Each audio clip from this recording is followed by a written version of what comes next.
Upon awakening, Shi Nian realized that she had inexplicably been reborn into the body of an obscure actress, whose reputation had been tarnished beyond recognition. In her previous life, she had endured countless grievances. In this life, she vowed to repay them 100-fold. However, to her astonishment, Shi Nian discovered that she possessed a mysterious and powerful husband. With such a formidable ally by her side, what was there to fear in seeking revenge? Chapter 1, The Abandoned Basement Livestream.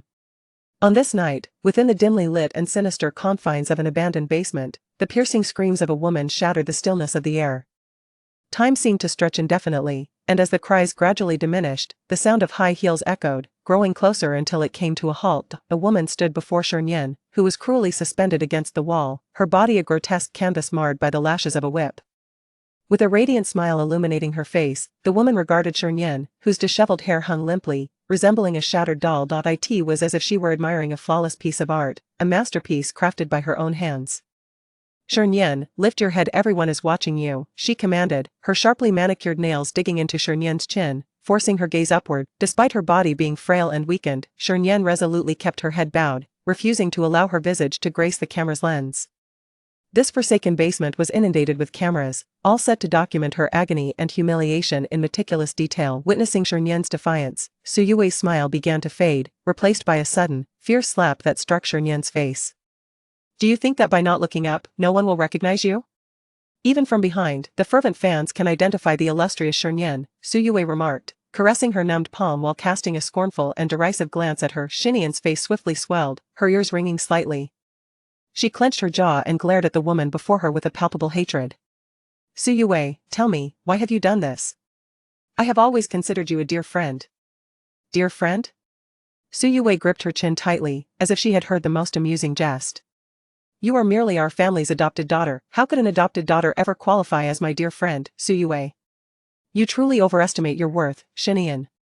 If you were just an ordinary waste, this veil of pretense would never be torn asunder. Yet you shine too brightly. You pose a threat to me, and between us, there can only be one queen of the screen. Shi Nian closed her eyes, comprehending everything.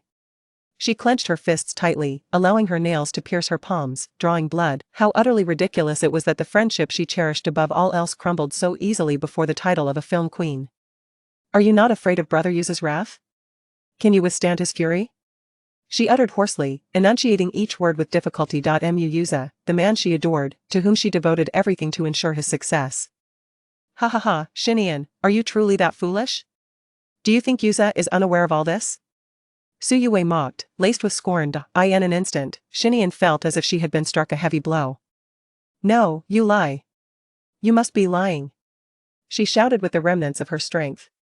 How could he possibly know?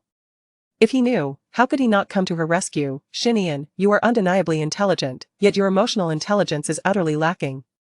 Yuza is merely utilizing you to achieve his ambitions. The one he has always truly loved is me, Su Yue, the eldest daughter of the Su family. Have you even considered whether your lowly status is worthy of being with Brother Yuza? Now that Brother Yuza's company has stabilized, he no longer requires you. Do you understand? Are you going to kill me? Shi Nian asked, suppressing the endless resentment and sorrow within her. She had been missing for 3 days, tormented for 3 days. With Mu Yuza's capabilities, how could he possibly fail to locate her? Su Yue's words shattered her final remnants of hope. Su Yue turned to the camera, revealing a cruel smile. Why would I kill you? We are, after all, the best of sisters. However, how many people would be willing to pay a hefty sum for the scandal of a renowned actress and a vagrant? Shi Nian, the trending topics will surely feature you in the top 10. No celebrity can overshadow you. You're insane. Shi Nian screamed, unable to believe what she was hearing. Su Yue stepped back and waved her hand behind her, and in walked a disheveled and filthy vagrant, whose eyes lit up upon seeing Shi Nian. He immediately asked Su Yue, can I really sleep with her? Can I do all the things you mentioned? Indeed, from this moment on, she is yours. You may do as you please, Su Yue replied with a smile.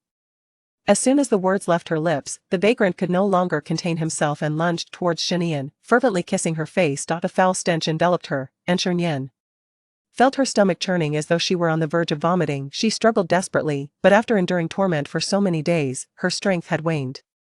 The vagrant easily subdued her, hastily tearing her clothing to reveal her fair skin. The chill swept over her, causing her entire body to tremble. She glanced at Su Yue, who sat leisurely, seemingly admiring the scene, casually activating the camera. At that moment, Shi Nian could no longer contain the overwhelming hatred simmering within her. How could Shi Nian, a woman who had prided herself on her dignity throughout her life, allow such a stain to tarnish her existence? Grasping a shard she had concealed for so long, she decisively sliced open her wrist, the metallic scent of her blood flooding her senses. Her consciousness began to fade into darkness. In her final moments, she heard the vagrant's panicked voice, followed by Su Yue's steady, scornful words after her initial shock. Su Yue, Mu Yuza, if I were granted another chance, no matter the cost, even if it meant descending into the abyss, I would ensure you both pay a sufficient price. Reports have emerged that renowned actress Shi Nian has allegedly committed suicide due to depression. Numerous actresses have expressed their sorrow, particularly Su Yue, a close friend of Shi Nian, who has reportedly fainted from crying multiple times. This morning, explosive news dominated the headlines. Having debuted at 16 and becoming the youngest Best Actress at 20, the illustrious Shi Nian tragically passed away at the peak of her life, leaving her devoted fans in inconsolable grief. In the luxurious estate, the butler cautiously pushed open the door, only to find the lady of the house staring blankly at the television.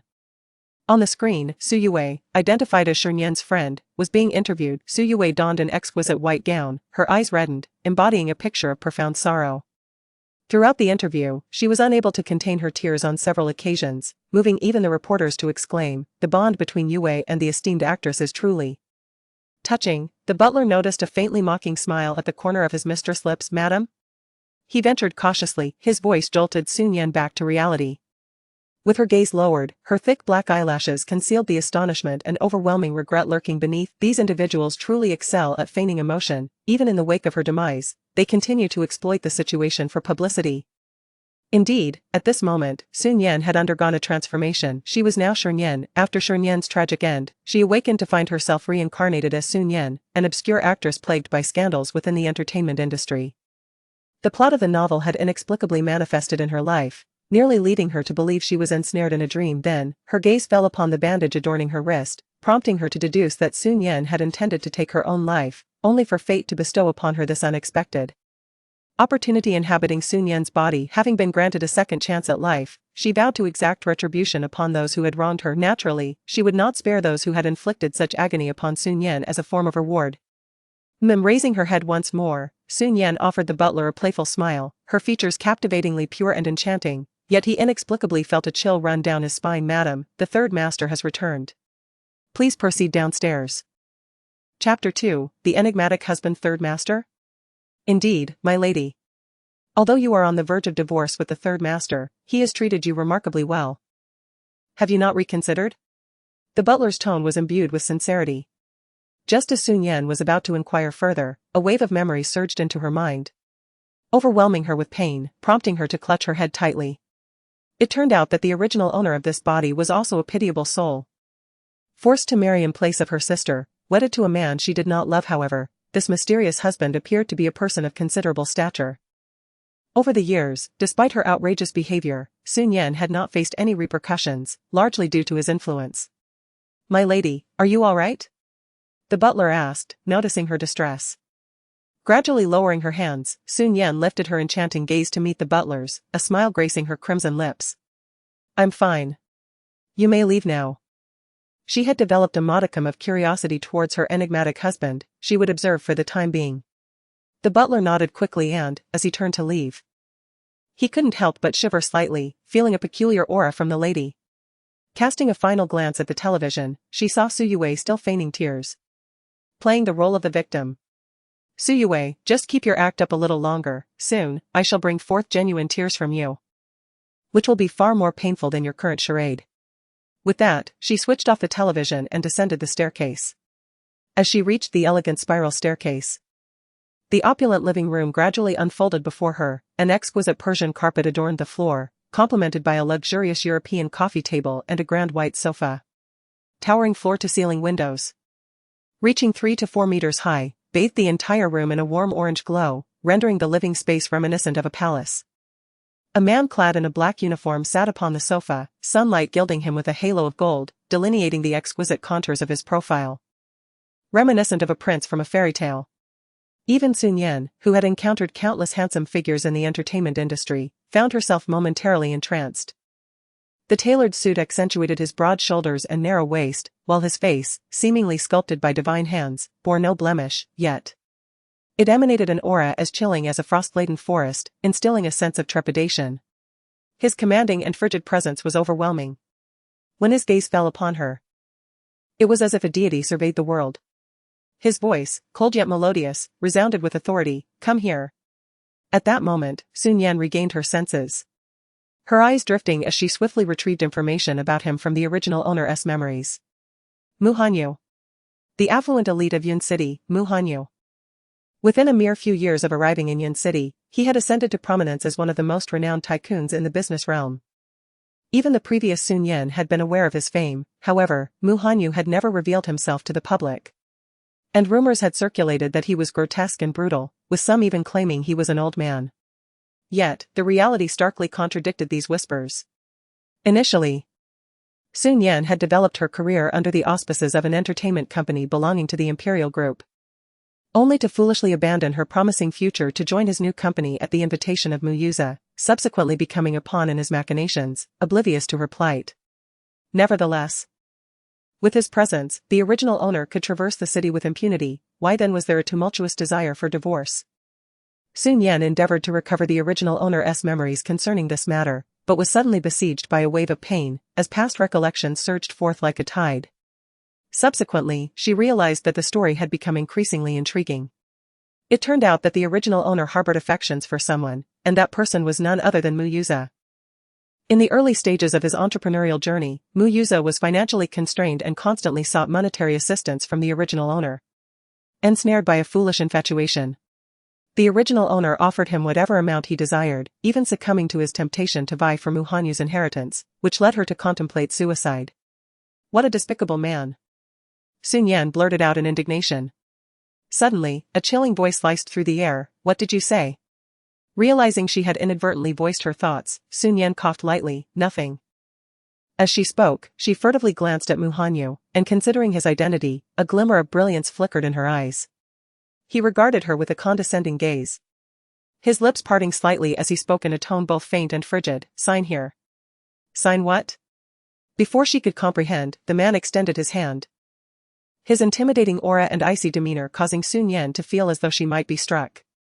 Yet, in the next moment, he merely tossed a document in her direction, and her eyes immediately fell upon the words divorce agreement emblazoned upon it. Shi Nian was taken aback.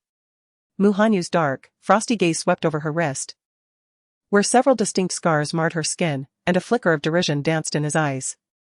To achieve a divorce, she had resorted to self-harm, an act that had nearly induced a heart attack in the elderly patriarch.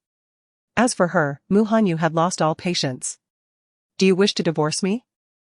Shi Nian's voice softened, her lashes casting shadows over her downturned gaze as she gently bit her lower lip. Exacting revenge from her current position was arduous. Yet with Mu Hanyu by her side, the dynamics would be entirely transformed. He is a figure who wields immense power over the economic pulse of the entire city. A mere stamp of his foot could instigate significant upheaval within the business realm. Even Mu Yuza must bow before him. Therefore, this marriage must not be dissolved. She requires Mu Hanyu. Although this may be profoundly unfair to him, it is a necessity she must embrace. To an onlooker, her demeanor would appear tinged with a sense of grievance. In an instant, Mu Hanyu's gaze darkened. What tricks is this woman attempting? The man's eyes, sharp as blades, fixated on Shi Nian, evoking within her an inexplicable sense of guilt. Shi Nian lowered her head, her soft black hair cascading down, her voice gentle. "I do not wish to divorce." "Shi Nian, you are the one who initiated the divorce." His sensuous lips curled into a cold smirk. "What? Do you intend to forego the divorce and report me to grandfather?" His pitch-black, bottomless eyes betrayed a hint of mockery. "I shall not," Shi Nian declared. "Trust me. I swear on my integrity." "You have integrity?" Mu Hanyu retorted. "Shi Nian, you may insult me, but you shall not tarnish my integrity." She assumed an expression of noble righteousness. Even the typically aloof and regal Mu Hanyu could not help but regard her as though she were deranged. Clearing her throat, Shi Nian sought a more fitting rationale, murmuring, "Moreover, as a woman, should I divorce, it would be exceedingly difficult to find another." "Then, will you obey?" "I will." "Very well, then heed my words." For a fleeting moment, Mu Hanyu's stern visage seemed to soften. Shi Nian couldn't help but click her tongue. Indeed, Men seemed to prefer obedient women. Even a man as aloof and reclusive as Mu Hanyu was not an exception. The next moment, his frosty voice pierced her ears. "Let Director Wang from the psychiatric hospital take a look." Shi Nian retorted, "You're the one who's sick." Upon seeing the shadowed gaze in his dark eyes, she felt an inexplicable fear and quickly retreated upstairs. The butler wiped the sweat from his forehead and addressed Mu Hanyu. "Third Master, perhaps we should observe if there's any change in her condition." Mu Hanyu coldly uttered a single phrase and elegantly ascended the stairs. Back in her bedroom, Shi Nian's previously soft demeanor evaporated, replaced by a profound intensity in her gaze. She knew she could never divorce Mu Hanyu. In fact, she needed him to fall in love with her. This seemed rather unfair to him, yet she felt compelled to proceed down this path. Taking a deep breath, she unlocked her phone. The trending topics were flooded with news about Shi Nian. Mu Yuza had also posted a tweet. "Mu Yuza v. I will not forget." Accompanying the post was a photograph of him, looking quite haggard, cradling a picture of Shi Nian as if it were a treasured jewel. Chapter 3. The lipstick mark. The comments have surged into the tens of thousands. If Shi Nian were still here, she would undoubtedly be very happy with Mu Yuza. Brother Yuza is so pitiful, sob sob, he loves Shi Nian so much, he must be in great pain now. This utterly poignant Weibo post left Shi Nian with reddened eyes. Scenes from that day incessantly replayed in her mind. She had entered his office only to discover Su Yue sitting on his lap, swaying with abandon. The room was suffused with a repugnant, debased atmosphere. In a fit of despair, she had fled. Later, Mu Yuza sought to offer her a chance for clarification, requesting to meet. Given the years of their relationship, she was inclined to hear what he had to say, so she went. However, upon arriving home, she was unexpectedly struck unconscious, and upon awakening, she was met with unrelenting verbal abuse and violence. He was terrified she would expose his affair with Su Yue, and thus he resolved to completely obliterate her. A sharp pain pierced her palm, drawing Shi Nian back to reality. She realized her nails had unwittingly dug into her flesh. Taking a deep breath, she turned her gaze back to the screen, where a new trending topic emerged. Goddess Su Yue becomes the latest spokesperson for Mugwa Jewelry. Mugwa Jewelry is a highly esteemed luxury brand. Being its spokesperson is undeniably a prestigious affair, not only promising generous remuneration but also bestowing significant recognition. However, previously, Mugwa Jewelry had extended an olive branch to Shi Nian, but before she could respond, she had already fallen victim to the treachery of a vile woman. With Shi Nian gone, Mugwa was compelled to initiate a new selection process. The selection process has yet to commence, yet a wave of rumors has already emerged. Seemingly convinced that Su Yue will become the spokesperson, various press releases circulate online, leaving one to ponder how much Su Yue's team has spent to procure them. A glimmer of coldness flickered in Shi Nian's beautiful almond-shaped eyes. Since Su Yue desires this so fervently, she located a contact saved as Agent May on her phone and dialed. "Spit it out," came the brusque reply on the other end. "Mei Jia. I would like to inquire about my schedule." Shi Nian understood the importance of fostering a good rapport with her agent, her voice polite and gentle. Yet, the response was one of utter disbelief. "Ah? Is that really you?" "It is I, Shi Nian. You have no schedule.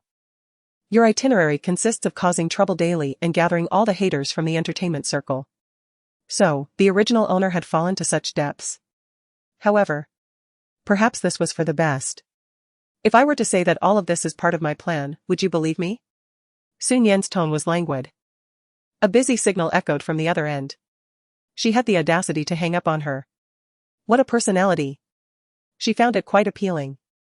Nevertheless, the most pressing matter at hand was preparing for the audition. Shi Nian swiftly registered online, eagerly awaiting the opportunity to audition the following day. Early the next morning, she rose early to prepare herself meticulously. The original protagonist possesses an extraordinary beauty, with delicate almond-shaped eyes and a complexion akin to that of a peach blossom. Her fair and translucent skin glows with youthful vitality, especially when adorned in a powdery pink puff-sleeved dress, resembling a celestial being gracing the earth. Lost in her own allure, Shi Nian descended the stairs, only to catch sight of the tall and striking figure of Mu Hanyu. Instinctively, she quickened her pace. However, fate played a trick on her. Her high heels faltered, causing her to collide against his back. The man halted abruptly. Had it not been for his rigorous fitness regimen, His robust physique might have sent them both tumbling down. An aura of frost enveloped him, chilling to the bone. Failed to take your own life. So you resort to ambushing others? His voice, resplendent yet icily cutting, pierced the air. Shi Nian swallowed hard, then impulsively wrapped her arms around his slender waist. Her tone sweet and melodious. Darling, you misunderstand, I merely wished to embrace you. Your physique is truly splendid. In response, he forcefully shook her hands away and strode purposefully towards the dining table. Shi Nian, sticking out her tongue, followed suit, her stomach grumbling from the previous night's hunger. After finishing her meal, Shi Nian let out a satisfied burp. She then noticed the man across from her, elegantly dabbing at the corners of his mouth with a napkin. Without casting a glance in her direction, he rose and made his way to the door. As he stood, backlit by the warm sunlight, his impressive physique was outlined in a manner that was both elegant and powerful. However, Shi Nian's admiring gaze transformed into one of horror as she spotted the lipstick mark adorning his back. She could almost envision that if Mu Hanyu were to appear at the office dressed in casual attire, upon being discovered, others would undoubtedly suspect her of orchestrating the situation. Through their conversation yesterday, she had discerned that he was not merely the refined gentleman he seemed to be. He would not let her off the hook easily. Suddenly, Shi Nian hurriedly followed him, her voice soft and sweet. Darling, I suddenly feel so cold. Mu Hanyu had reached the doorway, gazing contemplatively at the scorching sunlight on the horizon, lost in thought. Darling, she gently tugged at his sleeve. I should return to change. But I want to accompany you to the office, I might be late. At her words, Mu Hanyu narrowed his phoenix-like eyes dangerously, and Shi Nian, fearing he might misconstrue her intentions, quickly clarified, Darling, I am merely going to participate in the selection for the jewelry spokesperson. He was aware that Mugwood Jewelry was seeking a spokesperson, yet he found it hard to believe that Shi Nian, who was hardly a notable figure, would be in contention. He cast her a cold glance and chose to ignore her, stepping into his luxurious Rolls-Royce. Shi Nian promptly followed him into the car, persistently requesting his clothing throughout the journey. Upon arriving at the company, Mu Hanyu, seemingly at his wit's end, removed his suit jacket and tossed it onto her head, stating, Keep your distance. Shi Nian swiftly embraced the jacket and scurried away like a rabbit. Mu Hanyu's long, pale fingers tugged at his tie, with her incessant chatter ceased. The world reclaimed its tranquility. Suddenly, his phone rang, and with a flick of his slender fingers, he answered. You little rascal, are you two on the verge of divorce? I told you, you must treat her well. Grandfather, he rubbed his temples, you should discuss this with her. Surely. It must be your ill treatment of Nian Nian that led to her decision to divorce you. Mu Hanyu, with his deep-set, slender phoenix eyes, gazed at the woman who had just entered the company. His voice was calm and refined. She is unwell. Old Master Mu? Mugwood Jewelry, waiting room. As one of the most renowned jewelry brands, the number of participants in this selection was surprisingly few. After all, it was widely known that Su Yue was the preordained spokesperson, who would want to compete against her. Upon entering, Shi Nian immediately spotted Su Yue, sitting in the center like a queen surrounded by her admirers.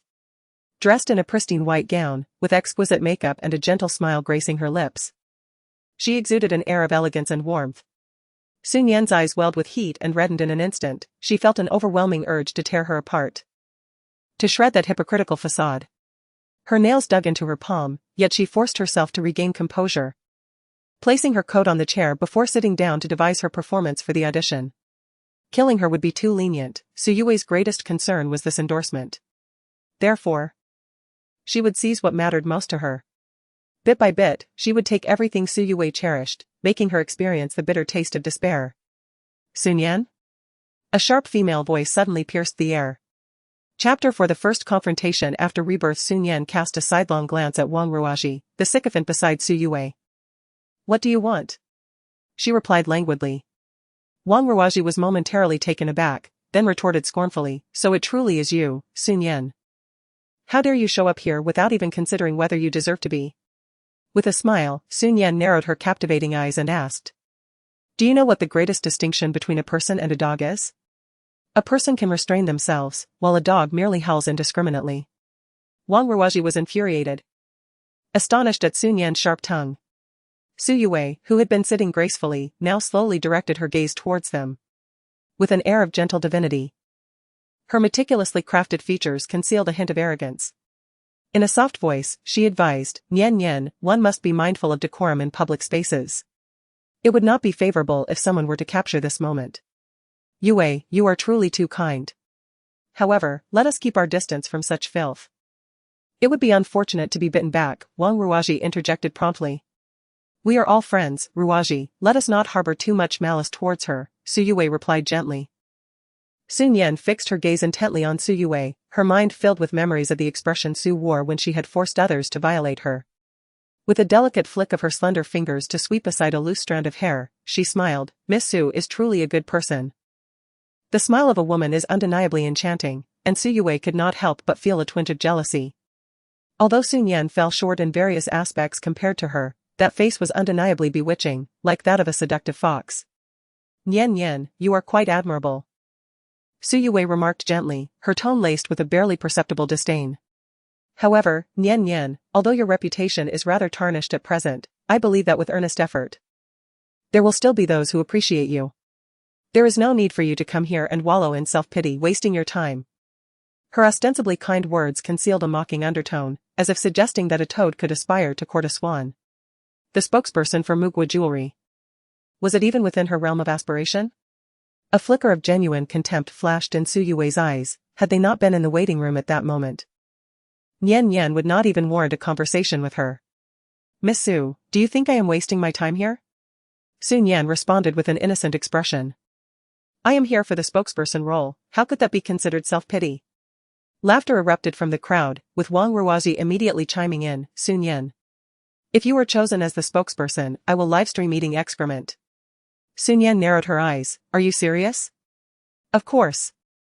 If you get selected, even pigs will be able to climb trees.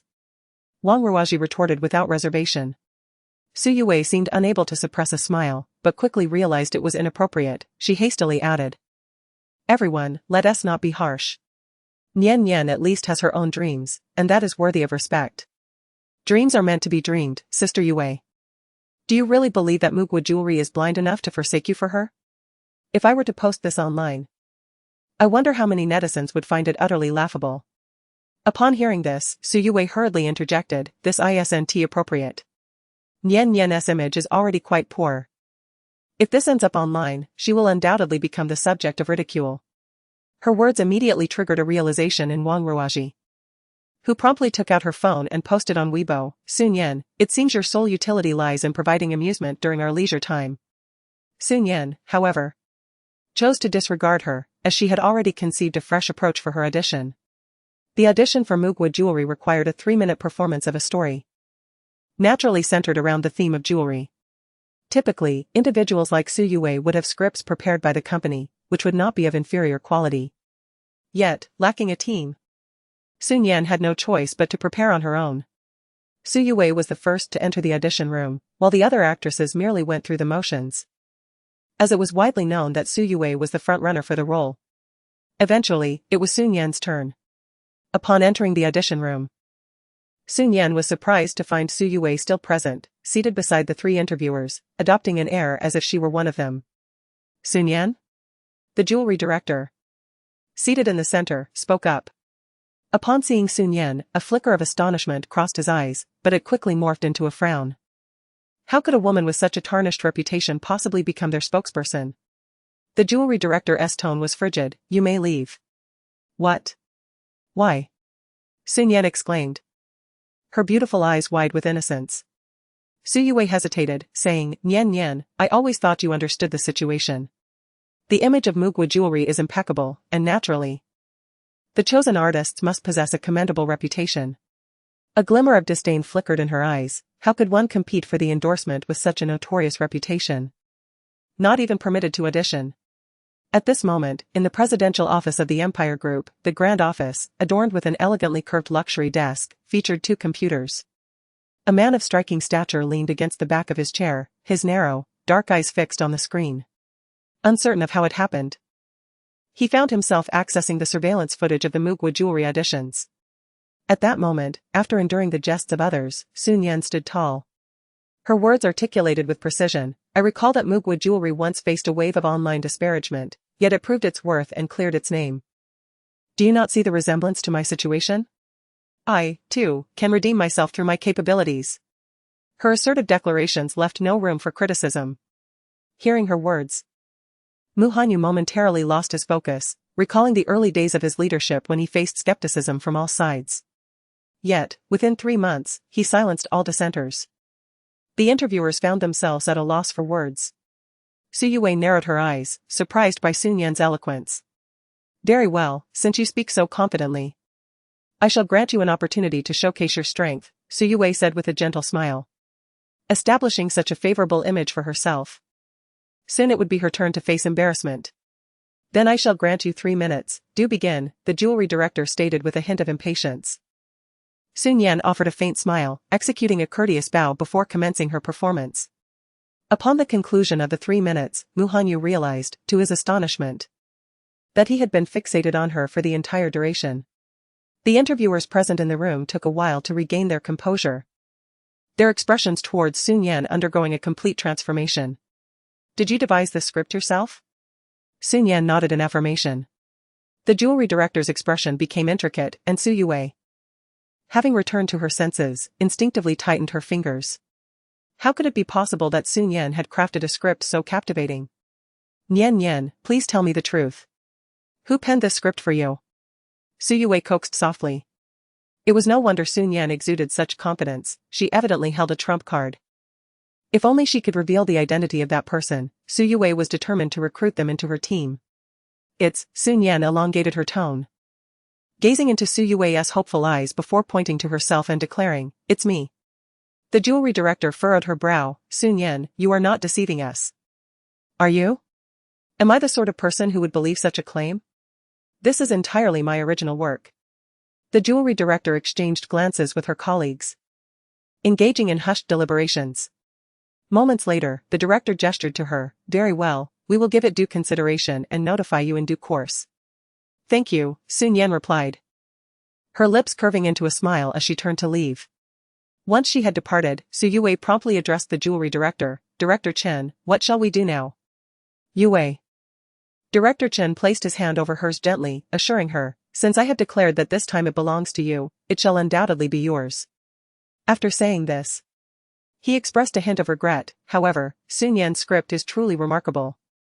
If we were to utilize her script, I fear the sales of our jewelry would surely set a new record.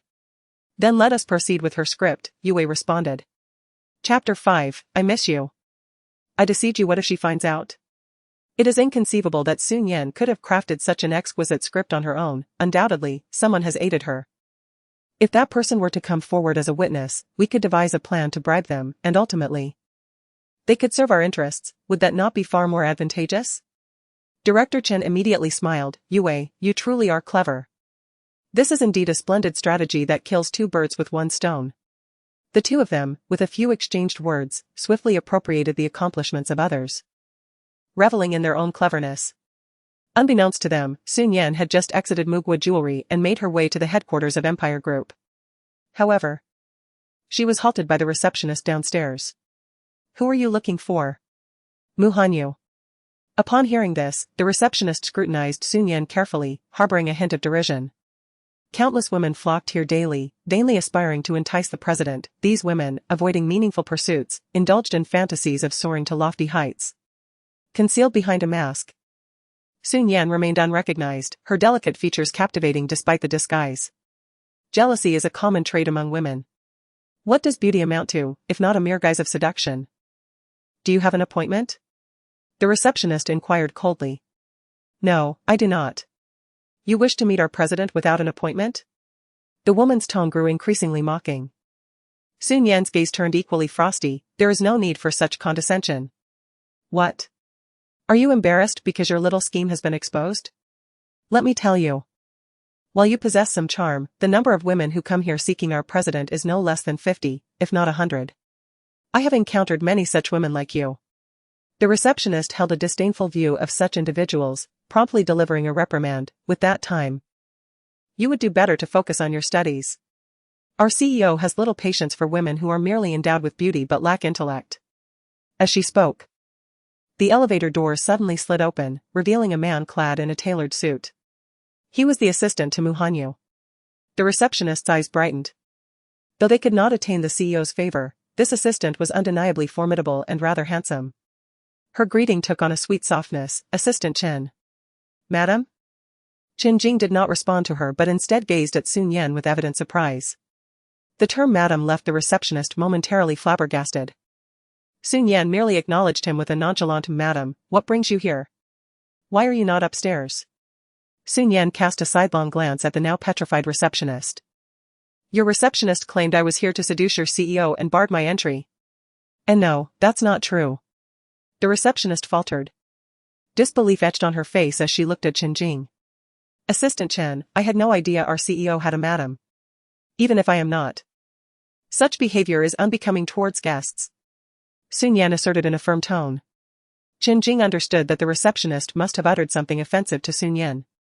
After all, she was merely a lowly receptionist, easily replaceable. "Enough, gather your belongings and leave. Madam, please accompany me upstairs." The receptionist's legs suddenly weakened, causing her to crumple to the floor. The CEO's office was located on the 27th floor.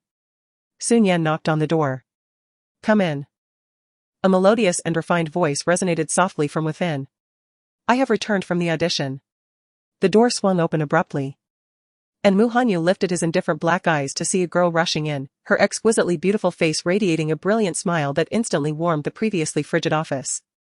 He lowered his gaze, continuing to sign documents. The young girl had already reached his desk, her soft voice tinged with playful reproach. "Mu Hanyu, why are you ignoring me? Are you busy?" "I'm busy." "Speak.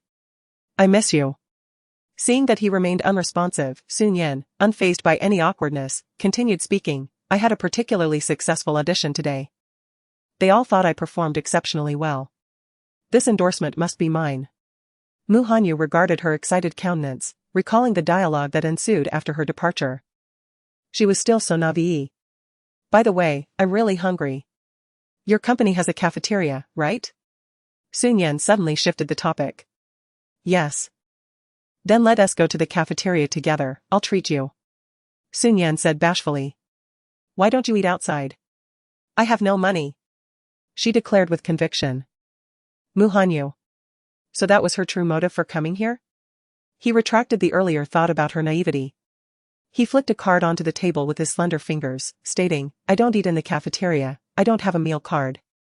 Buy something outside." "I'll go right away."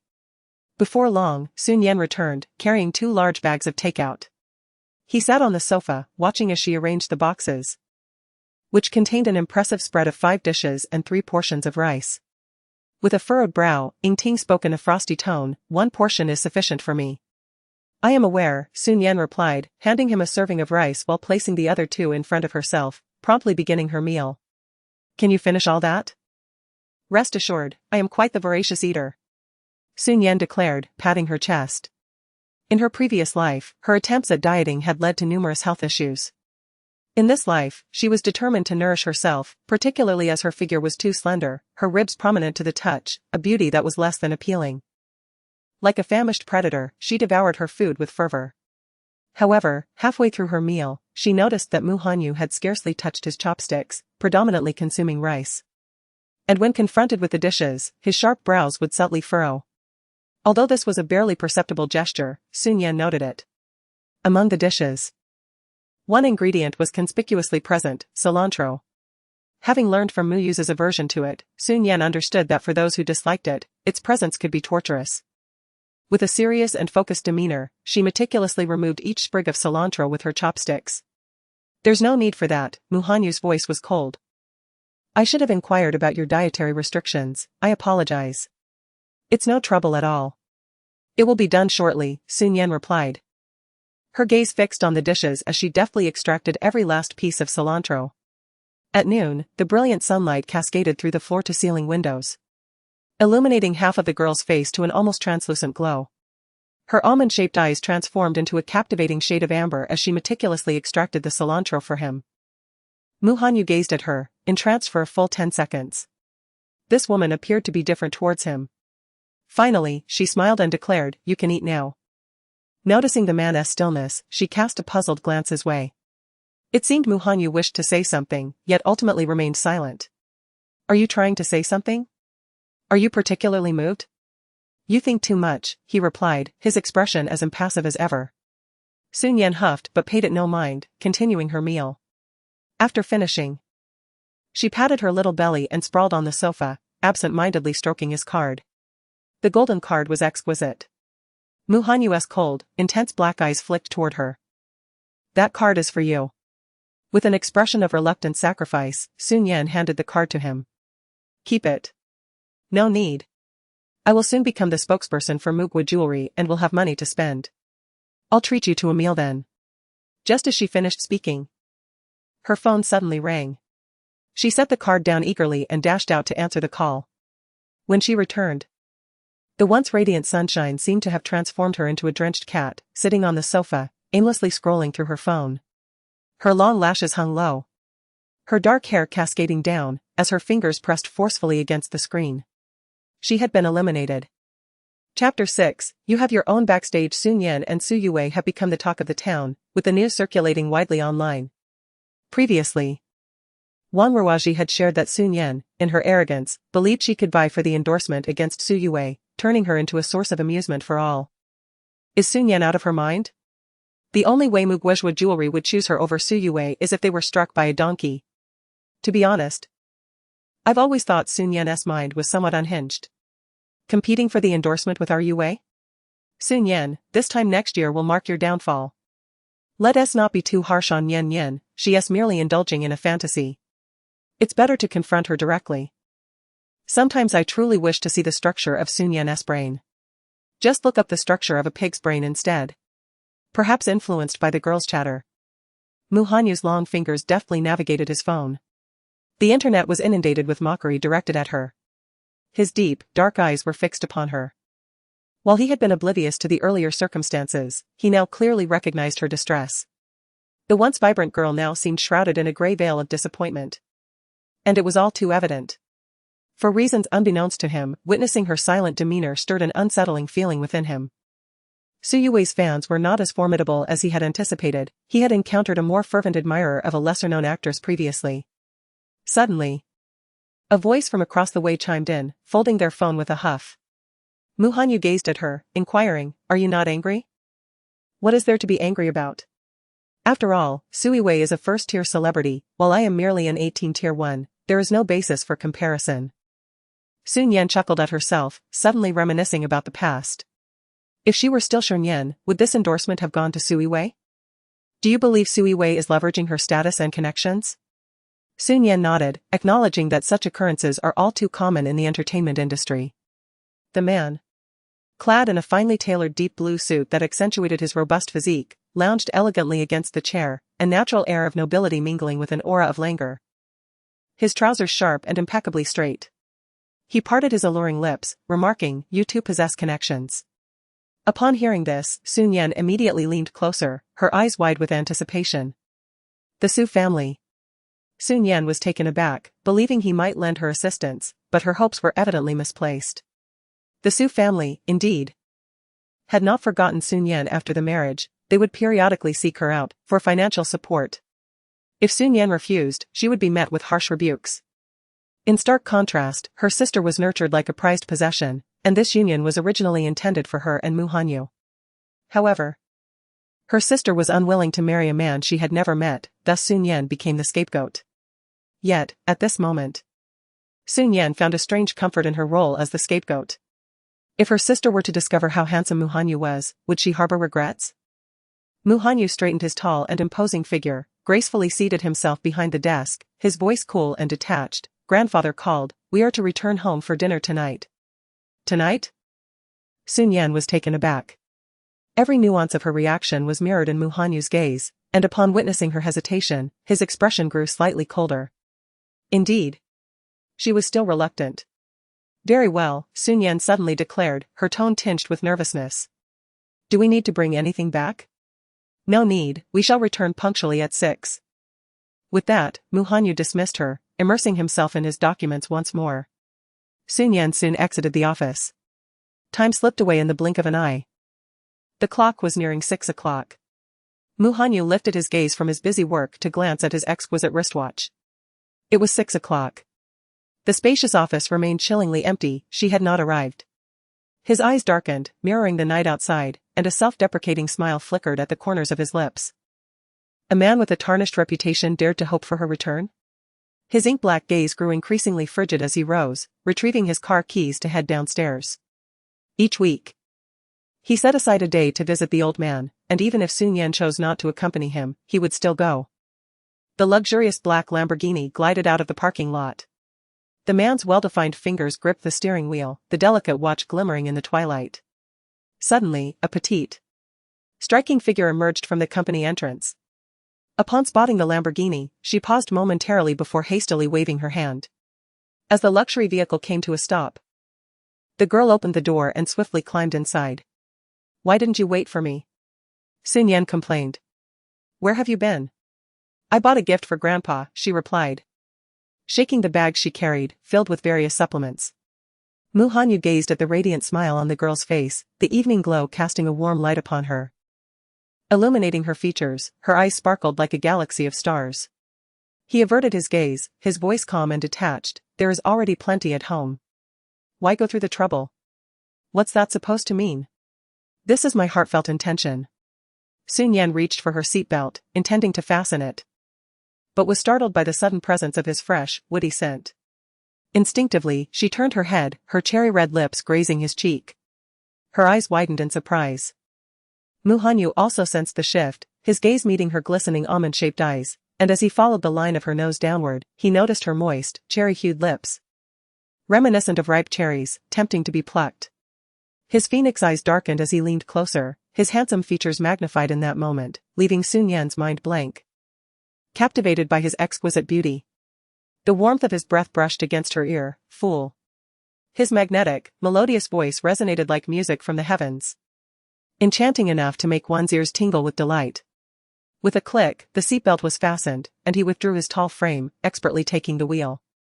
It was only then that Shi Nian snapped back to reality, noticing in the rearview mirror how her face flushed with an astonishing crimson hue. Was it really necessary to be so close just to buckle a seatbelt? Unable to resist, Shi Nian bit her lip gently. In a fleeting moment of reflection, she recalled the years spent with Mu Yuza, during which the instances of their hand-holding were few and far between, let alone the intimacy they had just shared. Foolishly, she had thought such a dynamic was normal. In reality, Mu Yuza had likely engaged in countless escapades with Sui Wei long before. The fact that he had not touched her now felt like a blessing. Mu Hanyu, observing from the periphery, noted the transformation of Shi Nian's expression from shyness to indignation, and finally to acceptance. Surely, she could not have believed that he intended to kiss her moments ago. His standards were not that low, after all. A quarter of an hour later, the luxurious vehicle came to a halt at the entrance of the Mu family estate.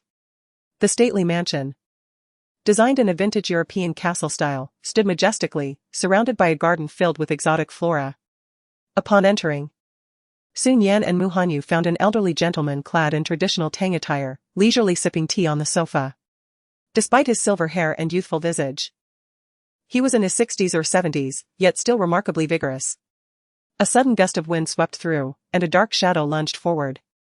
Mu Hanyu, without a blink, deftly grasped the approaching cane. With a voice deep and melodious, he inquired, "Grandfather, would you like me to pour you a cup of tea?" "You little rascal." The old man was about to scold him, but upon noticing the graceful figure beside him, his tone softened dramatically. "Nian Nian has come as well?" The change in demeanor was nothing short of remarkable. Chapter 7, taking the whipping for him. It appears that old Master Mu genuinely holds a fondness for Shi Nian. "Yes. Grandpa, I have arrived," Shi Nian spoke gently.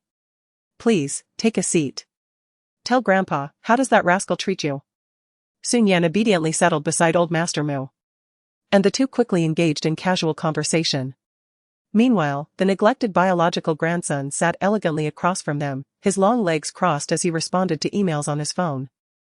His elongated, striking eyes occasionally drifting towards the pair. The girl, when smiling, exuded an enchanting warmth, her gaze shimmering with life. He often found himself lost in contemplation. "By the way, Grandpa, this is a gift I have brought for you." Shi Nian nearly forgot the supplements and hurriedly summoned a servant. Mu Hanyu's tone was indifferent. "I told you not to, we have plenty at home," she insisted on buying them. Upon hearing this, Old Master Mu shot him a disapproving glare, then chuckled, "It's still my dear Nian Nian who is considerate. Everything she picks is to my liking. Tomorrow, we shall dispose of the things that rascal bought, and from now on, Grandpa will enjoy what Nian Nian has brought." Mu Hanyu fell silent. "Grandpa, you are too biased." Mu Hanyu might feel hurt, Shi Nian gently interjected, her thoughts momentarily wandering to whether he was truly of their bloodline. "Is it such a crime to be a little partial? My heart is not centered, so what if I lean a bit?" Old Master Mu retorted with conviction. "Forget that scoundrel, he has a heart of stone, as if he would ever feel hurt." A warmth surged through Shi Nian's heart, and she found herself slightly choked up.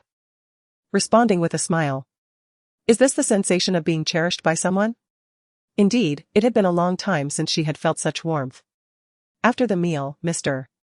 Mu suddenly said, "Mu Hanyu, come upstairs with me." His tone was somewhat grave. "All right." Mu Hanyu quickly acquiesced, and Mr. Mu instructed Shi Nian to amuse herself downstairs before ascending the stairs with him. Shortly thereafter, the sound of Mr. Mu's furious voice echoed from above. Shi Nian, distractedly playing on her phone, felt a surge of anxiety. Considering Mr. Mu's earlier serious demeanor, she feared that he and Mu Hanyu might have had a quarrel. With this thought, Shi Nian lost interest in her phone and hurried upstairs. She sought out the study, and upon pushing the door open, she beheld Mr. Mu wielding a whip, striking at Mu Hanyu. Yet, Mu Hanyu stood still, unyielding. Almost instinctively, Shi Nian stepped in front of him. A sharp hiss escaped her as the vine whip struck her clothing, leaving her skin feeling as though it had split open, a searing pain coursing through her. She couldn't help but gasp in pain. Mu Hanyu, taken aback by her sudden intrusion, was further astonished by her act of shielding him, and his expression shifted. "Nian Nian." Mr. Mu, filled with regret, chided, "Why are you so foolish?" Beads of sweat formed on Shi Nian's forehead, yet she questioned, "Grandfather, why are you hitting him? If I don't strike this insufferable brat, who should I strike? Has he done something to make you so distressed?" Mr. Mu suppressed his fury. Upon encountering Shi Nian today, he realized she was far from the troublesome woman described by the servants and Mu Hanyu. Indeed, as the daughter of that family, how could she possibly be such a person?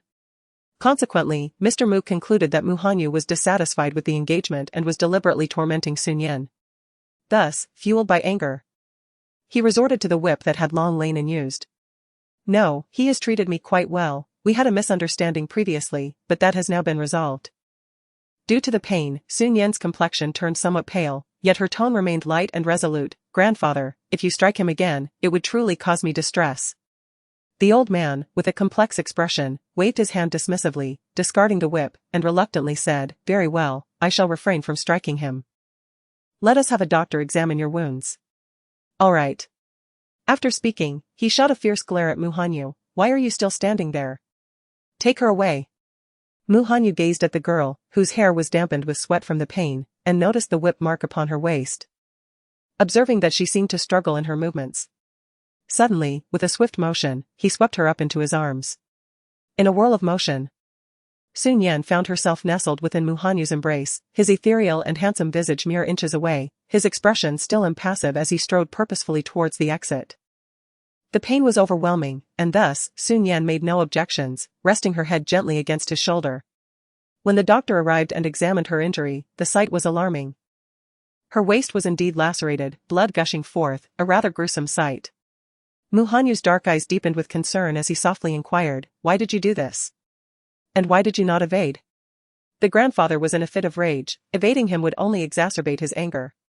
Moreover, he had always maintained a strong physique through years of exercise, and a couple of blows were inconsequential. Children of the Mu family were accustomed to growing up with such discipline, it was hardly significant.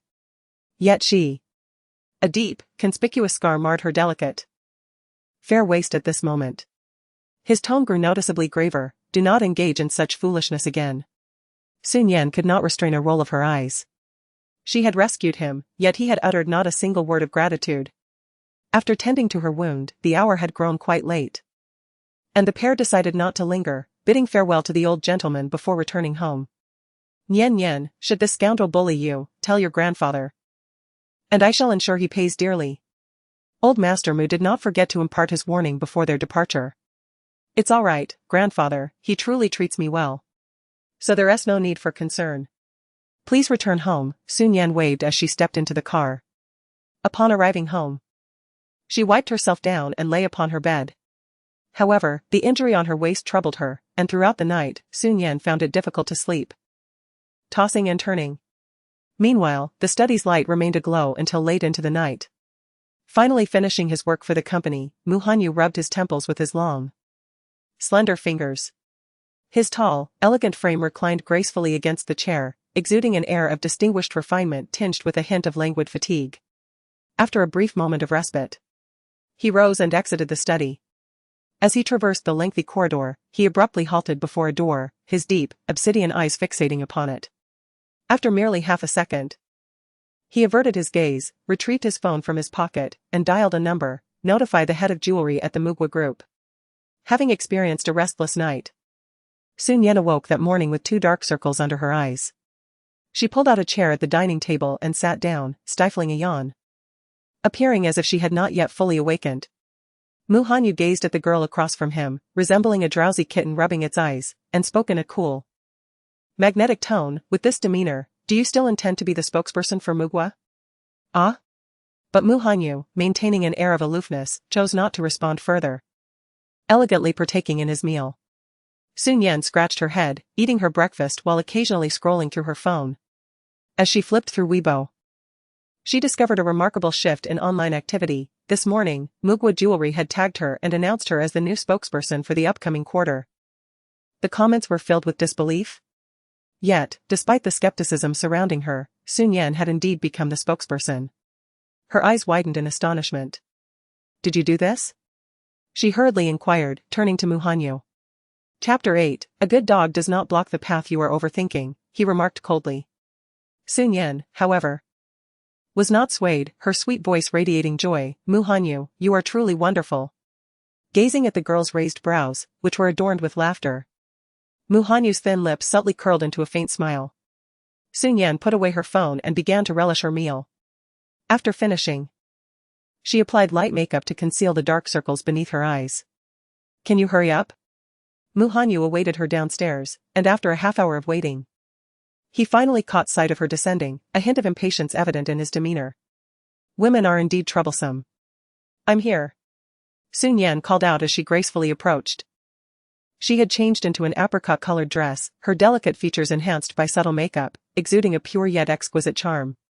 Her eyes sparkled like rippling autumn waves, captivating all who beheld her. Do I look good? Shi Nian asked with a cheerful smile. He suppressed the shadows in his gaze. Rising to stride purposefully towards the door, walk faster. Don't rush, it's still quite early, Shi Nian responded eagerly, keeping pace with him. The butler observed their retreating figures and suddenly felt that the once desolate castle seemed to have gained a touch of warmth. Mu Hanyu escorted her to Mugwa Jewelry before departing. Just as Shi Nian was about to enter the company, a sharp voice echoed from behind, Is it you? Turning around, she spotted Su Yue, clad in a pristine white gown and donning sunglasses, exuding an air of superiority as she stepped down from the chauffeur-driven car. Her assistant shouted at Shi Nian, how dare you come here? Apologies, but it seems that the visitors here should be you. Do not the great celebrities check Weibo each morning? Shi Nian raised an eyebrow. This remark prompted Su Yue to recollect certain matters, causing her expression to turn somewhat frosty. The director had promised her that she would become the spokesperson, and upon returning home, she had shared this news online. Instantly, netizens began to ridicule Shi Nian, turning her into a target of scorn. Who could have anticipated that upon her arrival today, she would discover that Weibo had undergone a transformation? Mugwa Jewelry had publicly acknowledged Shi Nian as their spokesperson, delivering a resounding slap to those who had reveled in their triumph the previous day. She cast a glance at her assistant, who immediately, with a haughty demeanor, mocked Shi Nian. Though I am unaware of the methods you employed to secure this endorsement, I am confident that the higher-ups at Mugwa possess discernment. They have already contacted us. And the information circulating online will be retracted. The spokesperson remains our sister Yue. Oh, is that so? Shi Nian arched an eyebrow, contemplating that it was perhaps not the higher-ups who were discerning, but rather Su Yue who had leveraged her connections to ascend. Yet, no matter how formidable her backing, could it possibly rival that of Mu Hanyu? Shi Nian felt no trepidation whatsoever. Oh, I am so frightened. Sister Yue is truly impressive, she feigned a look of fear. This only served to infuriate the assistant further. Shi Nian, you should just leave. At that moment, Su Yue unexpectedly spoke up, her tone gentle. All right, Qingqing. Do not be so fierce. I believe Nian simply desires this endorsement fervently. Why don't we all go inside together? That way. Nian can observe me during the shoot. Sister Yue, your kindness is truly remarkable. The assistant gazed at Su Yue with admiration. Then cast a disdainful glance at Shi Nian and said, since Sister Yue has spoken, you may enter. Remember to express your gratitude to her, understood? Shi Nian found this person rather amusing. She let out a cold laugh and retorted, the door is wide open, anyone can step inside. The way you speak. One would think someone is blocking the entrance. A good dog does not obstruct the path, do you understand? With that, she stepped inside. Su Yue's expression darkened slightly as she watched Shi Nian's retreating figure. How dare this woman insult her by calling her a dog? Sister Yue. Do not stoop to the level of someone like Shi Nian. Does she deserve to share the same space as you? She does not. The assistant consoled. Su Yue nodded. Agreeing that Shi Nian was merely adept at verbal sparring, engaging with her would only diminish her own stature. She had already contacted the director, who assured her of assistance. This time, the spokesperson would undoubtedly be hers, and Shi Nian would only be digging her own grave. With this in mind, Su Yue lifted her confident and proud smile and entered the company. The spokesperson must first visit the director's office to sign the contract. However, upon arriving, Shi Nian found only the director's assistant. Our director is temporarily unavailable, please wait here for a moment, Mississippi. I will prepare you a cup of tea. Thank you. Once the assistant had poured the tea and exited, she unexpectedly brushed shoulders with Su Yue at the door, observing her with some surprise. However, Su Yue did not spare her a glance, sitting down opposite Shi Nian without acknowledging her and engrossed herself in her phone. Her sycophantic assistant, upon seeing Shi Nian, wore an expression of disdain. Some people truly have the audacity to believe that simply ingratiating themselves here would grant them the role of spokesperson. It's utterly laughable. In contrast, Shi Nian regarded them with a look of sympathy. Perhaps you should consider crowdfunding for an ophthalmology emergency, given your apparent vision issues. What do you mean by that? Shi Nian? One of them retorted. Isn't it high time you addressed your inability to comprehend the messages from Mugwa Jewelry? Qingqing, taken aback by the audacity, felt an overwhelming urge to slap Shi Nian for her feigned pity. Su Yue, however, remained remarkably composed. She understood that once the jewelry director arrived, Shi Nian would soon be brought to heel. There was no need for haste. Therefore, she glanced at her assistant, signaling her to remain silent. That wretched Shi Nian, so verbally agile now, was of no benefit to Qingqing in their exchange. Qingqing grasped her intention and reluctantly fell silent, casting several glares at Shi Nian. Come on, jewelry director, and let us see how Shi Nian continues her arrogance. After a 10-minute wait, the door finally swung open with a click, revealing a well-dressed figure with a somewhat unfamiliar face. Director Chen is temporarily unavailable, the man stated, introducing himself as he approached. I am currently substituting as the jewelry director. He then glanced at the three of them. You must be Miss Su, am I correct? At a glance, Su Yue was recognized, indicating that Director Chen must have spoken to her previously. Su Yue's lips curled into a slight smile, and a hint of pride glimmered in her eyes as she surveyed Shi Nian, saying, Indeed, I am here to sign the contract. If time permits, we can commence shooting today. The new director appeared momentarily taken aback. Su Yue furrowed her brow slightly. But it was Qingqing who spoke first. Did you not already know that this is Sister Yue? She is the spokesperson for this campaign. Our Sister Yue has specifically cleared her schedule to come here for the shoot. Her expression suggested that the other party ought to be profoundly grateful. However, the new director frowned and glanced at Shi Nian, stating, but the spokesperson for this campaign is Shi Nian. Upon hearing this, Su Yue and Qingqing's expressions simultaneously shifted. Chapter 9, The First Slap in the Face. How could this be? Are you all out of your minds? Qingqing was the first to voice her disbelief. How could Shi Nian possibly compare to Sister Yue? This is the directive from above, I am merely following orders, the new director replied, his tone somewhat grave, causing his regard for Qingqing to plummet. Su Yue, perceiving the new director's unfavorable demeanor, felt a swell of irritation within her. How can this newcomer be so utterly ignorant of the situation? She resolved to call Director Chen to ascertain the circumstances, convinced that a misunderstanding had occurred. Without hesitation, Su Yue retrieved her phone and dialed. Director Chen, what is going on? Did you not assure me that I would be the spokesperson this time? Yue.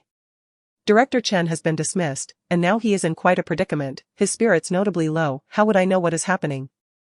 This is a directive from the highest level. I was even terminated because of this incident. What do you mean?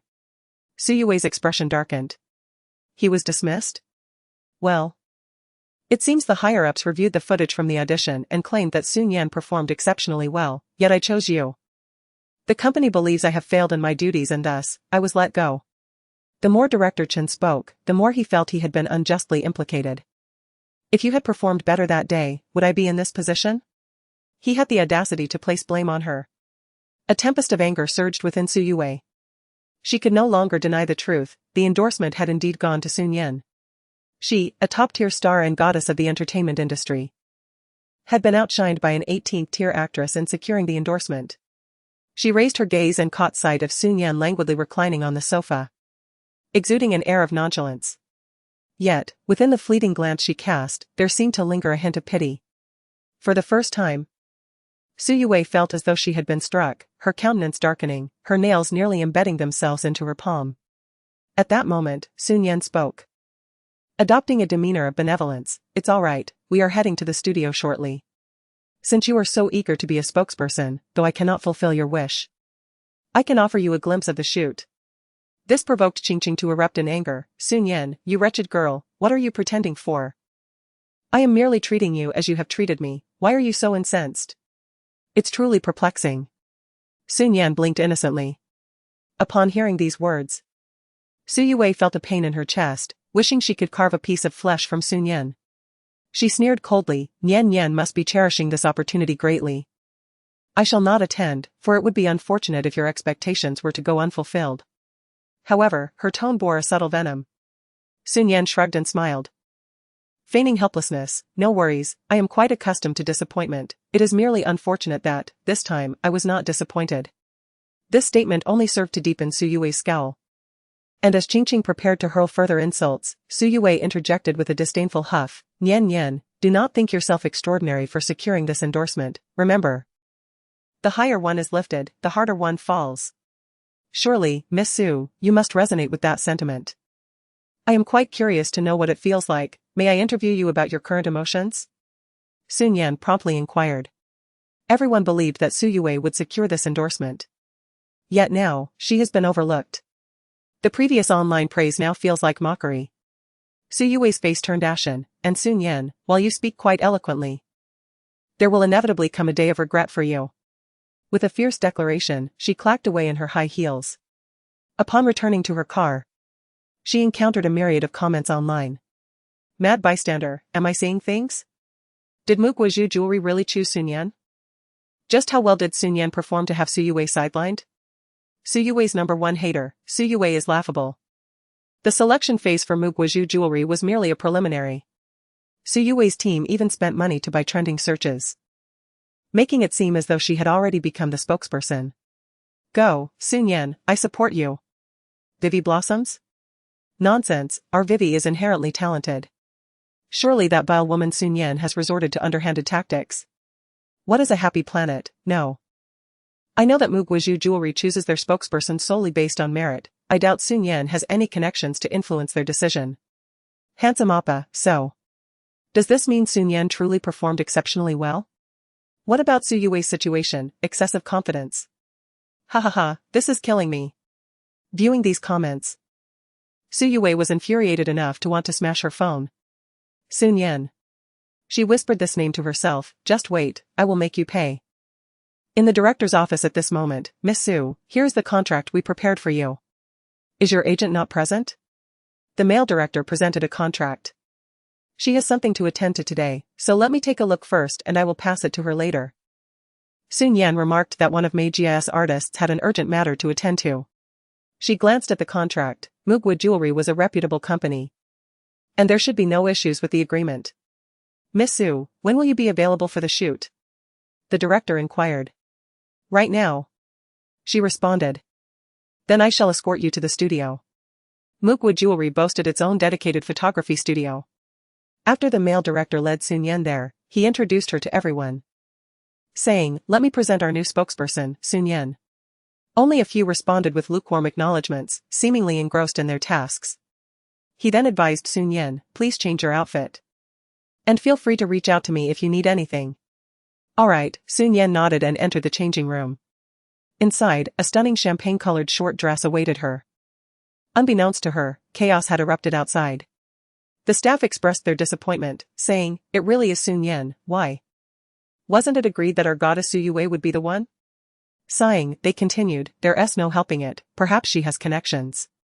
I truly feel for Yue. Despite her immense talent, she has lost the endorsement to someone like her." The photography instructor was likely displeased as well, having always believed Su Yue would be the chosen spokesperson. "Enough, Shi Nian is coming out." Suddenly, someone uttered these words, and the room fell silent. All eyes darting towards the changing room door. The girl, reminiscent of a radiant sunbeam, appeared, causing everyone to widen their eyes in astonishment. The champagne-hued strapless asymmetrical gown, with its design of shorter front and longer back, perfectly showcased her long, slender legs, which were as straight as they were graceful. Her waist, delicate enough to be clasped by a single hand, complemented the beautiful S-shaped curve of her upper body. With her fair complexion and a subtly adorned visage, her face rivaled the grandeur of the gown, creating a harmonious and enchanting presence.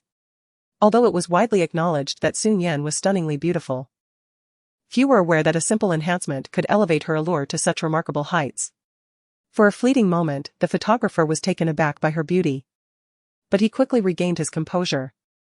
"Please put on the jewelry, we need to proceed with the shoot," he said in a detached tone. The staff hurried to adorn Shi Nian with accessories. A delicate heart-shaped pendant, intricately designed, was presented to her. As the staff member approached, a palpable tension filled the air. For the infamous temperament of this so-called 18-line actress was known to be quite volatile. In her nervousness, the staff member accidentally brushed against Shi Nian's skin, causing her to tense up and meet Shi Nian's gaze. Chapter 10, The Terrifying Power of Haters. Shi Nian offered a gentle smile, and the staff member was momentarily taken aback. As a sweet fragrance wafted through the air, the staff member gradually began to relax. The beauty smiled at her. And oh my! For a fleeting moment, she was at a loss as to where to place her hands, fumbling several times before Shi Nian gracefully assisted her in fastening the clasp. Their fingers brushed briefly, and Shi Nian's touch was warm. The staff member's cheeks flushed an even deeper shade of red as she hurried back to her companions. "Yan, why do you seem a bit off today? Is it because you're upset after seeing Shi Nian?" a friend inquired. However, they were still in the midst of filming and needed to complete their tasks. Yan remained silent, secretly engaging with her phone. Curiosity piqued, a colleague approached her and noticed she had just followed Shi Nian on Weibo. "What's going on, Yan?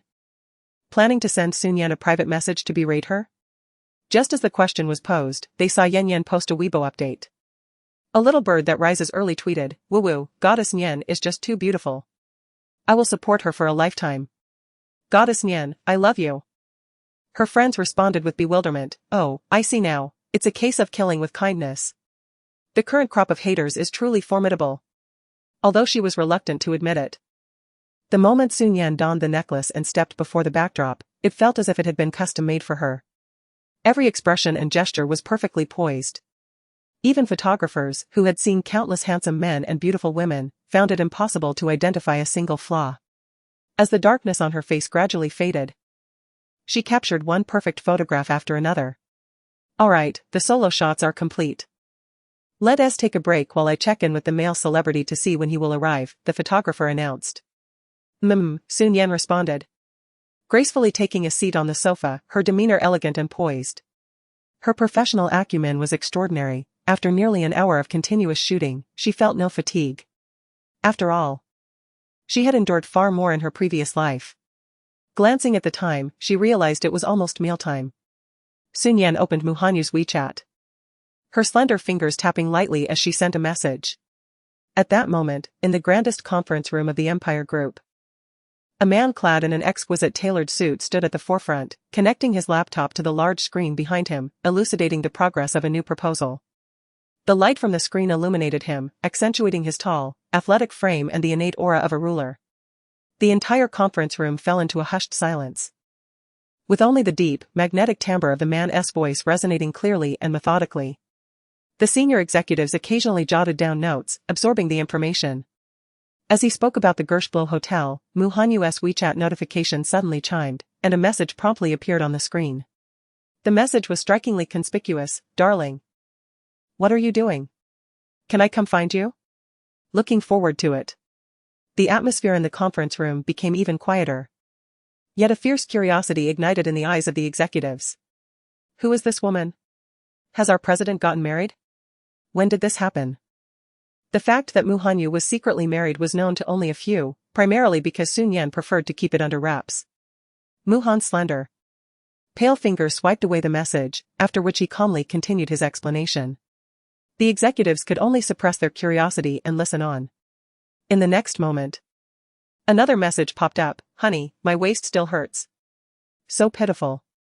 The executives gasped in astonishment, pondering whether the president had indeed been so provocative the previous night that his delicate wife still ached.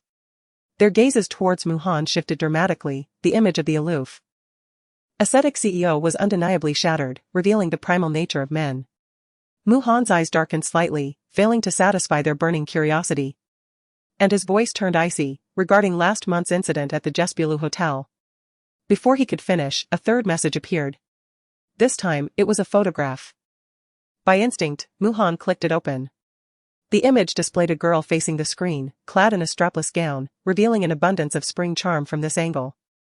Yet her exquisite and innocent face was far from provocative, her autumn-like eyes sparkling with life. Mu Han promptly closed the photograph and declared, "Meeting adjourned." The executives witnessed that fleeting moment, and once Mu Han departed, someone hesitantly remarked, "Did I just see Shi Nian?"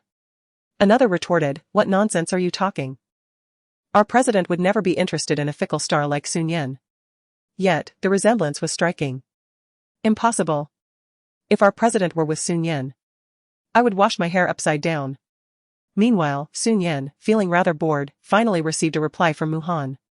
With a gentle chime, Mu Hanyu's reply arrived. "Did you wear this dress for the shoot?" Shi Nian responded, "Yes." She then inquired, "Does it look good?"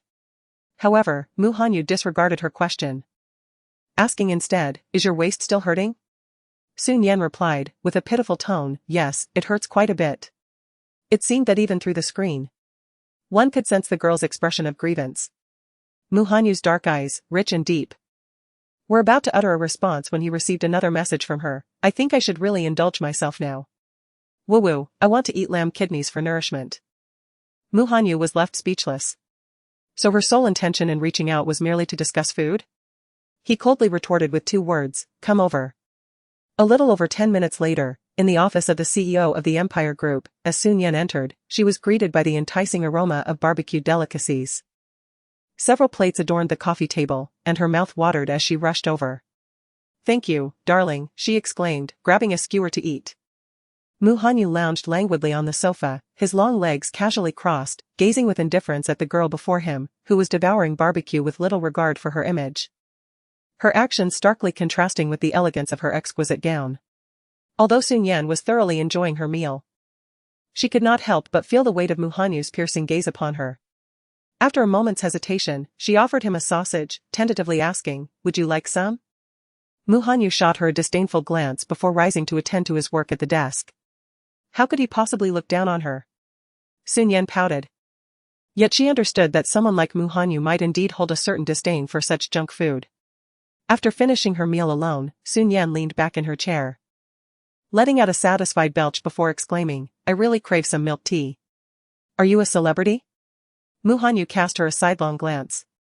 "I am. But don't you think I appear too slender?" Mu Hanyu quietly averted his gaze. Feeling humiliated, Shi Nian approached him, placing his hand on her waist. "Just take a look. My waist is so slim, shouldn't I perhaps gain a little weight?" Mu Hanyu furrowed his brow, remembering the injury on her waist, and slightly shifted, allowing his fingers to encircle her waist. With a slight pressure from the man's hand, Shi Nian lost her balance and fell into his embrace. Chapter 11, the boss surprisingly engaged in intimacy in the office of familiar. Invigorating scent mingled with a potent aura of hormones wafted through the air as Su Nian found herself seated upon his thigh. The thin fabric of her attire barely concealing the powerful muscles that lay beneath. Mu Hanyu momentarily lost his train of thought. Just as he was about to speak, the door swung open, and the assistant, in a hurried tone, exclaimed, "Boss." However, upon witnessing the scene within the room, the typically aloof and self-restrained boss was seen cradling a woman in his embrace. Though her face remained obscured, her figure was undeniably exquisite. Su Nian attempted to rise hastily, only to be suddenly seized by a sharp pain in her waist, eliciting a yelp, "It hurts." The assistant, taken aback, stammered, "Is this true? The boss is so audacious. Engaging in such activities in the office?" His mind went blank from the shock, and all he could manage was a concerned, "Boss, please take care of your health." Upon uttering those words, a piercing gaze shot in his direction, prompting the assistant to retreat swiftly, ensuring the door was securely closed behind him. It was at this moment that Su Nian realized someone had entered, yet she could not afford to dwell on it now. Mu Hanyu inquired, "Does your waist hurt?" "Yes." Su Nian replied, her almond-shaped eyes brimming with tears, a picture of utter vulnerability. Mu Hanyu's strong hand enveloped her waist, prompting Su Nian to cry out, "It hurts, woo-woo. Could you, please, take me to the bed?" Su Nian's complexion had turned pale. With a firm yet gentle grip, Mu Hanyu lifted her in his arms and proceeded towards the resting room. The assistant at the door felt a surge of excitement. Was this a transition from the office to the bedroom? Boss is indeed a boss, but who is that woman? Curiosity gnawed at him. His presidential office boasted a spacious and independent lounge, adorned in a minimalist yet exquisite gray-brown palette, exuding an air of sophistication and elegance. Mu Hanyu gently placed her on the bed, while Su Nian, wincing in pain, tightly grasped his sleeve, beads of sweat forming on her forehead. "Shall I call a doctor to examine you?" he inquired. "No need, it's just a slight ache." "I can endure it," Su Nian replied, her almond-shaped eyes glistening with reassurance. Mu Hanyu studied her for a moment before conceding, "All right," and then he stepped outside. Su Nian thought to herself, what a typical man. She removed her dress and reclined on the soft bed, feeling drowsy after dinner. As she drifted into a light slumber, she sensed the door creak open, stirring her awake. Upon realizing it was Mu Hanyu, she relaxed and surrendered to the embrace of sleep once more. The man's elegantly defined fingers parted the covers, revealing the girl clad only in her undergarments. His gaze darkened momentarily, and he swiftly applied some essential oil to her waist, gently kneading the area. Then he carefully unwrapped the bandage. Su Nian slept soundly, awakening refreshed and revitalized. The persistent ache in her waist had seemingly dissipated. She picked up her dress to put it on, only to notice a tube of ointment resting on the bedside table. Though the English name was unfamiliar, Su Nian recognized it. In her previous life, she had once utilized this expensive ointment developed in the laboratory, which had made her feel a twinge of regret even at that time. However, its efficacy was undeniable. It guaranteed that wounds would remain scar-free. Suddenly, a thought crossed her mind as she lifted her skirt to inspect the bandage around her waist, confirming that it had indeed been replaced with a new one. Had Mu Hanyu changed her dressing while she slept? A warmth flowed through her heart unexpectedly, and she chuckled softly. Perhaps men were not as cold-hearted as they appeared. As she exited the lounge, her eyes fell upon the handsome and dignified man seated behind the desk, and she hurried towards him. "Darling, have you not taken a break?"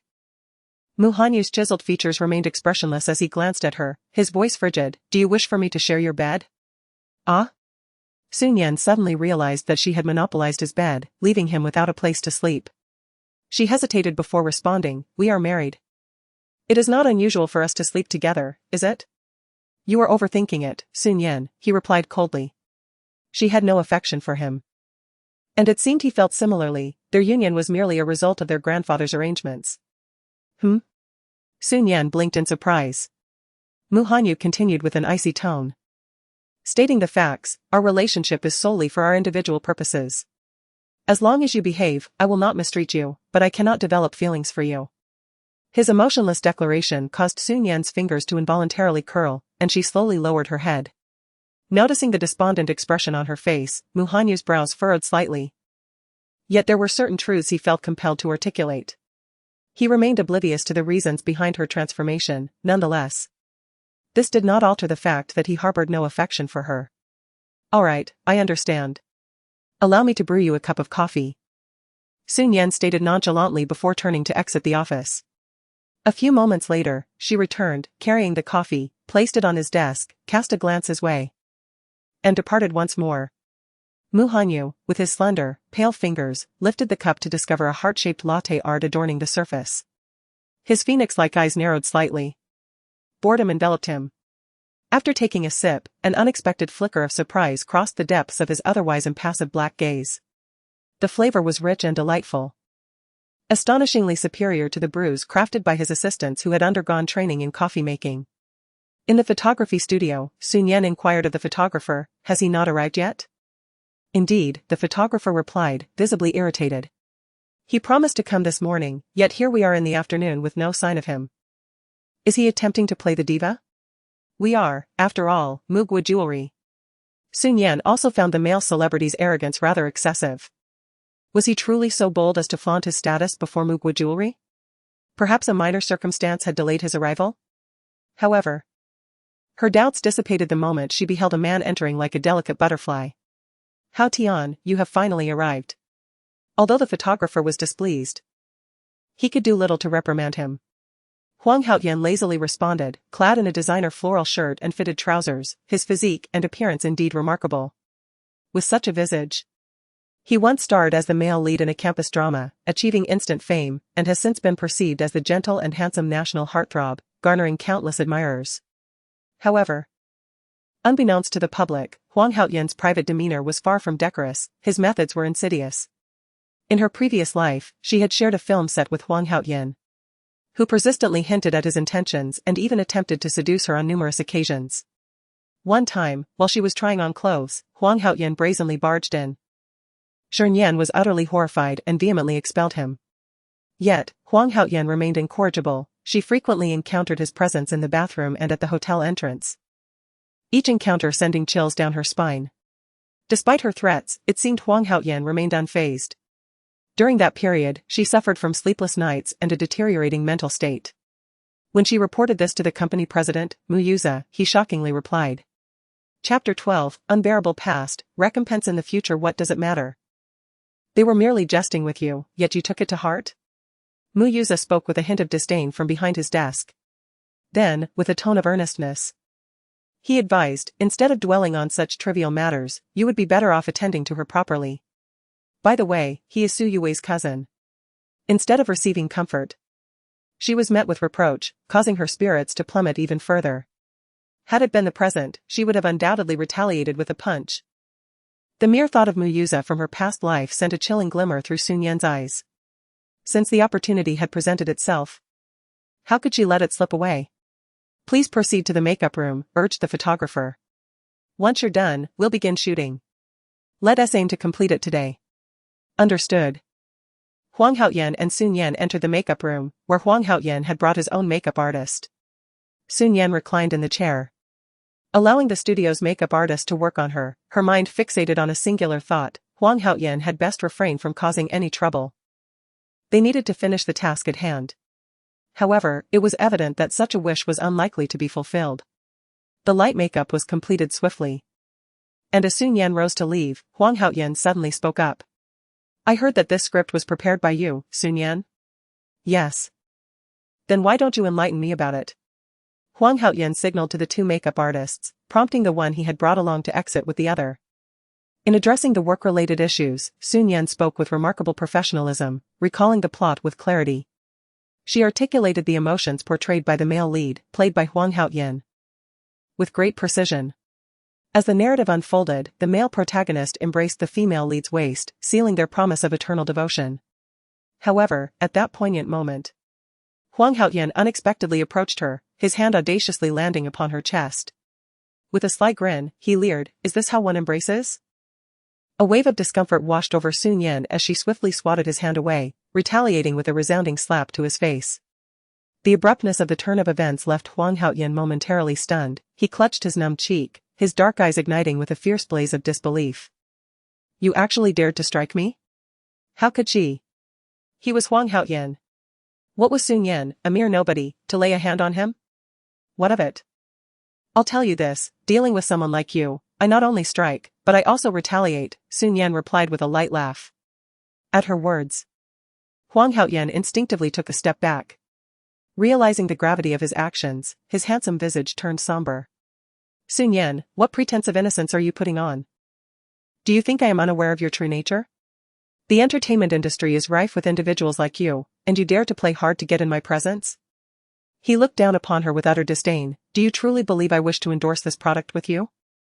Let me be clear, if you provoke me further and withdraw, it will be your downfall. Is that so? How impressive, she retorted. Are you beginning to feel fear now? If you seek my forgiveness, I might consider it. Huang Haoyan truly believed that Shi Nian was intimidated.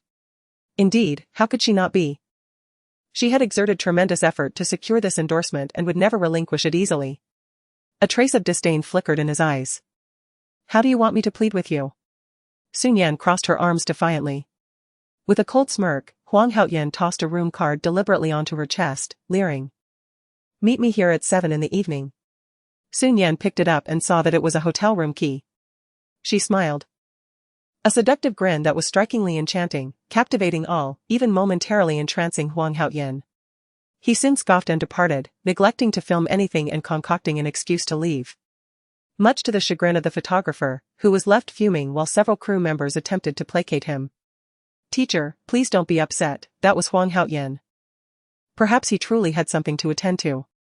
Just moments ago, Huang Haoyan had seemed fine, yet after entering with Shi Nian for a makeup session, he refused to shoot. Suddenly, someone began to spin conspiracy theories. Shi Nian happened to overhear this remark as she emerged, her voice light and languid. If you have something to say, speak plainly.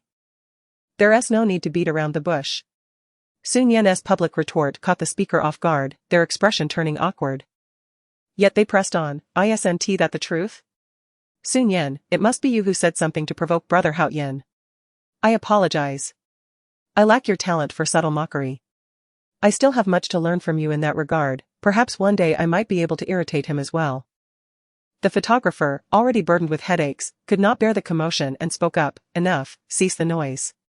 Let us resume tomorrow. Shi Nian, you should return home as well. As Shi Nian exited the Mugwa jewelry, she received a call from Sister May. Ah. Shi Nian gasped, Sister May, what is the matter? Why on earth did Mugwa choose you? Why?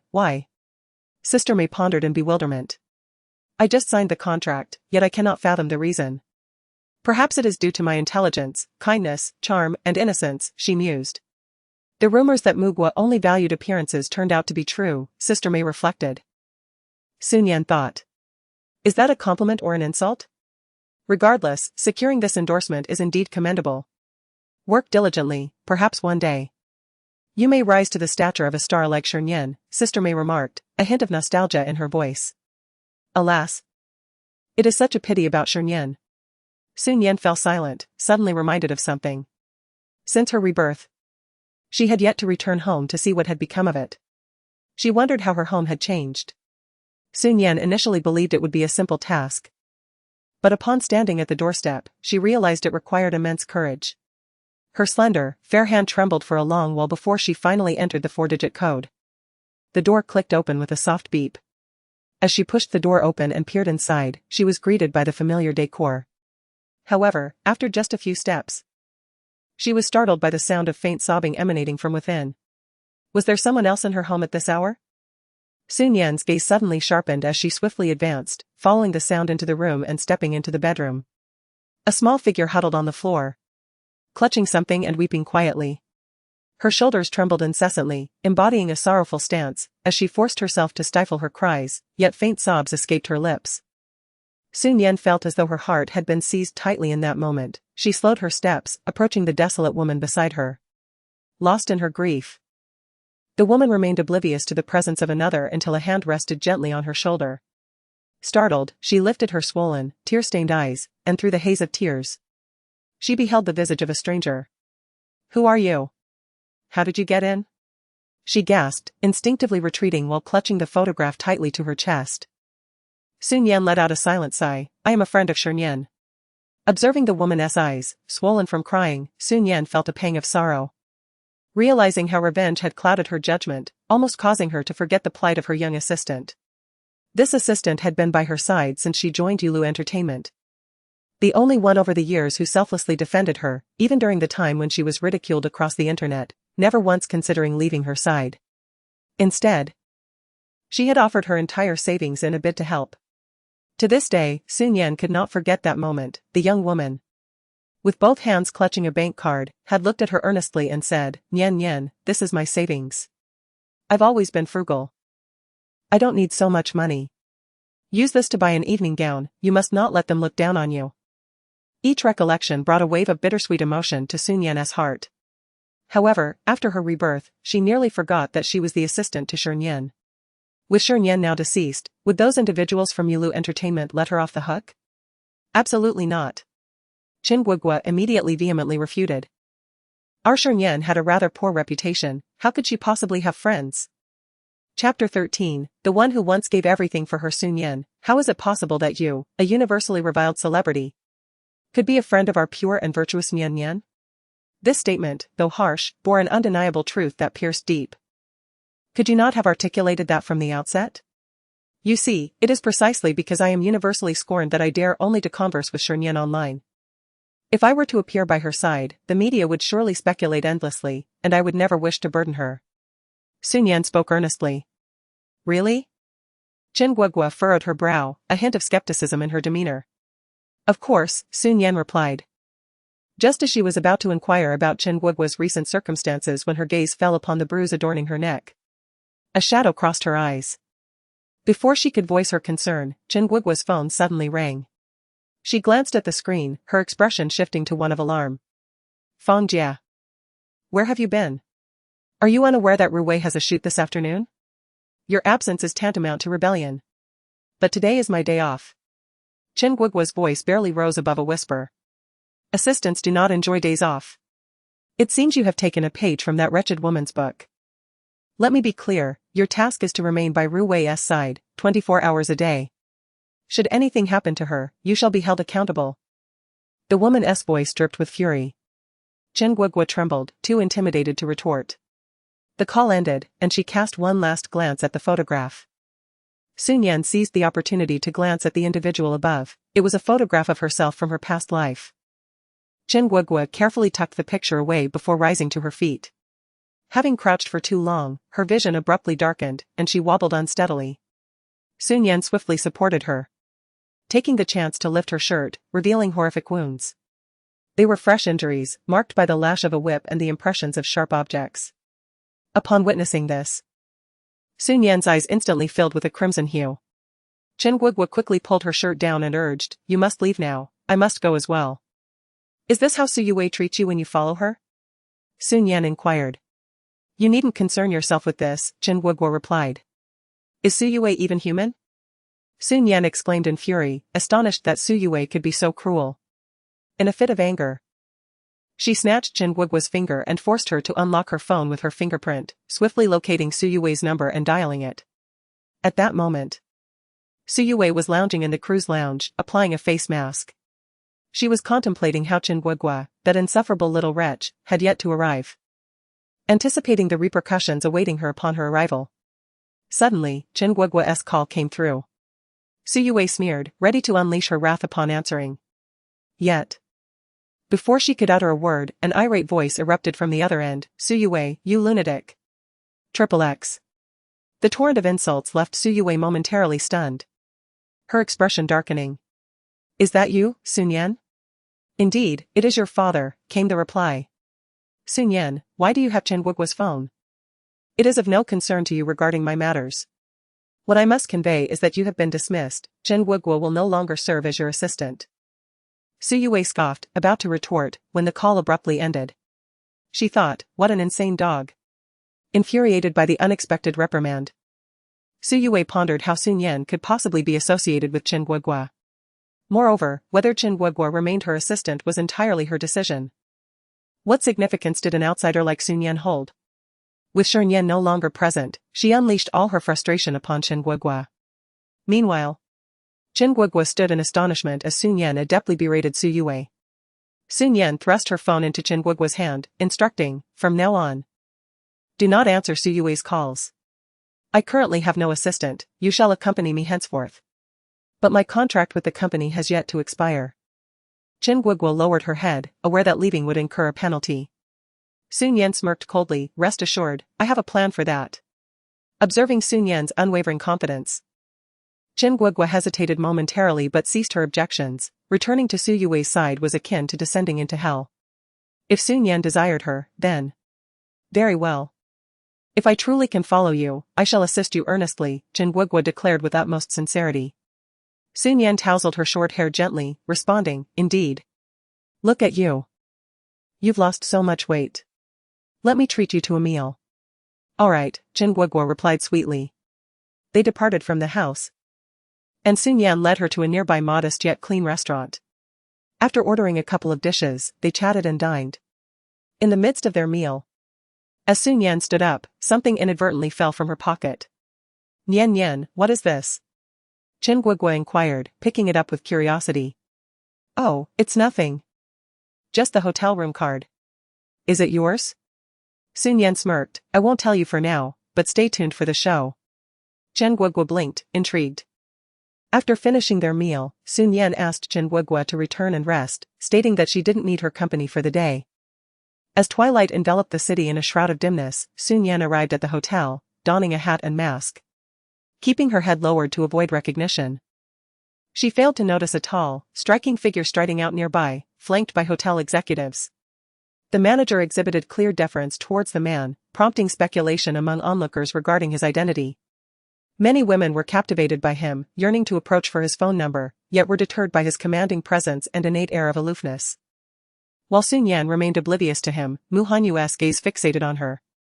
From her silhouette and attire, he quickly deduced her identity. What a sneaky move. What could this woman possibly be doing here? Thoughts of the scandalous rumors surrounding Su Nian crossed his mind. Previously indifferent, as he had not witnessed anything firsthand, he now found her mysteriously appearing at the hotel, compelling him to entertain unsavory thoughts. Or perhaps, after enduring so many days, Su Nian truly could not contain herself any longer? Mu Hanyu's handsome visage instantly darkened, a chilling aura enveloping the vicinity, rendering the senior executives around him utterly silent.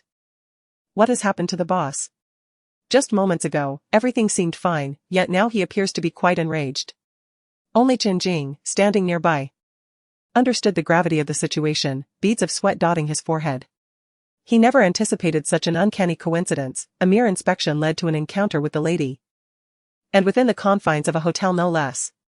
Bearing the weight of the moment, he spoke up, Boss, shall we investigate? Mu Hanyu's voice was chillingly cold, investigate. Understood, boss. Once they exited the hotel, they returned to the Empire Group by car. In a mere 10 minutes, Qin Jing exhibited his remarkable efficiency. Standing before the desk, he reported, Boss, I have found the information. The lady indeed booked a room, number 4089. Furthermore, I discovered that Huang Haoyan is also in that hotel, occupying the adjacent room. For this endorsement, he is collaborating with the lady. As he concluded, he sensed a palpable shift in the office atmosphere, which had grown as frigid as a winter's frost. Chapter 14, Misunderstanding erupts. Mu Hanyu's strikingly handsome face was now shrouded in a layer of frost. Late at night, he chose to stay in a hotel instead of returning home. One could easily surmise his intentions. Qin Jing felt an overwhelming urge to lament in despair, Madam, could you not exhibit a modicum of restraint? Even with a formidable figure shaking the city at your side, you remain unsatisfied. Resorting to a hotel was one thing, but to be so unfortunate as to be discovered was another matter entirely. Qin Jing dared not dwell on the implications. Leave, the man uttered coldly, his words crisp as ice. Qin Jing understood that someone would surely face dire consequences tonight. He refrained from further comment and departed swiftly. As night descended, the city lights flickered to life. Yet, in the shadows beyond their glow, how much darkness lingered. At MX Hotel, at 6:30, Huang Haoyan returned, engaged in a phone conversation with Su Yue. Su Yue was aware that Su Nian had received the room key and smirked disdainfully to herself. She appeared so innocent on the surface, yet was she not just another shameless soul visiting a man's room in the dead of night? The reporters were prepared, tonight. They would expose Su Nian's scandalous reputation. Su Yue's voice dripped with malice. Sister, I actually think she's quite beautiful, why not let me have a night with her? You rascal, you're interested in a mere bus stop? Aren't you afraid of catching something? Huang Haoyan felt a twinge of nausea at the thought. But the image of Shi Nian's face lingered in his mind. Sister, I have protection, nothing will happen. Suit yourself. Huang Haoyan chuckled softly, exchanged a few more words. And then heard a knock on the door. He hastily said, it must be Shi Nian. Sis, I'll hang up now. He quickly ended the call and rushed to open the door, exclaiming, why are you so late? You should go take a shower. However, upon seeing the person outside, his eyes widened in surprise. In room 4089, Shi Nian was in the midst of a shower when her phone suddenly rang. She hurriedly dried her fingers and answered, only to hear a man's deep, chilling voice, where are you? Shi Nian felt a pang of guilt, usually. Mu Hanyu paid her no mind. Why was he suddenly inquiring about her whereabouts? She couldn't admit she was at the hotel. If Mu Hanyu discovered her plans, they would surely be jeopardized. I'm out with friends, she replied. Inside the dimly lit car, the man's long, slender fingers tightened slightly, his cold, dark gaze fixated on the brightly lit hotel nearby. Where are you playing? He asked. Just shopping at the mall. I'll be back soon. Shi Nian's voice came through sweetly. Yet, his expression darkened further, and he abruptly hung up. Indeed, she was a woman full of deceit. A glance revealed a coffee cup, which he disdainfully tossed into the trash. The thought of consuming anything she had brewed made him feel nauseous. He despised the notion of catching someone in the act, but this time, Shi Nian had crossed his principles. It was time to reveal her true nature to his grandfather. Only then would his grandfather cease to be deceived by her.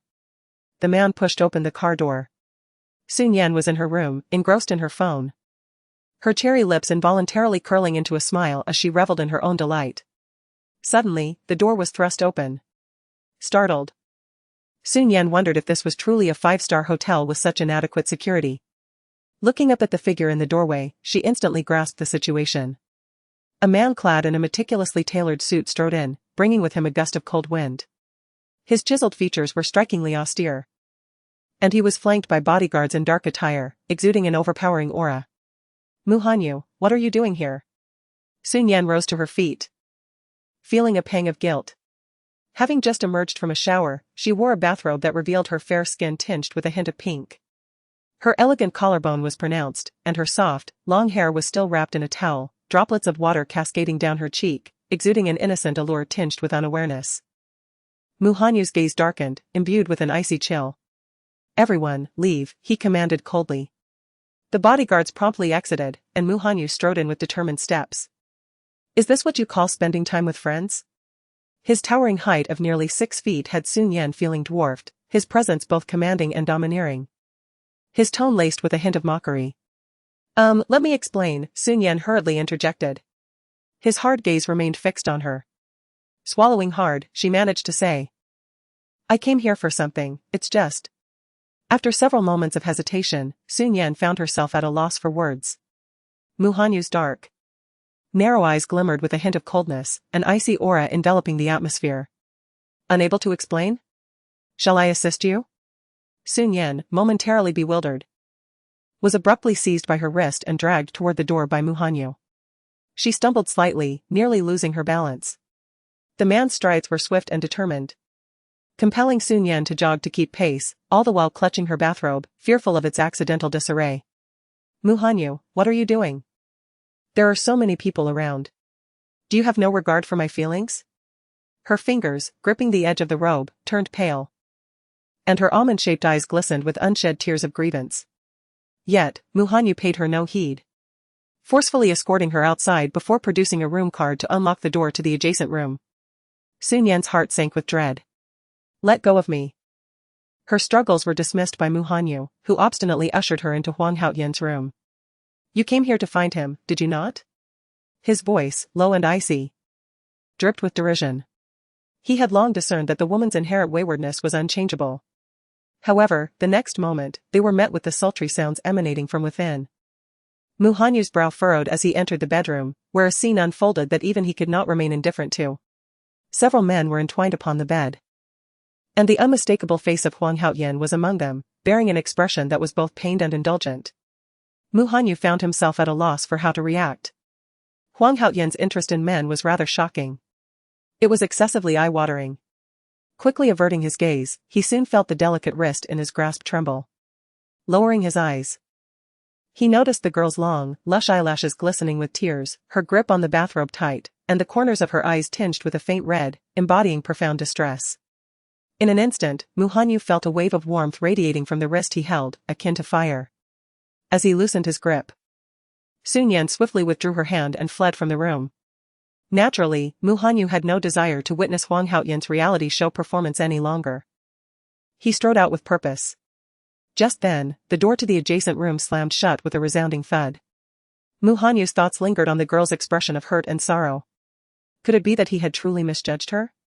With his thin lips pressed together, Muhanyu raised his long, pale hand and knocked on the door, only to be met with an extended silence from within.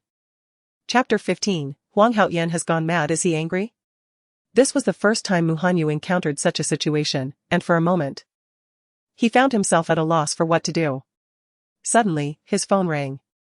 Upon answering, after hearing the words on the other end, he promptly replied, "I'll be there shortly." In the room, Shi Nian awaited the sound of the man's knock once more, but unexpectedly, the next moment brought her a bank transfer from Muhanyu. Counting the zeros, Shi Nian gritted her teeth. He truly was generous. Accompanying the sum was a note. "This was a misunderstanding. I hope there won't be a next time." To witness someone apologize with such overwhelming dominance was indeed characteristic of Muhanyu. So, he simply left like that? Out of frustration, Shi Nian returned the entire amount. Muhanyu responded with a question mark, but she chose not to reply, ultimately blocking him entirely. The following morning, reporters had already gathered outside the hotel, eagerly anticipating the moment Shi Nian would emerge from Huang Haoyan's room. However, as noon approached, it was several men who exited instead. What was going on? Wasn't it said that Shi Nian was with Huang Haoyan? Who knew? Could it be that she had been deceived? The reporters felt somewhat disheartened. Yet one had already captured photographs, a smirk playing on his lips. What is the use of this? They're all men, what kind of sparks could possibly fly? Who knows, maybe they can. Stop it, that's just disgusting. Wait, look over there. Isn't that Shi Nian? Upon spotting Shi Nian, the reporters regained their enthusiasm, snapping photos in a frenzy. However, Shi Nian did not emerge from Huang Haoyan's room, did she? So what? From this perspective, who could discern the truth? The female journalist shot a glare at the intern. Netizens only care about what they see, who is concerned about the actual truth? Yet, isn't that deceiving everyone? You insolent brat, in this era, traffic is everything. Shi Nian's reputation has long been tarnished, and no one would doubt its authenticity. The female journalist reprimanded him sternly and then looked at the photograph with satisfaction. Perhaps this time, we might even become renowned reporters because of it.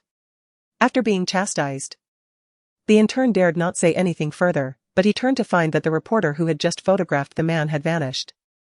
Before long, a piece of news from JW News Agency rapidly ignited the internet. Shi Nian became aware of it, primarily due to her fiery-tempered manager, Shi Nian. What on earth are you doing? Who were you with last night? Who else could I be with? I was alone. Don't give me that nonsense. The reporters captured you leaving Huang Haoyan's room. The manager shouted vehemently. Well, these folks are certainly quick, Shi Nian chuckled. You can still laugh? Mei Jia was tempted to crawl through the internet cable to see if it was truly Shi Nian, her anger palpable as she mocked. After all your hard work to secure this endorsement, your sole thought is to hook up with a male star? A male star? Huang Haoyan hardly qualifies. Shi Nian replied confidently, rest assured, Mei Jia, everything is under my control. Mei Jia. A few seconds later, she hung up the phone. Shi Nian was beside herself with rage. She had also given up. Choosing a spacious bubble tea shop, she sipped her drink and playfully sent a message. In the next moment, the phone rang immediately. Shi Nian, you wretched woman. Did you instigate what happened last night? I swear I will kill you. Huang Haoyan. What are you talking about? I can't comprehend your words, but I did notice 3 men exiting your room last night. Was it not an exhilarating experience? I will kill you. Huang Haoyan's eyes blazed with fury. The greatest humiliation of his life had transpired yesterday. How dare Shi Nian? How dare she? He, the young master of the Huang family, had been so publicly disgraced by 3 men. Huang Haoyan was on the verge of madness. Wishing to eliminate Sun Yan, "You better come over here immediately, Sun Yan, or I will send you straight to hell. I simply refuse to go." With each word, Sun Yan cheerfully hung up the phone, a smirk playing on her lips. "Huang Haoyan, everything happening now is well-deserved." Infuriated by the disconnection, Huang Haoyan nearly hurled his phone against the wall. No, he could not forgive this woman, Sun Yan. Suddenly, a thought crystallized in his mind. He immediately called his manager. "Cancel Sun Yan's endorsement opportunity. Let us see if she will come begging." Moreover, as he glanced at his phone, he had seen the news. Given Sun Yan's tarnished reputation, Mugwa Jewelry would undoubtedly dismiss her. She was an underdog, and after much effort, she finally secured this opportunity. Should she let it slip away, she would never rise above her circumstances. She could not believe that she was not afraid. The agent's message arrived swiftly. What? Mugwa Jewelry declined? How could this be? Huang Haoyan was in disbelief and immediately sent a voice message in response. The agent replied promptly, "I too find it hard to believe. Yet Mugwa has indeed turned us down. How vexing. Where could the issue lie?" The thought crossed his mind that Sun Yan might have connections in Mugwa, having usurped Su Yue's position. But that was of no consequence. Huang Haoyan logged into his account and posted a Weibo update. Huang Haoyan v. I always assumed my partner would be Su Yue, but to my surprise, the news came that it was Sun Yan instead. I am genuinely disappointed. And I never anticipated that Sun Yan would engage in such actions. I have already declined once, I hope there will not be a second time.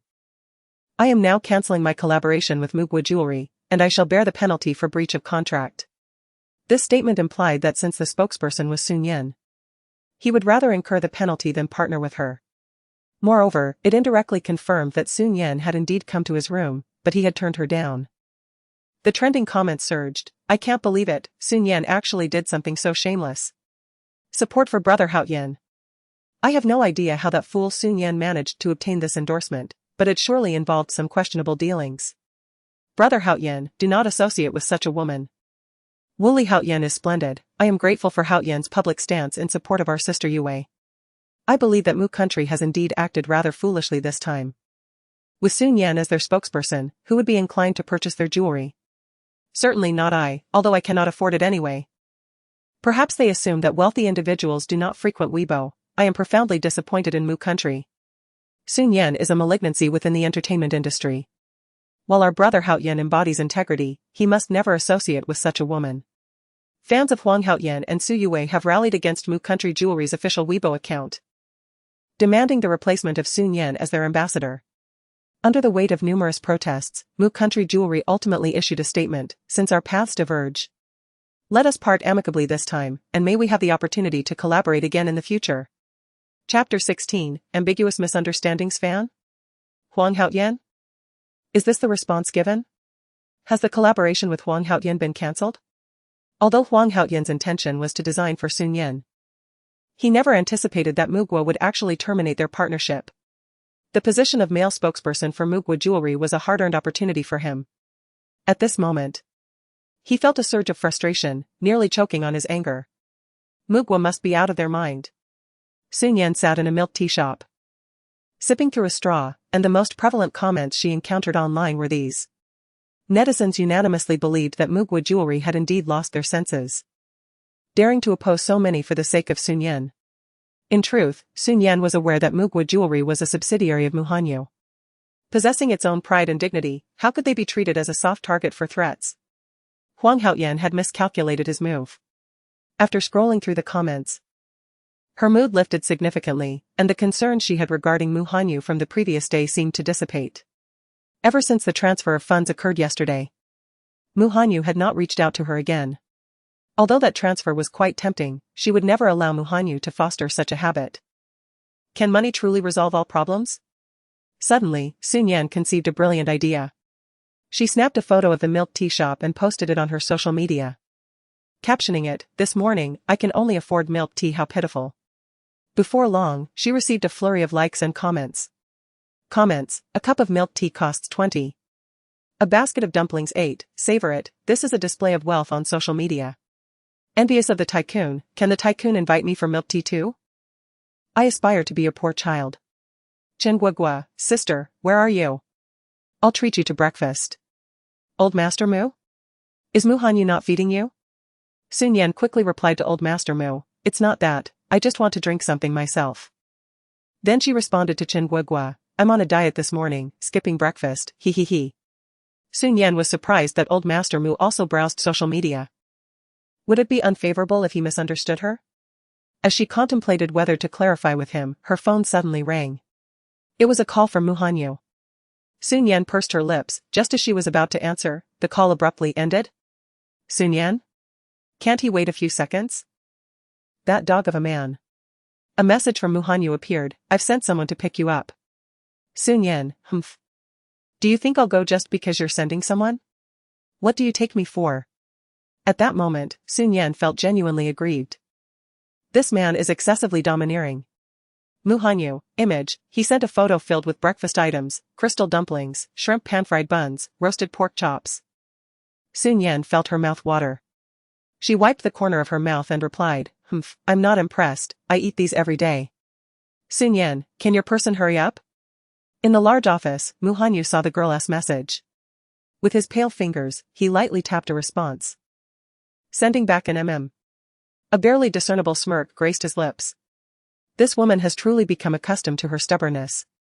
15 minutes later. Sun Yan was picked up and brought directly to the president's office of the Empire Group. Do you not know how to knock?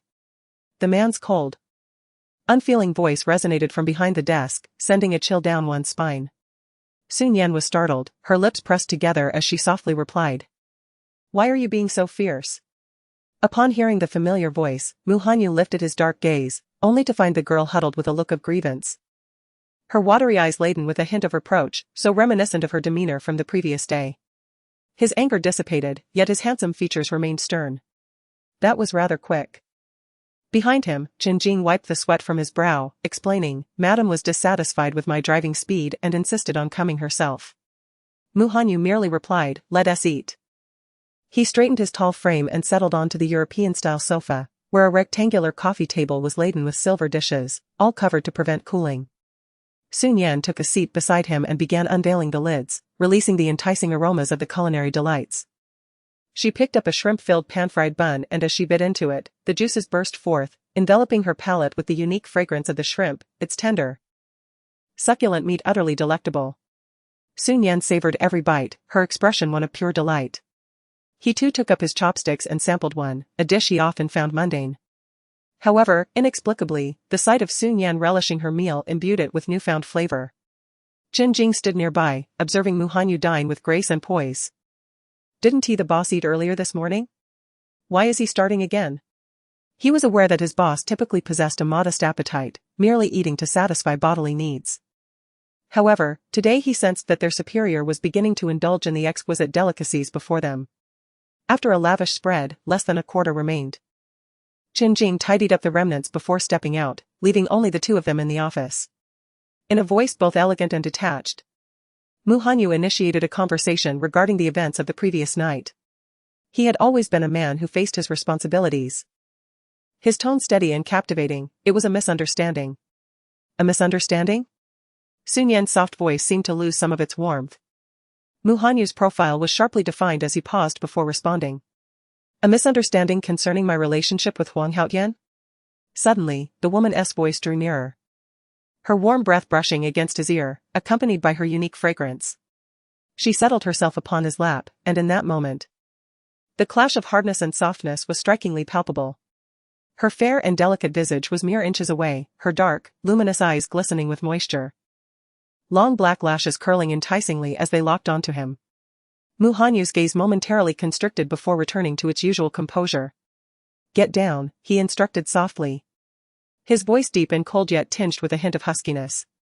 Instead of retreating, her exquisitely beautiful face leaned closer, their noses nearly touching, breaths mingling.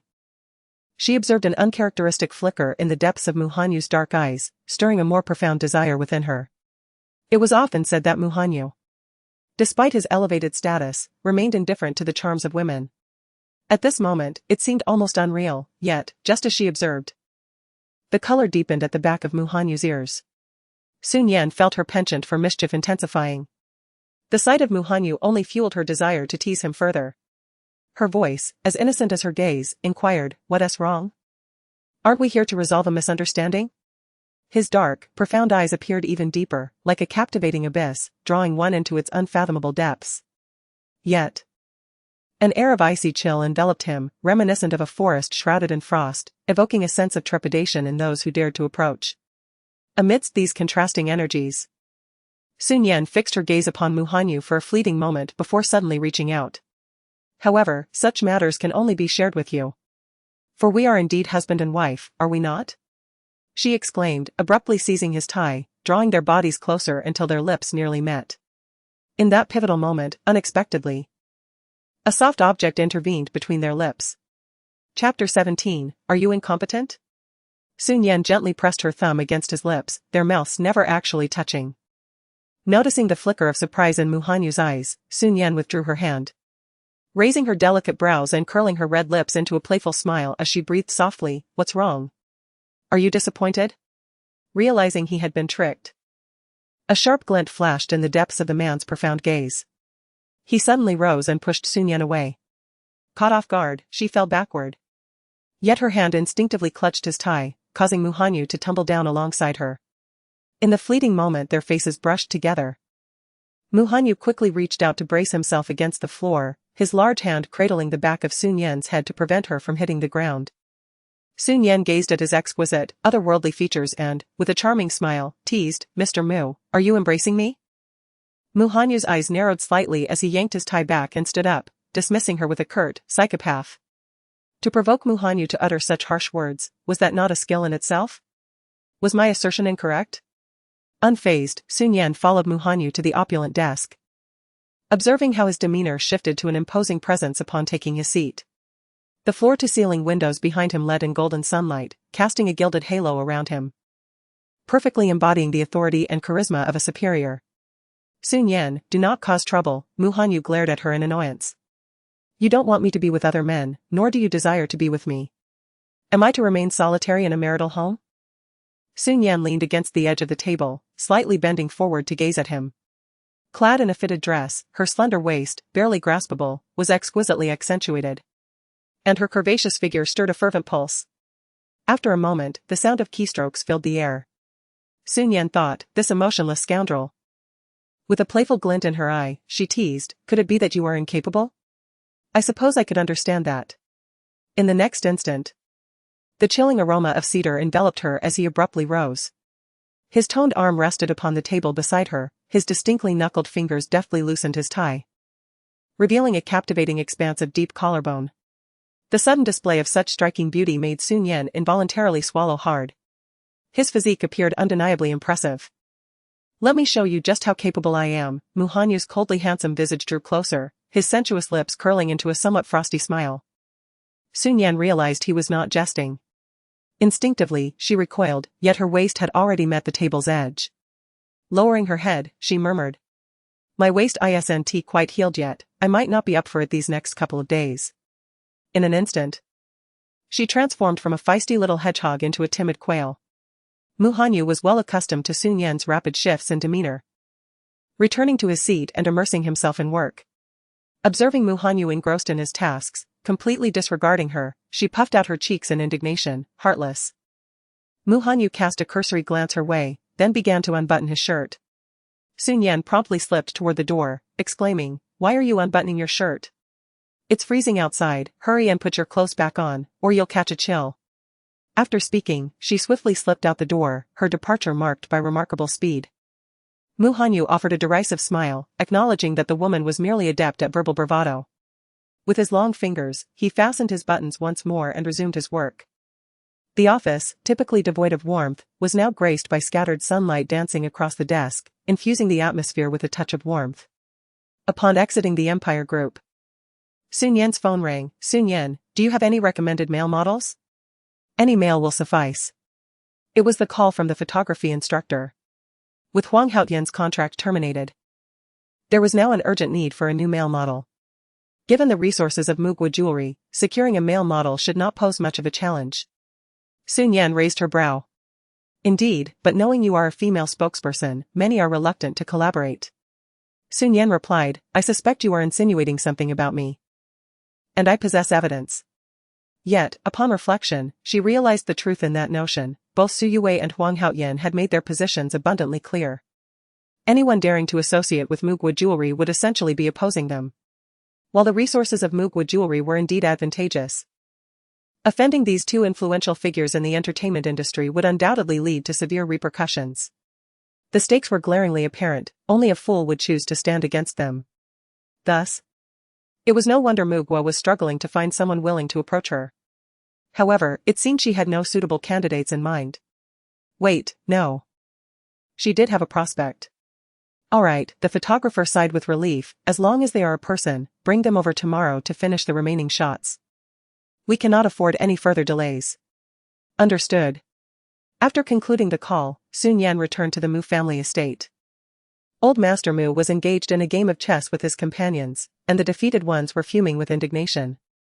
Sun Yan stepped in to take over Master Mu's turn, and before long, she turned the tides of the game. Master Mu was elated, akin to a child of 3. Exclaiming, see? My granddaughter-in-law is truly remarkable. The elderly gentlemen, however, were left feeling quite humiliated by the mockery. Suddenly, one of them coughed gently. A benevolent smile gracing his face as he remarked, at this hour, my precious great-grandson should be returning from school. If he does not see me, he will surely miss me. I must take my leave. Master Mu replied, what blatant bragging. Who cares?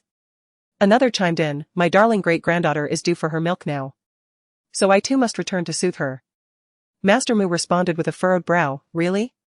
The final gentleman rose as well, saying, Master Mu, I must be off too. My twins become quite restless when they do not see their great-grandfather daily. I envy you, free from such troubles. Though he spoke of envy, the pride in his tone was unmistakable. Master Mu, having been outdone 3 times in succession, felt a surge of anger coloring his face a deep green. These 3 old codgers. What is so special about having great-grandchildren? I detest such ostentation.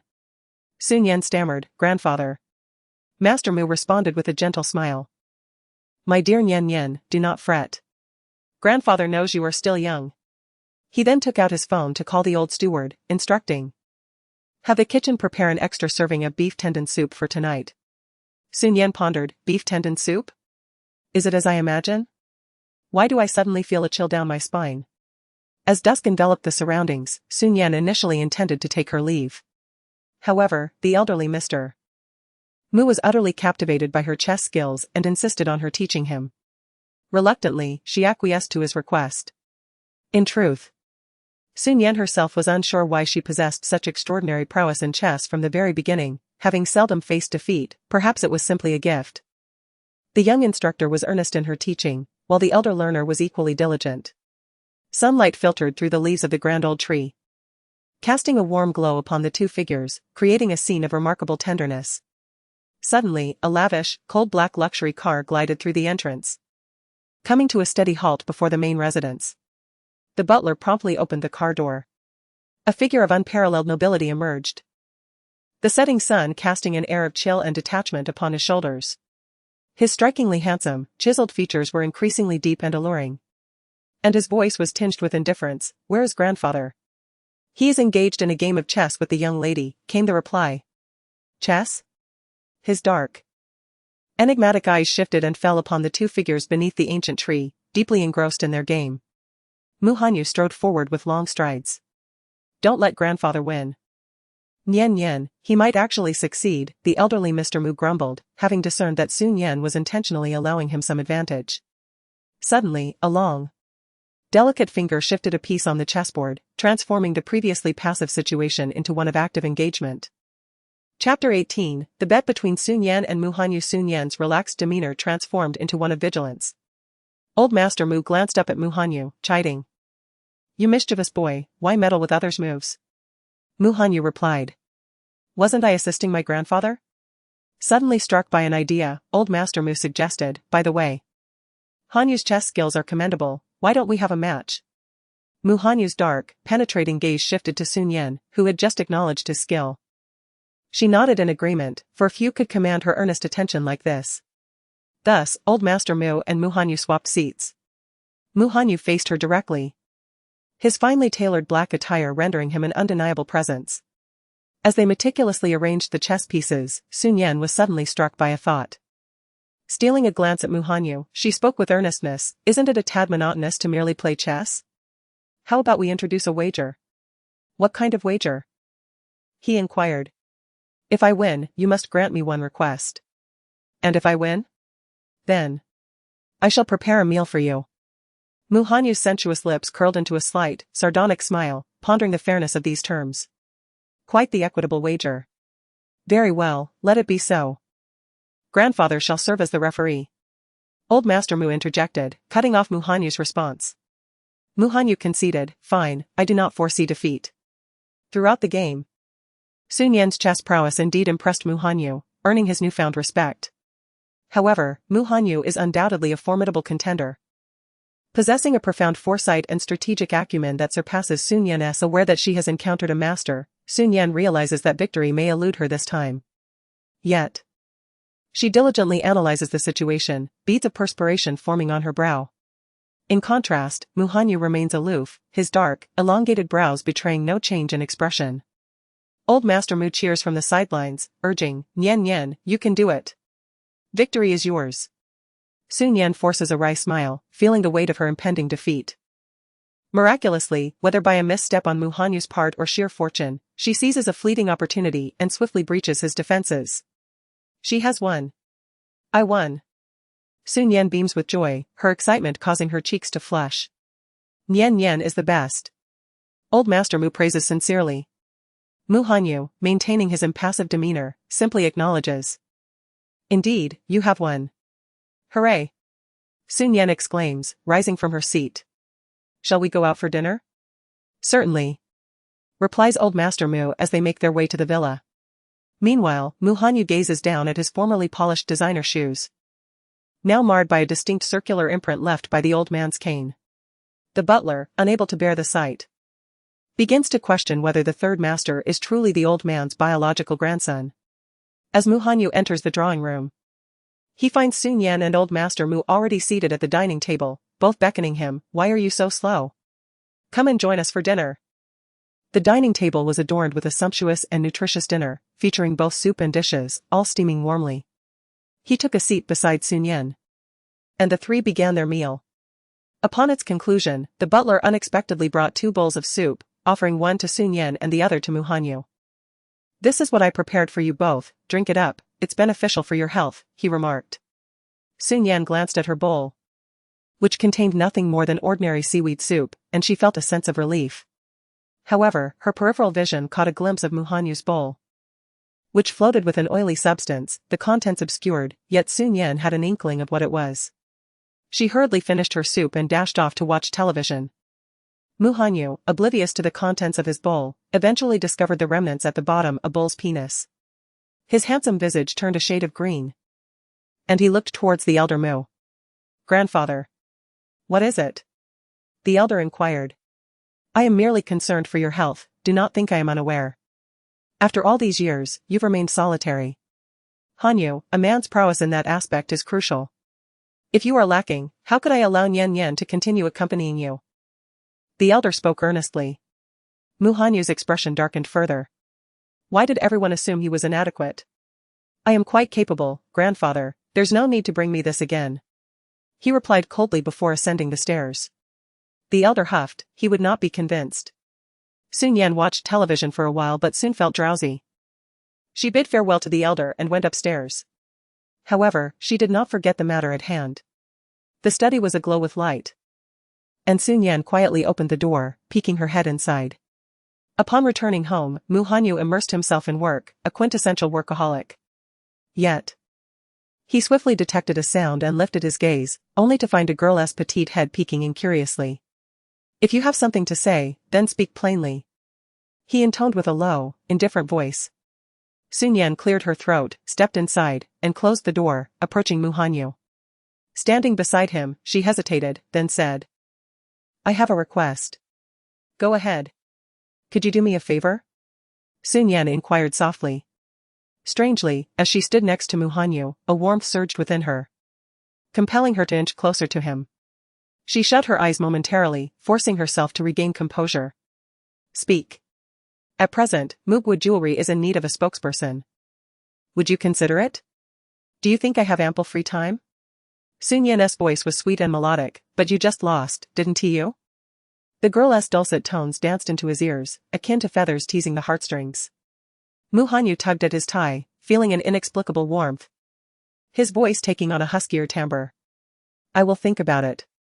All right, please let me know your decision swiftly, Shi Nian replied with a bright smile before hurrying out. It appeared she would have to sleep here tonight, unlike when she resided at the Mu household where she had her own room. Now, she could only bathe in Mu Hanyu's quarters. After her shower, the heat dissipated considerably, however, fatigue surged intensely. And she found herself drifting off to sleep on the bed. At 11 o'clock, Mu Hanyu concluded his hectic work. Upon rising and returning to the bedroom, he stepped into the bathroom, shedding his garments. As he activated the shower, fine droplets cascaded over his physique, tracing along the contours of his alluring collarbone, gradually enveloping his robust chest as they descended into the depths of his sculpted physique. After his cleansing ritual, he wrapped himself in a towel, dried his hair, and retired to bed. Once the lights were extinguished, Mu Hanyu closed his eyes to rest. Suddenly, he sensed something rolling beside him. In her dreams, Shi Nian felt the warmth adjacent to her and instinctively nestled closer, pressing her entire being against him. Mu Hanyu's gaze shifted dramatically. He promptly turned on the bedside lamp and, under its illumination, discovered Shi Nian beside him. How could this woman be sleeping here? With his brows slightly furrowed, he contemplated awakening her, yet his acute hearing detected a sound at the door. Someone was eavesdropping. It could only be his grandfather, it was unmistakable. His grandfather's tactics were consistently predictable. He decided to extinguish the light and disregard Shi Nian. However, the girl's supple form was entirely pressed against him, her skin imbued with the same fragrance of the shower gel. To complicate matters further, her legs were entangled beneath him, rubbing against him incessantly. Chapter 19, Mu Hanyu is a scoundrel. In a low, somber tone, Mu Hanyu sternly admonished, do not move recklessly. It was unclear whether she heard him or not, but she emitted a few soft sounds and clutched him even tighter. Her delicate fingers caressed his throat, causing Mu Hanyu's body to shudder. He immediately seized her restless hand. If you move again, I shall throw you out. His cold voice gradually took on a hint of hoarseness. Shi Nian, undeterred, seemed to feel an overwhelming heat. And with a sudden motion, she yanked the bathrobe down.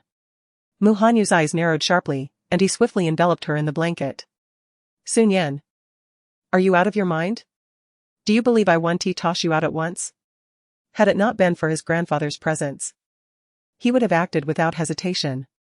At that moment, Shi Nian felt as though she were immersed in molten lava, while the man beside her resembled a refreshing spring, drawing her closer, compelling her to absorb his essence. Her lips unexpectedly brushed against his Adam's apple, and Mu Hanyu felt a jolt of electricity surge through him. This was a man's taboo. The corners of his eyes tinged with a hint of red. Gripping Shi Nian's shoulders, he rolled over, pinning her beneath him. His dark eyes now resembled a reawakened beast, his voice low and enticing, you have forced my hand. With that, he grasped the back of her head with a commanding grip and maneuvered them both down. Outside, the old gentleman heard the commotion from the room, his face beaming with delight. Well done, Wenbo, splendid work. The old patriarch praised the butler repeatedly. But, sir, I am merely executing your orders. If the young master were to take issue with me, you must not cast me aside.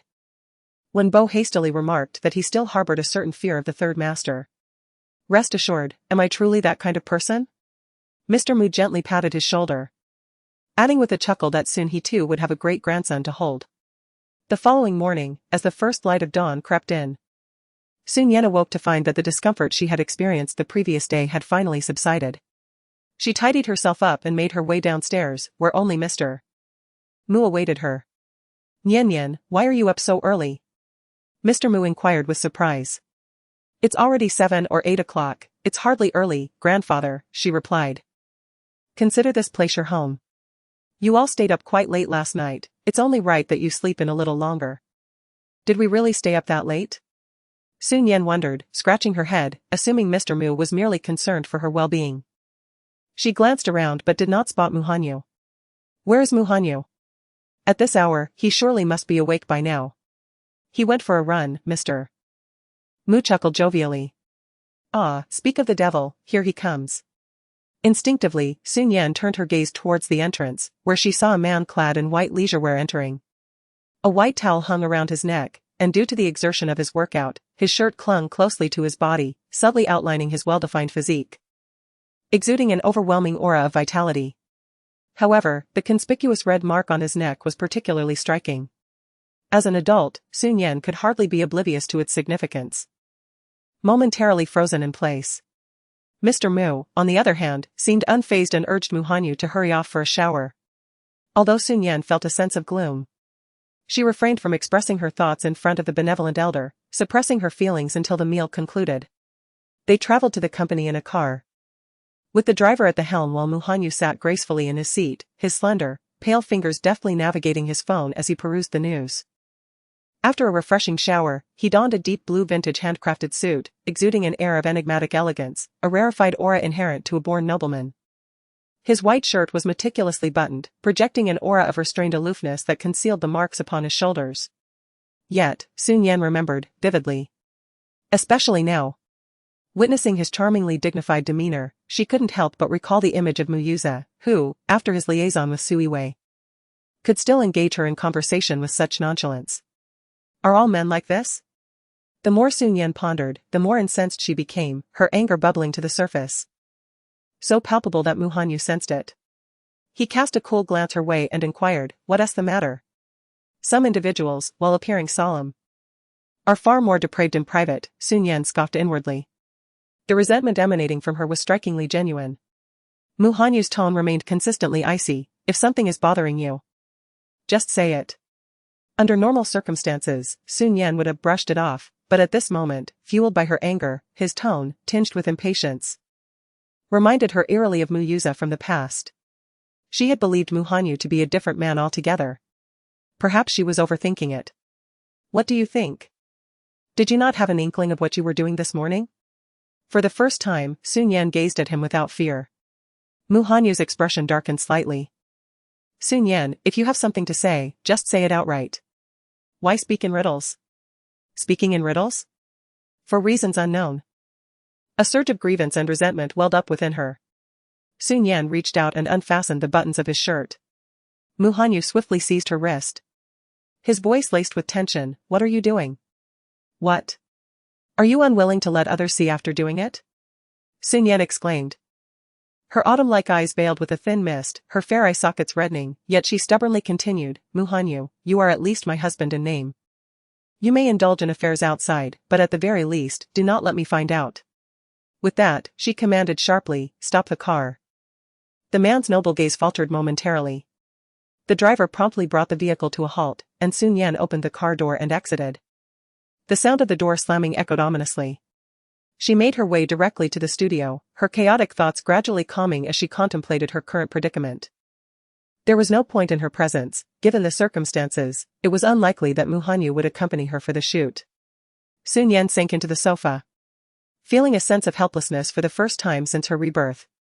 However, upon reflection, she felt somewhat better, realizing that the relationship between her and Mu Hanyu had never truly existed. Shi Nian. Suddenly, the photographer approached her to strike up a conversation. Shi Nian remained dejected, her head bowed. I'm sorry, I couldn't find a suitable person, she murmured. What are you talking about? The photographer's tone was exuberant. We found a model. Shouldn't you hurry and prepare? What? This revelation caused Shi Nian to look up in surprise, her gaze meeting that of the photographer. Noticing the redness around her eyes, the photographer inquired, what happened? Why are you crying? It's nothing, she hastily wiped the corners of her eyes.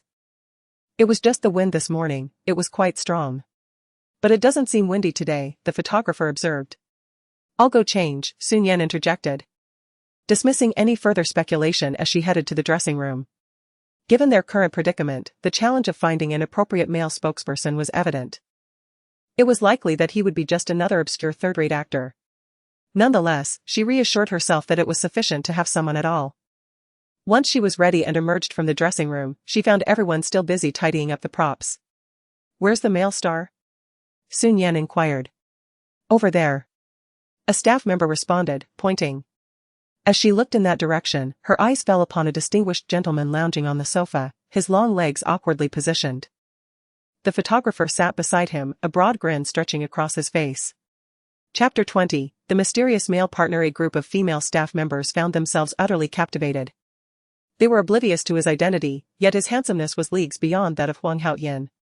There was an innate air of nobility about him, akin to a snow lotus perched upon a lofty peak, utterly unattainable. However, Shi Nian's expression swiftly darkened. Just yesterday, she had harbored hopes of collaborating harmoniously with Mu Hanyu. But after the events of this morning, her opinion of him had significantly soured. She was not entirely dependent on him, after all. The former Shi Nian had ascended through sheer determination and effort. Mu Hanyu inadvertently lifted his gaze, locking eyes with Shi Nian. She promptly averted her gaze and coldly remarked, "If we are to shoot, let us proceed quickly and not squander time." The photographer was taken aback. Is Shi Nian out of her mind? Just a few days prior, she was perfectly composed. Has the sight of a stranger revealed her true nature? Does she not realize who this person is? He could terminate her employment in an instant. Shi Nian, how can you speak like that? Be more courteous, the photographer admonished. Mu Hanyu's indifferent gaze swept over him, causing a chill to run down his spine. He cautiously remarked, "Mr. Mu, this is a newcomer, she is simply unaware, please do not take it to heart." Are we not shooting? Will we not change outfits? His voice, rich and magnetic, held a frosty edge. Yes, we are to shoot, but how can he dare to rush Mu Hanyu? It felt as if he were at fault. The photographer, wary of speaking further, promptly escorted Mu Hanyu to change his attire. A few minutes later, as the man emerged from the changing room, countless gazes converged upon him, shedding his usual ascetic and composed demeanor. The exquisite bright blue embroidered suit rendered him seemingly years younger, revitalizing his entire presence. His chiseled features appeared as if sculpted by the hands of a divine artist. His elongated, beautiful phoenix eyes, a straight nose, and sensual yet thin crimson lips resembled a perfect masterpiece. At this moment, he had cast aside his usual deep aloofness, radiating an unparalleled charm and spirited energy, akin to a prince stepping out from the pages of a comic book. Yet, the aura surrounding him remained chillingly intense. Oh my goodness, how handsome! Ah! I feel faint. I could leap over walls for him, from now on, he is the only one I shall love. A multitude of women swooned over him, several displaying expressions of near swoon. The photographer was also quite pleased, though a challenging issue loomed. The promotional film they aimed to create required the male lead to embody gentleness and adoration. However, with Mr. Mu's excessively frigid presence and his usual disinterest in women, would he be able to deliver? The photographer felt a twinge of concern. Mu Hanyu approached Shi Nian. Before he could draw near, she decisively stepped forward to the front of the curtain, not sparing him a glance, her demeanor icy. The man, maintaining an air of indifference, positioned himself beside her and softly inquired, "Why are you ignoring me?" His gentle breath brushed against Shi Nian's ear, an intimate proximity. "Humph," Shi Nian replied coldly. "Are we familiar? Don't try to get close." Who was it that had been trying to ingratiate themselves with her previously? Are you hallucinating? I don't know. Just stay away from me. Shi Nian's expression was devoid of emotion. The photographer nearby was rendered speechless, his jaw nearly dropping at the scene before him. The noble and distinguished man approached the girl, who frowned with indifference. Rather than showing anger, he appeared to be amused. What on earth is happening? Shouldn't it be Shi Nian seeking out Mu Hanyu instead? How has the situation reversed so completely? This world feels utterly surreal. Teacher, aren't we going to start shooting? Shi Nian inquired, eager to finish quickly and avoid any further encounters with Mu Hanyu. Let us get on with it, we need to shoot right away. The photographer instinctively responded, urging the crew to prepare the props. As the camera began rolling, Shi Nian's demeanor shifted dramatically. The first scene depicted a couple's breakup. Her soft, flowing hair cascaded down as she stood in the rain, holding an umbrella, watching the man walk further away. Her aura was profoundly somber, as if she and the city itself were being swallowed by the relentless downpour. The second scene showcased the woman's solitary struggle for success. Shi Nian sat at her desk, bathed in sunlight, engrossed in her work. However, upon seeing something, her gaze suddenly shifted, her fingers trembling slightly. She ultimately closed the book, allowing tears to cascade down her cheeks. In total, there were 5 segments. After their separation, the female lead soon realized that the male lead had his own reasons for their breakup. She granted him an opportunity to meet her, standing on the lawn where they had often strolled together, waiting for his arrival. Yet, what she received was a box containing a diamond ring, revealing that the male lead had already succumbed to a terminal illness, unable to turn back.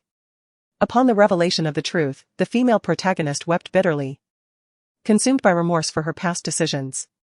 The final scene crystallized around the diamond ring, as she fell asleep in tears, dreaming of the male protagonist's return. He knelt before her, proclaiming that it was all merely a jest, and he proposed to her. At that moment, Muhanyu also knelt before her, gazing up at her with earnest eyes. Petals drifted gently in the breeze, rendering the scene beautifully poignant. He took her hand, his voice rich and alluring. "Will you marry me?" The man's gentle tone lingered in her ears, and Shi Nian found herself momentarily stunned before regaining her composure. Looking into his fathomless, abyss-like eyes, she succumbed to temptation and breathlessly uttered 3 words, "I will." "Excellent!" the photographer exclaimed excitedly, abruptly shattering the enchanting atmosphere. "This shot is remarkable. If released, it will undoubtedly elevate the sales of Mu country jewelry to new heights." Shi Nian quickly regained her composure, her earlier shock and emotion transforming into indifference. She cast a cold glance at Muhanyu before striding towards the dressing room. Upon exiting, she observed the elegantly aloof man had changed his attire, reverting to his usual reserved and profound demeanor. His cold, distant aura commanded respect and discouraged any form of familiarity. Shi Nian merely glanced at him before shifting her gaze to the photographer, bidding farewell as she prepared to leave. Reaching the doorway, she fortuitously spotted a taxi approaching. Shi Nian raised her hand to hail it, only to feel a firm grip on her wrist. The taxi came to a halt, and the driver inquired, "Miss, are you leaving?" "Yes," Shi Nian replied, attempting to free herself, but the man's grip was surprisingly strong. She bit him in a fit of anger. However, Muhanyu seemed to sense the shift first. He released his grip and wrapped his arm around her waist, then addressed the driver, "We won't be taking the car." "Why not say so earlier?" "Don't waste my time," the driver retorted angrily before departing. A chill flickered in Shi Nian's eyes as she sharply pressed her heel back, eliciting a muffled groan from the man behind her. "Muhanyu, do not overstep your bounds." She distanced herself and turned to face him, her tone icy. A hint of amusement danced at the corners of his mouth, yet his demeanor remained cold, exuding an oppressive aura. "Shi Nian, cease your antics." "Antics?" Shi Nian pointed at herself, feeling as though she had stumbled upon a great jest. Is this how all men behave, assuming that a disagreement equates to unreasonable fussing? Furthermore, was it not he who had erred? She stepped forward, grasping his tie and giving it a slight tug, drawing them closer. Despite her grip, his formidable presence remained unshaken. He gazed down at her with cold, unsettling eyes. Undeterred, she held his gaze, her clear eyes locked onto his face. "Mr. Mu, I possess a rather pronounced aversion to filth. Therefore, I implore you, do not touch me, for it would evoke feelings of disgust." Chapter 21, I find you disgusting with that. She elegantly released his hand and departed. The darkness in Muhanyu's gaze became increasingly pronounced, and the atmosphere around him turned ever colder. Disgusting? Is she implying that he is filthy? What on earth is this woman talking about? Not long after her graceful exit, Shi Nian discovered her predicament. She was genuinely in dire financial straits. After paying 50 yuan for the fare, she realized her entire fortune barely amounted to a little over 100. Reluctantly, she checked her bank card, and after a struggle to log in, she was met with a glaring zero. Yet, astonishingly, she transferred money without hesitation, effortlessly sending hundreds of thousands to Muyuza, even including the smallest of amounts. Shi Nian was infuriated. She yearned to rise above her circumstances. However, with such meager funds, not only was rising up an impossibility, but even affording a meal was a challenge. Thus, Shi Nian sought out her manager. To her surprise, she discovered that Shi Nian was from the same company. Perhaps in her previous life, she had been too consumed by her work to notice the happenings around her. After much searching, she finally located Sister May's office. It was evident that the artists under her management were not particularly prominent, as the office was rather modest. "Sister May, what brings you here? Aren't you supposed to be shooting a commercial?" "I've finished that, Sister May. I've come to you with something important, Shi Nian replied earnestly. Seeing the seriousness etched on Shi Nian's face, Zhou Mei set aside her work to listen. Shi Nian took a deep breath and said, "Could you lend me a few thousand to tide me over?" Zhou Mei responded. "You sought me out just to say this?" "Indeed. I am utterly devoid of funds," Shi Nian lamented with a quivering voice. Zhou Mei regarded her with a complex expression. For she was perhaps the sole individual privy to Shi Nian's circumstances, a spouse of considerable wealth, yet she had repeatedly risked everything to assist Muyuza. All along, Shi Nian had exuded an air of pride, looking down upon others. And now, she dared to solicit financial aid from her? "Is that truly you?" Zhou Mei suddenly inquired. The question pierced Shi Nian's heart, her expression shifting subtly. Could it be that she had been uncovered? What prompts such an inquiry? Wasn't it customary for you to request money from your husband when you were short? Shi Nian felt an immense relief wash over her. Her gaze sharpening as she fixed it upon Zhou Mei. "No, I shall resolutely embark on a journey of self-reliance from this moment forth. I will never again solicit funds from others. I am determined to ascend to greatness once more." "Then why do you seek funds from me? When exactly have you ever reached such heights?" Zhou Mei retorted. "Only in dreams." Shi Nian interjected hastily, extending her hand. "Sister Mei, are you not just anyone? You are akin to my reborn guardian." A sudden recollection struck her. In her previous life, she had indeed heard of Sister Mei's illustrious reputation. She had once been a premier agent, known for her fiery temperament yet remarkable insight, having nurtured numerous top-tier stars. However, after incurring the ire of Su Yue's agent, she had plummeted from her zenith and now found herself managing fledgling talents akin to Shi Nian, struggling to rise from the mire. Zhou Mei regarded her with disdain. But she could not bear to see her truly suffer. With a hint of dissatisfaction, she transferred 2,000 yuan to her. Upon receiving the funds, Shi Nian felt an overwhelming urge to embrace her in gratitude. Roll, hurry outside. Mei Jia, wait, I still have matters to attend to. I wish to act. Are there any roles available for me? Zhou Mei gazed at her in utter astonishment. You? What is wrong with you? What do you mean? I am quite adept at acting, Shi Nian replied with unwavering confidence. Zhou Mei examined her with an expression of profound complexity. Are you certain you are not feverish? Shi Nian insisted. I assure you, I am perfectly fine. Mei Jia, grant me an opportunity, let me strive to transform my bicycle into a motorcycle. I fear I may face bankruptcy otherwise. Despite her words, Zhou Mei produced several documents for her perusal. Shi Nian leafed through them, ultimately finding none to her liking. You dismiss these? Given your current status, it is rather commendable that you can access such scripts. Zhou Mei remarked. But Mei Jia, these scripts are simply unsuitable. Years of experience as an actress had honed Shi Nian's discerning eye, enabling her to readily assess quality. Alas, your reputation is rather tarnished. Which respectable production team would willingly engage you? However, I do have a rather intriguing opportunity to suggest. Zhou Mei's tone shifted to one of mystery. Shi Nian's curiosity piqued. She inquired softly, what is it? A friend of mine is organizing a variety show and is currently seeking celebrity guests. Though the remuneration is modest, it presents a valuable opportunity. What kind of variety show? Come, I shall take you to see, you will not be disappointed, Zhou Mei asserted. Shi Nian genuinely believed it to be an excellent variety show. Upon arriving at the location and gazing at the dilapidated office before her, she fell into a profound silence for a full 10 seconds. Zhou Mei and the director were engaged in a conspiratorial conversation, occasionally casting glances at Shi Nian, which made her feel as though she had tumbled into a vast chasm. However, her peripheral vision caught sight of a poster on the desk, and she immediately recognized the variety show in question. The Years of You, Me, and Him is a reality program, not particularly renowned, yet the chief director, Qin Jia, is quite famous for having produced television dramas that achieved nationwide acclaim. However, his transition to variety shows saw ratings plummet dramatically, and The Years of You, Me, and Him failed to create significant waves, proving to be a flop. As Shi Nian pondered this, the decision was already made on the other side. All right. What our show needs right now is precisely someone like her. The current guests have all garnered excellent reputations online, but upon careful consideration, we still require a star with a substantial number of detractors to fill the gap. Zhou Mei remarked with a beaming smile, then it's settled. Sun Yan thought. I don't believe I've expressed my opinion yet. Furthermore, what does it mean to be a star with many detractors? While it was permissible to belittle her, her reputation should remain untarnished. Zhou Mei and Qin Jia were nearly ready to sign the contract when Sun Yan hurriedly interjected, Sister Zhou. It seems you haven't solicited my opinion, have you? Do you even have the right to bargain with me over this debt? Zhou Mei responded without hesitation.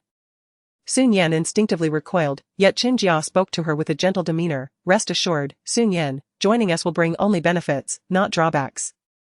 Sun Yan's lips twitched slightly. A struggling variety show seems to lack the credibility to voice its opinions. Of course, Sun Yan would never articulate such thoughts.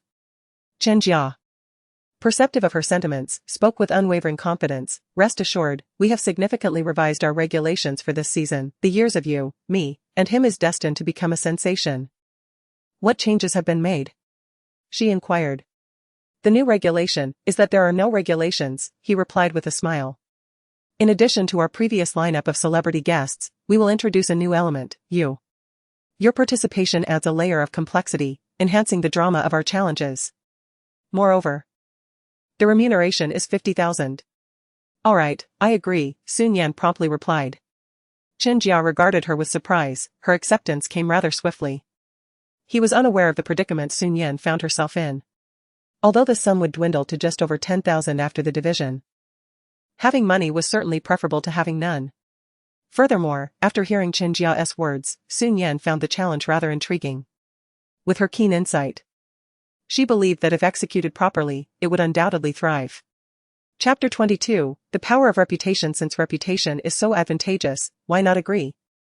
Quickly sign the contract, Mei. Sun Yan urged Zhou Mei.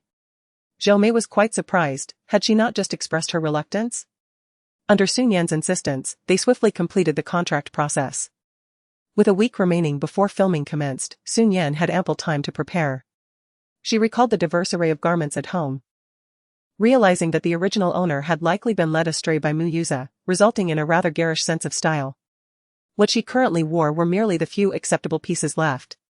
Once preoccupied with various announcements, she scarcely had a moment to breathe. And it had been ages since she last visited a shopping mall. Given that this shoot would undoubtedly require a considerable period, Sun Yan was determined to acquire some presentable attire. Thus, Sun Yan called Chen Guogua and ventured to the newly opened shopping center. This mall boasted numerous luxury brands, featuring many styles that Sun Yan favored. Why not try some on? Chen Guogua inquired tentatively. Sun Yan glanced at her phone, which cost only 2,000. And shook her head, no, I don't really fancy them. Chen Guogua silently observed Sun Yan, whose face was nearly pressed against the window display, and sighed. Why not give it a try? It won't cost anything to test them out. With her logic resonating, Sun Yan promptly agreed, all right, let's go ahead and try. Both Sun Yan and Chen Guogua were dressed in a relatively simple and comfortable manner. The sales assistants here were quite discerning, recognizing that the two were not affluent and hardly bothering to engage with them. However, Sun Yan was unconcerned by this and walked alongside Chen Guogua towards the garments on display. Chen Guogua gazed in admiration, exclaiming, is this the one? It truly looks exquisite.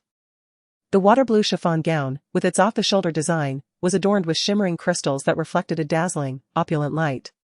I believe it suits you perfectly, do give it a try. Chen Guogua urged excitedly. Sun Yan smiled softly, intending to remove the dress when a voice interrupted, who gave you permission to touch that garment? Instinctively, she turned towards the sound, spotting several individuals entering at the doorway. The sales assistant's demeanor changed immediately upon seeing them, as she hurried over to greet Miss Wang.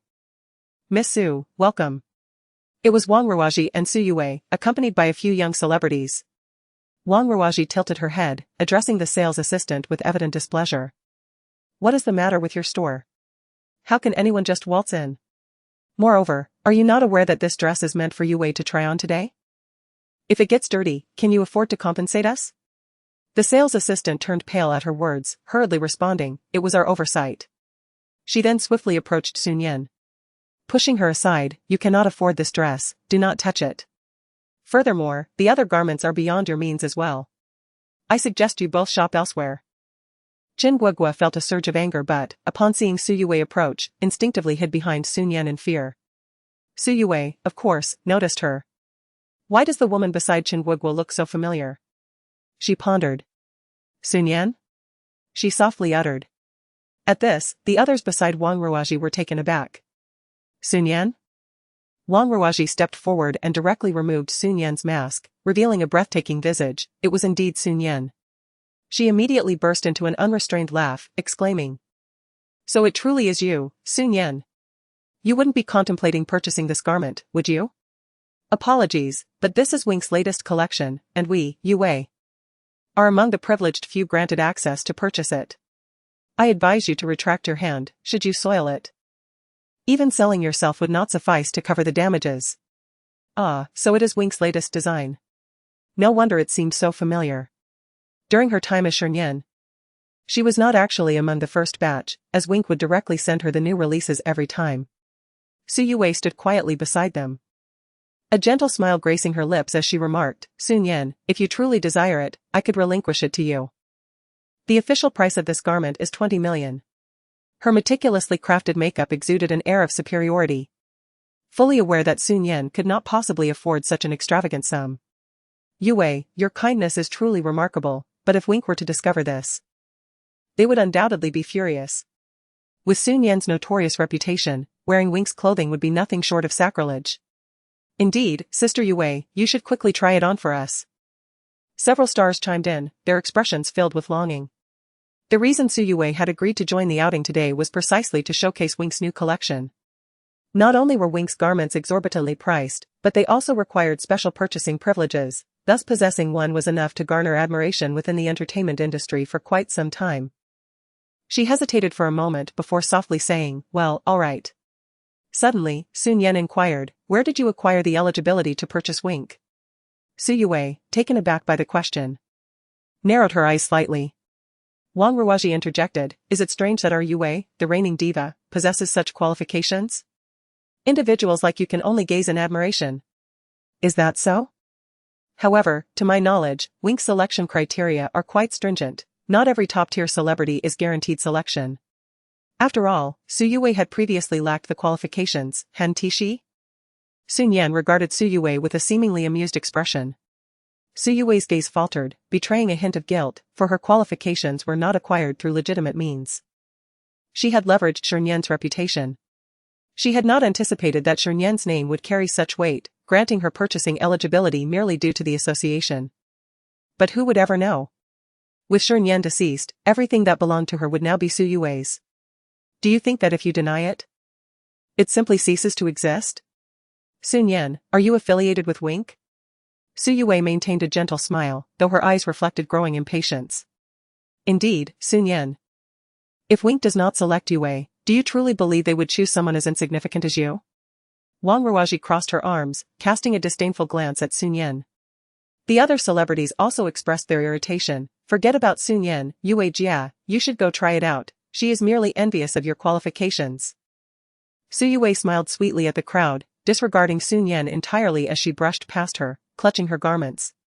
In that fleeting moment, a single phrase echoed in Su Nian's ears, one that only they could hear. Su Nian, do not presume that having secured an endorsement has elevated you, before me. You remain nothing. Su Nian's gaze fell slightly as she cast a glance at Su Yue's haughty figure striding towards the changing room. The few stars nearby continued their whispers, Sister Yue is truly remarkable. To my knowledge, she is the first in our domestic entertainment industry to receive such qualifications. Indeed. Sister Yue possesses genuine talent, unlike certain individuals who lack any self-awareness. I believe she is simply envious of Sister Yue and dares to question her. Does she truly think that Yue would grant her any qualifications? Occasionally, their glances flickered towards Su Nian, filled with disdain and scorn. Chen Guoguo bit her lip, yearning to speak out, yet upon seeing Su Nian appear utterly unfazed by the situation, instead engrossed in her phone, she could only frown in confusion, unable to comprehend Su Nian's actions. Everyone was denouncing her, yet she seemed to possess the leisure to play with her phone. Unbeknownst to them, in just a few short minutes, Su Nian had regained access to her email and, to her surprise, discovered a message that she had never sent. Chapter 23, a deceptive scheme. It should have been Su Yue who sent this email, with the address belonging to the director of Wink. She utilized a scheduled email to disguise her tone. Upon reading this message, I should have already departed. With my sole wish being that Wink continues to send the new styles to my dearest friend, Su Yue. My dearest friend. Is this merely a ploy to exploit her demise and seize all that she possessed? Su Nian scoffed coldly and swiftly crafted a message to the Wink director. I am a close friend of Shi Nian, and I must inform you that Su Yue has deceived you. The Wink director promptly responded, Who are you? Su Nian replied, The fact that I have access to this email indicates that I am someone Shi Nian deeply trusts. You have been misled by Su Yue. Whether you believe me or not, I invite you to attend Shi Nian's memorial service. There, you will uncover the entire truth, including the deception orchestrated by Su Yue. The recipient fell silent. Su Nian understood that the Wink director was an astute individual. The absence of a reply did not faze her. She idly toyed with her phone, awaiting a response. Before long, Su Yue emerged from the dressing room. The exquisite and beautiful designs of Wink showcased Su Yue's figure to perfection. Particularly the flowing skirt that evoked the dreams of every woman, inspiring gasps of admiration from the onlookers. Wow, it's stunning, truly remarkable. No wonder it's a Wink design, some can only gaze in envy. Transformed into a lemon essence, Su Yue stands before the mirror. Content yet momentarily chilled by the last remark she overhears. Turning to the star who uttered those words, her tone is laced with a frosty detachment. What are you saying? Caught off guard, the star stammers, You didn't know that Wei and Shi Nian share a close bond? She is already heartbroken, please refrain from stirring trouble. My apologies, I was mistaken, the star quickly retracts, beads of cold sweat forming on their brow, silenced by the palpable tension. Yet, why does it seem that Su Yue's demeanor conveys not sorrow, but rather distaste? Indeed, how could one even mention Shi Nian at such a moment? Yet, someone dares to step forward, a light laugh escaping their lips. The disparity between Su Yue and Shi Nian is not trivial. Is there truly any need to compare the two? Su Yue's eyes narrow sharply. The notion of others juxtaposing her with Shi Nian has always irked her. Shi Nian has forever overshadowed her. But what does it matter now? Shi Nian is deceased. Su Yue lifts her gaze towards Su Nian. Her voice soft yet tinged with an icy edge. Su Nian, I have warned you, do not utter those two words. What is the matter? Is it sorrow or fear? Su Nian steps closer, a radiant, provocative smile gracing her lips. Do you fear that once Shi Nian resurfaces, you will amount to nothing? Su Nian clearly discerned the coldness swirling in Su Yue's eyes, yet it was swiftly suppressed. Her voice remained calm. I am friends with Shi Nian. Is there anything wrong with that? I have never contemplated such matters. Truly never contemplated? Su Yue retorted, even if you can never measure up to Shi Nian. Do you harbor no thoughts at all? In what way do I fall short of Shi Nian? Su Yue puffed her chest, a hint of mockery in her tone. Whatever Shi Nian possesses, I possess as well, merely lacking the fortune to attain the Best Actress award. Indeed, where does Sister Yue fall short of Shi Nian? Wang Ruaji chimed in, Su Nian, cease your attempts to sow discord. For instance, Shi Nian receives the latest pieces from Wink as gifts, whereas you must acquire the privilege to purchase them. Su Nian lightly poked Su Yue's chest, her eyes glinting with playful nonchalance, a smile that was both leisurely and casual. Yet, it left Su Yue momentarily breathless, her voice instinctively rising. What difference does it make? At least I possess the purchasing privilege. Su Nian. Do those who have nothing truly believe themselves superior? Wang Ruaji approached, shoving Su Nian aside with a look of disdain. Su Nian, are you unwell? Your words stem from envy towards Sister Yue, don't they? Sister Yue, ignore Su Nian, she is undoubtedly envious and resentful because she cannot obtain that garment. It's truly absurd. Su Nian speaks as if the purchasing privilege is common to all, while Yue is the foremost figure in the entertainment industry. Wink typically crafts garments for the elite. Su Nian, stop barking like a rabid dog. Your envious demeanor is truly grotesque. Listening to the words of so many, Su Yue gradually felt a sense of calm settle in her heart. She shouldn't have spoken to Su Nian like that. Did she really have the right? With her spirits lifted somewhat, Su Yue intended to proceed to payment when, unexpectedly, someone entered from outside and approached her directly. Take off that clothing. Who permitted you to wear it? In an instant, all eyes were fixed upon the newcomer, the store manager. Su Yue was taken aback for a moment, finding the situation somewhat amusing, and casually glanced at Wang Ruaji. Wang Ruaji looked the manager up and down, incredulous. Do you not know who she is? How dare you speak to her like that? I do know, but you are not qualified to purchase this garment. Su Yue felt utterly speechless. She pulled out her phone to display the qualification card that had been sent from the wing headquarters, only to discover it had suddenly expired. What was happening? It had been valid just that morning. Su Yue's complexion paled slightly. She hastily messaged the wing director, but received no response, and her calls went unanswered. As Su Yue appeared increasingly anxious, others were left bewildered. Wasn't she qualified? Could it be a deception? Yue, where's your proof? Wang Ruaji asked urgently. Su Yue, increasingly agitated by the inquiry, replied to the manager, I am qualified. The headquarters just issued a message stating that there is only one person in the domestic entertainment industry who holds such qualification. The manager's resolute words left everyone momentarily stunned. Before a single name surfaced in their minds, Shi Nian. Su Yue's complexion grew increasingly pale. This qualification was personally granted to me by the director. Regardless of the means by which you acquired your qualification, the situation stands as it is. His stance was unequivocal, the clothing would not be given to her. The expressions of several young stars observing Su Yue were already tinged with strangeness. They felt disappointed, yet more so, they were eager to witness the unfolding drama. They had believed Su Yue to be the foremost figure in the entertainment industry, only to discover the fade. One individual promptly stated, I just remembered I have something to attend to, I must take my leave. After speaking, he hastily departed, followed by the other two young stars who quickly sought excuses to exit as well. Wang Ruaji cautiously glanced at Su Yue, Sister Yue. Su Yue's face was set in a grimace. Without uttering a word, she turned and retreated to the dressing room. Chen Guogua, having witnessed the entire scene, felt an exhilarating sense of satisfaction. It was her first time seeing Su Yue humbled. Upon Su Yue's emergence, she shot a frosty glare at Su Nian, sneering, Su Nian. Is it amusing to have my assistant with you? She was beginning to tally the scores. If her day was to be unpleasant, Su Nian's would not fare any better. Oh, indeed, it's quite delightful, I've been enjoying my time with your assistant immensely. Su Nian responded earnestly. Did you truly think I was inquiring about that? Su Yue smirked. Since you find it so enjoyable, I shall grant it to you. However, do not forget to transfer her penalty fee of 10 million to my account. I shall allow you one day, should you delay. Chapter 24, Mu Hanyu dining with another woman. The threat embedded in her words was unmistakable. Chen Guoguo's expression grew increasingly grim as she hesitantly glanced at Sun Yan, whose exquisite and beautiful visage betrayed no sign of anxiety, maintaining her usual nonchalant demeanor.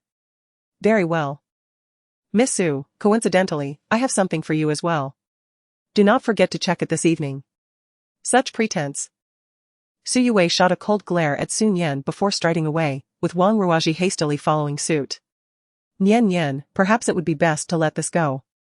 After all, it is 1 million. Sun Yan smiled reassuringly at her. Foolish girl, do not worry, I have a plan for her. Is that truly the case? Indeed. It is. Sun Yan calmed her friend's nerves and then transitioned from a luxury store to the discount section, where she procured several items of clothing. Chen Guogua observed Sun Yan competing with a group of middle-aged women for discounted garments, praying silently that no fans would witness this scene. But wait. It seemed that Sun Yan had no fans at all. That brought a sense of relief. After her shopping spree, Sun Yan felt invigorated. While Chen Guogua wore a mask of despair. Sun Yan explained, surely you do not think I bought these discounted items out of poverty? Isn't that the case? No. It is simply because they are inexpensive. What is the difference between the two? Sun Yan suggested treating Chen Guogua to a meal, however, as they passed a restaurant. She suddenly spotted a familiar tall figure and quickly amended her statement, perhaps I shall treat you another time. Chen Guogua felt convinced that Sun Yan must be frugal for not inviting her. She said, how about I treat you instead? No. How could I allow my assistant to pay for my meal? Am I still a person? After all, I am a star with 5 million followers. Most of them are haters. Chen Guogua refrained from voicing this thought and instead earnestly remarked, you have helped me, and besides, isn't the assistant still a person? Why shouldn't they treat you to a meal? Alright, perhaps next time. I have some matters to attend to now. Chen Guogua was taken aback. Yet noticing Sun Yan's genuine urgency, she bid farewell. Standing at the entrance of an upscale restaurant, Shi Nian's gaze bore into a figure. As if she could pierce through him. The man was clad in a finely tailored suit, tall and commanding, exuding an aura of cold detachment and superiority. Opposite him sat a woman in a tailored ensemble, her smile radiant. It was evident that their relationship transcended mere business collaboration. Shi Nian even observed the woman tenderly caressing his hand. Instantly, a surge of anger welled up within her. Married yet engaging in such indiscretions. All that talk of being aloof and unattached was nothing but a facade. Men are all the same. Since she had witnessed this, she could not pretend otherwise. With a cold smirk, Shi Nian strode boldly inside. As she approached their table, she overheard the woman saying, "You know, I always valued you the most when we were young." Ah, childhood sweethearts, indeed? However, at this moment, it is not merely a matter of childhood sweethearts. Even the most perfect couple would falter. Mu Shuixin gazed at Mu Hanyu with a smile, remarking on his remarkable understanding and maturity since their youth. Yet, before she could finish her thought, a delicate figure unexpectedly collapsed into Mu Hanyu's embrace. "You scoundrel! Are you even human?" The girl sobbed, clutching her abdomen. Her voice choked with emotion. "I've just become pregnant, and you're out there fooling around. This is our first child." Mu Hanyu lowered his striking gaze, observing Shi Nian as she nestled against him, grasping his tie. Despite her mask, her exquisite features were stained with tears, rendering her utterly endearing. Her voice was loud and accusatory. "You claimed to be busy outside, while I waited alone at home for over 10 days. Is this your response to me?" She wore the unmistakable expression of a wronged woman. Her outburst drew the attention of many nearby. How pitiful. This man is utterly despicable, his wife is pregnant. Yet he still indulges in infidelity. Indeed, appearances can be deceiving. One would not expect such behavior from someone who seems so refined. Despicable man, my dear. I advise you to gather evidence and ensure he leaves empty-handed. Mu Hanyu's chiseled features bore an icy demeanor, his deep, dark eyes fixed on Shi Nian as he coolly uttered, "Is this amusing to you?" "Ugh, you dare to scold me, you wretched scoundrel!" Shi Nian cried out, her voice rising, attracting even more attention from those around them. Upon hearing this, Mu Shuixin's eyes instantly sparkled, her curiosity ignited. "Hanyu, have you truly moved at such a swift pace? You already have a child. How many months has it been?" Mu Hanyu cast a glance at the little cat nestled in his arms, whose expression was one of indignation tinged with a mischievous smile. His melodious voice was both languid and indifferent. Indeed, aunt. Shi Nian was still calculating how to torment Mu Hanyu when she heard him address her as aunt. A revelation that left her mind a blank slate for a considerable time. Gradually, her gaze shifted to the woman opposite her, who was impeccably adorned. Her eyes brimming with excitement and the fervor of gossip. This was, indeed, Mu Hanyu's aunt? Her finger trembled. Moments ago, she had been fierce. But now she felt utterly disarmed, a myriad of crimson hues flooding her cheeks. Mu Shuixin regarded Shi Nian with a benevolent smile. Her tone laced with affection. "This child seems so vibrant, and to conceive so quickly. How delightful for you, aunt. However, why was this not mentioned sooner? Does your father know?" Shi Nian instinctively recoiled, feeling the cold sweat trickling down her forehead. Goodness, why had Mu Hanyu not informed her sooner that this was his aunt? If only there were a chasm to swallow her whole at this moment. Mu Hanyu observed the girl's anguished expression from the corner of his eye. His lips curving into a barely perceptible smirk. "Grandfather is still unaware. We wish to surprise him," he replied to Mu Shuixin, his lips brushing against Shi Nian's ear. His warm breath causing her ears to redden like a ripe shrimp. It was precisely due to her inner turmoil that Shi Nian's body felt feverishly warm. Pressed against Mu Hanyu as if she were a small furnace. Her long, curled eyelashes trembled slightly. Just a moment ago, she had been fiercely tugging at Mu Hanyu's tie. But now her small hand weakly clutched it, wishing to curl up into a ball. "Oh," Mu Shuixin suddenly understood and laughed, saying, "Since this is your first child, you must have many uncertainties. I will hand you some parenting books later." Shi Nian inwardly cried out, "No." Her tiny fist shook Mu Hanyu's tie incessantly. Her moist eyes reflecting a hint of helplessness as she gazed at him. Mu Hanyu, with his long, pale fingers, gently grasped Shi Nian's hand, as if conveying his understanding. Then he addressed Mu Shuixin, saying, "All right, then auntie will give it to grandpa, we will take it home." Shi Nian was taken aback. "Mu Hanyu, are you even human?" All right. Mu Shuixin laughed joyfully. However, Sun Yan felt as if she had glimpsed hell. She hastily called out to Mu Shuixin, "Wait, auntie, please don't." "What's wrong?" Mu Shuixin looked at Sun Yan with gentle eyes. Staring into those eyes, Sun Yan found it difficult to utter the words that she was merely joking. "You see, we are not quite prepared yet," she stammered. Mu Shuixin suddenly realized, "Oh, I understand now, you want me to keep it a secret?" "Yes, yes," Sun Yan exclaimed, her eyes sparkling with excitement. What an understanding auntie she was, she felt a surge of affection. "Rest assured, I am a person of utmost discretion," Mu Shuixin remarked, patting her chest. "How wonderful my aunt is." She cast a mysterious smile at her, eager to indulge in further gossip, when her phone suddenly rang, signaling an urgent matter at the store. Reluctantly, she bid farewell to Sun Yan. "Well then, my dear, let us gather again next time." "All right," Sun Yan replied, her demeanor obedient. Once alone, she sprang from Mu Hanyu's embrace with a sense of urgency. Today had been utterly humiliating. She had never felt such embarrassment in her life. Suddenly, a deep, joyful chuckle from a male voice reached her ears, causing her face to flush crimson. She shot him a fierce glare and marched towards the exit, eager to escape the store that had rendered her utterly mortified.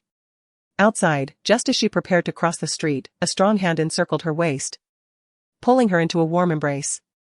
The coolness of the man's breath, mingled with the scent of woodsy cologne, enveloped her entirely. His deep, melodious voice resonated in her ear. "Be careful."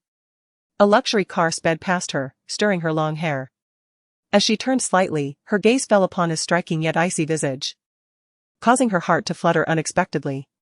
The male voice echoed once more in her ear, "Take care of the child within you."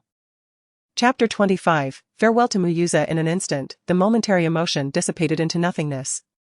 Sun Yan struggled free from his grasp, casting him an irritated glance, her expression fierce yet adorable. "Keep your distance. Get in the car."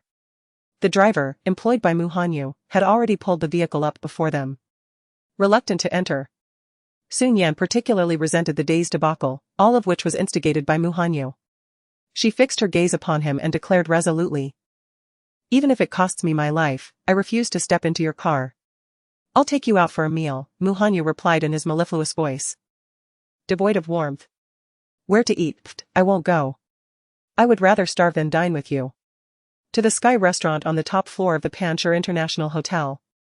Panchur International is the sole 6-star restaurant in the city, renowned particularly for its rooftop dining establishment, a place where even wealth does not guarantee a reservation. Sun Yan felt a flicker of temptation. However, having just proclaimed her resolve, how could she betray her own words? Thus, she remained steadfast, asserting, "No way, I'm not going." Mu Hanyu's cold, dark eyes lingered on her for a moment before he suddenly leaned in to whisper something in her ear. A strange glimmer passed through Sun Yan's gaze, and she obediently turned to enter the car. A few minutes later, they arrived at Panchur International. True to its reputation as the only 6-star hotel, the decor exuded unparalleled luxury. The comings and goings of patrons were accompanied by staff dressed in exceptionally refined attire. Dressed casually, Sun Yan followed closely beside Mu Hanyu as they stepped inside. "I have become the center of attention. Why is everyone looking at me? Am I popular again? No. It is merely that they have never encountered someone from the countryside before." The man's tone was indifferent. Sun Yan retorted, "You look down upon rural folk." She glared at him. Mu Hanyu, with his striking yet frigid phoenix eyes, cast a fleeting glance at Sun Yan, asserting, "I have never uttered such words. People from the countryside are not inferior due to their origins." His demeanor remained perpetually aloof, yet this statement momentarily stunned Sun Yan, stirring within her a different sentiment, compelling her gaze to furtively assess Mu Hanyu. He seemed to possess some redeeming qualities, perhaps? As they entered the elevator, a few men clad in suits exuded a composed and distinguished aura, clearly of executive stature. However, upon spotting Mu Hanyu, their expressions transformed instantly. "Mr. Mu, we didn't expect to see you here dining," they exclaimed, promptly engaging him in a warm greeting, while Sun Yan found herself cornered amidst the throng. Mu Hanyu shifted slightly, positioning himself in front of Sun Yan, prompting the others to instinctively create a little space, allowing her a moment to breathe in the relatively open area behind him. Yet, At such proximity, she was enveloped by the crisp, woody fragrance of his cologne. He conversed with several magnates of leading companies, his voice steady and unhurried, exuding an elegant composure that spoke of authority. As the elevator doors opened, someone extended an invitation for him to join them. Mu Hanyu paused for a moment, glancing back at Shi Nian. Go on, go on. Work is of utmost importance. Wait for me up there, he whispered before departing with the group of influential figures. Indeed. The CEO was quite occupied. The elevator only ascended to the 18th floor. To reach the Sky Dining restaurant, one must take the adjacent lift. Upon arrival, Shi Nian stepped out, only to be taken aback as she nearly collided with two individuals. Her gaze fell upon the familiar sight of tailored suits and ties. Garments that the man often wore, accentuating his extraordinary demeanor and distinctive charm. As she looked up, she noticed a subtle smile gracing his lips, which abruptly vanished upon his sight of Shi Nian. In contrast, she smiled back. She glanced at Su Yue beside her, who appeared equally astonished. It seemed the fabled adversaries were destined to cross paths, encountering one another twice within a single day. However, what astonished Su Yue the most was not merely this coincidence, but rather the fact that Shi Nian was present at Fanshur International, a venue reserved for the most affluent of society. Both she and Mu Yuza seldom frequented such establishments. Shi Nian, what brings you here? Su Yue inquired, a hint of confusion lacing her voice. Yet, upon observing Shi Nian's attire, she quickly deduced the answer and chuckled softly. Ah, I remember now, even the waitstaff at Fanshur International earn a substantial wage. So, Shi Nian, are you here to work as a waitress? The notion was enough to evoke laughter within the entertainment industry for ages. Shi Nian chuckled lightly, acknowledging Su Yue's vivid imagination. Unfortunately for Miss Su, I am here merely to dine, she replied with a half-smile, her gaze sweeping over the intertwined hands of the two, prompting Mu Yuza to retract his hand immediately. A cold smile flickered in Shi Nian's eyes as she approached the nearby elevator. I am going up to dine, you two can do as you please. Upon witnessing this, Su Yue could no longer contain her laughter, further fueling her suspicion that Shi Nian was indeed a waitress here, and a newcomer at that. For how else could she be unaware that the upper floor was the Sky Lounge, a place beyond the financial reach of most? Nevertheless, Su Yue chose not to expose Shi Nian's naivety and simply followed suit. Very well, I shall join you for dinner above, let us go together. With that, she stepped directly into the elevator, winking at Mu Yuza, who pressed his lips together and followed suit, gentlemanly pressing the button for their floor. Inside the cramped elevator, the atmosphere felt stifling. Shi Nian observed how Su Yue's little finger occasionally brushed against Mu Yuza's hand, who, mindful of their surroundings, gently withdrew. The anger within Shi Nian swelled once more as she retrieved her phone and typed furiously, sending a message with a heavy heart. Soon, the elevator arrived at their destination. Su Yue deliberately lingered at the entrance, waiting for Shi Nian to emerge. Shi Nian, choosing to ignore her, walked past and settled by the window. It was indeed the top floor, soaring into the clouds, with an entire wall of glass that opened up the space, offering a breathtaking panoramic view of the nightscape. Unobstructed in every direction. Just standing there imbued a sense of expansiveness within one's chest. Noticing that Shi Nian had truly taken a seat, Su Yue moved to sit opposite her, speaking softly, this top floor is rather deserted, the waitstaff seem quite relaxed. Indeed, even a dog sat across from me. And yet the staff had yet to attend to us. Shi Nian reclined against the back of her chair, exuding a languid charm that was inexplicably captivating. This was the first time Mu Yuza had witnessed Shi Nian in such a light. Her ethereal beauty combined with her relaxed demeanor was so enchanting that it rendered him unable to divert his gaze. Even when she uttered harsh words, she did so with an unruffled grace that invited admiration. He found himself entranced. Su Yue, intending to confide in Mu Yuza, noticed his intense focus on Shi Nian. And for a brief moment, her expression twisted in dismay before quickly reverting to its usual composure. She gently addressed Shi Nian, Nian, regardless of what you say. I genuinely feel for you. Is it because you were rejected by Hao Yan last time that you find yourself here, working as a waitress? Her words snapped Mu Yuza back to reality, reminding him that Shi Nian, no matter how beautiful, was merely a person like anyone else. A flicker of disdain crossed his eyes. Su Yue, I could liken you to a dog, and you would indeed embody that comparison. The phrase dog I see only low seems tailor-made for you, does it not? Shi Nian retorted sharply at Su Yue, causing her complexion to shift slightly. Her teeth grinding in anger at the vulgarity of this wretched woman. I wish to place my order now. Su Yue suddenly raised her voice. Chapter 26, Do you deserve to dine here? A figure approached immediately. Miss, may I take your order? The waiter inquired. Su Yue nodded. Casting a disdainful glance at Shi Nian, her indifferent demeanor tinged with a hint of arrogance. Yes, however, she has interrupted my meal. The waiter hesitated, glancing at Shi Nian. Please escort her out. Su Yue commanded, her arms crossed, her elongated eyes radiating an air of superiority as they fixed on Shi Nian. Miss, perhaps you could sit elsewhere? The waiter suggested. Su Yue's displeasure grew. Since when can such people enter here? This is a place for us to dine. Do they not realize they disrupt our appetite? Her words were somewhat harsh, and just as the waiter found himself in a quandary, the manager strode over with purpose. Mu Yuza recognized him. Manager Pei. Su Yue felt a surge of delight. Could it be that the manager had come specifically to attend to them?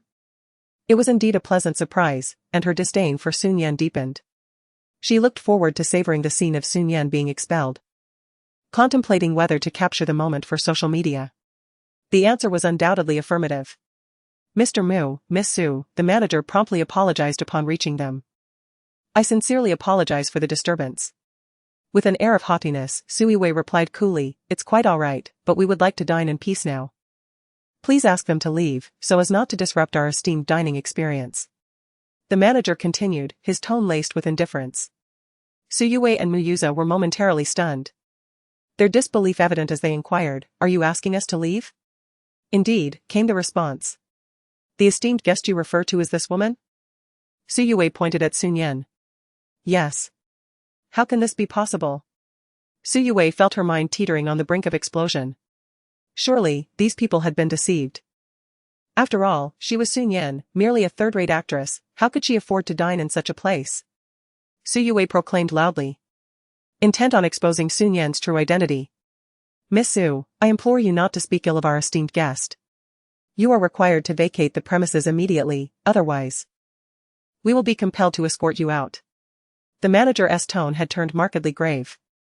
Shi Nian sat gracefully in her seat, reveling in the spectacle of Su Yue's desperation, sipping her water with pleasure. Although the animal performances were indeed captivating, she found herself lacking the inclination to appreciate them at that moment. Another insult. Su Yue seethed with rage.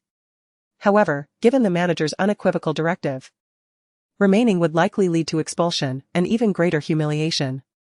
Mu Yuza's expression darkened as he began to grasp the unfolding situation. Fixing his gaze upon Shi Nian, he uttered. Shi Nian, do not cause a scene. Shi Nian stiffened slightly at his words. Do not cause a scene? Observing her reaction, Mu Yuza felt a sense of satisfaction.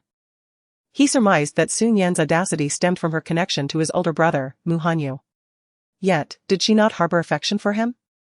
Wasn't he the one she feared angering the most?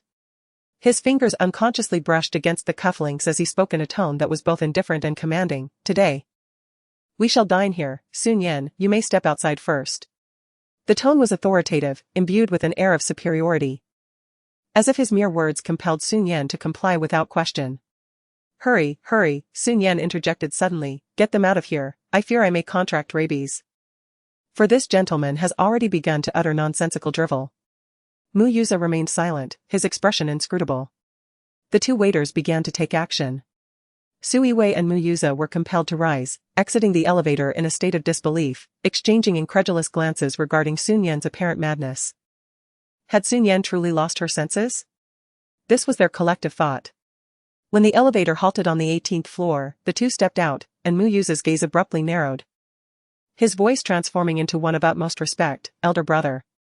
Su Yue, upon hearing this, hastily glanced ahead, but all she beheld was the imposing silhouette of a tall man. As he passed by Mu Yuza, he merely offered a detached "hm." As the elevator door slowly closed, she caught a fleeting glimpse of his profile, stern yet extraordinarily captivating.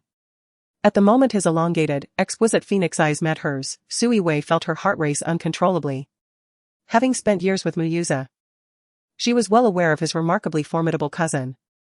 Today's encounter was indeed extraordinary. His demeanor exuded a chilling elegance and an innate nobility that rendered him impossible to overlook, radiating an aura of authority and restraint. "Is this your cousin?" Sui Wei inquired, her tone tinged with an uncontainable delight. Mu Yuza absent-mindedly murmured in acknowledgement, contemplating that Mu Hanyu was likely dining with Shi Nian today. Throughout his life, he had conceded defeat to Mu Hanyu in every aspect, save for matters of romance. His fingers instinctively caressed the phone nestled in his pocket.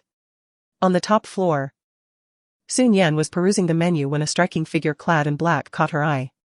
She quickly ordered, ice and snow volcano, crowned cabbage, spicy seaweed strips, these are all vegetarian.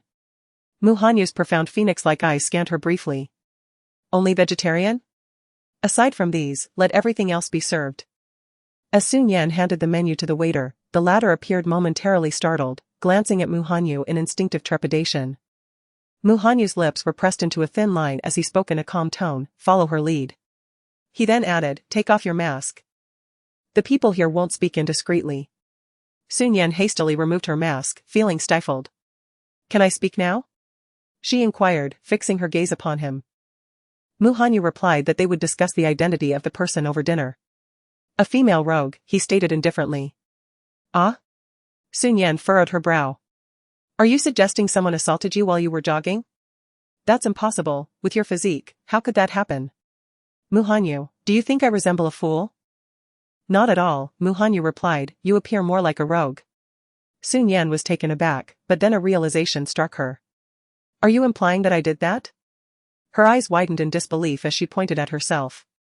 Mu Hanyu lowered his phoenix-like gaze and quietly sipped his tea, remaining unresponsive. His long, dark brows bore a chilling demeanor akin to snow, yet his movements were gracefully enchanting, perfectly embodying the essence of an aloof and noble gentleman. How could this be? You mustn't deceive me, I have no recollection, Shi Nian asserted. Think back to last night, she urged.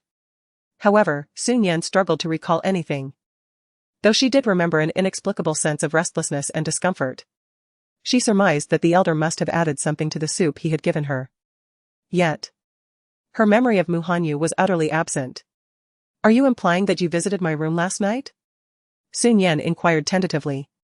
Mu Hanyu corrected her, that was my room. Shi Nian genuinely could not remember, but observing Mu Hanyu's expression, she sensed no deceit. Cautiously, she remarked, so. The marks on your neck are all left by me from last night? Am I really that rough? Then a thought struck her, and she became anxious, wait. I wouldn't have? Chapter 27, ordinary yet confident as the waiter placed the cold dishes on the table. He could not help but feel his face flush at the remark, quickly retreating in haste. Mu Hanyu's handsome visage briefly betrayed a look of exasperation. He had intended to speak the truth, but upon observing Shi Nian's anxious demeanor, he slowly uttered a single word, Shi Nian's expression shattered completely. Although she had previously been in a relationship with Mu Yuza, their interactions had been limited to mere hand-holding. Now, having assumed Shi Nian's identity, she had directly shared a bed with Mu Hanyu. The disparity between the two situations was overwhelming, and Shi Nian felt herself struggling to cope. Lowering her head as her mind raced, Mu Hanyu sat gracefully, observing the girl, who resembled a little hedgehog, transform into a timid creature. After a moment, the timid one lifted her head, smiling ingratiatingly. I must have slept too soundly yesterday, I've completely forgotten. How about you forget about it too? All right, Mu Hanyu replied softly. Shi Nian could hardly believe her ears, Mu Hanyu was surprisingly accommodating. She studied him for a while and, seeing that he had nothing more to say, felt relieved enough to begin her meal. In the midst of dining, she suddenly received a message. The notification was particularly loud, drawing her attention. Shi Nian pulled out her phone and saw a message from Mu Yuza, come to the 18th floor, I am waiting for you here. Shi Nian's eyes turned icy. He was inviting her? Very well, she was eager to see what trick Mu Yuza had up his sleeve. She quickly replied and then stood up. Addressing Mu Hanyu, I need to visit the restroom. Mu Hanyu responded indifferently, seemingly oblivious to any irregularity. Shi Nian discreetly exited the elevator. Upon descending, she received a message indicating that Mu Yuza awaited her at the staircase, a secluded and tranquil spot. After searching for a moment, she indeed spotted Mu Yuza. Impeccably dressed in a tailored suit, his striking appearance undeniably captivating to certain women. As Sun Yan approached, Mu Yuza turned, pressing his hand against the wall behind her in a bold gesture. With a suave demeanor, he leaned closer, gazing at her with an air of arrogance. Sun Yan, provoking me today is quite intriguing, isn't it? Indeed, it is, Sun Yan responded, a captivating smile gracing her lips. Mu Yuza's eyes darkened slightly. While he acknowledged her allure, he also noted her untidiness, which clashed with his obsessive cleanliness. I've heard you've taken away Rui Wei's assistant. What is the story behind that? When did you and Rui Wei fall out? Mu Yuza adjusted his tie, frowning as he scrutinized her. Is it because I've been spending more time with Rui Wei that you're feeling jealous? Sun Yan felt a wave of nausea at his words. Stripped of the romantic veneer, Mu Yuza's self-absorption was appallingly excessive.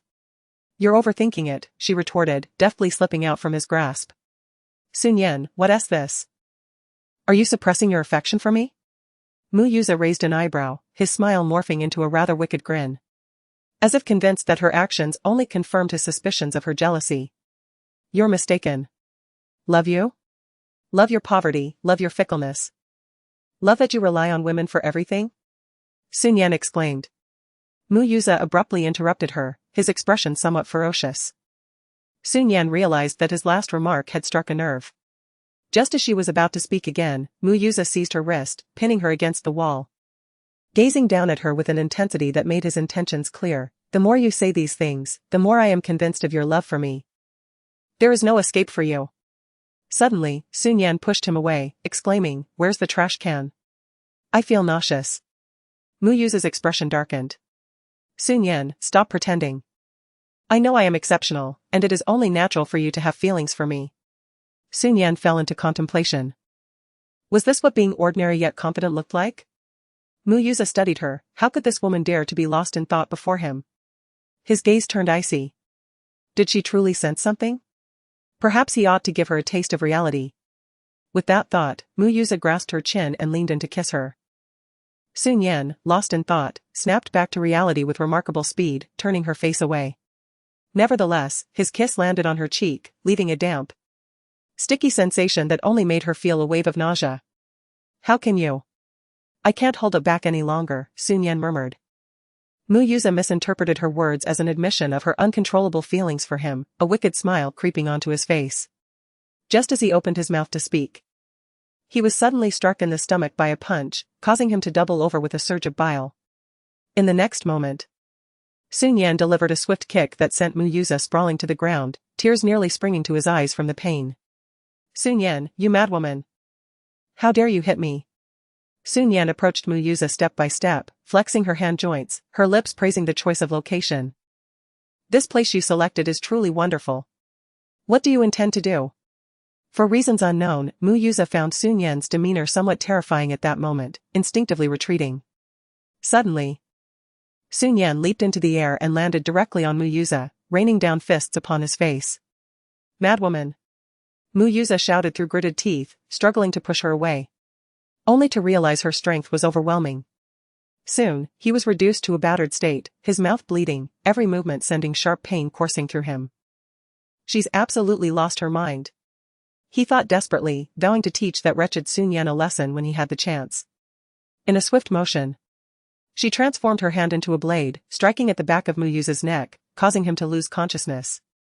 She cast a condescending glance at him. Then at the surveillance camera, fully aware that someone as image-conscious as Mu Yuza would never expose this incident. With her mask on, she exited the scene. On the top floor, Mu Hanyu was dining alone, his refined upbringing making even his mealtime a sight to behold. Have you resolved everything? As Sun Yan took her seat, she heard Mu Hanyu's inquiry, a wave of unease washing over her for no apparent reason.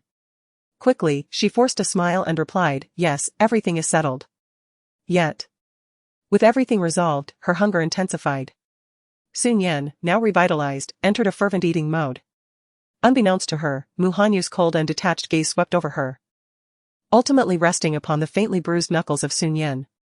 Beyond that, he discerned no other anomalies. A chill lingered in his eyes. What had she truly been up to with Mu Yuza? Despite her persistent concealment of her relationship with him, the repeated transactions were a clear indication of their entanglement. Only a fool would remain oblivious. After their meal, Sun Yan took the initiative to pack up the leftovers. aware of a local animal rescue organization that could benefit from the surplus. The staff expressed their gratitude upon her arrival. As she returned to the car, her gaze lingered fondly on the shelter. In her past life, she had harbored a deep affection for animals, often visiting this very organization near her home to deliver food. Animals, at times, possess a warmth that surpasses that of humans. Do you like animals? Mu Hanyu inquired suddenly, his hands deftly maneuvering the steering wheel. Indeed. Don't you find their fur delightful and adorable? Shi Nian replied. Mu Hanyu refrained from further questioning, yet his eyes bore a profound intensity as he regarded Shi Nian. Reminiscent of ink dissolving into water. She seemed strikingly different from the image he had conjured in his mind. Chapter 28. Why didn't you mention your pregnancy sooner? Those who possess a fondness for animals are surely imbued with kindness. The man drove with remarkable steadiness, and as Shi Nian, weary from a long day, felt herself drifting into slumber, the vehicle suddenly came to a halt. Upon alighting, she realized they had arrived at the ancestral home, a place they typically avoided in favor of their villa. Shi Nian found herself unperturbed by this change. However, as she entered, she discovered that old Master Mu was still awake. The elderly gentleman regarded Shi Nian with an increasingly benevolent gaze, exclaiming, "Nian Nian has returned." "Yes, Grandpa." Shi Nian greeted obediently. "Why are you still awake?" "I was just about to ask you, my dear child, why did you not mention your pregnancy sooner?" "Alas. Is the child all right?" Old Master Mu expressed with a hint of regret. It took Shi Nian a moment to comprehend the implications of his words. He assumed she was already with child, and that last night's events might have jeopardized it. But how could he possibly know? The only one privy to this information was her aunt, who had professed to be tight-lipped about such matters. Such a staunch vow of secrecy had ultimately led to her own misjudgment. Faced with her grandfather's earnest gaze, Shi Nian felt a wave of guilt wash over her. Realizing that she could no longer maintain this facade, one lie inevitably begets another. "Grandpa, I am not pregnant," she murmured, her cheeks flushed. "Do you still wish to deceive me?" "I have already heard from your aunt," old Master Mu replied with a serious expression, bewildered. "Pregnancy is a blessing, why would you conceal it from me?" Shi Nian found herself at a loss for words as she watched the composed and reserved man enter the room. Instantly, she cast a desperate look in his direction. Mu Hanyu spoke softly, "Grandfather, it is merely a playful jest between husband and wife, Shi Nian was only joking." "What does this imply? Is it true that Nian Nian is not expecting?" "Indeed, and the intimacy shared between spouses does not require external interference." Mu Hanyu replied coolly. His gaze fixed upon his grandfather, calm yet piercingly insightful, which immediately caused the elder Mu to feel a twinge of guilt. It dawned on him that their activities from the previous night had been uncovered. That was all Wenbo's idea. The elder Mu promptly shifted the blame onto his longtime servant, feigning innocence as he declared, "Wenbo, you were not saying this at the time." However, accustomed to taking the fall, Wenbo lamented, "It was my doing, young master. I merely wished for you and your wife to have a child soon. I overstepped my bounds. Please, young master, punish me as you see fit." "Very well, then for the ensuing year, the courtyard shall be under Wenbo's care." "A year?" Wenbo felt faint. Could his aging body withstand such a burden? He quickly cast a pleading glance towards the elder Mu. In truth, the elder Mu was a man of great sentiment. He said earnestly, "Hanyu, Wenbo only acts in your best interests, wouldn't you agree?" "Grandfather, every family has its own rules, and every nation has its laws. This is what you taught me, is it not? Or do you wish to jointly embrace the family rules with Wenbo?" Mu Hanyu's magnetic voice was devoid of warmth as it flowed forth. Yet it carried an unspoken air of authority. Indeed, this lesson was imparted to Mu Hanyu by the venerable Mu Patriarch, who found himself unable to refute it. Well, Hanyu's words hold merit, let us heed his counsel. Wenbo, you have indeed erred this time. The Mu Patriarch resumed an expression of dignified rectitude, choosing to overlook Wenbo's silent plea for help. Wenbo was akin to a mute suffering from bitter hardship. Ultimately, it was Shi Nian, observing Wenbo's pitiable demeanor, who, being perceptive, recognized that Wenbo was merely the scapegoat for the patriarch. She took the initiative to speak. "All right, considering this is your first misstep, let us let it go." Her voice unconsciously bore a hint of playful coaxing, imbued with an innocent charm. Mu Hanyu cast his gaze downward, his cold eyes briefly meeting hers, before he uttered a muted acknowledgement, thus shall we heed the young mistress's wishes. Wenbo felt a surge of gratitude towards Shi Nian. Realizing she was far more reliable than the patriarch, henceforth, he ought to treat her with greater respect. However, upon learning that Shi Nian was not with child, the Mu patriarch still bore a sense of disappointment. He entrusted Mu Hanyu with a parenting book alongside another volume, instructing, "You rascal. Make sure to study these 2 books thoroughly." As Shi Nian stood beside Mu Hanyu, she caught sight of the title of the other book, The Guide to Childbearing. What could this be? Once upstairs, her curiosity led her to snatch the tome from Mu Hanyu's hands, flipping it open, only to have her face flush a deep crimson.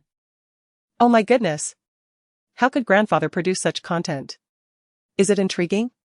Mu Hanyu cast her a sidelong glance. Shi Nian swiftly returned the belongings to Mu Hanyu's hands and inquired, "Which room shall I sleep in? Do you believe Grandpa would permit us to occupy separate chambers?" His deep, magnetic voice, laced with a hint of amusement, accompanied him as he pushed open the door and stepped inside, discarding 2 books before removing his suit jacket. "You should take a shower first." "Oh, then I'll just sleep on the sofa," Shi Nian hesitated. Mu Hanyu's piercing, cold gaze fell upon her face. His voice chilling yet captivating. "Do you truly think I would allow a woman to sleep on the sofa? It's perfectly alright, this is your room after all. Go shower. Sleep in the bed, while I retreat to the study." With an authoritative tone, he concluded and departed. Reluctantly, she proceeded to take a shower. Upon finishing, she tossed her clothes into the washing machine only to realize she had no sleepwear. Most of her purchases today consisted of hoodies and dresses, and she lacked even a simple cotton t-shirt. Never mind, I shall have a look in Mu Hanyu's wardrobe. As she opened the deep wooden closet, an array of neatly arranged garments greeted her, with an abundance of shirts, all appearing quite similar in her eyes. Men truly are all the same. It's astonishing how one can own so many of the same piece. However, with such a multitude of clothes, surely he wouldn't notice if she borrowed one. With a playful grin, she selected a new cotton shirt and was pleasantly surprised by its comfort. Although it was quite oversized, the hem nearly reaching her knees, verging on a dress, was not sleepwear supposed to be loose and cozy? Shi Nian felt a sense of satisfaction as she closed the cabinet door and collapsed onto the soft, comfortable bed, retrieving her phone to search for a lawyer. In her previous life, she had known a formidable attorney. However, his fees were exorbitant, starting at 100,000. Shi Nian bit her nails, attempting to appeal to his emotions. "Lawyer, the minimum is 100,000, no negotiation." "Shi Nian, I am a close friend of Shi Nian, and I've heard that you share a good rapport with her." "Lawyer, is that so? You and Shi Nian are quite close?" Shi Nian, yes, indeed. At this moment, Shi Nian couldn't help but feel a surge of self-admiration. Her reputation was indeed advantageous. Surely, she could secure a discount of at least 50%, if not more. The next moment, she received a reply from the lawyer. "Shi Nian still owes me 200,000, so since you're good friends, why don't you help her settle that?" Shi Nian? When did she owe him money? Oh, it seems she really did. She struggled to type, "We are all good friends, why must we be so calculative, haha." Lawyer, actually, she owes me 250,000. And I've already rounded down. Shi Nian, I suddenly remembered I have something to attend to, I must take my leave. Lawyer, hey, don't go. Didn't you say you two are good friends? Pay up. Lawyer, why are you silent? Lawyer, I know you're still there. Shi Nian feigned ignorance and promptly turned off her phone. Never mind, the Imperial Group must have a consulting lawyer, she would simply borrow one when the time came. She lay on the bed, gradually succumbing to slumber. As the night deepened, the door creaked open. The faint sound of footsteps faded at the bathroom threshold. Half an hour later, the man emerged from his bath, a white towel in hand, drying his tousled dark hair, his robust physique enveloped in a bathrobe. He approached the bedside and, with habitual intent, reached to lift the covers, only to find the blanket shifting of its own accord. Chapter 29, Do Not Leave. My husband. His gaze turned icy as he observed the girl, her fair legs emerging restlessly from beneath the covers. In a swift motion, she turned, pressing the blanket beneath her. She was clad in a shirt, which hung excessively loose, exposing a glimpse of her delicate neckline. His eyes momentarily darkened before he averted his gaze. Suddenly, her pale legs shifted and struck against his own, inadvertently hitting a sensitive spot. Murmuring softly in her sleep, She stirred, her voice laced with warmth. He grasped her slender calf, gently tossing her back onto the bed. Yet, the girl remained restless, inching closer to him. Her legs once again draping over his. Shi Nian. He began to suspect that this was intentional. With a hint of roughness, he tucked her legs beneath the covers.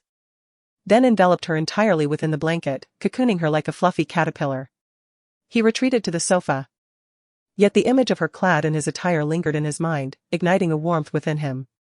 Closing his eyes, he sought calmness, then retrieved a blanket. Settling down on the sofa. In the dead of night, he rose to visit the restroom. Upon returning, he instinctively climbed back into bed. As he lifted the covers, a soft form nestled into his embrace. The night felt somewhat chilly, contrasting sharply with the warmth radiating from Mu Hanyu. She burrowed deeper into his arms. Gradually, Mu Hanyu became more alert. He intended to rise from the bed, yet the girl reached out and embraced him. "Do not leave," she whispered softly. Her tone imbued with a hint of pleading that caused his grip on her hand to falter, preventing him from immediately freeing himself. Her delicate head nestled against his chest, seeking a comfortable position, and she soon drifted into a deep slumber. The sweet fragrance of the girl lingered in his senses. Her peaceful sleep, so enchanting, even stirred a semblance of drowsiness within him, a man who typically found it difficult to rest. For reasons unknown, he refrained from withdrawing his hand from hers. The following morning, the elderly Master Mu, at his age, typically arose early, sitting on the sofa whilst perusing the newspaper. As the first light of dawn crept in, he heard footsteps approaching the staircase and caught sight of Mu Hanyu descending.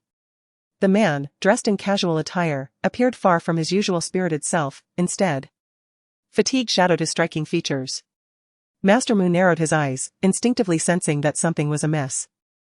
It was peculiar for a man known for his self-discipline and maturity to undergo such a transformation overnight. He stroked his chin, gradually coming to an understanding. Mu Hanyu, feeling the weight of Master Mu's gaze, greeted him. "Truly useless," Master Mu remarked suddenly. Mu Hanyu responded with a puzzled expression. Without further explanation, Master Mu returned to his newspaper, leaving Mu Hanyu bewildered as he went out for a jog. Once he departed, Master Mu promptly summoned Mr. Wen. Realizing that this troublesome young man was indeed in need of assistance, merely one night had rendered him in such a state. "Quickly, have the kitchen prepare something for him," he instructed. Mr. Wen, visibly alarmed, protested, "I refuse." He began to retreat. "Old master, you wouldn't try to deceive me into taking the blame again, would you? Am I that kind of person?" Master Mu's expression was one of selflessness. "Yes," Wen Bo replied. Master Mu, adopting a new tactic, pretended to wipe non-existent tears from his eyes. "You see, I have spent so many years alone, it's quite lonely. Moreover, I am ridiculed by outsiders for lacking great-grandchildren. Being a solitary figure is truly pitiable." Wen Bo was at a loss for words. Who among that crowd did not regard Master Mu with reverence? Under the relentless persuasion of Master Mu, Wen Bo reluctantly went to inform the kitchen, though this time it was not so overt. Around 7 o'clock, footsteps echoed again in the staircase. A girl, appearing somewhat languid, descended while yawning and sweetly greeted her grandfather. "Good morning, Grandpa." Master Mu felt his heart melt at the sound of her voice. Had she been his daughter, he would have taken her out daily to buy pretty dresses. "Nian Nian, why don't you sleep a bit longer?" he gently inquired. "I can't sleep anymore, I want to get up for breakfast," she replied. All right, breakfast will be ready soon." As they chatted, a striking figure in black and white entered, swiftly crossing the living room to the bathing room. When he emerged, he returned to his cold and aloof demeanor, only to be admired from afar. During breakfast, Mu Hanyu noticed that Shi Nian might be unwell. The girl placed the egg from her plate onto his, gazing at him with bright, puppy-like eyes. "Nian Nian, why waste food on him when he has enough to eat?" Old Master Mu expressed his disapproval. "It's nothing, I wish to help my husband regain his health," the girl replied sweetly. This silenced Old Master Mu, who glared at Mu Hanyu. "This rascal truly is lacking." Nian Nian even uttered such words. The Mu family's genes should not allow for such a deficiency. The irritation of a restless night left Mu Hanyu's handsome features less than pleasant, yet he indeed consumed Shi Nian's fried egg. Shi Nian, biting her chopsticks, glanced at Mu Hanyu hesitantly. Once they were in the car, she leaned closer to him. Husband, she said, inhaling the delightful scent of his woody cologne. What is it? Please do me a favor. Speak, Mu Hanyu replied tersely, his sharp gaze still fixed on his phone as he replied to emails. Sun Yan playfully punched his shoulder, her expression endearing. Husband, I need a lawyer right now. What do you intend to do? He inquired, prompting her to quickly explain the situation. Engaging with the lawyers under Mu Yuza from Yulu Entertainment necessitated a lawyer of impeccable quality. A single misstep could easily lead to defeat. Therefore, she required Mu Hanyu's elite lawyer. Once she finished, she looked at him with eager anticipation. Why should I assist you? His cold words emerged from his lips. She was momentarily taken aback. I just made you a fried egg. Sun Yan looked at him longingly. His sensuous lips curled slightly as he gave her a sidelong glance. His deep, alluring voice resonating, is that so? You seem to have forgotten, you took 2 from me last time. Sun Yan's expression transformed from confusion to shock. You're quite perverse. The man, with his elegantly elongated phoenix eyes, flashed a hint of perplexity. What did you say? He retorted. Shouldn't it be you who is asking that? Sun Yan's face was marked with terror. Was Mu Hanyu truly behaving out of character? Was he the sort to utter such words? You took my fried egg yesterday morning while I wasn't paying attention, she stated. Mu Hanyu shot her a cold glance, as if questioning whether she truly believed he had not noticed her sneaky demeanor. Sun Yan fell silent. She had initially thought he was referring to something else. Perhaps it was merely her imagination running wild. However, Mu Hanyu had rejected her. What was she to do now? The fees for hiring a top-tier lawyer were not insignificant. The expression on the girl's face shifted through a myriad of emotions, while Mu Hanyu furrowed his brows slightly, finding her increasingly difficult to decipher. Suddenly, a news alert popped up on his phone. Chapter 30, The Deceptive Man Rain and Do Entertainment, President Mu has been attacked. Mu Yuza? Upon clicking in, the article revealed, last night, someone discovered Mu Yuza being assaulted at Fanshur International, rendering him unconscious. Last night, at Fanshur International. Mu Hanyu's icy gaze gradually shifted to the girl beside him, who was tilting her head in contemplation. Was it you? His lips parted slightly, his voice low and indifferent. What? Sun Yan seemed momentarily taken aback, gazing at him with curiosity. Mu Hanyu chose not to elaborate further. Upon clicking again, the news had already been removed. Mu Yuza was a man who valued his reputation immensely and would never permit such negative headlines to circulate online. The car arrived at Empire Entertainment and came to a halt. Get out. I won't. I'm heading to the company. Have you decided against the lawyer?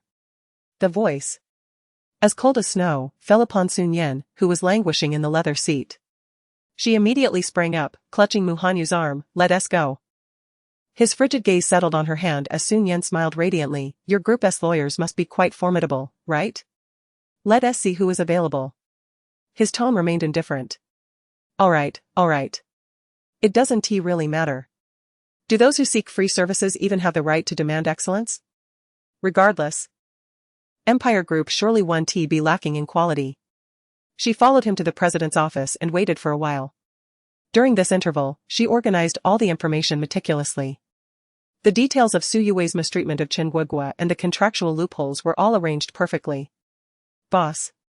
At long last, a figure clad in a suit entered the office. The man, adorned with black-rimmed glasses, exuded an air of sternness and gravitas. Mu Hanyu made a sound of acknowledgement and instructed Sun Yan, speak with him. Who? Sun Yan gazed at the man before her, her jaw nearly dropping in astonishment. This was Zhang Kaichao, the industry's foremost elite lawyer. Renowned for his impeccable success rate, even the most formidable attorneys would tremble at the mere mention of his name. To her astonishment, Zhang Kaichao was indeed under Mu Hanyu's employ. Even more surprising was the fact that Mu Hanyu had summoned Zhang Kaichao to assist him. Miss Su, Zhang Kaichao began, prompting Sun Yan to regain her composure and recount the events leading to their meeting. It's a minor issue, with numerous loopholes. I assure you, Miss Su, I will not allow you to lose, he stated in a calm tone. Sun Yan couldn't shake the feeling that this was akin to using a sledgehammer to crack a nut. Although it seemed mismatched, it was undeniably exhilarating. At that moment, Sun Yan felt a deep sense of gratitude towards Mu Hanyu. Just then, Su Yui's persistent call arrived promptly.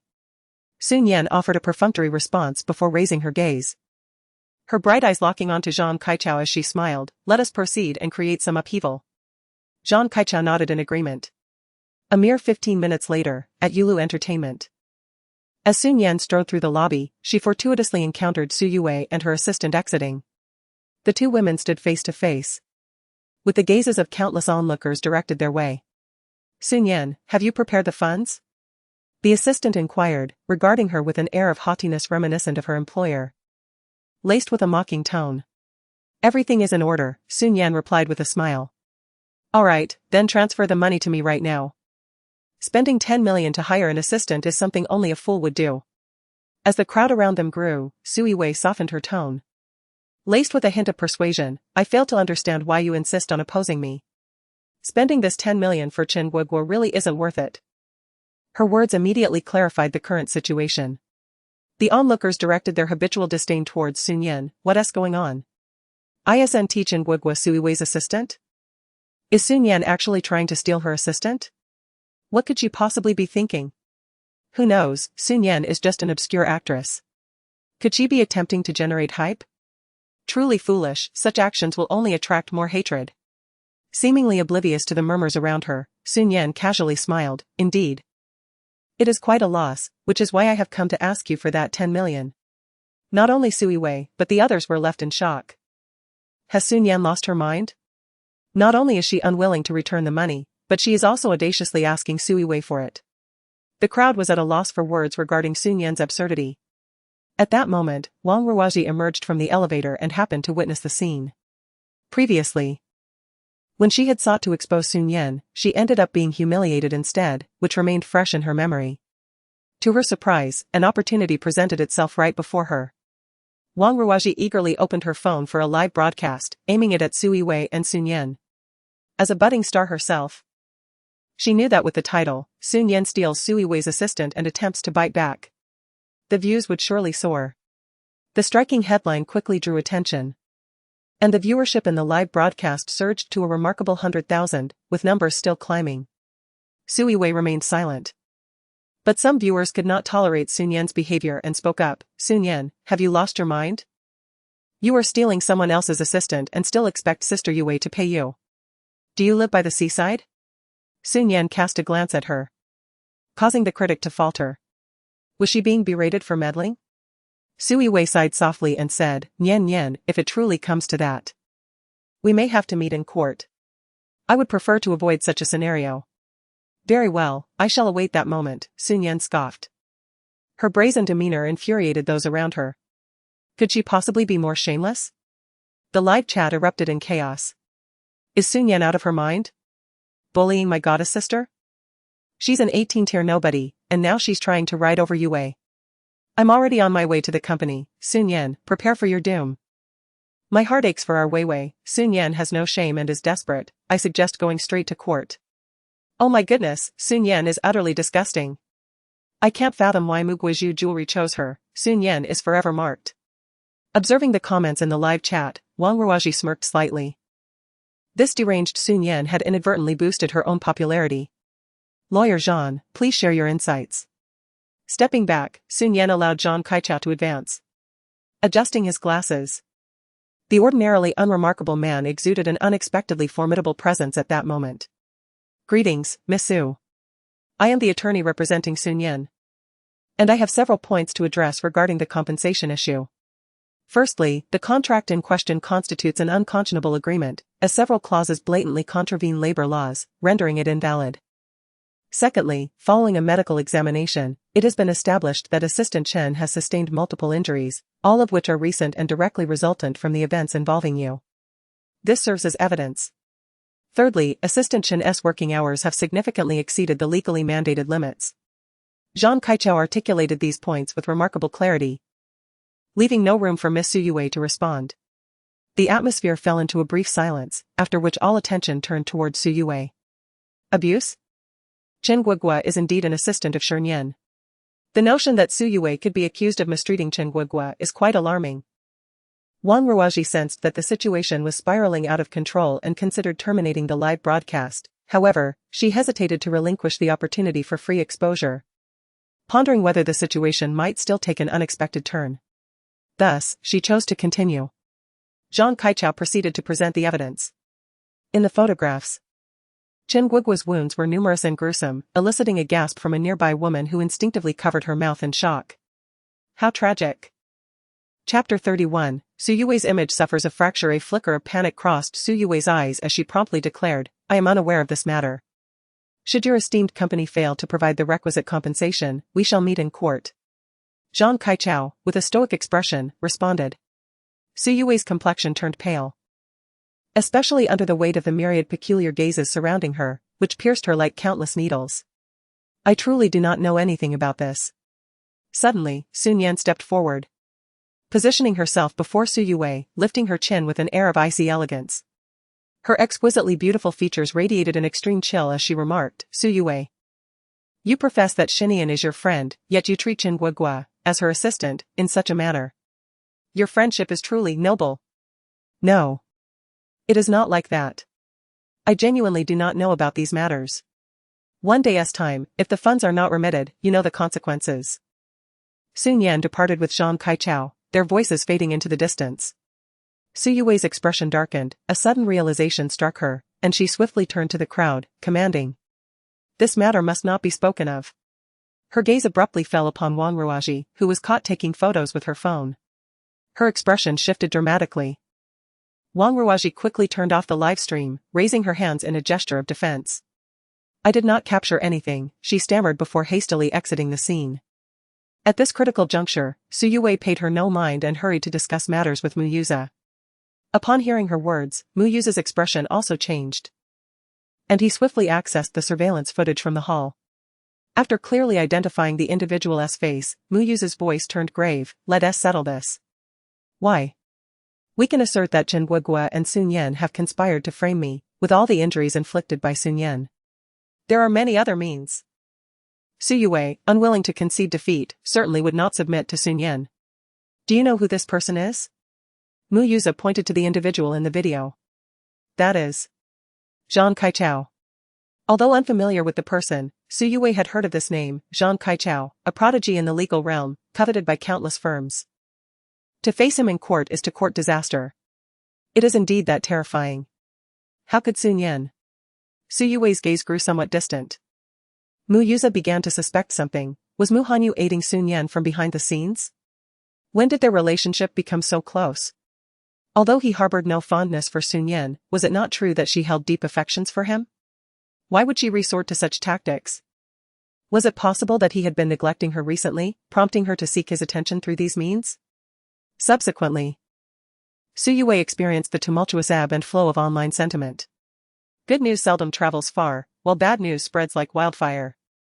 The incident involving Chen Guoguo quickly gained traction. The name Chen Guoguo may not have been widely recognized, yet the moment it was associated with the title of Shi Nian's assistant, the situation transformed dramatically. Those fans of Shi Nian, currently enshrouded in grief, immediately sprang into action upon hearing of this affair. How dare they bully the assistant of their deceased idol? Not just Su Yue, but even the most illustrious actresses would rise in fury. They would tear through the heavens, the earth, and the very air itself. Su Yue bullying Chen Guoguo? Su Yue, the green tea bitch? How much attention did Su Yue garner when Shi Nian was present? Please remain calm, after all. They are good friends. If Su Yue acts in such a manner, can she still be considered human? We await a turning point.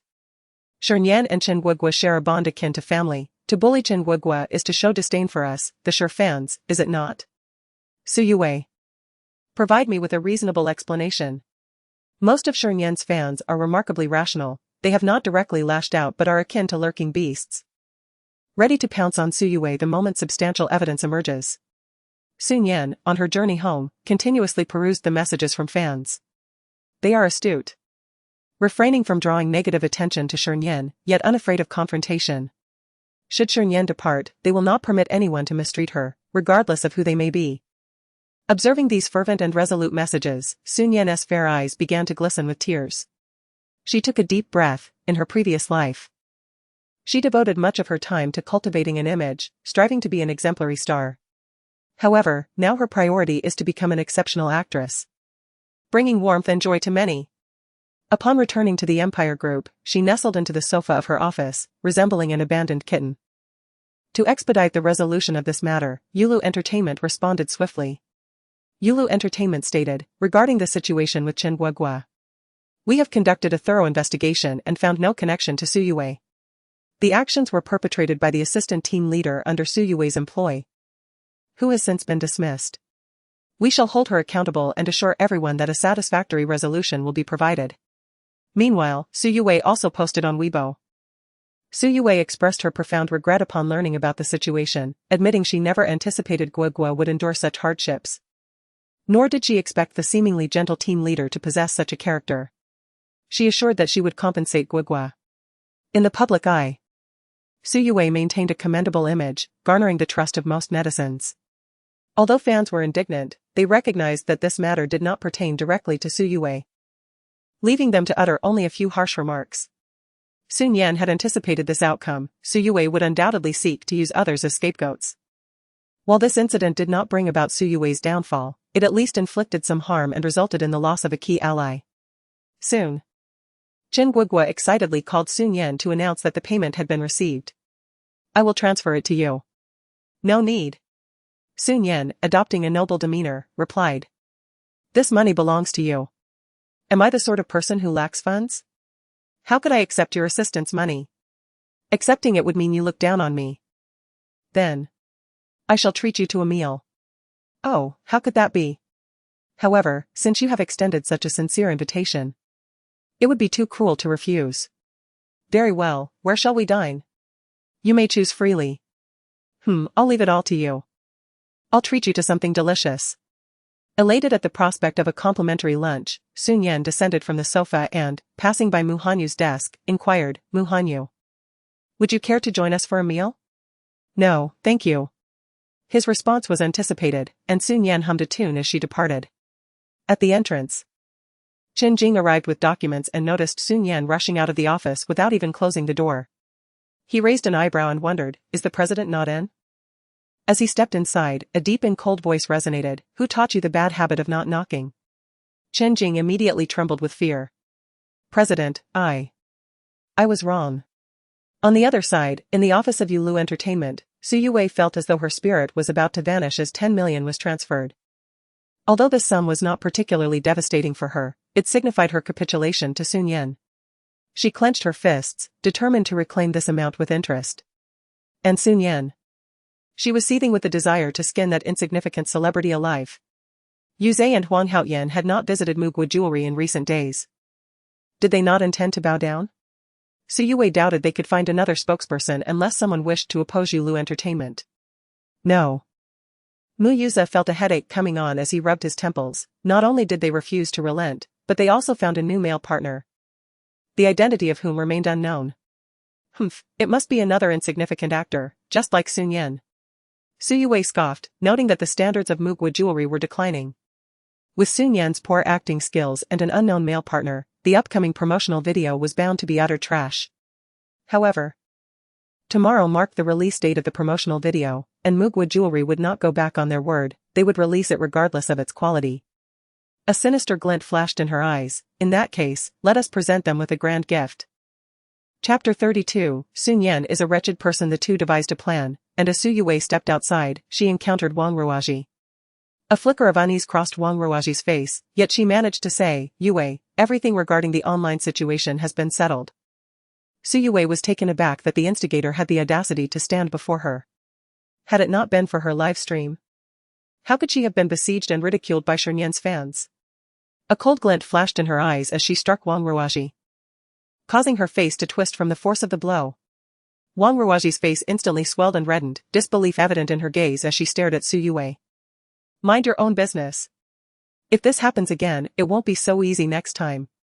Su Yue declared from her elevated position, her stiletto heels clicking as she strode away. Wang Ruoji clutched her face, fixated on Su Yue's retreating figure, her fingers slowly curling into a fist. In the restaurant, the private room was in disarray. After finishing their meal, Su Nian reclined languidly against the back of her chair.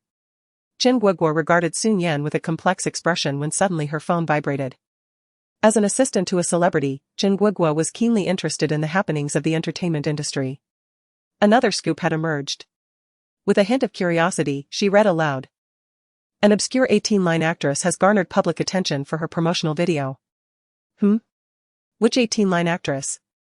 Oh, it says here, it's Shi Nian.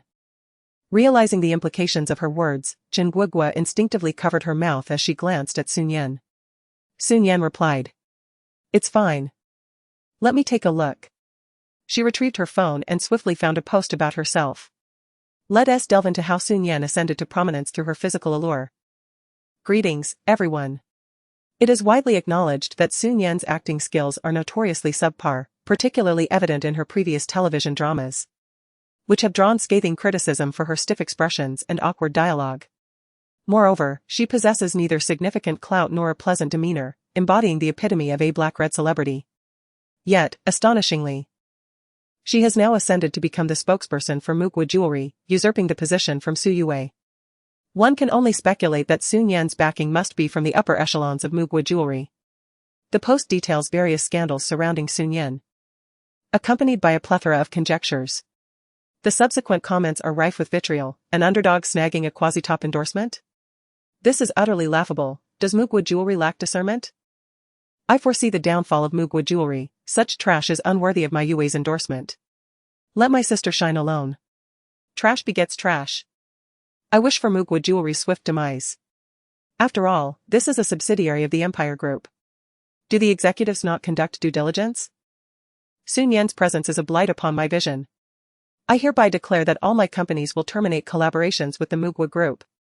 Does someone up there require a bodyguard? As she perused these comments, Shi Nian chuckled softly, recognizing that where there is smoke, there is fire. Suddenly, she found herself embroiled in controversy once more, with accusations that Su Yue had no involvement in this affair, an assertion only a fool would believe. Since they wished to suppress her, she decided to indulge them. Shi Nian logged into an account with a mere 100,000 followers. Although her fanbase is modest, the comments beneath each of her posts overflow with criticism. Shi Nian updated her Weibo. Dear everyone, please remember to check out tomorrow's promotional video. Kisses. In just a few minutes, the comments surged. Where does Shi Nian derive her inexplicable confidence? Is she prepared for the backlash? Shi Nian, bring it on. The more they criticize me, the happier I become. No, I must restrain myself. To criticize her is to grant her more attention. Yet, I cannot contain my frustration. Shi Nian is such a fool. Everyone truly cares about me. Shi Nian scrolled through Weibo, utterly oblivious to the vitriol directed at her. Jin Guogua wiped her brow. It seems everyone is indeed berating you. Then why do they only criticize me and not others? Alright, enough with the jesting. Just wait, tomorrow, I shall make everyone see me in a new light. A smile graced Shi Nian's lips, her almond-shaped eyes sparkling with brightness. Jin Guogua felt a stirring within her. She had an inkling that something significant was bound to occur the following day. Suddenly, Shi Nian shifted the subject. By the way, let us pack up what we haven't eaten, we mustn't waste food. Certainly. Jin Guogua was somewhat taken aback. She had intended to ask for a takeaway but feared Shi Nian would look down upon her. To her surprise, Shi Nian's initiative touched her. Soon, she witnessed Shi Nian packing up the leftovers and departing with the bag. Goodbye, see you next time. Jin Guogua? Is she actually going to eat leftover food? Shi Nian had no intention of consuming the remnants, she simply intended to donate everything to the animal shelter. Afterward, she returned to the Mu residence to immerse herself in her studies. The promotional video was set to be released the next morning at 8. The following day at dawn. Upon rising, Su Shiwei ate her breakfast while scrolling through her phone. As the foremost critic of Shi Nian, she immediately tapped into the new update from Mugwa Jewelry. The group eagerly awaited her commentary on how to disparage Shi Nian. The official Weibo account of Mugwa Jewelry announced, after a long wait, the new collection featuring the perfect goddess and floral ring has finally arrived. Below was a promotional video. Within mere minutes of its release, the comments section was ablaze with criticism. First, let me claim a spot to lambast Shi Nian for stealing our Yue's endorsement. Shi Nian will surely flop for life. Mugwa Jewelry is trash. How good can an industry already controlled by capital truly be? She scoffed lightly, finding the official account utterly shameless. Shi Nian hardly qualified as a goddess. Although she was reluctant to watch the promotional clip, having previously endured one of Shi Nian's films, which had left her emotionally scarred for a month due to its painful moments. It was not that Shi Nian's acting was merely cringe-worthy. It was devoid of any redeeming qualities. However, understanding one's enemy is key to victory. So she needed to capture a few excruciatingly bad frames of Shi Nian for her critique. Thus, she laboriously clicked on the promotional video, squinting her eyes in preparation for the impending visual assault. Outside, the rain poured heavily, accompanied by roaring thunder. Amidst the gloomy, rain-soaked night, a figure clad in white approached a man sheltered beneath an awning, holding a black umbrella. The camera zoomed in suddenly, focusing on Shi Nian's face, and in that instant, Shi Nian was unexpectedly struck by an overwhelming wave of beauty. The girl's delicate and pure visage, adorned with a mere touch of makeup, featured perfectly natural willow-shaped brows and a pair of almond-shaped eyes shimmering in a soft amber hue, bright and radiant. Her petite and exquisite nose complemented her cherry-red lips, which curved into a smile, causing her features to exude an enchanting charm reminiscent of 1,000 blooming peach blossoms. It was breathtaking. Shi Nian was utterly captivated. This woman. Is she Shi Nian? No, that can't be right, she must be wearing makeup. What does beauty matter if her acting is unbearable? Reluctantly, Shi Nian continued to observe. The girl had come to deliver lunch to a man, but unexpectedly, upon hearing him utter those two fateful words, the once bright and luminous ambience dimmed, as if the entire world had been shrouded in a grey haze, tightening Shi Nian's heart. She cursed under her breath, damn. What a fool. To break up with such a beautiful girlfriend, has his brain been kicked by a mule? Unbeknownst to her, she had completely immersed herself in Shi Nian's world, becoming a character within the narrative. After finishing the entire story, Shi Nian realized she had already used several tissues. Her phone buzzed incessantly. It was a message from the anti-fans group. Leader, when are you going to start criticizing? Whereas the leader? Don't tell me she has already begun to berate Shi Nian, include us. It was only then that Shi Nian came back to her senses, her excitement hard to contain. She replied, no rush, let me watch the promotional video a few more times, Shi Nian is truly stunning. The anti-fans responded. Chapter 33, Shi Nian gains a devoted following. Has the group leader lost her mind? Is the group leader speaking in sarcasm? Shi Nian continued. You all should hurry and take a look. Shi Nian is absolutely stunning, and her acting is phenomenal. I wept when she cried, it was just too heartbreaking, oh dear. How could I have ever criticized someone as beautiful and talented as Shi Nian? Goodness, I must have been out of my mind. The haters exclaimed in disbelief, the group leader has truly lost her senses. Following Shi Nian's words, all members of the anti-fan group hastily located the promotional video shared on the official blog and clicked on it without hesitation. They all knew well how glaringly poor Shi Nian's acting had been, and thus, their expressions were akin to those facing unspeakable agony as they entered the video. However, after viewing it, they were left astonished. Is that really Shi Nian? I cried for real.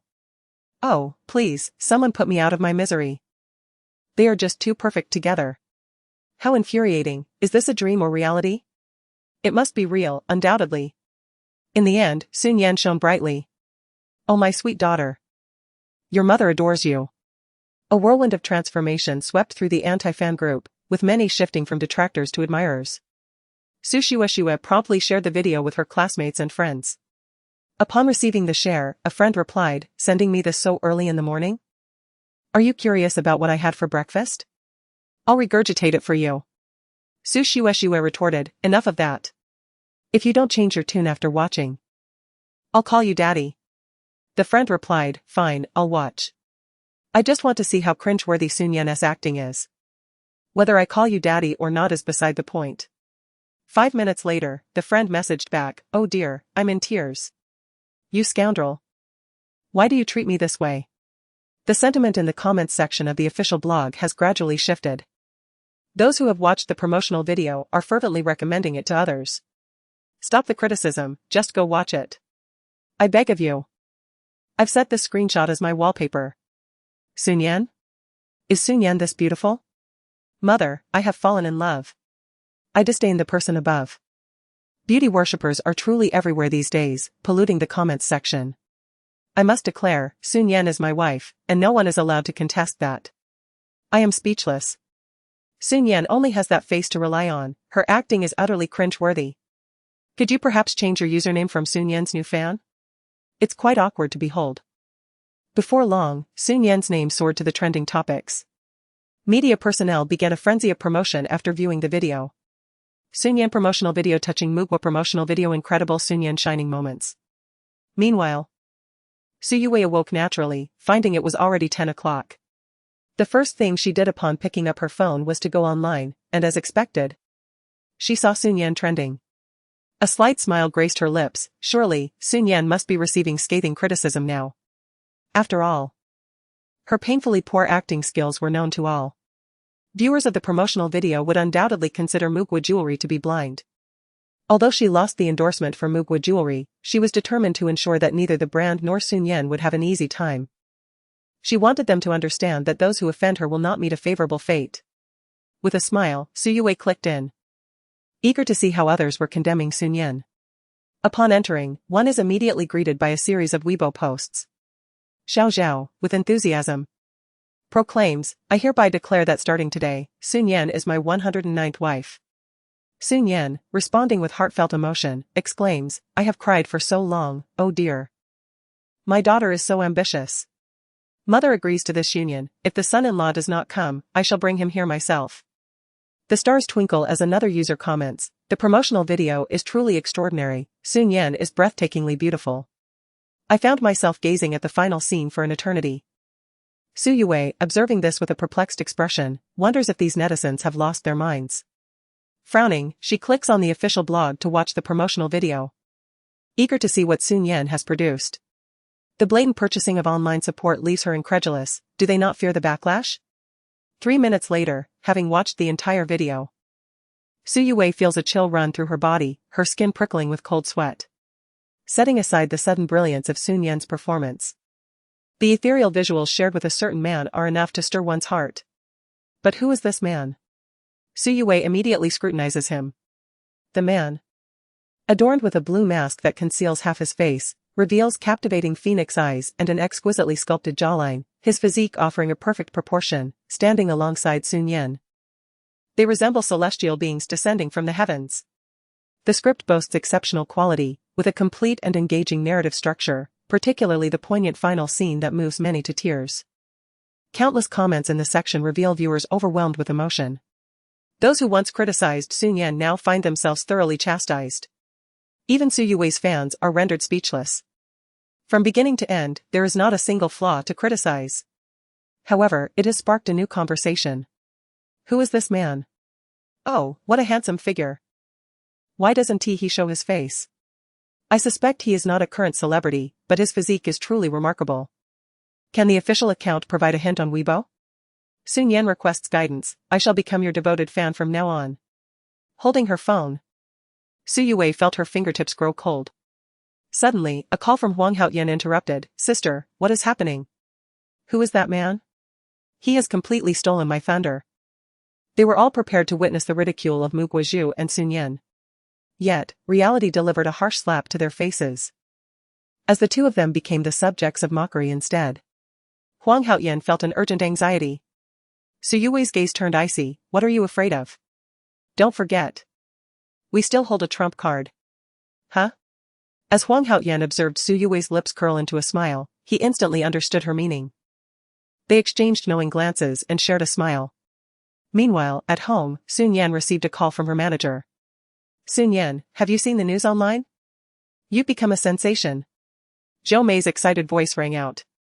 Shi Nian's remarkable success had astonished everyone. Her fanbase had surged significantly, with her artist thriving. Zhou Mei felt particularly elated when she arrived at the company today. Perhaps Shi Nian truly is on the verge of a breakthrough. With such promising prospects, if she secures a few more outstanding scripts, it is entirely possible that Shi Nian could soar to new heights. Indeed, I have seen it. Shi Nian was reclining on the sofa, engrossed in her phone. She anticipated that the video would garner a favorable response. Yet she never expected it to achieve such tremendous popularity. Presently, the public's perception of you is gradually improving. I will scrutinize future scripts more rigorously for you, Shi Nian. This is an extraordinary opportunity. I shall assist you in advancing to the forefront of the industry. Thank you, Sister May. Recognizing the value of such an opportunity, Shi Nian felt compelled to share it with someone else, particularly since he had lent considerable support. Consequently, after ending the call with Sister May, Shi Nian swiftly dialed another number, her voice bright with excitement as she addressed the person on the other end. Hanyu, have you seen what's happening online? We've made it big. Chapter 34, Why Not Divorce in a Lavish and Opulent Office? A man with long, fair fingers held a pen. Listening to the voice of a girl on the other end of the line, her tone cool and indifferent. Many are curious about your identity. Do you truly not wish to reveal it to anyone? Shi Nian, like an inquisitive child, continued, you are remarkably handsome, yet, outside, people are spreading rumors that you are frightfully ugly. Do you not want to contradict them? The man fell silent. Unfazed, Shi Nian continued, oh, I see. You must prefer to remain low-key, ha ha ha. Since the world claims I am hideous, why did you marry me in the first place? Hanyu suddenly inquired. Was it for money, status, or power? Or perhaps, were you coerced by your family? Hanyu waited quietly for her response. This time, it was Shi Nian who fell silent. Well, if I were to say, she replied calmly, that I was coerced, would you believe me? The anticipated response did not surprise Hanyu. His fingers, with their prominent knuckles, tightened around the carbon pen, leaving deeper impressions on the paper. His voice remained cold and devoid of emotion. If that is the case, then why do you not wish to divorce now? Is it for money? After a brief silence on the other end, the woman's voice gently emerged. Money is indeed one of the reasons. The atmosphere in the office grew somewhat oppressive and frigid. Is it time to lay everything bare? His sensuous lips curved slightly, the chill of his smile evident. He had long suspected her motives were not pure, but that was not the primary concern. Shi Nian spoke again, then what is it? It is because I gradually discovered that you are truly remarkable, and I have developed feelings for you. Therefore, I shall embrace everything about you, be it your virtues or your flaws. Her soft voice, each word articulated with unwavering clarity, resonated firmly in his ears. At that moment, fragmented sunlight poured through the window, dancing upon the deep brown surface of the table. His pale, elongated fingers glimmered, nearly translucent under the radiant light. His crimson lips were slightly pursed, remaining closed. Moreover, look. Many people online claim that we are perfectly matched. Shall I read the comments to you? Shi Nian flipped through the remarks, chuckling as she recited, even if I were to die today, I must solidify this pairing of the young gentleman and Shi Nian. They are so well suited that I feel as if I have fallen in love once more. My mother asked why I was staring at my screen. Get to bed. I want to see you both in bed immediately. Shi Nian, belatedly realizing, concluded her reading with a puzzled expression. On the other end of the line, the man's deep, slightly husky cough echoed, a sound both charming and captivating, softening Shi Nian's heart. When he spoke again, his voice was even more seductive. What are you implying? Nothing, nothing at all. These netizens are simply outrageous. How can they say such things? Shi Nian hurriedly clarified, inadvertently liking that comment, only to quickly retract it in a flustered manner. Perhaps feeling guilty, she added, besides, haven't we already, well, you know. That's not what I meant. Her face flushed instantly, and from a distance came the man's brief laughter. So fleeting that Shi Nian wondered if it was merely an illusion of her own making. After all, Hanyu was such a cold and unyielding man. Even if he were to smile, it would likely be at her expense. Shi Nian felt the conversation could not continue. My phone is running low on battery. Let's end this. Focus on your work. With that, she hung up the call. Hanyu gazed at the disconnected phone, his slender and striking phoenix eyes narrowing slightly, almost imagining the sight of the girl's flushed face at that moment. A subtle curve formed on his sensuous lips, one he was not even aware of. However, Shi Nian's joy was short-lived. The tide of public opinion online suddenly turned. Many comments praising Shi Nian were swiftly met with scathing attacks from trolls. I really don't understand. How can a woman who emerged from a man's room in the morning receive such adoration? Wearing white makes her a fairy. Who knows how many men she entertains each night? Laughable, do netizens have such short memories? Or has the online community become this forgiving? One night in a man's bed. And the next day, she's hailed as a goddess. These remarks immediately reignited everyone's memories. The incident of Shi Nian leaving Huang Haoyan's room surged back into public consciousness. Emerging from a man's room early in the morning, what could she possibly have done? Especially since she had been rejected by Huang Haoyan. If it had been anyone else, they might have retreated from the entertainment industry altogether. Yet, Shi Nian still had the audacity to pursue endorsements. A wave of online commentators shifted the narrative. And public sentiment quickly reversed. Shi Nian is indeed beautiful, but as a woman, she should uphold the virtues of fidelity. What justification does a woman devoid of such virtues have to become a star and receive the adoration of the masses? The fans of Huang Haoyan and Sui Wei are particularly fervent, inundating various forums and discussion boards. Those who praise Shi Nian are instantly besieged. Only a harlot would support another harlot, are you one? If you admire a woman as fickle as Shi Nian, it seems you belong to that ilk. What a pity for such a bright child to be so misguided. I've uncovered your school address. I will let your classmates see what kind of person you are.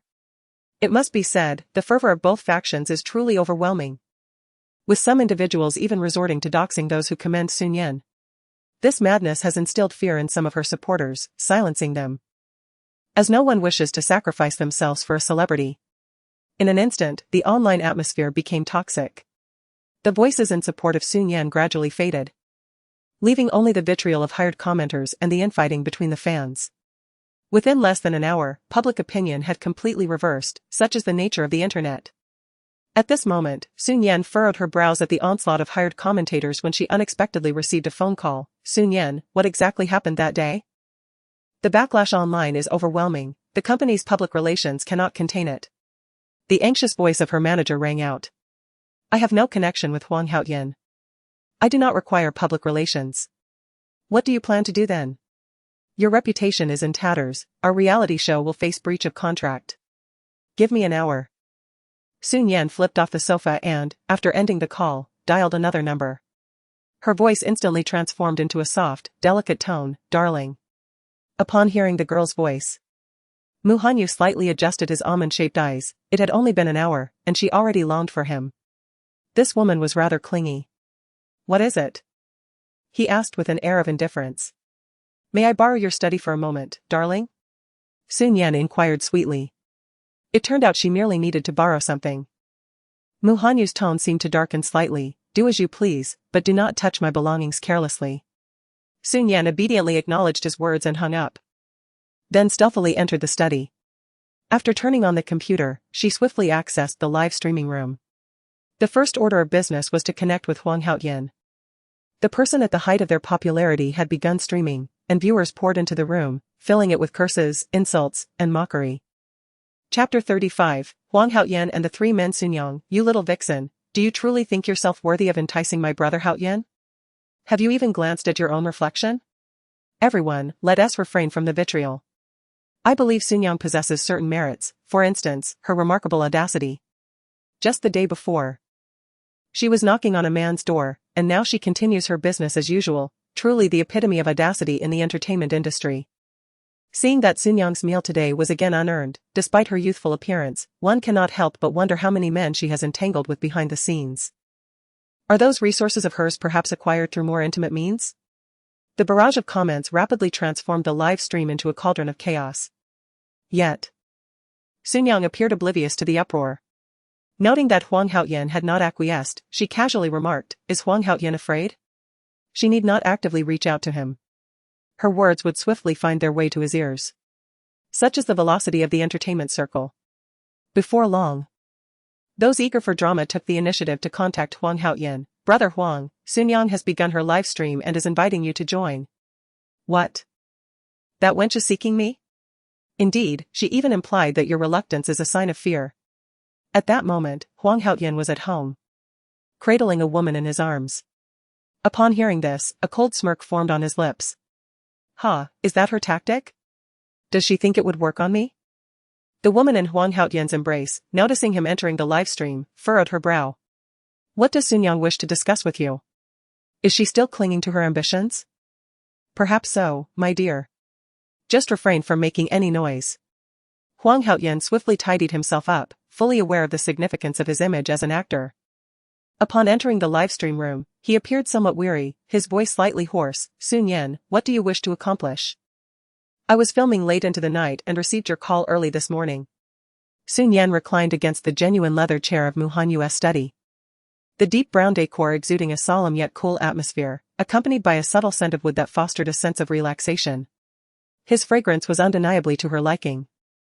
I don't wish to do anything, merely to discuss the events of that morning, she replied, her exquisite face adorned with a hint of makeup, making her strikingly photogenic. As her cherry lips curled into a gentle smile, she became the center of attention. Someone in the livestream could not contain themselves and exclaimed her beauty, only to be swiftly silenced. Huang Haoyan was well aware that the news circulating was fabricated. Yet, such is the nature of the internet. Once it is believed that Shi Nian had attempted to seduce him and was rebuffed, what recourse did she have? Unless he could access the hotel surveillance footage. Which was a pity, as the hotel belonged to the Mu family. As long as Mu Yuza intervened, Shi Nian would never reach the recordings. She was left with no escape. A cold smile flickered in Huang Haoyan's eyes, and when he spoke again, his voice remained hoarse and low. Shi Nian. We both know what transpired, why subject yourself to further humiliation? Even if you were to seek me 100 times, I shall not acquiesce to your requests. It is abundantly clear that nothing transpired between us that day. Indeed, I firmly rejected you and even urged you to reconsider your path. Brother Haoyan, with his unwavering integrity, would never be swayed by such a despicable woman. Shi Nian, be gone.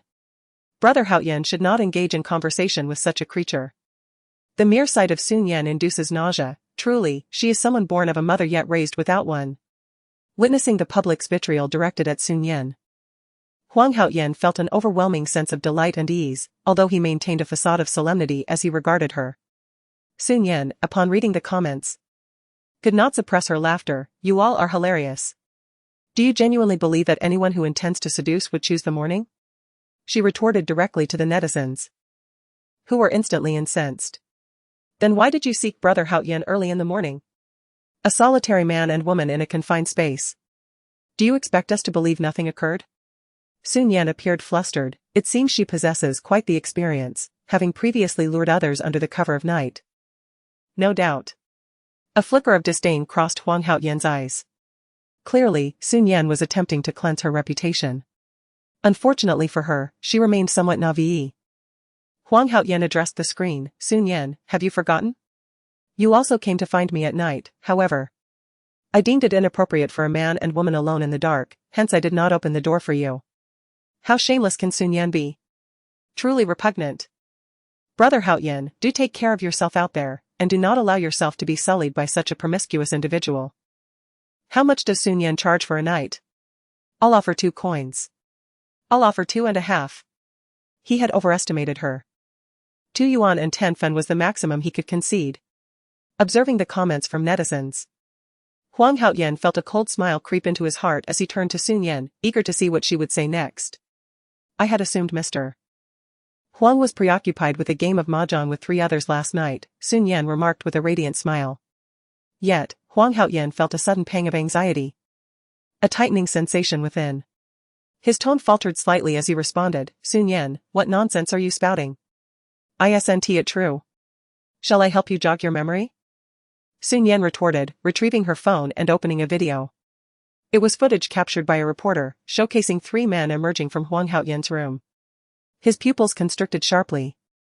The harrowing scene from that night flooding back into his mind, a moment of utmost humiliation for any man. That damned Shi Nian.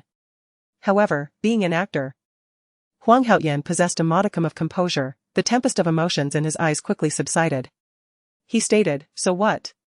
I was merely socializing with friends. Why should you concern yourself? Was it truly just a social gathering? Shi Nian chuckled, revealing a set of pearly whites. I see you all prefer to gather in bed. Be quiet, my affairs are none of your business. Huang Haoyan managed to restrain his anger, though a hint of fury seeped into his voice. What is Shi Nian up to? What's wrong with our brother Haoyan having a gathering? I can't shake the feeling that Shi Nian has a different implication. Could it be true? Is Huang Haoyan perhaps gay? You up there, stop talking nonsense. How could our brother Haoyan possibly be gay? Upon the emergence of remarks regarding homosexuality, Huang Haoyan's fans swiftly launched an attack. Most of Huang Haoyan's admirers are female, how could they possibly accept him as gay? Some began to target Shi Nian. Shi Nian, stop diverting the topic. What is wrong with our brother Haoyan gathering with friends? Unlike you, who mingles with different men every day. It's just 3 people. Playing cards together at night is perfectly normal. Despite the criticism, Shi Nian remained unfazed, her demeanor relaxed. She took out her phone and played a video. Oh, I see. But after playing cards, why not add some entertainment? She said with a smile as the video commenced. The room was dimly lit. Yet it was still possible to discern several men on the bed, engaged in a rather intense interaction. This footage was surreptitiously captured from the balcony, with moonlight casting a soft glow that faintly illuminated Huang Haoyan's face. His expression shifted dramatically. Chapter 36, Who was framing Shi Nian? The torment of that night surged back into his mind. You wretched woman, shut up. Huang Haoyan's face flushed crimson as he bellowed. His fans, wide-eyed and fists clenched, felt their hearts shatter in that moment. Their idol was, indeed, gay. Moreover, he engaged in such audacious behavior. The pristine image of the clean, sunlit boy collapsed in an instant. I am in tears, is this truly Huang Haoyan? Huang Haoyan, speak up. This cannot be you, can it? So Huang Haoyan is gay. That is one thing, but to indulge so recklessly? Did he not claim he had never been in a relationship? Believing what artists say is akin to trusting in the outbreak of a world war tomorrow. As the situation began to turn against him, Shi Nian seized the opportunity. That morning, I did not emerge from your room, our rooms were simply close, and the reporters took it out of context. The ones who truly left your room were these 3 men. Huang Haoyan, have you enjoyed using me as a shield all this time? Shi Nian, be quiet and stop spouting nonsense. Huang Haoyan, his shame laid bare, was incensed.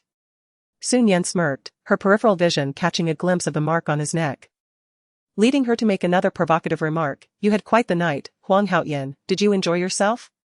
This is all your conspiracy, Shi Nian. The person in that video is not me. Huang Haoyan retorted. But Huang Haoyan, the hickey on your neck is quite visible, aren't you going to shift the camera angle? Shi Nian replied. Upon hearing this, Huang Haoyan was taken aback, instinctively shifting the camera angle to examine his neck. However, it appeared quite immaculate. Glancing to the side, he noticed the woman beside him gazing at him in sheer terror, clutching the blanket to shield her body, yet her bare shoulders betrayed her nudity. Realizing he had fallen into a trap, Huang Haoyan hastily redirected the camera. At that moment, the comment section erupted. Shi Nian remarked languidly, Oh, Mr.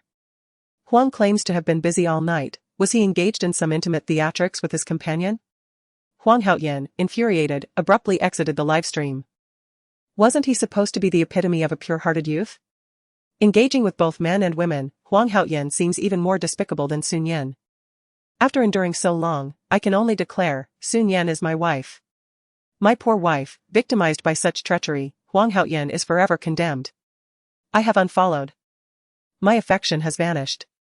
May Huang Haoyan perish, this scoundrel has deceived my feelings. My roommate has already fainted in the restroom. The mystery is solved, Huang Haoyan is not gay, he simply indulges in both genders with abandon. Am I the only one who notices the opulence of Shi Nian's study background? That vase is a priceless antique. With a myriad of comments flooding in, Shi Nian refrained from responding. Ultimately, she gazed into the camera and stated, Many matters online stir up waves without a breeze. I urge everyone to pursue their idols rationally and to view various news with discernment. Having said that, she terminated the livestream. In just 1 hour, Huang Haoyan lost millions of fans, while Shi Nian gained over 1 million. Not long after, Huang Haoyan's studio posted on Weibo. Huang Haoyan's studio wrote, Dear fans. That night was merely an accident, Huang Haoyan was coerced. The individual accompanying Haoyan today is his girlfriend, a fact that we have yet to disclose to everyone. Regrettably, the audience has already lost their faith. Did Huang Haoyan not claim to be working late on a film? How does he find time to be with his girlfriend?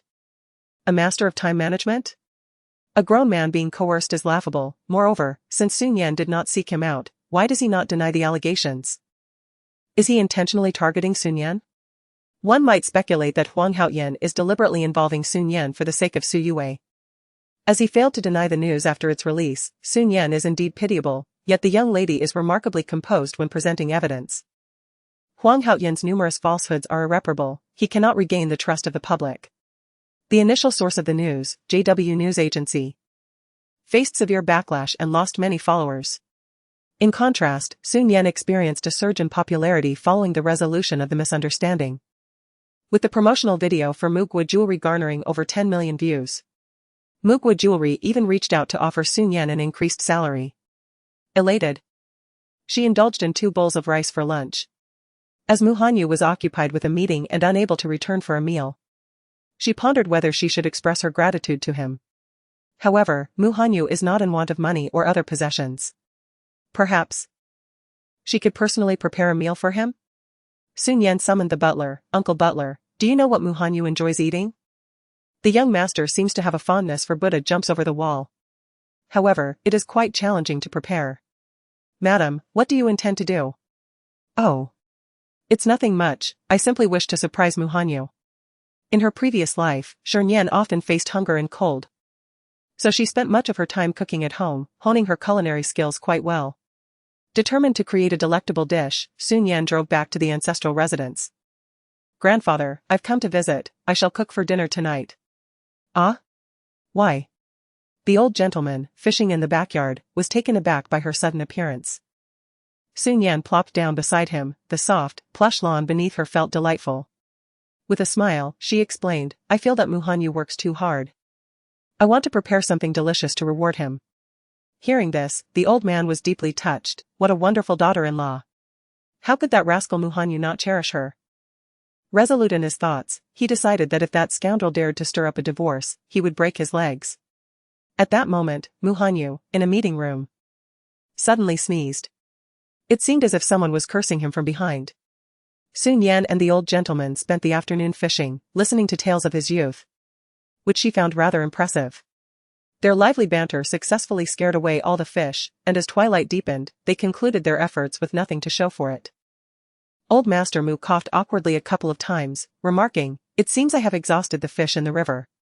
Grandfather was quite the angler. I shall have Wenbo release some more fish later. Very well, Sun Yan replied, choosing not to expose Old Master Mu's slight embarrassment. Rising, she brushed off the grass from her clothing and stated, Grandfather, I am going to showcase my culinary skills now. Good, good, good. Old Master Mu said with a benevolent smile as she entered the kitchen. The kitchen was a sophisticated and immaculate space, equipped with every necessary utensil. As Sun Yan prepared the ingredients, 2 servants followed closely behind her, unwavering in their vigilance. You needn't accompany me, I can manage on my own, she insisted. Madam, the knife is rather sharp, and you are precious, allow us to assist, they pleaded. What do you mean precious? It's merely cooking. There's no need for concern. I will take full responsibility. Now, please leave and do not hinder me, Sun Yan urged, shooing them away. The 2 exchanged glances, reluctantly departing. She busied herself in the kitchen, unaware of the occurrences outside. A blue Porsche came to a halt in front of the old residence. Chapter 37, You truly cannot forget me. As Muyuza alighted from the vehicle, he was greeted respectfully by the servants and made his way into the living room. Approaching the esteemed elder grandfather, he addressed Mu Leo Yizi, maintaining a demeanor of humility, for the elder held great respect in the Mu family. Mu Leo Yizi glanced at him and inquired simply, How have you been lately? Everything is quite well. At this moment, a servant stepped forward, somewhat helplessly informing Mu Leo Yizi, Elder. Madam insists on cooking herself and has refused our assistance, insisting on preparing Buddha jumps over the wall. Very well, then you need not accompany her. Mu Leo Yizi waved his hand dismissively. However, Mu Yuza's eyes sparkled with intrigue. Is Sun Yan here? And she is preparing her favorite dish, Buddha jumps over the wall? Previously, he had harbored doubts about Sun Yan's loyalty, but upon hearing this, his confidence was restored. A cold smirk crossed his mind. This Sun Yan truly knows how to play her cards. While feigning indifference towards him, she had inquired about his return to the ancestral home and even made the effort to cook for him personally. Observing Mu Yuza's sudden sly smile, Mu Leo Yizi regarded him with curiosity. What are you laughing at? Oh, nothing. Mu Yuza quickly regained his composure, though his gaze frequently drifted towards the kitchen. Shi Nian was so earnest in her attempt to cook for his forgiveness, the question remained, should he forgive her? Indeed, it was a dilemma. After 3 hours of bustling activity. As dinner neared completion, Shi Nian placed a call to Mu Hanyu. My dear, Shi Nian is tasting the soup. Please return to the old residence. I have prepared a surprise for you. What kind of surprise? You shall discover it upon your return. The girl's voice was sweet and melodious. Shi Nian felt quite pleased with her culinary creation. The Buddha jumps over the wall. In addition to this delicacy, there were other dishes prepared by the chef. She wiped her hands clean and exited the kitchen. However, her initial joy dissipated the moment she spotted the figure on the sofa. What is this insufferable creature doing here? Mu Yuza cast a glance her way, remaining silent, waiting for Shi Nian to approach him. Yet, after a brief look, Shi Nian walked over to the venerable elder Mu. Is everything ready? The elder inquired kindly. Yes, I have prepared everything. Shi Nian replied with a beaming smile. Seeing Shi Nian's indifference towards him, Mu Yuza pondered whether her behavior was influenced by the elder's presence, causing her to maintain a facade. It was quite absurd. She had not acted this way when seeking his favor before. Nian, I was unaware of your culinary skills, Mu Yuza eventually spoke up. The term Nian felt overly intimate, prompting even the elder Mu to glance at Mu Yuza in surprise. Realizing his faux pas, Mu Yuza hastily clarified, Grandfather. You may not be aware, but Shi Nian is actually a star in our company, which is why we are quite familiar with one another. She is now your sister-in-law. The elder's voice carried an unspoken authority. Understood, sister-in-law, Mu Yuza managed to utter those words with some difficulty. Though he was compelled to maintain a facade of delight. The awkward appearance brought a peculiar delight to Shi Nian, infusing her tone with a newfound cheerfulness. Within a mere 10 minutes, a sleek black Rolls-Royce Phantom glided into view, coming to a halt beside the Porsche, rendering the latter a mere afterthought in comparison to the opulent vehicle. A few maids, unable to suppress their excitement, watched as the young master alighted from the car. Mu Hanyu was indeed strikingly handsome and exceptionally accomplished, truly the most outstanding scion of the Mu family. Dressed in a tailored black suit, the exquisite craftsmanship accentuated his robust physique, while the straight-cut trousers formed sharp angles with each movement. As he strode in, enveloped by the chilling aura of the night, his gaze fell upon a girl seated on the sofa, who was animatedly conversing with a charming smile. Mu Yuza was also observing Shi Nian. And their eyes met for the briefest moment. Mu Hanyu's dark eyes momentarily dimmed, and the atmosphere grew noticeably colder. Brother, you're back.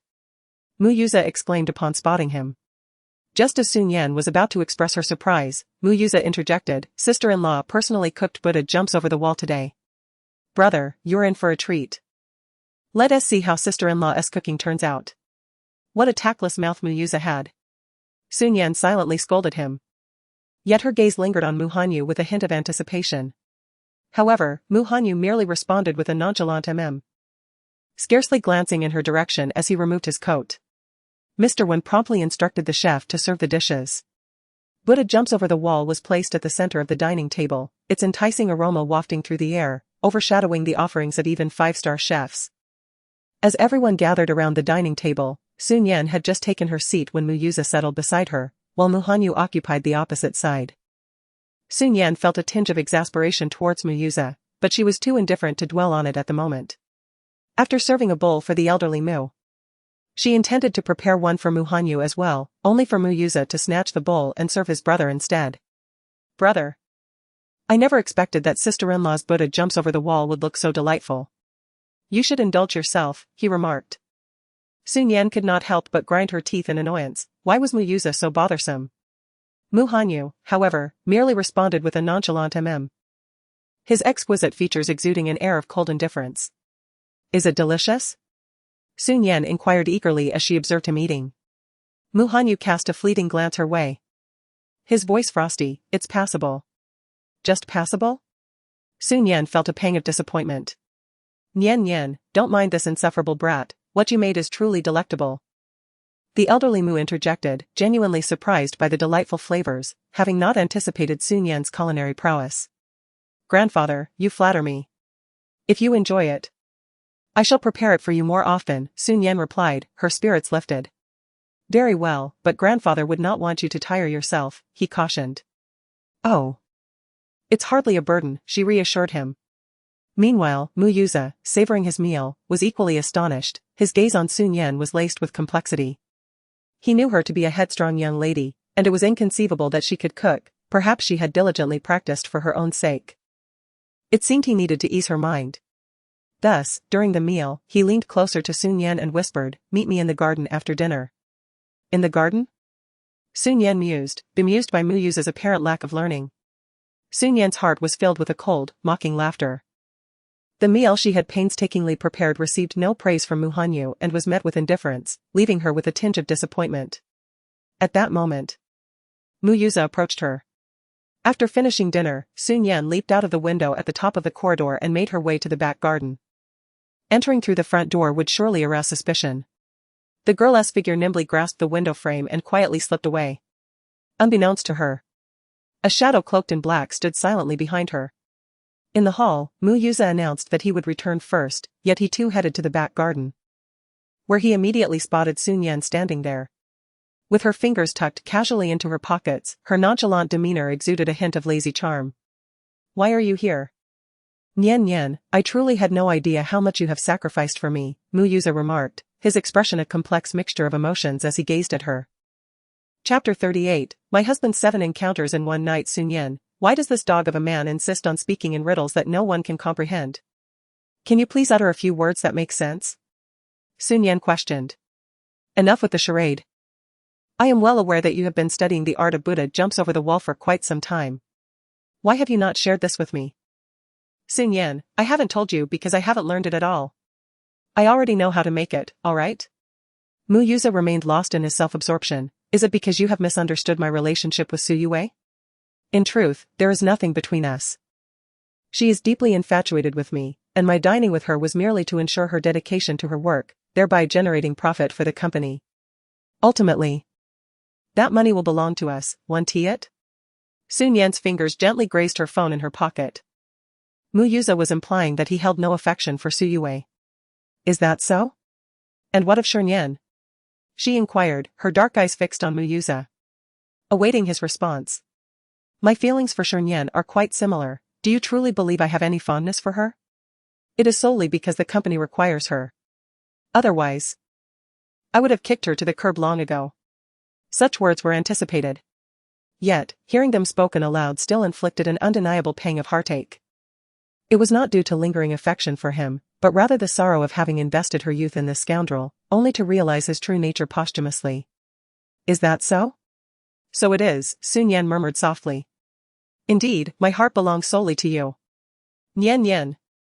Mu Yuza wore an expression of utmost sincerity. Not far away, in the dim corner of the wall, a figure nearly vanished into the shadows.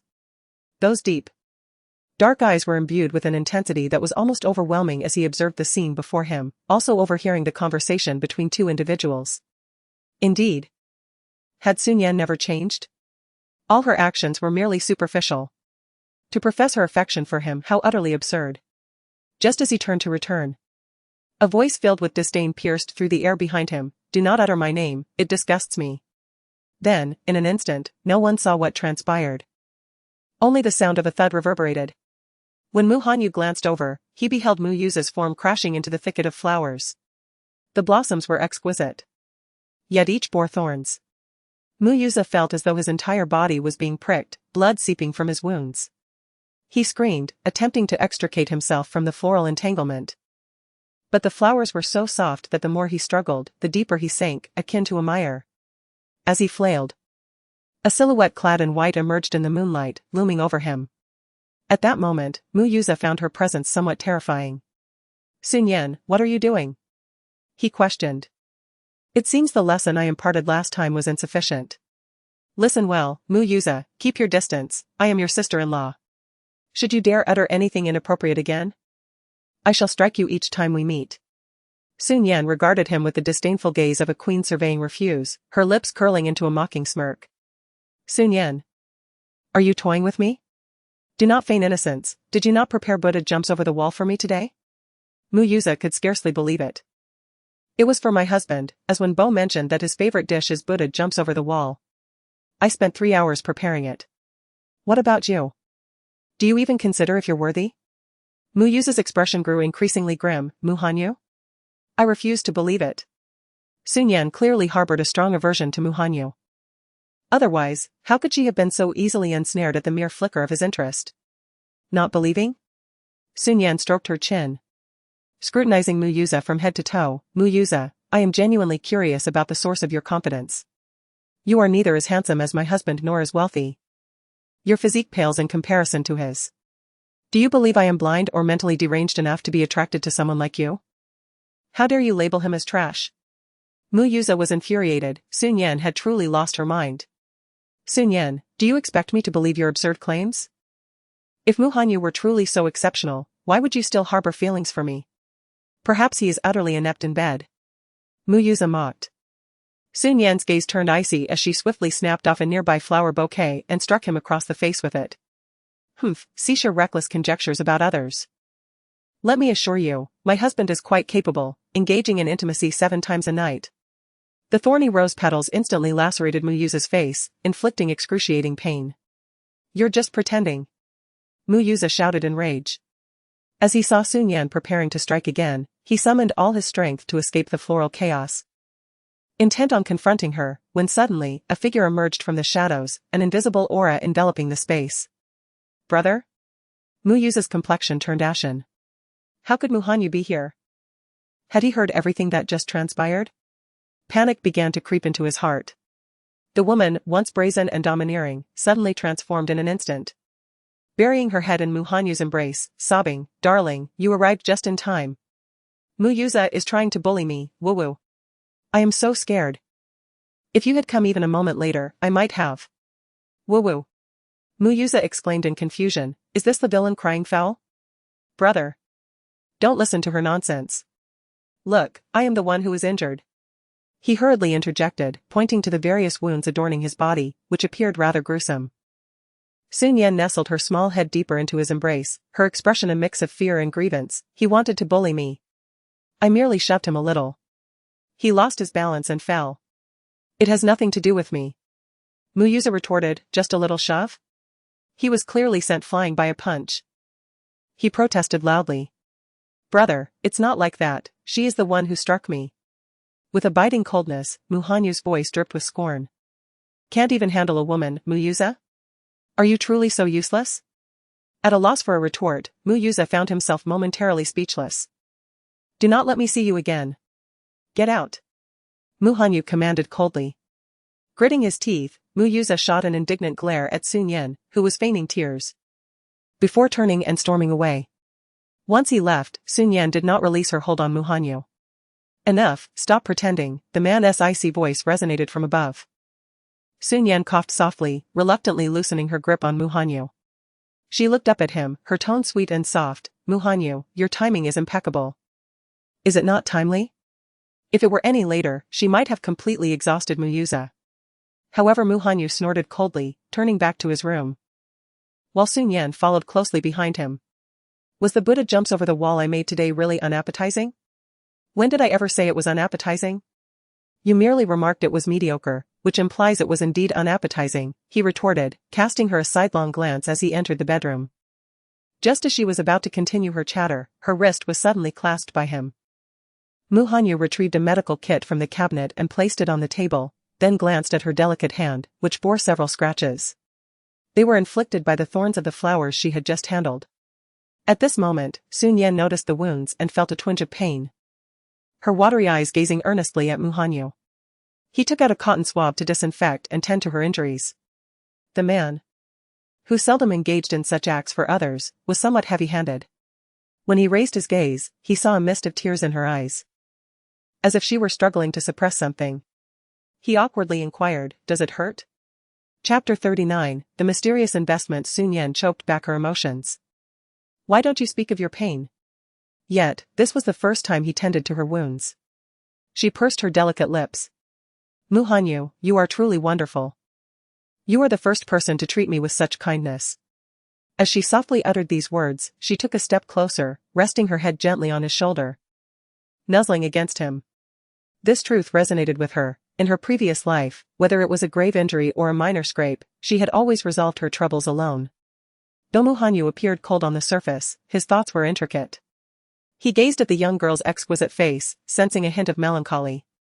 For reasons unknown, an unfamiliar feeling surged within his heart. Shi Nian continued, "Do not be deceived by my outward appearance as a favored young lady. In reality, I am far from cherished. No one in this world truly likes me, only you." He pressed his thin lips together, resuming his care for her wounds, and softly remarked, "Fool. Mu Hanyu, if you could, perhaps you might consider making an investment in my variety show?" Shi Nian leaned against his shoulder, her large eyes sparkling with hope. Mu Hanyu fell silent for a few seconds, then released her hand and walked directly toward the study. "Mu Hanyu, please don't leave. It doesn't have to be much, just a few 100,000 would suffice." "No, even tens of thousands would do." Shi Nian hastily called after him. The only response she received was the sound of the door closing behind him. "What is this?" Shi Nian murmured to herself, pulling out her phone to examine the filming schedule sent by the director, finding it truly a bit of an eyesore. Although Chen Jia had previously earned a considerable sum, his ventures into variety shows had nearly all resulted in losses. If this particular episode fails to gain traction, it may very well mark his final foray into the industry, compelling him to withdraw from the realm of entertainment. This time, it felt like a gamble for his very existence. She recognized that he had already exerted considerable effort, and the filming locations could only be as they were. Shi Nian sighed softly within her heart.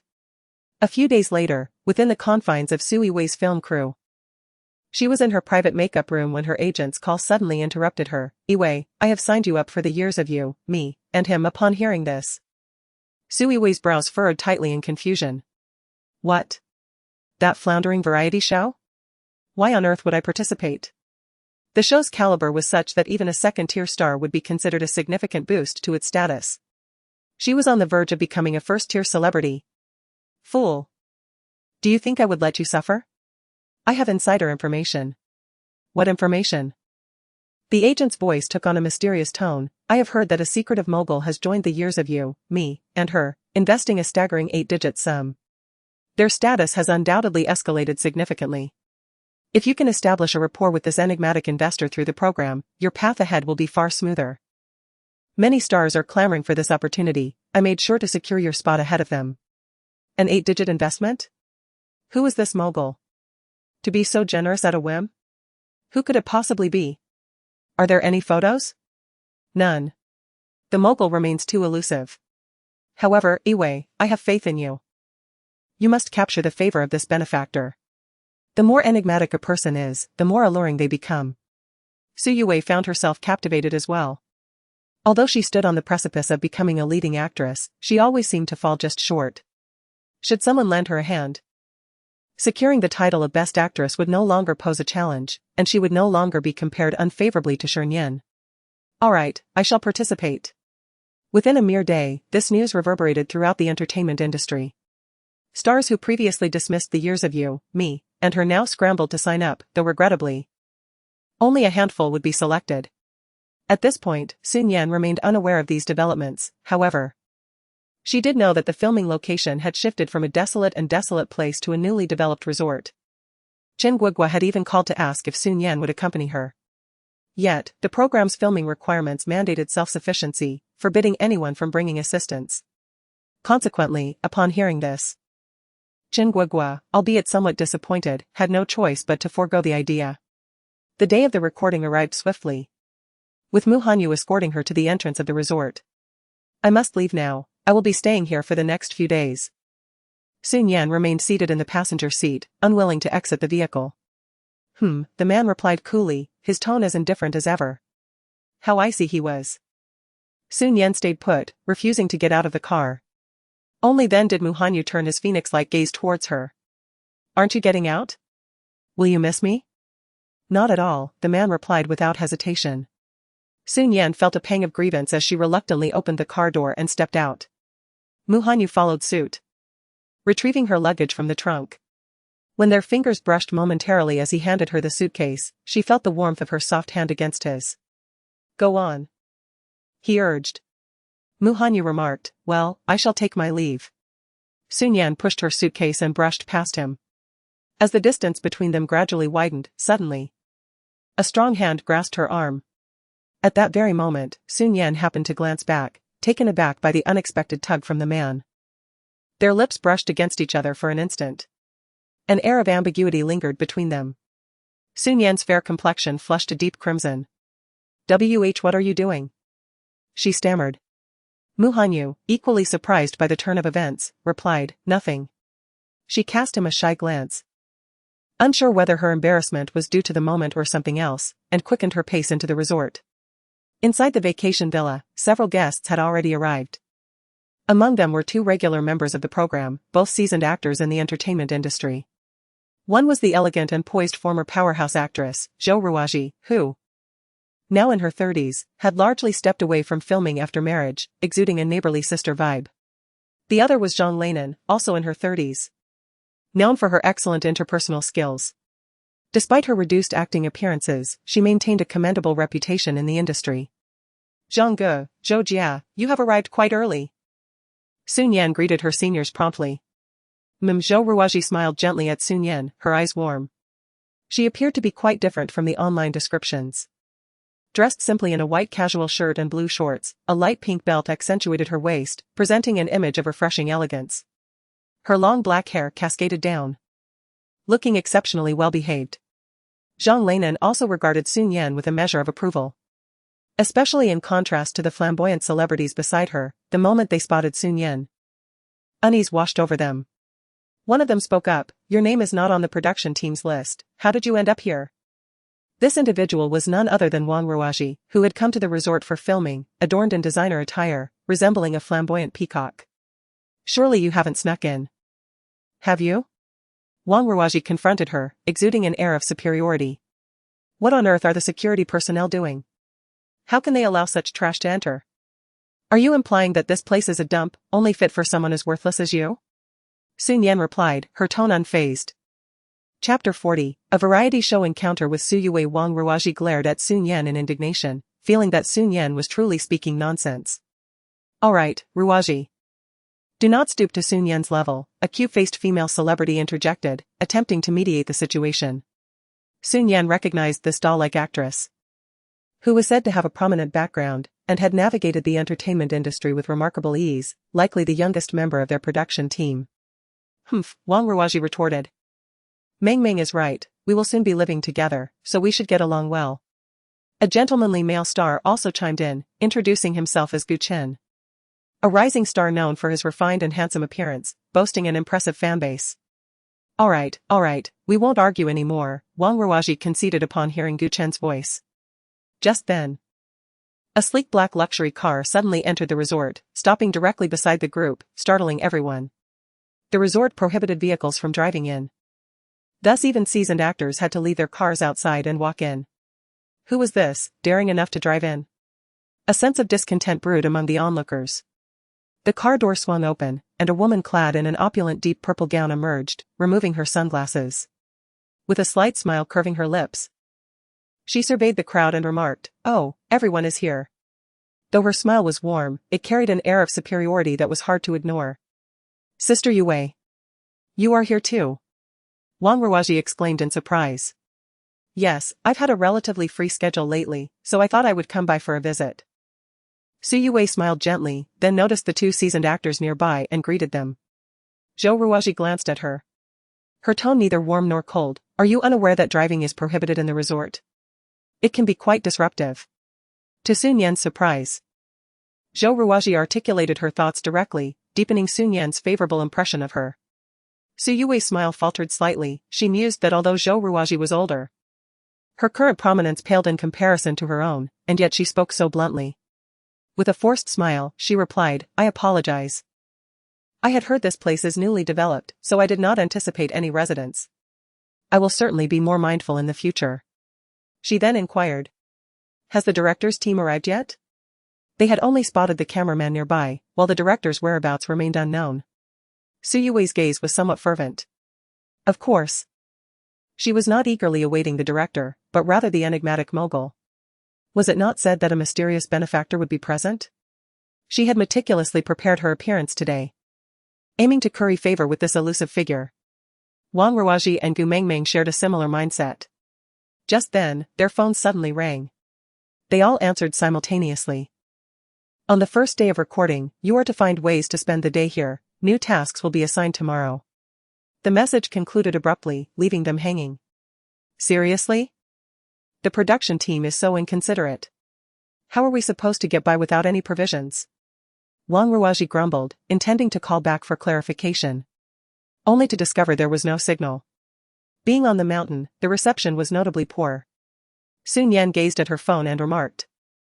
Surviving here should not pose a problem, we can split up to forage for food. This place must harbor some wild fruits, and with a river nearby. We can also fish.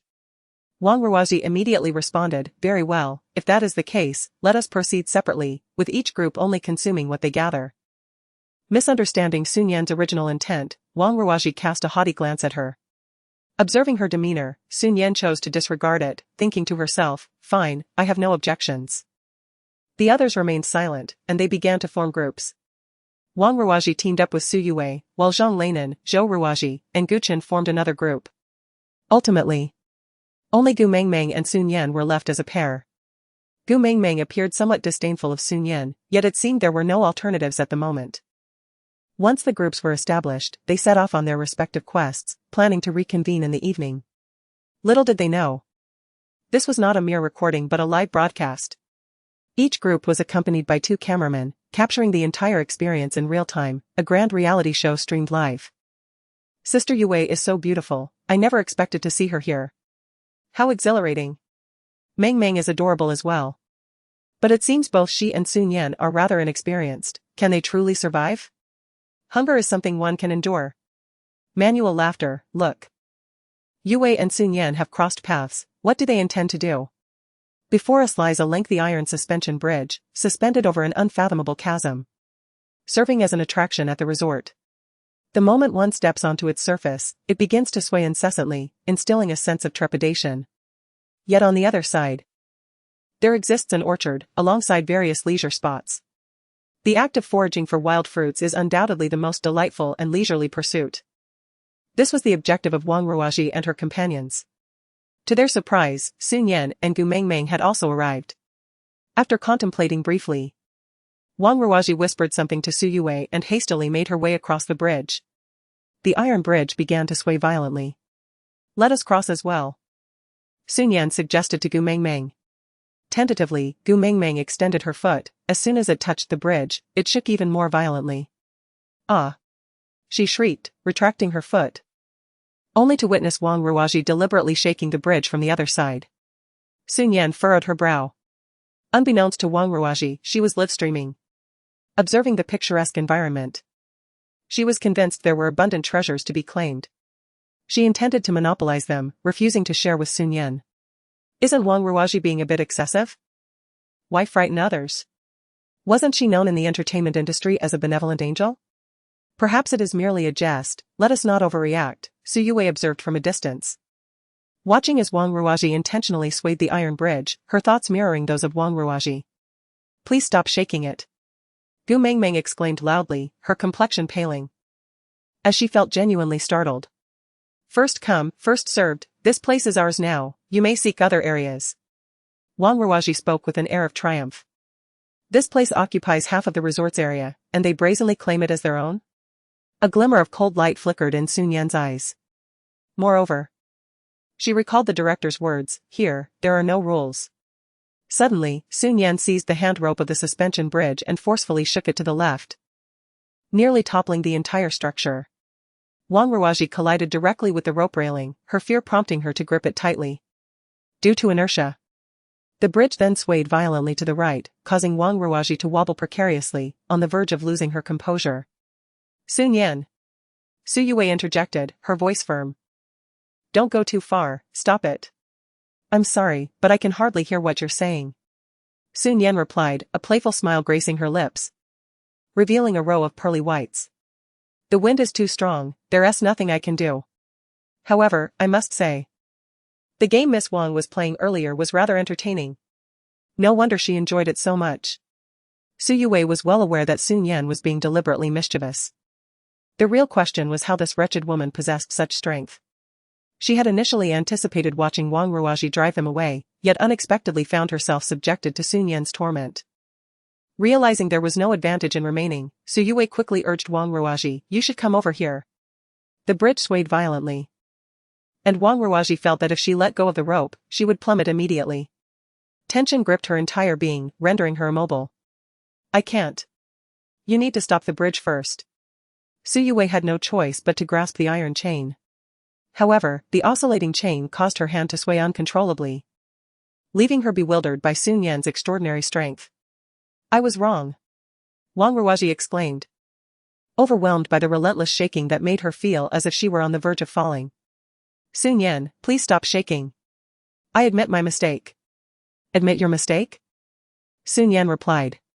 "When one errs, one must possess the humility to acknowledge it. Now, shout 3 times, Sister Su Nian, I was wrong. If I disobey you again, I shall be a fool. Only then will I cease." Chapter 41, Regret and the Duo. What on earth is happening? Wang Ruoji was infuriated. Yet, she was genuinely terrified of falling and had no choice but to exclaim, "Sister Su Nian, I was wrong. If I don't heed your advice from now on, I am a pig." After shouting this 3 times, the bridge finally ceased its trembling. Wang Ruoji immediately rushed to the solid ground at the end, feeling as though she was still swaying, and could not help but retch violently. Su Yue, feeling nauseated, distanced herself from her. What a satisfying turn of events. Ha ha ha. Su Nian may sound a bit harsh, but unexpectedly, she is quite righteous. I admire her greatly. Gu Mengmeng glanced at Su Nian, her expression somewhat complicated. The bridge gradually came to a halt, yet when Gu Mengmeng stepped onto it, it still swayed. Overwhelmed by fear, she lamented. "I cannot go over there. I have acrophobia. This is a true challenge for me. But the view over there is quite beautiful, and the food plentiful. Are you really not going to take a look?" "I dare not." On the opposite side, Su Yue found their conversation amusing. What does it matter if Su Nian managed to make Wang Ruoji stop? Meng Meng would still not be able to cross. Just as she was about to turn and leave, she suddenly witnessed an astonishing scene. Su Nian scooped up Gu Mengmeng and dashed from across the way. Even a petite adult actress weighs over 80 pounds. Yet Su Nian carried her with remarkable agility. Upon reaching the other side, she gently set Gu Mengmeng down, merely catching her breath. Wang Ruoji and Su Yue were left utterly dumbfounded. Is this truly happening?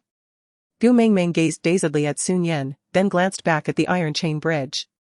Suddenly, she realized that Su Nian appeared quite beautiful. Moreover, was this the fabled boyfriend energy she had heard about? How reassuring. "Let us go," Su Nian said, striding forward confidently. Oh, Gu Mengmeng snapped back to reality, mentally chiding herself. Surely, she must be losing her mind. Su Nian was merely a scandalous celebrity known for her antics. How could she possibly feel any boyfriend energy?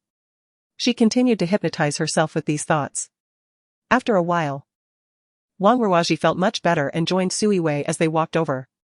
Their excursion had drained a considerable amount of their energy, so they decided to pluck a few fruits from the roadside to snack on. Wang Ruoji and Su Yue discovered that merely consuming the fruits from the resort sufficed to sustain them. Thus they lost motivation to exert themselves further and began to explore leisurely.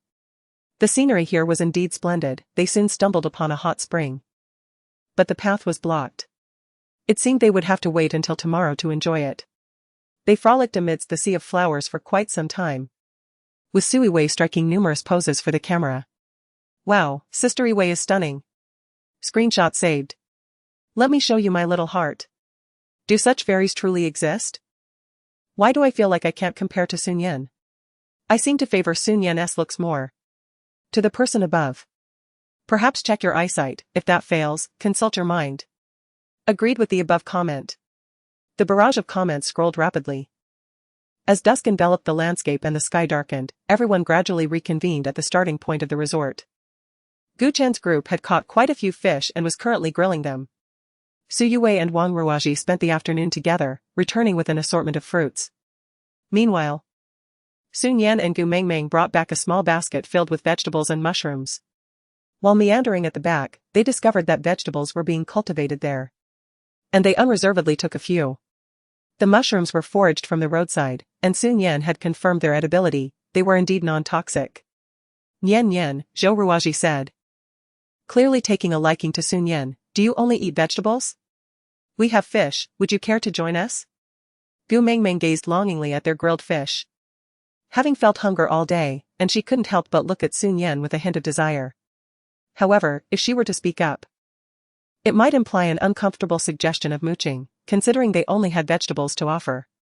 Alright, Sister Zhou, I would love to let you taste my culinary skills. Shi Nian replied graciously. Wang Ruoji shot a disdainful glance at Shi Nian, thinking it presumptuous of her to indulge in others' meals with such scant offerings of her own. Zhou Ruoji then glanced at Su Yue and the others, for they had already extended their invitation to Shi Nian. To not invite them would seem rather isolating. Yue, would you like to join us as well? Su Yue and Wang Ruoji had only brought a few apples, having consumed them entirely without an inclination to share. Thus, she responded with a gentle and graceful tone, no, thank you, Sister Zhou. We are quite full, and besides, your fish is limited, and there are 3 of you.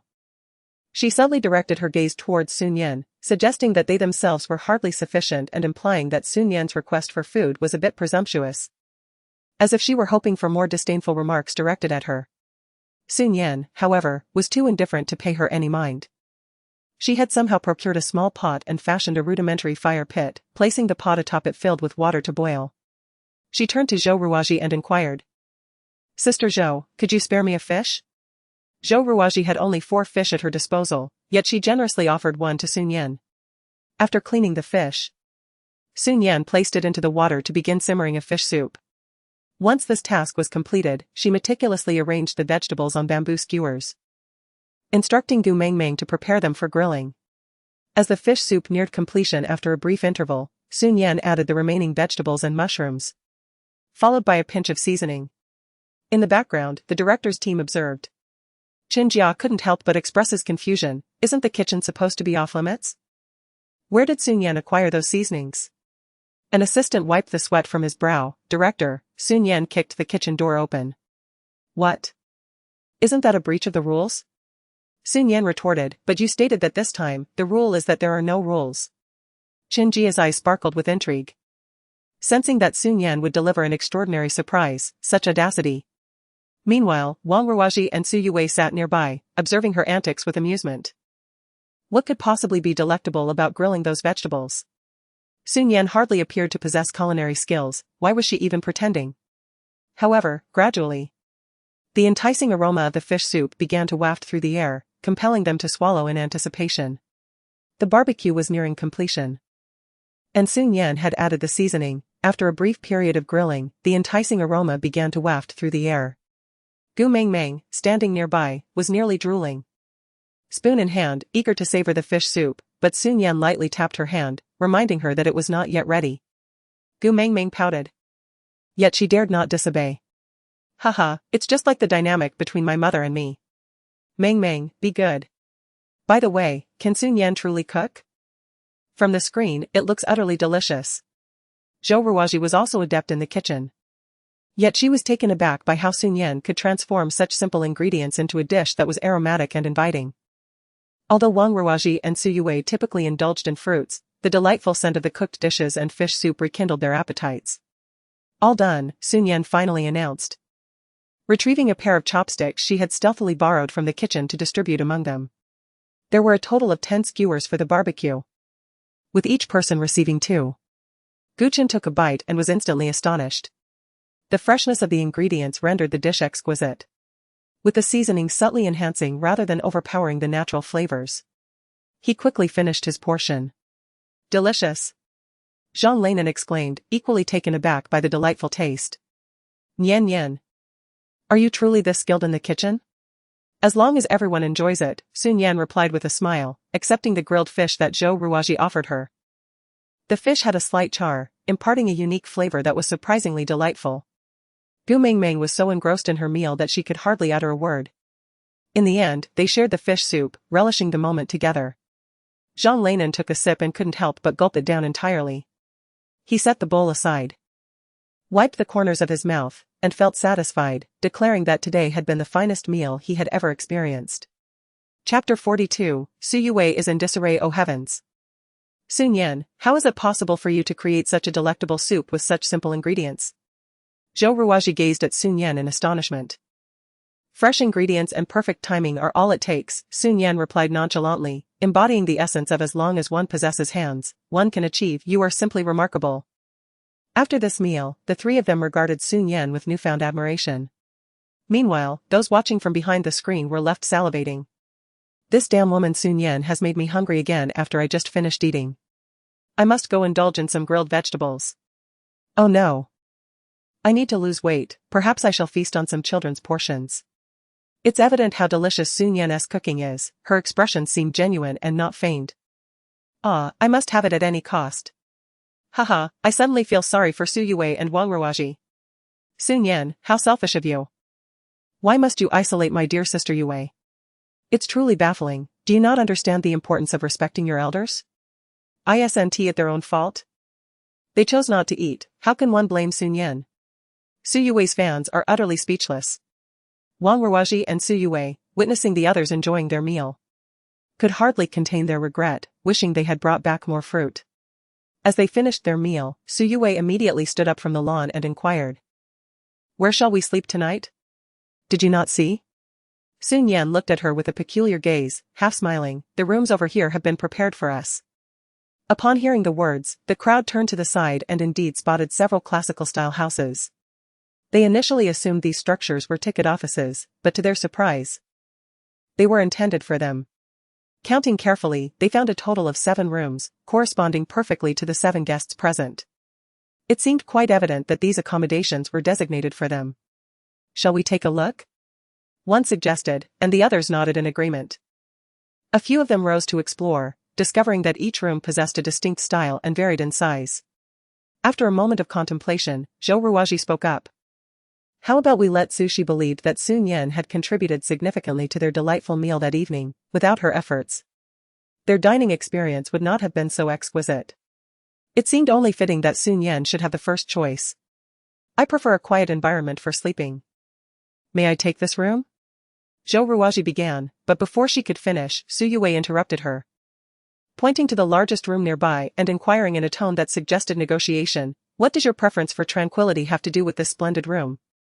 Hearing this, the others felt a sense of bemusement at Su Yue's apparent selfishness, especially with so many seniors present. However, it was difficult to outright refuse in front of the cameras.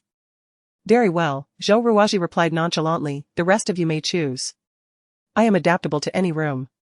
Senior, you should select first. I am quite a sound sleeper and can rest anywhere, Su Nian responded with a smile.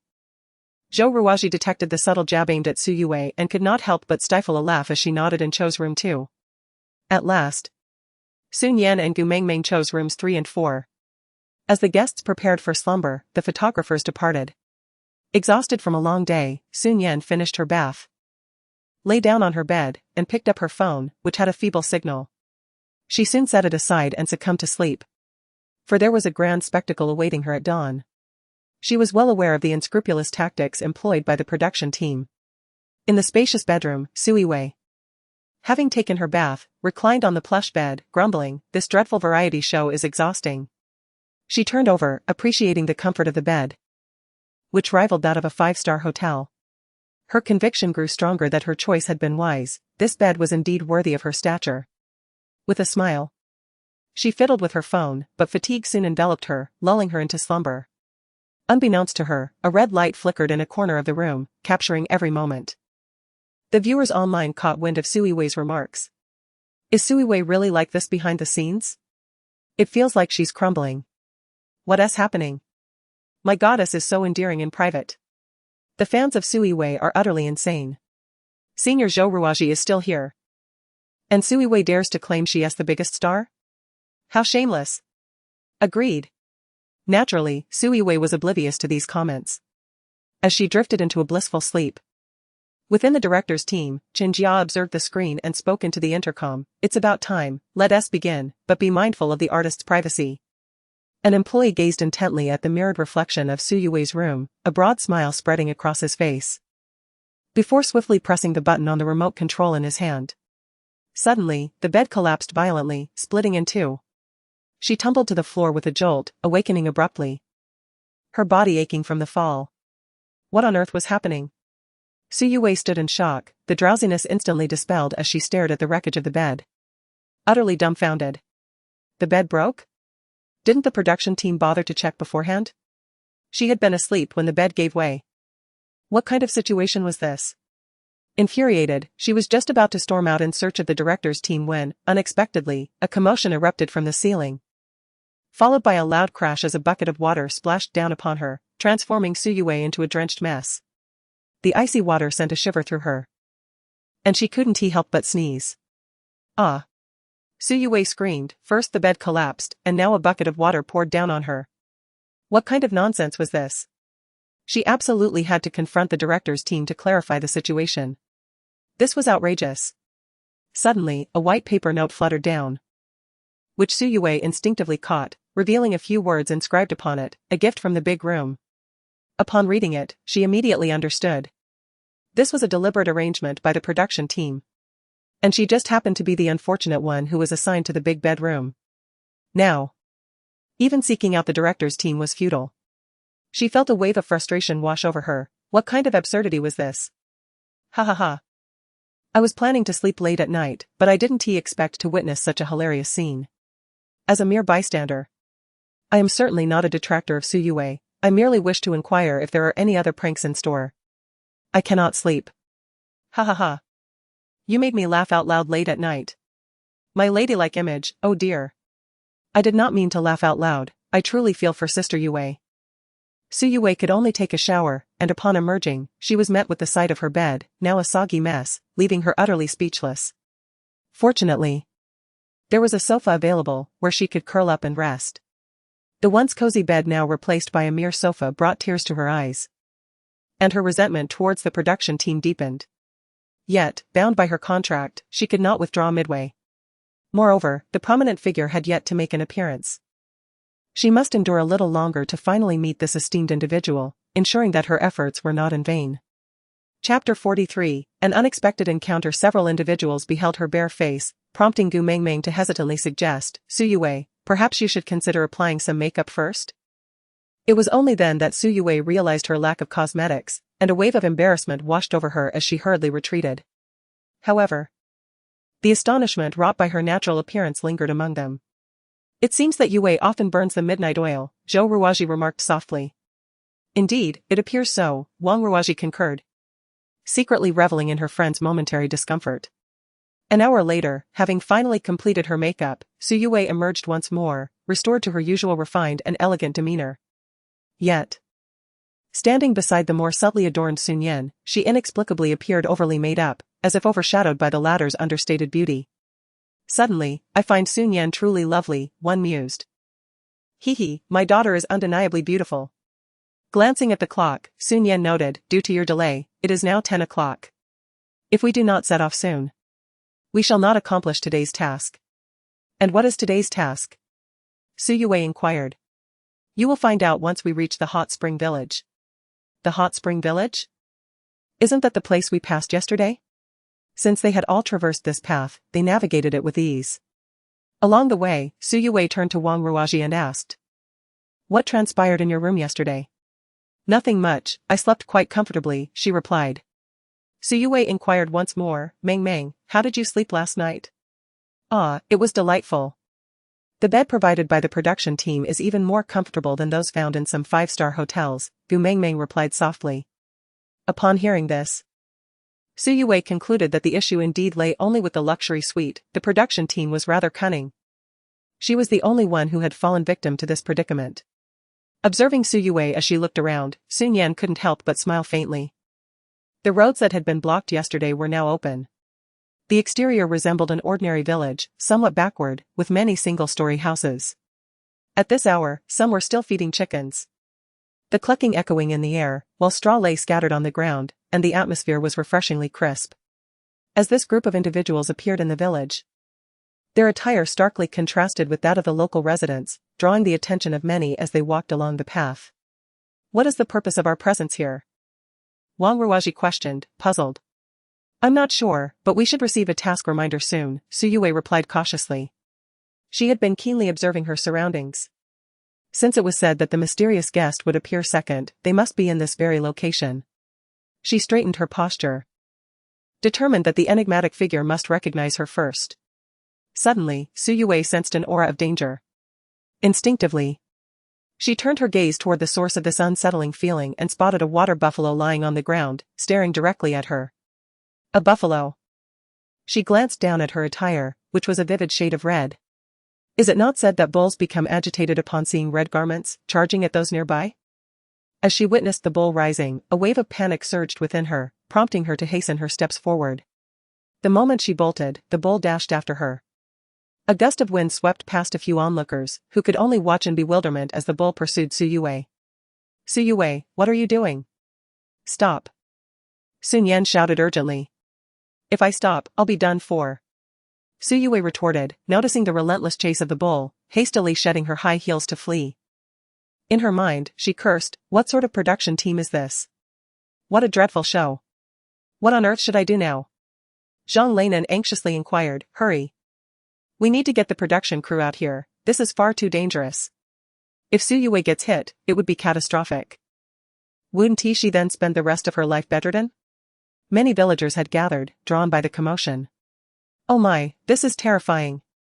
I hope Su Yue doesn't get hurt. Heaven forbid, this must be part of the show, but if Su Yue is harmed, I'll take on the production team. I'm gripping my blanket in sheer anxiety. The photographers hesitated, contemplating whether to reach out to the production team. After all, Su Yue was a prominent star. Should anything happen to her, the repercussions would be dire. Just as they were about to pull out their phones, Shi Nian interjected, wait, I have a plan. What plan do you have? Everyone turned to her, regarding Shi Nian as their beacon of hope. Without delay, Shi Nian dashed to a villager's home, requesting a bundle of rope. Upon sighting the rope, everyone immediately grasped its purpose. Ah, it was intended to ensnare the bull's horns. Indeed, it was a clever plan. Once the horns were caught, Su Yue could be set free. However, in the next moment, they witnessed Shi Nian swiftly ascend the ancient tree, her agile form deftly maneuvering to secure the remaining rope around the sturdy branch above. With a swift motion, she successfully ensnared Su Yue. The crowd gasped in bewilderment. Wait. Wasn't the plan to capture the bull? Why Su Yue instead? Caught off guard, Su Yue had no time to react before Shi Nian yanked the rope, causing her to tumble to the ground and be dragged beneath the tree. Suspended upside down, her skirt fell, leaving her in a state of sheer panic as she frantically clutched at her attire. Shi Nian! Su Yue cried out, utterly disregarding her dignity in that moment. The bull wandered beneath the tree and soon departed. Shi Nian, let me go! Su Yue shouted. As Shi Nian relinquished her grip, Su Yue landed amidst a pile of straw below. Shi Nian, I will kill you. She fumed, feeling the prickly straw and the faint scent of manure envelop her, her anger reaching a boiling point. Didn't you ask me to let you down? Shi Nian replied, leaping gracefully from the branch, her movements strikingly elegant. Wow. Shi Nian is so cool. Has Sister Nian trained for this? I refuse to believe she hasn't practiced. Shi Nian is unbelievable. Why does she have to torment Yue like this? You did this on purpose. Su Yue exclaimed, rising from the straw pile, her eyes blazing with indignation as she glared at Shi Nian. Dear girl, you are quite mistaken. They saved you, yet you still choose to berate them. A villager chastised Su Yue. Is this how you repay kindness? Su Yue expressed her discontent. Wang Ruaji, reveling in the chaos, stood beside Su Yue and added, indeed. Shi Nian could have easily lassoed the bull, why must she treat Sister Yue this way? What? What are you all talking about? The villagers looked at them in astonishment. I thought you were all university students, how can you be so foolish? You dare insult me? Wang Ruaji could hardly believe it. Had she not heard that villagers were generally innocent? A woman cradling an infant spoke, her tone tinged with disdain. You don't genuinely think a young girl possesses the strength to control that bull, do you? Moreover, when you see a bull, why run? If you hadn't run, wouldn't you have been safe? I wore red, even if I didn't run, it would have chased me, right? Why do you believe everything you read online? The woman regarded them as if they were simpletons. In truth, color means nothing to it, as long as you remain calm, you will be fine. The moment you run, it becomes agitated. Su Nian calmly interjected, that is why I advised you not to run. Su Yue's expression darkened. So, from beginning to end, was it merely her own folly? Chapter 44, the mysterious new guest arrived. She had just glided across the ground, bearing numerous wounds upon her body. She was utterly infuriated. I have gained some knowledge. To be honest, I also used to believe that bulls charged at the sight of red. It seems that Su Nian possesses a wealth of understanding. However, after rescuing Su Yue, did she receive even a single word of thanks? Su Yue is dreadfully impolite. Perhaps this is the nature of the prominent. Let us continue onward, Su Nian suggested. I am injured, you may proceed without me, Su Yue replied, unwilling to leave. Her chest brimming with indignation. The absence of the enigmatic figure was one thing, but to be subjected to such humiliation was intolerable. She felt as though she might explode with rage. At that moment, a voice suddenly echoed from a distance, please grant me a little more time. We shall certainly pay the rent on time. It was the pleading voice of a villager. The group turned to see the villager entreating a tall and imposing man. All they could discern was the man's silhouette. Clad in a simple white shirt and black trousers, the sunlight danced upon him, highlighting his exquisite form. Merely the sight of his back was enough to captivate everyone, casting the surrounding world into a dull haze. Yet, Su Nian sensed that something was amiss. Why did that silhouette appear so familiar? Let us approach and discern the matter, suggested Zhang Leinan. No one opposed, and they advanced. Finally catching a glimpse of the man's visage. His strikingly handsome features were breathtaking, leaving several in awe, even within the entertainment industry. One would be hard-pressed to find a more dazzlingly handsome face. Despite the sunglasses he wore, his striking handsomeness could not be concealed. Mom. I think I'm in love. Who is that? Who is that? Please tell me who it is. I'm about to leap over the wall. It seems there are no other names on the program list. Could he be a surprise guest? I was scolded by my mother for shouting too loudly. Woe is me. I need a kiss and a hug from the new guest to feel better. Su Yue was also observing him. Is this truly their new guest? The enigmatic big shot? His attire may be simple, yet it exudes an innate aristocratic aura. Indeed, this must be that mysterious magnate. Her heart raced with excitement. She never expected such a young and dashing figure to be the big shot. Su Nian was equally taken aback. Wait, isn't that Mu Hanyu? What is he doing here? What on earth has transpired? Zhou Ruoji was the first to regain composure and inquired of the villager. It's like this, the villager replied, my wife is gravely ill. And our farm is without management. I cannot handle it alone, and with rent due soon, I truly feel powerless. He turned to Mu Hanyu and said, brother. I beg you to grant me a few more days, I assure you I will pay the rent. Su Nian stroked her chin, gazing at Mu Hanyu. Realizing that his role here was that of the landlord. The production team is quite clever. This character fits Mu Hanyu rather well. I have no time to waste with you. Mu Hanyu's expression was cold, perfectly embodying the persona of the merciless landlord. The villagers were on the verge of tears. Alas! Dear landlord, why must a man trouble another man? Su Nian approached Mu Hanyu, playfully tapping his shoulder with her small fist. Adopting an air of noble integrity as she said, you see, he has promised that if given a few more days, he will surely pay the rent. Can't you just wait a little longer? Tomorrow and tomorrow, there are countless tomorrows, Mu Hanyu replied with a stoic expression. Indeed, my husband speaks the truth. She added with a hint of infatuation. You lot are truly something, behaving as if you haven't seen a man in 300 years, calling out husband at the sight of one. It leaves me speechless. Do you not realize I might feel jealous? Tonight, he'll have to kneel on the washboard to explain himself for quite some time. Ha ha ha. This aloof persona really strikes a chord with me. Let us see how Sister Nian handles this. In the director's room, Qin Jiao watched Su Nian through the large screen. A mischievous grin playing on his lips. He had specifically informed the big boss to playfully tease Su Nian for the sake of the show's entertainment. Now, he eagerly awaited her embarrassment. His assistant, observing Qin Jia's laughter, felt a twinge of fear. The director's smile appeared cunning, as if he were concocting some nefarious scheme. He was well aware that the hot spring village was rife with orchestrated antics. In the hot spring village, Su Nian said, as Lu Sun once stated. Let us be forgiving and grant him this small opportunity, shall we? She instinctively began tugging at Mu Hanyu's sleeve, swaying it gently. Her voice unconsciously took on a softer, more delicate tone. Yet, Mu Hanyu remained expressionless, replying simply, no. Su Nian bit her lip, letting out a soft hum, and with a sudden tug, she inadvertently tore off a button from Mu Hanyu's shirt.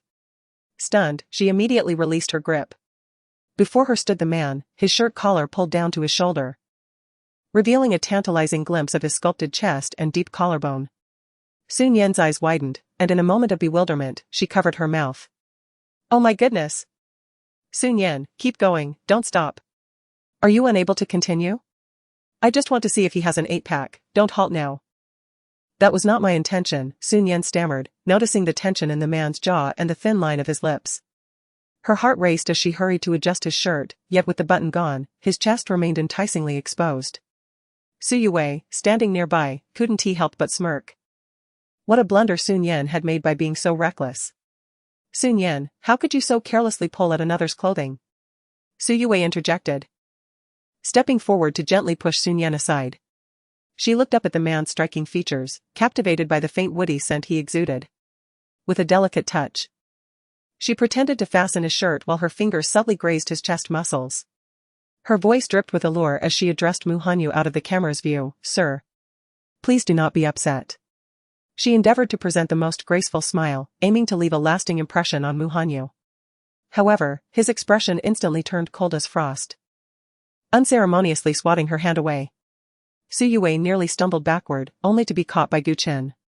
Although Mu Hanyu remained silent, a glance cast towards Su Yue seemed to convey a message, keep your distance. The atmosphere was so thick with awkwardness that it felt as though it might spill out of the screen. In an instant, Su Yue appeared like a weeping pear blossom, embodying a sense of grievance yet restraint. Her fans, however, were far from pleased. Sister Yue merely wished to adjust his attire. Was such hostility truly necessary? What does his handsome visage matter if he lacks gentlemanly conduct? How impolite. Our Yue is a top-tier star. It's baffling how this lesser-known individual displays such a lack of respect for her seniority. Why should our sister Yue bear the blame for Su Nian's shortcomings? Wait. I saw it.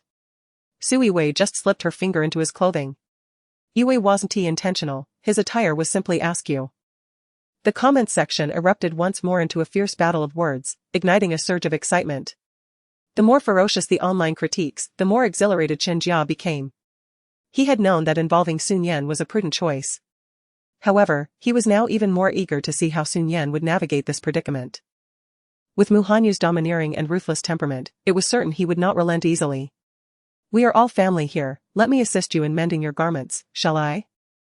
Su Nian, noticing Mu Hanyu's expression darkening as if it could rain, hurriedly reassured him, promising that the repair would render the clothing indistinguishable from new. Chapter 45, She was too close. Very well, I can grant an extension on the rent, Mu Hanyu suddenly declared. Ah? Su Nian was taken aback by the unexpected delight. In order to submit the rent promptly, shouldn't you assist with his breeding farm? Mu Hanyu's tone was cold and his sunglasses glinted with a chilling light. The group exchanged glances. Su Nian stepped back to confer with them. Could this be the task? It seemed likely, considering we have traveled such a distance just to see them. The breeding farm, isn't that about feeding pigs and sheep? It sounds so dirty, I don't wish to go. Gu Mengmeng exclaimed, shaking her head vigorously. If we fail this task, the repercussions will be far worse. Su Nian shot a glance at Gu Mengmeng. This production team is utterly different. She eyed Mu Hanyu, suspecting that this man was deliberately putting them through this ordeal.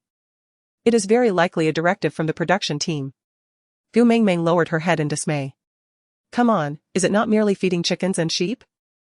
I am quite adept at it, Zhang Leinan said with a smile. Zhou Ruaji nodded in agreement.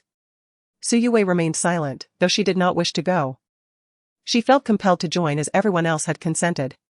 The group set off towards the breeding farm. After a few minutes of travel, they arrived at the farm, which was not as disordered as they had imagined, though it was still far from pristine. Various animals were housed within the enclosures. I truly appreciate everyone's help. I've been overwhelmed lately and cannot manage alone, yet I am unable to hire anyone, a villager expressed with gratitude.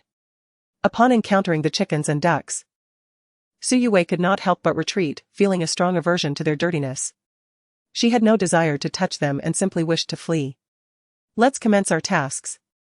We shall work separately, I will take charge of the pigsty, and the rest is at your discretion. Jean Lanin willingly volunteered for the most troublesome area. Then I shall handle the chickens, Su Yue gently stated, for I have always had a fondness for them since my childhood when my family raised a few. In truth, it was merely because they appeared easier to manage. Gu Mengmeng immediately declared, then I will take responsibility for the geese. However, upon glancing at the nearby ducks, she instinctively took a step back, harboring a slight fear of him. In her youth, she had been pecked, and the memory was far from pleasant. Su Yue turned her gaze towards Sun Yan, curious about her choice, but the landlord coldly addressed Sun Yan, did you not say you would mend my clothes? Oh. Right now? Or shall I wait until I'm finished? Sun Yan hesitated, glancing at the animals. The rent is due today, all right, I will go immediately. With that, Sun Yan had no choice but to accompany him to the villager's home, where the villagers warmly offered needles and thread. They settled onto the sofa, and Sun Yan leaned closer to his shirt, delicately stitching the buttons one by one. Her warm breath dampened his chest, causing Mu Hanyu's body to tense involuntarily. From his perspective, he could see the girl's elegantly curled lashes, dark and lush, her petite nose endearing, and her cheeks adorably rosy. After sewing 2 buttons, Sun Yan suddenly lifted her head, and at the moment their eyes met, a spark seemed to electrify the air around them. He gazed at her bewildered and innocent eyes, which appeared remarkably endearing. In an unexpected turn of events, Mu Hanyu slowly lowered his head. The audience before the screen held their breath, some internally chastising Sun Yan for her apparent allure. However, the next moment, Sun Yan rubbed her eyes and complained, my eyes feel so strained. I think I might be developing presbyopia. The enchanting scene was abruptly shattered. Mu Hanyu, wait, presbyopia? What are you saying in front of such a handsome man, Sun Yan? Just a moment ago, I thought a kiss was imminent, and then this? I want to scold Sun Yan for being shameless and tempting men. Yet I also want to berate her for lacking ambition. Oh, I am at a loss for words. Huh. Sun Yan is undoubtedly playing hard to get. Don't think I am unaware. Do not rub, Mu Hanyu admonished as he grasped her wrist, there are germs. Oh, Sun Yan responded with her eyes closed. Taking a moment before she tilted her head to sew the button for Mu Hanyu, her demeanor earnest and focused. The child truly does nothing but sew buttons. She's just pretending. Sun Yan will surely look up and kiss him in the next moment. The directing team. Qin Jia initially believed Sun Yan would inevitably fall victim to pranks, yet she turned out to be the most at ease. Sewing buttons for Mu Hanyu in the living room. Qin Jia felt he should increase the challenge for Sun Yan. Thus, he instructed his assistant. Tell President Mu to raise the difficulty. The assistant trembled in fear, I dare not, Director Chen, perhaps you should handle it instead. Chen cast a disdainful glance at him and remarked, why are you so timid? Although Mr. Mu is quite formidable, he is merely my guest at the moment. Do you understand? As he spoke, he picked up the pager, but his tone softened instantly, Mr. Mu, it's me. For the sake of the show's effect, shall we increase the difficulty a bit and provide Sun Yan with a challenge? He nervously observed the reaction of Mu Hanyu on the screen. After listening, the man's handsome face showed little reaction. He continued to gaze at Sun Yan and said, Sun Yan, are we going to make things difficult for her? Qin Jia looked forward to it. After all, Mu Hanyu was a man known for his vendettas and would undoubtedly make things tough for Sun Yan. The buttons fastened. Sun Yan completed her task and gently patted his chest, all right, I'm off to work now. Mu Hanyu's dark gaze behind his sunglasses remained fixed on her. You enjoy working so much? With a handsome man before you, you choose to say you are going to work? Sun Yan, stay, who allowed you to leave? The foolish girl is too honest. Qin Jia felt he could no longer expect anything from Mu Hanyu. Perhaps he deemed Sun Yan unworthy of his attention. Hence his indifference? But that didn't seem quite right. At the breeding farm, the atmosphere was grim, with several individuals appearing disheveled. Su Yue, in particular, was a sight to behold. She had never engaged in farm work before and struggled to collect eggs, having been pecked by chickens multiple times. Her hair was in disarray, and she looked utterly chaotic. These pesky chickens. In Su Yue's eyes, a fierce fire blazed. One day, she vowed to exact her revenge upon them. Su Yue. Did you not mention that you raised chickens in your childhood? Su Nian's voice chimed in from behind her, unbeknownst to Su Yue. Turning around, Su Yue was met with the sight of Su Nian, impeccably groomed, a stark contrast to her own disheveled state. That was an occurrence from long ago. And perhaps she had grown unaccustomed to it now. Before the camera, Su Yue forced a smile, masking her true feelings. Su Nian, with a bemused smile playing on her lips, stepped into the chicken coop. The chickens, startled by Su Yue's presence, scurried about in a frenzy. Su Nian reached into a nearby bag, grasped a handful of rice, and scattered it on the ground. Instantly, the chickens flocked to peck at the grains, their little heads bobbing adorably. With no hens guarding the eggs, Su Nian effortlessly retrieved them. Casting a sidelong glance at Su Yue, she wore a knowing smile. Su Yue's expression darkened, feeling a pang of mockery directed at her. Chapter 46, I am not a servant. The fans of Su Yue fervently defended her, expressing their opinions in an extreme manner. Before long, their remarks invited a wave of ridicule and sarcasm, causing many who once held a favorable view of Su Yue to have their sentiments vanish entirely. Suan Yen, you have been idle inside. The upcoming tasks will fall to you, Su Yue stated matter-of-factly. Just as Suan Yen was about to respond, a villager entered, announcing, the landlord requests your presence in the kitchen. Me? Su Yue exclaimed, her face lighting up with surprise. I shall go at once. The villager, feeling somewhat awkward, clarified, no. It is for this young lady. He gestured toward Suan Yen. Suan Yen cast a knowing glance at Su Yue, a smirk playing on her lips, then addressed the villager. In that case, I shall prepare a chicken. Very well. You may choose whatever you wish to eat, the villager replied simply. Seizing the moment while the chicken was pecking at the grains, Suan Yen abruptly grasped the neck of one chicken, ignoring its frantic clucking, and took it inside. Shall I take it to the place where they pluck feathers first? The villager suggested as he accompanied Suan Yen. Absolutely, I will first gather some vegetables, she replied. Understood. I shall return shortly. The figures of the two individuals gradually receded into the distance. Su Yue felt a surge of frustration within her chest. Why was it Su Nian once again? This simply could not continue, she needed to devise a strategy to get closer to influential figures. Otherwise, her participation in this program would be utterly futile. After 2 hours of bustling activity, the villagers summoned them for a meal. They were already famished and hurried to wash their hands. Upon entering the living room, an enticing aroma enveloped them, the savory scents of chicken soup and meat blending harmoniously. Gu Mingming plopped down onto a chair, nearly drooling in anticipation. Can we eat now? She inquired eagerly. Yes, let's eat, Su Nian replied, as she served Mu Hanyu his meal, intending to sit beside him. However, Su Yue was the first to occupy the seat. Su Nian, serve me a bowl as well. Su Yue demanded, her tone one of entitlement. Su Nian shot her a glance. I am not your servant, you should serve yourself. Su Yue felt a twinge of anger but reflected that Su Nian had not lifted a finger that morning. For her to sulk over serving a simple bowl of rice was absurd. If this were to get out, Su Nian would undoubtedly face backlash. Feigning innocence and helplessness, she continued, Su Nian, you didn't even go to the breeding farm this morning, we did all the work. You are merely serving a bowl of rice. Why are you upset? Exactly, Wang Ruaji chimed in, eager to seize the opportunity to rile Su Nian, serve me a bowl too. At that moment, Guchen approached and served himself. Zhou Ruaji and Zhang Leinan also opted to serve themselves. As for Gu Mingming, she entirely bypassed the rice, ravenously devouring the vegetables instead.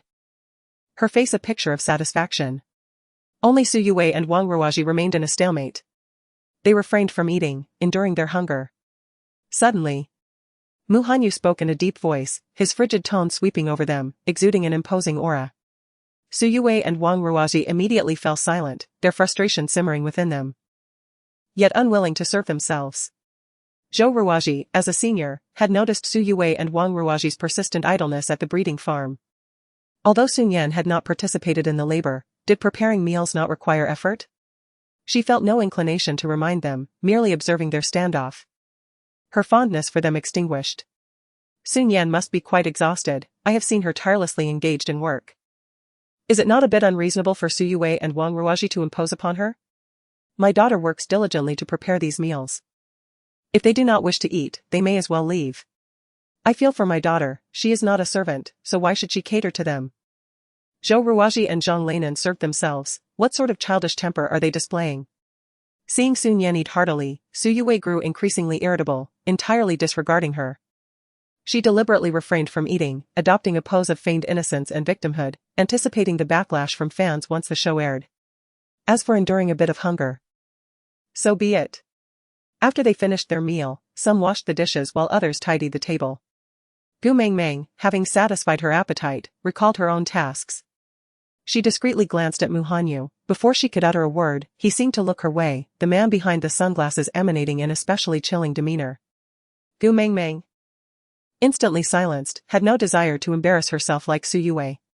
This enigmatic magnate was indeed a challenge to approach. Everyone took a moment to rest on the sofa. Observing that the villagers appeared fatigued, one of them remarked. Wang Ruoji and Su Yue found themselves quite hungry, and after a brief discussion, they ventured out to the vegetable garden to seek cucumbers to eat, all the while attempting to elicit sympathy on camera. Surely, this would tug at the heartstrings of the online audience. Well, they deserve it, they had delicious food moments ago but refused to partake. Why be so pretentious from the outset? Gu Chen, Zhang Lainan, and Zhou Ruoji settled onto a single sofa for respite. Su Nian, on the other hand, could only occupy a separate sofa alongside Mu Hanyu. To maintain a distance from him on camera, she positioned herself at the far edge, reclining against the backrest and feigning sleep. Upon the return of Su Yue and Wang Ruoji, they noticed the vacant spot beside Mu Hanyu. Su Yue promptly made her way over to sit, leaving Wang Ruoji no choice but to take a seat beside her, suppressing her discontent. Su Yue remained silent, purposefully leaning against the backrest in a guise of slumber, yet her fingers repeatedly played with the loose strands of hair by her ear, exuding an air of coy charm. Upon opening her eyes, she caught sight of Mu Hanyu engrossed in his phone, responding to messages. His profile was strikingly handsome, and simply gazing at him made Su Yue's heart flutter. She closed her eyes, resolutely determining to win his favor. Thus, she pretended to sleep, her head gradually tilting toward Mu Hanyu. Just as she was about to rest her head upon his shoulder, he abruptly rose, causing Su Yue to tumble back onto the sofa. Blinking in confusion, she quickly realized that Mu Hanyu had left, leaving her feeling quite awkward. This is indeed rather embarrassing. Su Yue felt herself inching closer to others. Huh? The space is so small, and we Yue are on the front line. Is it really necessary to seek their approval? Ignore those naysayers, let our sister Yue shine in her own splendor. Mu Hanyu had gone to the restroom. Upon his return, he seated himself between Su Nian and Wang Ruoji, both of whom were fast asleep, with Su Nian resembling a slumbering pig. Yet, when Mu Hanyu settled down, Su Nian briefly stirred, caught sight of him, mumbled a few words, and promptly fell back into her slumber. Before long, her entire being began to slide towards Mu Hanyu. An awkward scene is about to unfold. Hold tight, my dear Su Nian. Mama will embrace you as you sleep. History is about to repeat itself. In the next instant, her head rested upon Mu Hanyu's thigh. It seemed he was oblivious to this, as he continued to reply to messages on his phone, allowing Su Nian to use his thigh as a pillow for a full hour. Netizens began to indulge in the unfolding drama. After what felt like an eternity of slumber, Su Nian awoke to a profound sense of soreness throughout her body. She attempted to massage her shoulders, only to suddenly discover that her wrists were shackled. Startled, she lifted her head and found herself in a dilapidated room that had no windows. The peeling walls appeared particularly horrifying, and a solitary small light hung above her head, casting an eerie ambience throughout the chamber. Chapter 47, Could this all be merely a dream? Here she was. As she glanced down, she realized that the source of her overwhelming discomfort stemmed from the myriad of whip marks adorning her body. Her breathing suddenly became labored. What was happening? Was she still alive? Thus, was everything merely a figment of her imagination? Her mind momentarily froze, unable to process the situation. Su Nian gradually regained her senses. Gritting her teeth, she needed to escape first. Yet, her hands were shackled by iron chains, how could she possibly flee? In the hushed silence of the space, the sound of footsteps echoed, rhythmic and ominous. It was as if some nerve had been abruptly tightened. Su Nian shot her head up, only to behold the woman, resembling a malevolent specter, approaching with a whip in hand, a sinister smile playing upon her lips. Behind her, several ragged vagabonds emerged from the shadows. Their gazes fixated on Shi Nian like famished wolves eyeing their prey, eager to pounce and devour her whole. Shi Nian, have you finally awakened? Then let the games begin. Su Yue waved her hand, and the men lunged toward her, their garments torn asunder. No! She screamed in despair. The girl, caught in the throes of a nightmare, was suddenly jolted awake, beads of sweat trickling down her forehead, and she grasped something tightly. Mu Hanyu let out a low groan. Shi Nian opened her eyes to the simplicity of the living room, momentarily dazed. Had she just been dreaming? Her small hand, clenched in anxiety, was slowly pried open by a cold, slender finger. What is it? A deep, melodious male voice inquired from above her. Shi Nian lifted her gaze to Mu Hanyu, his familiar visage suddenly stirring a pang of sorrow in her heart. Fortunately, she had merely been dreaming moments before. The tumult of hatred, frustration, and tension caused her eyes to well up with tears. Did you have a nightmare? Mu Hanyu observed her closely, his voice unconsciously dropping an octave. Shi Nian replied softly, resting her head on his thigh, yet this time, sleep eluded her completely. She sat up and looked at Mu Hanyu. Could you bite me just once? I wish to ascertain if I am still dreaming. Was such a request not a tad insane? Never mind, never mind. I was merely jesting. Shi Nian rose to wash her face in the bathroom. His deep phoenix eyes lingered on the retreating silhouette of the girl. What was amiss with her? Why did he feel that Shi Nian was increasingly diverging from his previous perceptions? What had transpired in her life? The man furrowed his attractive brows in deep thought. At 2 o'clock, everyone was gradually roused from slumber. The afternoon promised to be less arduous than the morning. Upon conclusion, the villagers, in gratitude, invited them to soak in the hot springs. We have many establishments here, but this one is the finest. The proprietor is a friend of mine, a villager explained as they arrived at the location. Thank you, sir, they replied. What do you mean by thanking me? If anyone should be expressing gratitude, it should be me. You have been immensely helpful to us today. They collected their supplies. Shi Nian and Gu Mengmeng went to change clothes. But Su Yue was nowhere to be found. Where has Su Yue gone? Gu Mengmeng inquired. Uncertainty clouded Shi Nian's mind as she shook her head and gazed towards the entrance, a sense of unease creeping into her heart for reasons unknown. Gu Mengmeng and the others, having changed into their swimsuits, eagerly descended into the hot springs, relishing the soothing warmth after a day of fatigue. However, once they immersed themselves in the water, they soon realized that Shi Nian was nowhere to be found. At that moment, Shi Nian was in search of Su Yue. Her intuition whispered that Su Yue was certainly not engaged in anything virtuous. Indeed, as she peered behind the rockery, she spotted Su Yue's silhouette, accompanied by another figure, Mu Hanyu. Shi Nian narrowed her eyes. What were these two doing here, deliberately evading the photographer? Su Yue appeared somewhat bashful as she spoke to Mu Hanyu, who faced away from her, rendering his expression unclear. Yet, their bodies were positioned so closely together that Shi Nian felt an overwhelming urge to intervene and separate them. Stealthily, she trailed behind. With a gaze imbued with longing, Su Yue addressed Mu Hanyu in a delicate tone. Shi Nian tends to act impulsively, often lacking the awareness to avoid misunderstandings. There have been numerous instances in the past where her actions have led to scandals, which have not reflected well. However, I believe Shi Nian's innocence is genuine. She does not act with malice. Su Yue's veiled insinuations elicited little response from Mu Hanyu, leaving her somewhat perplexed by his thoughts. However, I am well aware that you are magnanimous and surely have not taken Shi Nian's matter to heart. Su Yue gently remarked as she gazed at the circular flower garden ahead, unable to restrain her admiration. The flowers here bloom with such exuberance. She stepped forward to pluck a flower, intending to adorn her ear with it for a touch of vanity. However, as she grasped the flower stem, something slippery suddenly slithered past her fingers. Curious, Su Yue glanced down, only to be met with the sight of a venomous snake, its body pitch black, long, and thick, hissing menacingly at her. In an instant, terror gripped Su Yue, causing her to instinctively toss the flower aside, inadvertently directing it toward Mu Hanyu. The snake, startled by this sudden movement, lunged forward and bit. Meanwhile, the photographer, troubled by the absence of Su Yue and Mu Hanyu, turned around only to find them in a precarious situation. A snake was indeed coiling around Mu Hanyu. Despite being bitten, Mu Hanyu remained eerily calm. swiftly seizing the snake by its vulnerable neck, thus subduing it. My goodness, there is a snake here. The photographer was taken aback. Particularly as he noticed blood oozing from Mu Hanyu's chest, dark and ominous, indicating the potential for lethal venom. The thought of Mu Hanyu's identity sent a chill down his spine. If anything were to happen to him, the entire production team would be doomed. Leaving the photographer's face ashen. Let me handle this.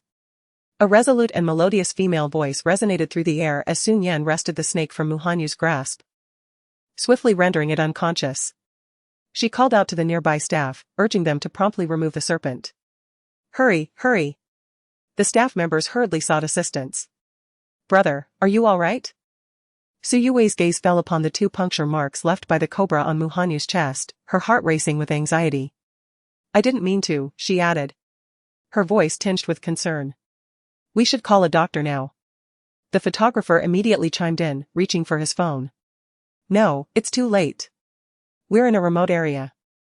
Even if a doctor were to arrive, it would take at least half an hour, by which time it might be too late. Shi Nian's voice was cold. An unexpected calmness emanating from her. The wound on Mu Hanyu had darkened, the venom coursing through his veins. She fixed her gaze upon him.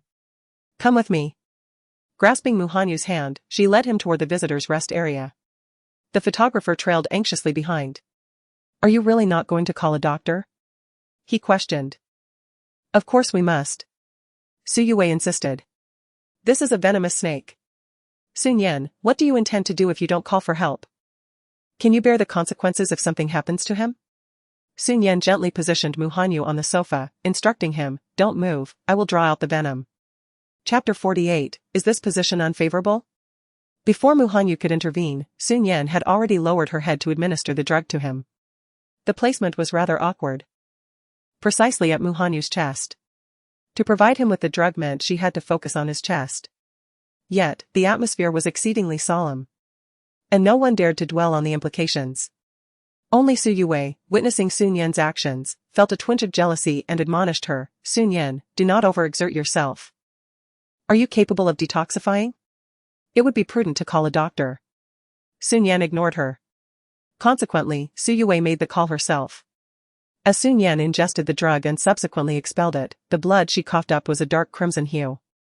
Mu Hanyu gazed down at the girl's earnest expression, his fingers tightening with concern. After several iterations, the color of the blood she expelled began to normalize. Once she had covered him with his clothing. Shi Nian ventured into the garden once more. This small garden was not merely a collection of flowers, it was replete with various medicinal herbs. Shi Nian gathered some, chewed them into a paste, and applied it to Mu Hanyu's chest. What is this? Su Yue inquired. Herbs. Most of what was in that garden are medicinal plants. The venomous snake likely resided there for an extended period. If you hadn't suddenly plucked the flowers, it would not have been startled into appearing. Shi Nian replied in a calm tone. The origin of the predicament could be traced back to Su Yue. Feeling aggrieved, she cast her gaze downward. I was unaware. Then perhaps you should refrain from meddling with things you do not understand. I am quite anxious. I hope my husband will be all right. Why do I feel that Su Yue exhibits a hint of green tea behavior? Shi Nian chose to ignore Su Yue and addressed Mu Hanyu, stating that the poison had been completely expelled and there should be no further issues. Mu Hanyu replied with a faint acknowledgement, though his expression bore a hint of discomfort, as if the warmth of the girl still lingered within him. Shi Nian, you are not a doctor, do not mislead others. Su Yue retorted, perceiving Shi Nian's demeanor as an act. She then turned her attention back to Mu Hanyu, expressing her concern, the doctor will arrive shortly. Let us wait a little longer. The photographer concurred, suggesting that it was indeed safest to have a doctor examine him. Yes, let us wait for the doctor, he echoed. Very well, since he cannot soak in the hot springs now, we might as well wait here for a while, Shi Nian concluded, having just chewed on some herbal medicine. Her mouth bitter and still slightly numb despite rinsing several times. At that moment, Qinjia arrived with the production team and, upon seeing that Shi Nian had already administered the herbal remedy, anxiously inquired of Mu Hanyu, Brother Mu, how do you feel? He was taken aback by the unexpected encounter with a snake and could not bear the thought of anything happening to this influential figure under his watch. Quite well. Mu Hanyu replied honestly, aside from a lingering pain at the wound. His deep gaze fell upon Shi Nian. Chen Jia sighed in relief. Could it be that Shi Nian truly possessed the ability to detoxify? Nevertheless, it was prudent to wait for the doctor's assessment. The doctor arrived 20 minutes later. Having heard of the poisoning incident, and immediately proceeded to evaluate Mu Hanyu's condition. Su Yue, in a state of urgency, asked, "Doctor, how is he?" The doctor's expression shifted slightly as he queried, "Has he already been detoxified?" Su Yue glanced at Shi Nian and said, "Indeed, I have detoxified him once. However, it was a celebrity from my end who performed the detoxification. Yes, there are no issues now, the toxins within his body have been thoroughly cleared." The doctor remarked with a smile, "Fortunately, we addressed it promptly, otherwise, the consequences could have been dire." "What?" Su Yue exclaimed, still somewhat in disbelief. "He has truly been detoxified? Shi Nian can really detoxify?" "Indeed, in such a small village, one must prioritize safety. Let us depart," the doctor advised, and upon seeing that all was well, he left with the nurse. Su Yue's expression was somewhat peculiar. How could Shi Nian possess such abilities? Yet, the toxins had indeed been eradicated. Chen Jia, standing nearby, felt an immense sense of relief, thinking to herself how fortunate they were that the esteemed figure had encountered no mishap, otherwise, it would have been their misfortune. Ah! Shi Nian is truly remarkable. My dear girl is simply extraordinary. Su Yue only knows how to complicate matters, doesn't he? Shi Nian. I truly owe you my gratitude, I never expected you to be so versatile, Chen Jia expressed appreciatively. Thank you. Director. Could you possibly grant me a bit more? Shi Nian began, her demeanor becoming somewhat bashful. What? Chen Jia understood. Oh, you mean more camera time? No. Am I such a mundane person? Money will suffice, Shi Nian quickly interjected. Chen Jia's lips twitched. Was money not mundane? Nevertheless, she agreed without hesitation. For the life of Mu Hanyu was indeed priceless. All right, I shall accommodate you. You may take a well-deserved rest here. But be cautious in the future and refrain from unnecessary contact. That final remark from Chen Jia was directed towards Su Yue, whose expression immediately soured. How pathetic. How can one be so enamored with money? Truly remarkable, she is indeed my darling, just as I expected. Ha, seeing Su Yue's expression brings such satisfaction. The directing team swiftly exited the scene. Why not indulge in a hot spring? Mu Hanyu suggested to Shi Nian. Will you be here alone? Yes, he replied. Shi Nian pondered for a moment, then acquiesced, very well, rest here. Should any issues arise, do not hesitate to call for me. She stood to head towards the changing room, casting a dispassionate glance at Su Yue. You should not linger here either, let's go. I cannot leave. It is because of me that he was injured, and I must stay to care for him, Su Yue protested, her reasoning seemingly sound. Since you acknowledge that you are the cause of his injury, do you truly believe he wishes to see you now? Shi Nian raised an eyebrow. The weight of her words struck Su Yue, rendering her momentarily speechless. She turned her hopeful gaze towards Mu Hanyu, yet he did not afford her even a glance. As if, just as Shi Nian had said, he genuinely did not wish to see her. With a sense of sorrow and disappointment, Su Yue took her leave. The two women entered the female hot spring, where Gu Mengmeng and Zhou Ruoji had already been relishing the experience for some time. Why did you arrive so late? What were you up to? Zhou Ruoji inquired, looking at them. Oh, nothing, Su Yue replied with a smile, leaning against the rocks.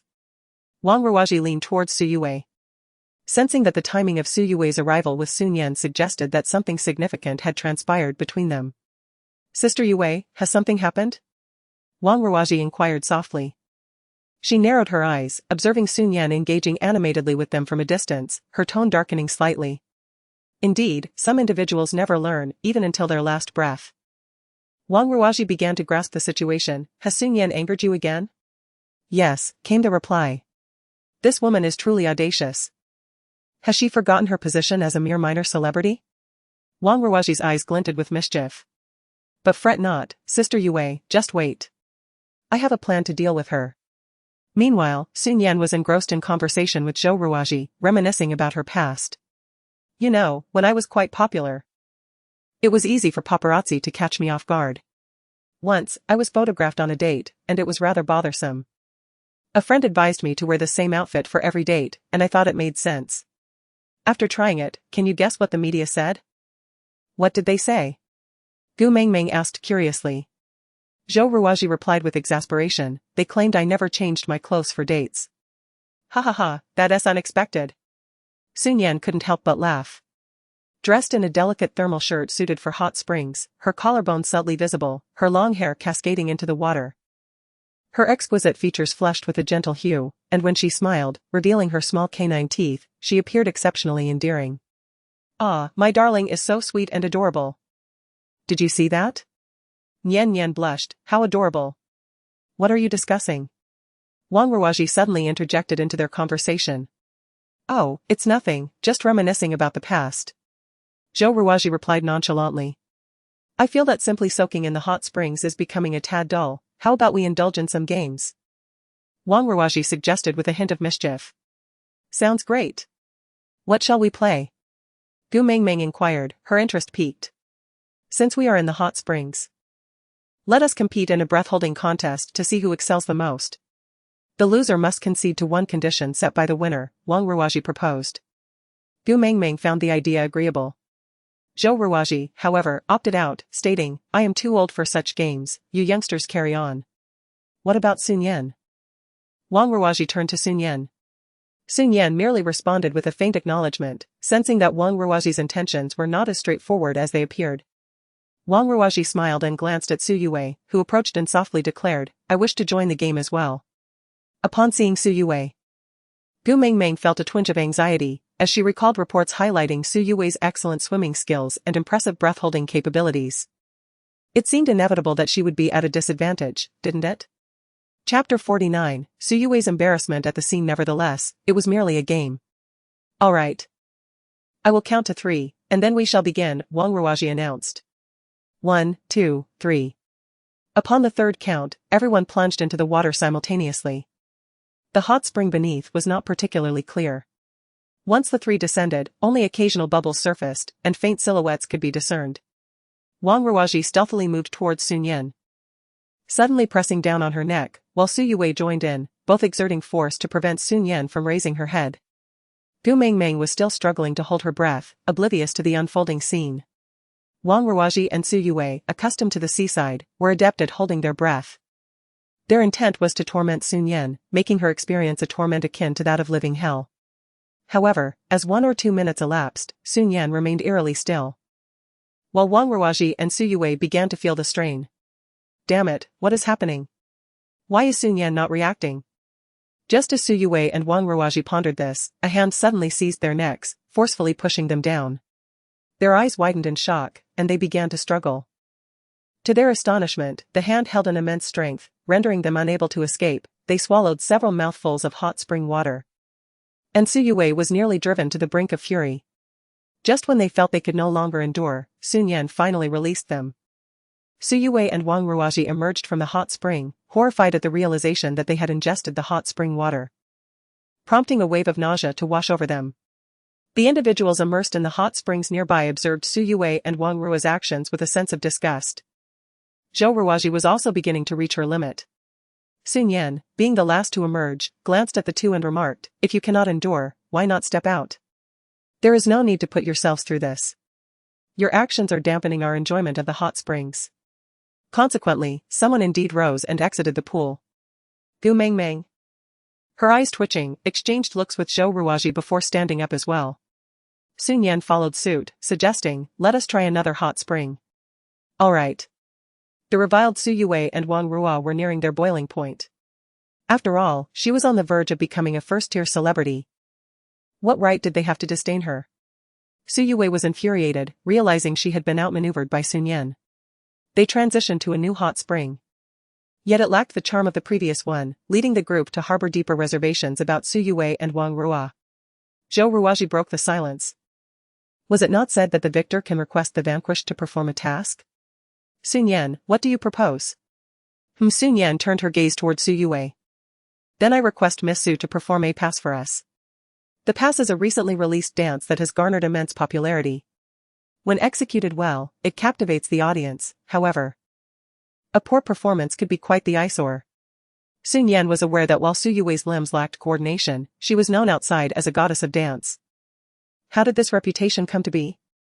In a previous life, the essence of a certain individual became a substitute for Su Yue. Donning a hat to partake in a performance, leading everyone to mistakenly believe she was Su Yue, thus catapulting Su Yue to stardom. However, she was not particularly well versed in this dance. Su Yue was poised to decline immediately. This is a punishment, Zhou Ruoji remarked. You don't get to choose. Moreover, I recall that Miss Su performed once before, and that segment garnered considerable attention. Shi Nian wore an innocent smile as she gazed at her, saying, I genuinely wish to see Miss Su dance. Surely, you wouldn't refuse me, would you? With no option to decline, Su Yue could only acquiesce, all right. I shall give it a try. Wow, is Su Yue about to perform the pass? This is my favorite dance. Sister Yue is an incredible dancer, everyone. Please look forward to it. She emerged from the water, inhaled deeply while surveying the audience, and then began to dance. The initial movements were relatively simple. But as the performance reached its zenith, the complexity increased. Su Yue gradually began to falter in her rhythm. This was entirely different from the segments circulating online, which had been accelerated. In reality, executing this dance proved exceedingly challenging for Su Yue. Within the hot spring, the expressions of the onlookers observing Su Yue were quite intricate. Su Yue felt her cheeks flush, gritted her teeth, and contemplated abandoning the performance when Shi Nian emerged from the water and approached her side. It seems that Miss Su is not accustomed to this, fear not. I shall dance alongside you. After Shi Nian concluded her performance, she gracefully bent down, supporting herself with her hands on the ground, executing a stylish spin. Upon standing, she quickly swayed her hips, exuding an enchanting allure. Each rhythmic beat was impeccably timed, instantly elevating the atmosphere. Impressive! Someone exclaimed, applauding enthusiastically. In stark contrast to Shi Nian's captivating display, Su Yue's performance paled in comparison, appearing utterly lackluster. It was a glaring disparity, one dazzling and vibrant, the other painfully subpar. Wow! My daughter looks so cool. I'm utterly infatuated, like I'm crashing into a wall for her. What on earth is Su Yue doing? Please stop dancing. I can't bear the second-hand embarrassment. Su Yue, however, felt a surge of defiance. Why should Shi Nian outshine her? Determined not to concede, she persisted with her routine. As the music reached its finale, Shi Nian turned her head, her long black hair sweeping in a graceful arc, seemingly every strand animatedly responding to the moment, drawing cheers from the audience. In contrast, when Su Yue tossed her head, her hair struck her face. After the performance, Shi Nian returned to the hot spring. And Zhou Ruoji remarked, Shi Nian, I had no idea you possessed such talent. Your dancing was exceptional. Thank you for the compliment, senior, Shi Nian replied, flashing a radiant smile. Su Yue listened intently, and Zhou Ruoji pondered for a moment before adding, Yue did well too, her courage is commendable. Su Yue retorted. Courage is commendable? Ha ha ha. Teacher Zhou is impressive, next time, I might just feign praise like that. Gu Mengmeng nestled beside Shi Nian and inquired, Shi Nian, have you received formal training in dance? You are truly remarkable. It is merely a hobby, Shi Nian replied modestly. Perhaps you could teach me sometime? Certainly. When I find the time. Wang Ruoji, seated beside Su Yue, noticed the coldness in her eyes and hesitated before speaking, Sister Yue. Was Shi Nian really that impressive in her dancing before? Impressive? Huh. I believe she did it on purpose, merely to make me look foolish. Su Yue's tone was venomous. Yet her voice was low, audible only to the two of them. I concur, Shi Nian has gone too far. What audacity she possesses to treat you in such a manner. Su Yue lowered her head, her expression dark. After enjoying the hot springs, the hour was late. They dined briefly before returning, and the first order of business was to divide the accommodations. This time, the lodgings were modest village houses, lacking the charm of a resort, though most were tidy and clean. Particularly, the largest room was notably pristine. Upon seeing it, Su Yue's mind raced with possibilities. Given the program's penchant for pranks, she was certain that the largest room would be the site of some mischief. Recalling the nightmare from the previous night, she was resolute in her desire to avoid a repeat of that experience. Nian Nian, today you are our hero, perhaps you should take this room? Su Yue said gently, gesturing towards the largest room. Chapter 50, A Delightful Misunderstanding. Sun Yan squinted. Has Su Yue changed her demeanor? Zhou Ruoji concurred. Indeed, if it weren't for Nian Nian, our mission this time might not have been accomplished. Your contributions are paramount, and it is only fitting that you rest here. Since everyone has spoken, well, I suppose I have no choice but to agree. Sun Yan, unable to refuse, acquiesced and turned her gaze towards Su Yue. Where will you sleep then? Here. Su Yue pointed to a nearby room. It appeared rather diminutive, accommodating merely a bed and a dressing table. Moreover, the surroundings were quite shabby. The furniture was antiquated and peeling, and the bed linens bore holes. Su Yue was certain that such a cramped space would harbor no trickery. She had discerned the program's insidious tactics. The more appealing the setting, the greater the underlying issues. This was indeed a perverse production team. This time, she would opt for the least desirable option. Are you truly choosing this? Zhou Ruoji expressed surprise, yet this room seems rather small. Will you be comfortable? No. I find that a smaller room offers a greater sense of security. I choose this one. Su Yue's resolve only strengthened. Very well, let us divide the remaining rooms then. Zhou Ruoji, realizing she could not sway her, shook her head in exasperation and proceeded to allocate rooms among the others, who selected from similarly sized accommodations. As for Mu Hanyu, he had not joined them in this place. Given his status, it was unlikely he would reside in such an establishment. As night descended, the group exchanged goodnights and retreated to their respective quarters. Sun Yan settled onto the sofa, sending a message to Mu Hanyu. The vacation resort lacks signal.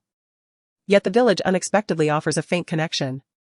However, it is fleeting and sporadic. She takes a considerable time to send a message. Sun Yan, darling, how is your wound? A few minutes later, he replies, Sun Yan, then you should rest, good night. After sending her text, she follows it with an emoticon depicting two figures cuddling together to sleep, accompanied by the words good night. At that moment, Mu Hanyu has just finished his bath. He sits on the sofa, his long legs awkwardly folded. His pale fingers brush away water droplets from his short black hair as he gazes thoughtfully at the emoticon Sun Yan sent. What does it signify? Is she hinting at something?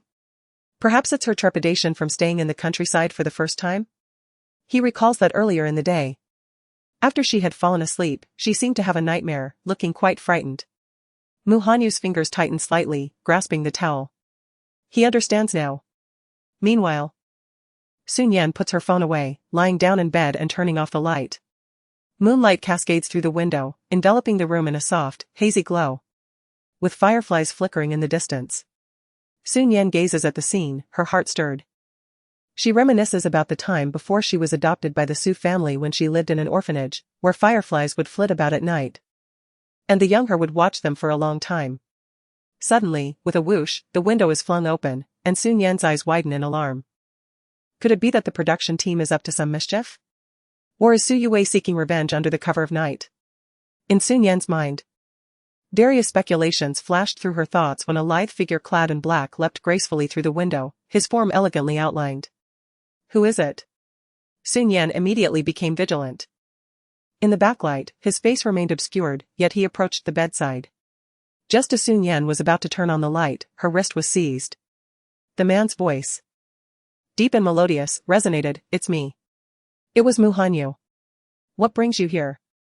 Sun Yan inquired, astonished. Mu Hanyu's piercing, dark eyes fixed upon the girl. Despite the dimness, they seemed to glimmer, as if reflecting a pool of water. Had she been crying? Was she afraid? Mu Hanyu asked softly. I have not. Sun Yan replied, bewildered. Ah, woman, Mu Hanyu remained silent, merely gazing into her eyes. Sun Yan wiped her slightly damp eyes, feeling a touch embarrassed as she attempted to divert the conversation. What brings you here? Was it not you who summoned me? He responded. Ah? When did I invite you? Is that not the implication of the picture you sent me? Mu Hanyu countered. Picture? Sun Yan pondered, recalling the goodnight image she had sent. So, he interpreted that as an invitation? Was this ironclad man truly oblivious to such subtleties? Sun Yan regarded Mu Hanyu, feeling a peculiar blend of affection and amusement at his naivete. Well, I did not expect you to deduce that. By the way, where do you reside? It must be quite splendid. Similar to here, he replied, squatting by the bed, his tone nonchalant. Oh. Mu Hanyu cast a glance at her and said, "You should sleep. I will leave shortly. Will you stay by my side?" Although he remained silent, Sun Yan's lips curled into a smile. As she grasped his somewhat icy hand and replied, "All right, I shall sleep now." In another room, Gu Mengmeng had already settled down and drifted into a deep slumber. However, not long after, she was abruptly awakened by an itch on her face, as if someone were teasing her with a feather. Who was playing pranks? Gu Mengmeng pouted and opened her eyes, only to be met with a large yellow beak and a pair of beady eyes. Instantly, terror gripped her as she felt her soul nearly flee. She leaped from her bed and discovered that 2 ducks had somehow wandered into her bedroom. They waddled towards her, quacking, with their big feet making slow yet deliberate movements. Though their pace was leisurely, Gu Mengmeng felt as though she were being subjected to a slow torment. The window had been left ajar, but could these ducks truly scale walls and fly about? How had they managed to intrude? Weak with fear, Gu Mengmeng wasted no time in flinging open the door and bolting outside. At that moment, the photographer intended to take a break, but upon seeing Gu Mengmeng rush out, he promptly followed her. Gu Mengmeng reached the entrance of a nearby room and knocked, calling, "Sun Yan." Sun Yan, who had been playfully toying with Mu Hanyu's fingers, was startled by the sudden call and tightened her grip on his hand. "What's happening? Who is calling me at this late hour?" Sun Yan inquired loudly. "It's me, Sun Yan." It was the voice of Gu Mengmeng. "Mengmeng? Why are you still awake at this late hour?" Sun Yan inquired. "Do you have a duck in your room?" Gu Mengmeng asked anxiously, a hint of fear in her tone. "A duck?" Sun Yan instinctively glanced at Mu Hanyu. Upon meeting Sun Yan's gaze, Mu Hanyu's expression grew notably colder. Sun Yan momentarily struggled to comprehend Gu Mengmeng's meaning. "What's wrong? Why do you suddenly ask this?" "I really have a duck in my room," Gu Mengmeng exclaimed, both frightened and nervous. "Ah? That's impossible, right?" Sun Yan replied, bewildered. "Surely. The production team wouldn't play such a prank by placing a duck in Gu Mengmeng's room. That would be too outrageous." "I'm serious, Sun Yan. I don't know how those ducks got in, they even ended up on my bed," she said, her voice trembling. "That seems a bit excessive, doesn't it? Is this truly the work of the production team?" Sun Yan found it hard to believe. Who would arrange for ducks to be on a celebrity guest's bed? "I don't know whether it was arranged by the production team or if they flew in through the window. I was pecked by a duck when I was a child, and I've been terrified ever since." "Sun Yan, can I sleep in your room tonight?" Gu Mengmeng pleaded. "Ah? Pecked?" Sun Yan was momentarily taken aback, then suddenly felt a wave of embarrassment as she realized she had misunderstood. She glanced at Mu Hanyu again. "You should head back." Mu Hanyu's handsome face remained cold. "Darling, I need to go let Gu Mengmeng in. I can't let her see that there's really a duck in my room." Sun Yan shook his hand gently. "Sun Yan." Mu Hanyu lowered his voice to a near growl, veins throbbing on his forehead. What did this woman take him for? Chapter 51, Su Yue is once again troubled. Sun Yan swiftly pressed a kiss to his cheek, saying, "All right, my dear husband, see you tomorrow." The warmth and softness of her lips vanished in an instant. Mu Hanyu cast her a glance before rising and leaping out the window. Sun Yan hurried downstairs to open the door. As soon as the door swung open, Gu Mengmeng rushed in, exclaiming, "Oh dear, I was just terrified." "I was frightened too," Sun Yan replied, patting her shoulder, her lips twitching slightly at the memory of their earlier misunderstanding. "Ha ha ha, I can't stop laughing." Did Sun Yan really think there was a duck? "Sun Yan, we're recording a show." Gu Mengmeng, what nonsense are you saying? "Oh, so it wasn't that kind of duck. How I rejoiced for nothing. This late-night conversation is keeping me wide awake." Amidst the laughter, another scene unfolded akin to a nightmare. Su Yue had chosen the worst room this time, thinking to herself that surely there would be no issues now that she had grasped the show's dynamics. Finally, she could rest easy. As she lay down, her weary body surrendered completely to relaxation. In the dead of night, however, Su Yue was abruptly awakened by the cold. Groggily opening her eyes, she noticed that her blanket was still covering her, so why was it so chilly? Instead of warmth, her skin was met with a chilling and slippery sensation, as if something were crawling on her. A sense of foreboding gripped her heart. She hastily threw off the blanket. only to discover several insects had climbed onto her arm without her noticing. Su Yue let out a blood-curdling scream. Su Yue harbored an intense fear of small insects, rendering her paralyzed with terror. Despite her trepidation, she was compelled to shake the insects off her body. However, upon lifting her other arm, she was horrified to discover several more insects crawling upon it. Su Yue felt as if she might faint on the spot. Desperately, she shook off the insects clinging to her and dashed toward the door, only to find it seemingly locked. Turning around, illuminated by the moonlight, she was horrified to see a multitude of tiny creatures scuttling across the bed. Open the door. Su Yue dared not linger for a moment longer, pounding on the door with all her might, yet it remained stubbornly shut. The only exit was the front door. The window was too small and high to escape through. Open the door. Is there anyone who can help me? She cried out, but the world outside was silent, as everyone else was fast asleep. After exhausting much of her strength, and realizing no assistance was forthcoming, a flicker of despair began to creep into her heart. She retreated to a corner, considering huddling there for the night, only to find that even this refuge was infested with writhing insects. In a moment of desperation, Su Yue switched on the light. The immediate illumination startled her, nearly causing her to faint. The floor and bed were teeming with an array of creatures, earthworms, caterpillars, and various wriggling insects that threatened to steal her breath away. She began to stomp frantically. As the night wore on, dawn finally arrived, and at long last, someone came to unlock the door. As the door swung open, Su Yue, on the verge of succumbing to exhaustion, rushed outside. Upon reaching the threshold, she nearly collapsed, only to be swiftly supported by Gu Qin. The photographer captured Su Yue's expression, which was akin to a living torment. She appeared barefaced, her spirit diminished from a sleepless night, her visage marked with bitterness, resembling a withered cucumber, riddled with wrinkles. Is this Su Yue? Goodness! I nearly jumped out of my skin this early in the morning. It's hard to articulate. Suddenly, I feel as though I could be a star myself. My sister saw her and is now crying uncontrollably, pleading with the director to cut the scene. What on earth has transpired? A melodious voice floated over, and Shi Nian approached. Upon seeing Su Yue's woeful demeanor, her expression mirrored that of shock. Su Yue, what has happened to you? Are you possessed? Upon encountering Shi Nian, Su Yue immediately regained her composure and lunged forward, intent on seizing her by the throat. Shi Nian, was this your doing? Did you orchestrate this? You knew there was something amiss with this room, yet you insisted I stay. Su Yue recalled Shi Nian's expression from the previous night.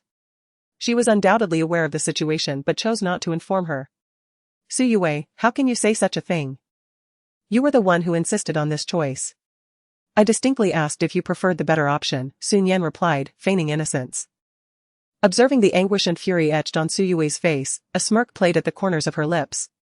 Su Yue, this hardly compares to a fraction of the suffering I have endured. Nonsense, you were clearly employing a tactic to provoke me. Su Yue exclaimed loudly. Having been schemed against twice in succession, at this moment, she was entirely unconcerned about her image. She demanded an explanation. Where is Qinjia? Bring Qinjia out. Did I come to participate in your variety show merely to be tormented?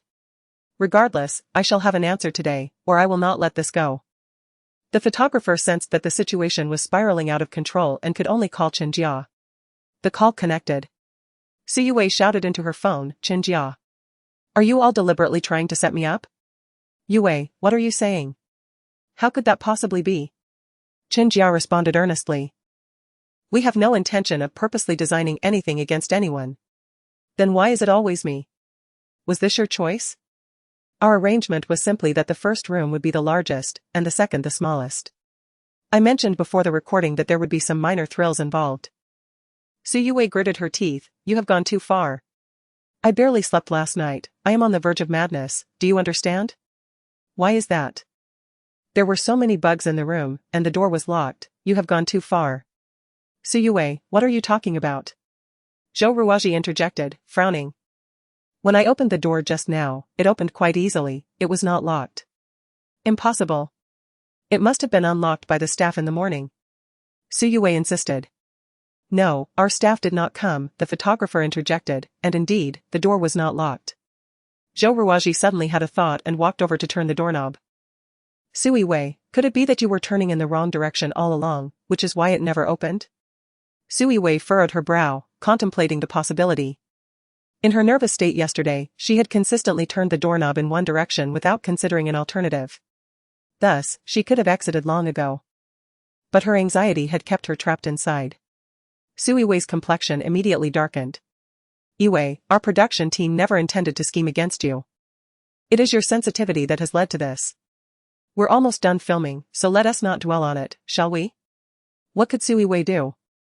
Though a fire of frustration burned within her, she could only respond with a couple of subdued affirmations. After breakfast, the villagers sold the animals and successfully paid their rent, accomplishing their task. With the mission complete, everyone returned to the entrance of the resort, waiting for their respective rides. The strikingly cold black Rolls-Royce Phantom arrived first, instantly capturing everyone's attention. The driver exited and opened the door, addressing Mu Hanyu, boss. Mu Hanyu replied with a casual acknowledgement. Sui Wei pondered for a moment before approaching, her voice soft and alluring. My driver mentioned he might be unable to pick me up today. Would it be possible for you to give me a ride? After all that had transpired, failing to win over this enigmatic figure would indeed be a significant loss. Gu Mengmeng and Wang Ruoji were acutely aware that Sui Wei was deliberately ingratiating herself, which filled them with jealousy, yet they felt utterly powerless, anxiously awaiting Mu Hanyu's response. Chapter 52, The unadorned face trends online. The atmosphere was tense as Mu Hanyu's voice cut through the air with an icy demeanor. Why? He stated. Because I am taking Shi Nian to the hospital. Suddenly summoned, Shi Nian was left bewildered. What does she need to go to the hospital for? She questioned, her confusion palpable. Sui Wei shared in the astonishment. Yet Mu Hanyu merely cast a glance at Shi Nian, urging her onward. What are you dawdling for? Oh. Shi Nian murmured, still somewhat disoriented, yet she complied and entered the vehicle. Mu Hanyu followed, shutting the door firmly. Sui Wei attempted to voice her concerns, but the luxurious car abruptly sped away, leaving her engulfed in a cloud of exhaust fumes. Coughing, Sui Wei found herself momentarily choked. Zhou Ruoji, with a hint of worry, inquired, is Nian ill? I am not certain, Guchen replied thoughtfully, but a visit to the hospital surely indicates some issue. No one harbored envy towards Shi Nian for being whisked away by Mu Hanyu, rather, they were merely intrigued by the mystery surrounding her situation. Sui Wei's piercing gaze followed the retreating luxury vehicle, irritation simmering within her. Damn Shi Nian, she muttered. Nevertheless, she resolved to focus on more pressing matters. Turning on her heel, she sought out director Chen Jia. The production team was currently at the resort, packing up to depart when Sui Wei barged in. Yue. Is there something you need? Director Chen inquired. Director Chen, regarding this reality show, I fear my performance may not have been up to par in certain aspects. Thus I kindly ask for your guidance, Sui Wei replied softly, though the underlying threat in her tone was unmistakable. She was adamant that any embarrassing footage of her must never see the light of day. Chen Jia gently cleared his throat, not at all, Yue. These matters are quite normal, do not take them to heart. However, we all strive for perfection, do we not?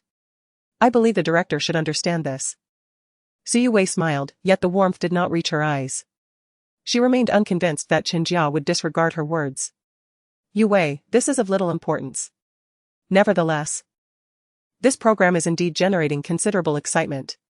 You should take a look when you return, perhaps imperfection holds its own advantages, Chen Jia remarked. Sui Wei furrowed her brow. The show had yet to air, how could he possibly know of its popularity? Could it be that Chen Jia was overly eager for success? Such thoughts crossed Sui Wei's mind. As the staff began to pack up to leave, Chen Jia chose not to elaborate further and prepared to depart. Unwilling to relent, Sui Wei followed closely behind him, saying, I hope this time, Director Chen's work will not disappoint everyone. With that, she took her leave. Her car had also arrived. Sui Wei's earlier claim of not having a vehicle had been a ruse. Once inside, she was surprised to find her manager already waiting for her. Brother Wang. What are you doing here? Sui Wei exclaimed in astonishment. What do you think? Yue, I understand your current standing, but you must not act recklessly. Brother Wang said, removing his sunglasses and fixing her with a stern gaze. What have I done? Sui Wei replied, bewildered. Just check your phone, Brother Wang said coldly. Confused, Suyue took out her phone and, to her surprise, noticed that the device, which had previously shown no signal, now displayed connectivity. What is happening? Was the signal blocked during our recording? However, this is not the focal point. Once the internet was activated, messages began to surge incessantly, particularly in the realm of news. Numerous headlines were linked to the recent variety show. The years of you, me, and him takes the internet by storm. Ratings hit an all-time high. Chen Jia achieves total success, the most hilarious variety show is here. Suyue's natural beauty is astonishing. What is happening? Suyue is on the verge of a breakdown. Didn't she just finish filming? How could it possibly be edited already? Wang Gu, somewhat exasperated, exclaimed, "This variety show is live." Live? She was completely unaware. Wait, live? The thought of her recent performance sent Suyue's face pale with dread. If it truly was live, then her bare face would be exposed to the entire internet. Without hesitation, she clicked on the third trending topic. Upon entering, she indeed found a screenshot of her unadorned visage. The top 3 comments were, "I thought my bare face couldn't compare to my made-up look, but I didn't expect the gap to be this vast. I regret supporting my goddess for so many years, I'm unfollowing."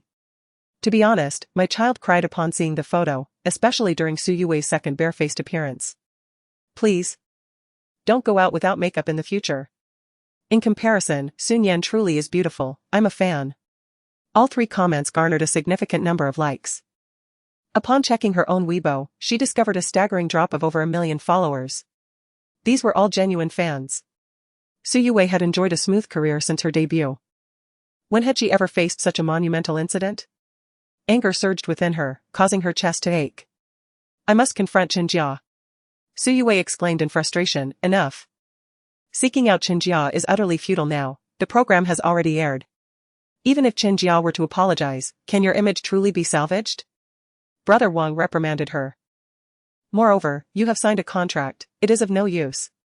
Suyue trembled with anger and quickly turned to Brother Wang, saying, "What should I do now? Should I post on Weibo, claiming it was due to the torment I endured last night?" After a moment of contemplation, Brother Wang replied, "Yes, go ahead and post that. Mention that you were not in the best state, and accompany it with a photo." "All right." Suyue nodded and began editing her Weibo post. Before long, she crafted a message and selected a candid, makeup-free photo to accompany it. Suyue v. I never anticipated this variety show would be live. The past few nights have been quite challenging for me, hence my less than ideal state. Nonetheless, these are still moments worth cherishing. Thank you to my fans for your unwavering support. I will strive to present even better works in the future. In no time, comments flooded in, reaching into the thousands. Feeling for my sister Yue. How unfortunate for her to be pranked twice in a row. Sister Yue looks genuinely beautiful without makeup. Her performance in the show was merely due to her not being in the best condition. Besides, my admiration lies in Sister Yue's talent, not swayed by superficial matters. I cannot comprehend the thoughts of those who unfollowed. I truly feel for my sister this time, and Shi Nian has always seemed to target Sister Yue. It breaks my heart. Indeed, it seems that Shi Nian is constantly targeting my sister Yue. There is ample evidence. The first instance occurred during a meal when she denied Yue any food, and the second instance took place in the village, where she failed to inform Yue that the red dress was perfectly fine. The comments section gradually ignited against Shi Nian. However, the current Shi Nian is not the same as before. After her endorsement and participation in variety shows, she has garnered a small group of supporters who speak on her behalf. Yet, the fans of Shi Yue are notoriously fierce in their confrontations. Whenever someone defends Shi Nian, they are swiftly silenced by the onslaught of criticism. Shi Yue observed the comments section, feeling a slight sense of satisfaction. This is merely a variety show and should not be taken too seriously. What truly matters is performing well and acting. Brother Wang tapped away at the keyboard, stating, "Yes. I understand, Brother Wang." Shi Yue replied, but deep within, she had sown the seeds of resentment. In a luxurious Rolls-Royce, Shi Nian inquired, "What are we going to the hospital for?" Mu Hanyu cast a playful glance at Shi Nian and remarked, "If I didn't say this, do you think they wouldn't speculate?" This revelation enlightened Shi Nian. He was considering her feelings. "Darling, how can you be so kind?" Shi Nian nestled closer, wrapping her arms around his, resting her head on his shoulder, gazing up at him. I heard that someone invested an 8-digit sum in Qinjia, was it you? Chapter 53, The Unlikely Pair of the Landlord and Shi Nian. You are overthinking it, Mu Hanyu remarked coldly, gently prying her fingers away. Sit properly. But I don't want to, Shi Nian insisted, snuggling closer and inhaling his scent deeply. Darling, you smell so wonderful. As Mu Hanyu observed her actions, he couldn't help but recall how she had nestled against his chest the previous day. For some inexplicable reason, he felt a warmth spreading throughout his body. He awkwardly adjusted his tie. Stop fidgeting. Where shall we go then? To the company? Should I take you home? Or perhaps I should just accompany you to the office? Shi Nian replied obediently, resting her head against him. At the Imperial Group, upon arriving at the CEO's office, Shi Nian opened her laptop and began to watch the replay. It became evident that the variety show produced by Qinjia had skyrocketed to fame, achieving the highest ratings across the network, with viewership soaring into the millions. Major media outlets had transformed their headlines to reflect this phenomenon, the humorous moments of our years Shi Nian and Su Yue's glamour, Shi Nian's skills among the trending topics. The comparison between Shi Nian and Su Yue's beauty emerged as the most popular. Netizens had captured screenshots showcasing the two standing together. While Su Yue was adorned with heavy makeup, Shi Nian's subtle elegance rendered her a mere backdrop. Additionally, a segment of the audience began to ship the couple of Shi Nian and the landlord. The screenshots reveal that when Su Yue conversed with the landlord, his demeanor was aloof, yet when he spoke to Shi Nian, his expression softened significantly. Is this the archetype of the domineering CEO who harbors affection solely for one person? Ah, how delightful. Shi Nian and her landlord are instantly locked in this sentiment. How contemptible, what is there to admire about such a aloof landlord? I am far more inclined towards warm-hearted individuals. You upstairs. Do not think I am oblivious to your alternate account, titled landlord, I wish to marry you. Are you all stalkers? How could you possibly know this? Shi Nian found the banter among netizens to be thoroughly entertaining. Meanwhile, Su Yue's Weibo, which once boasted over 20 million followers, had plummeted to a mere 15 million. Causing the corners of her mouth to lift in satisfaction. In her newfound joy, she took a nap in the lounge during lunch. Only to be roused by a call from Zhou Mei. Sister Mei, what is it? Why the urgency in your call? Do I have a new announcement? Shi Nian mumbled sleepily. Indeed, there is something, you need to come over at once, Zhou Mei replied, her tone lacking in cheer. Sensing that something was amiss, Shi Nian refrained from returning to slumber and promptly got out of bed. With Mu Hanyu absent from the office, likely attending a meeting, Shi Nian hailed a taxi to Yulu Entertainment. A few minutes later, in Zhou Mei's office. What? Shi Nian's gaze turned icy as she surveyed the endorsements in her hand. Sister Mei, these are all unacceptable. The quality of these products is subpar. Particularly the skincare line. The chemical content is excessively high and prolonged use could severely damage the skin. If I were to endorse these, my image would be irreparably tarnished. Shi Nian's previous image had been tarnished largely due to rumors, yet in the ever-fluctuating realm of entertainment, such gossip could be easily dispelled through talent. However, endorsing inferior products presented a different dilemma. Should any misfortune befall the fans who purchased them, they would harbor resentment towards her for a lifetime.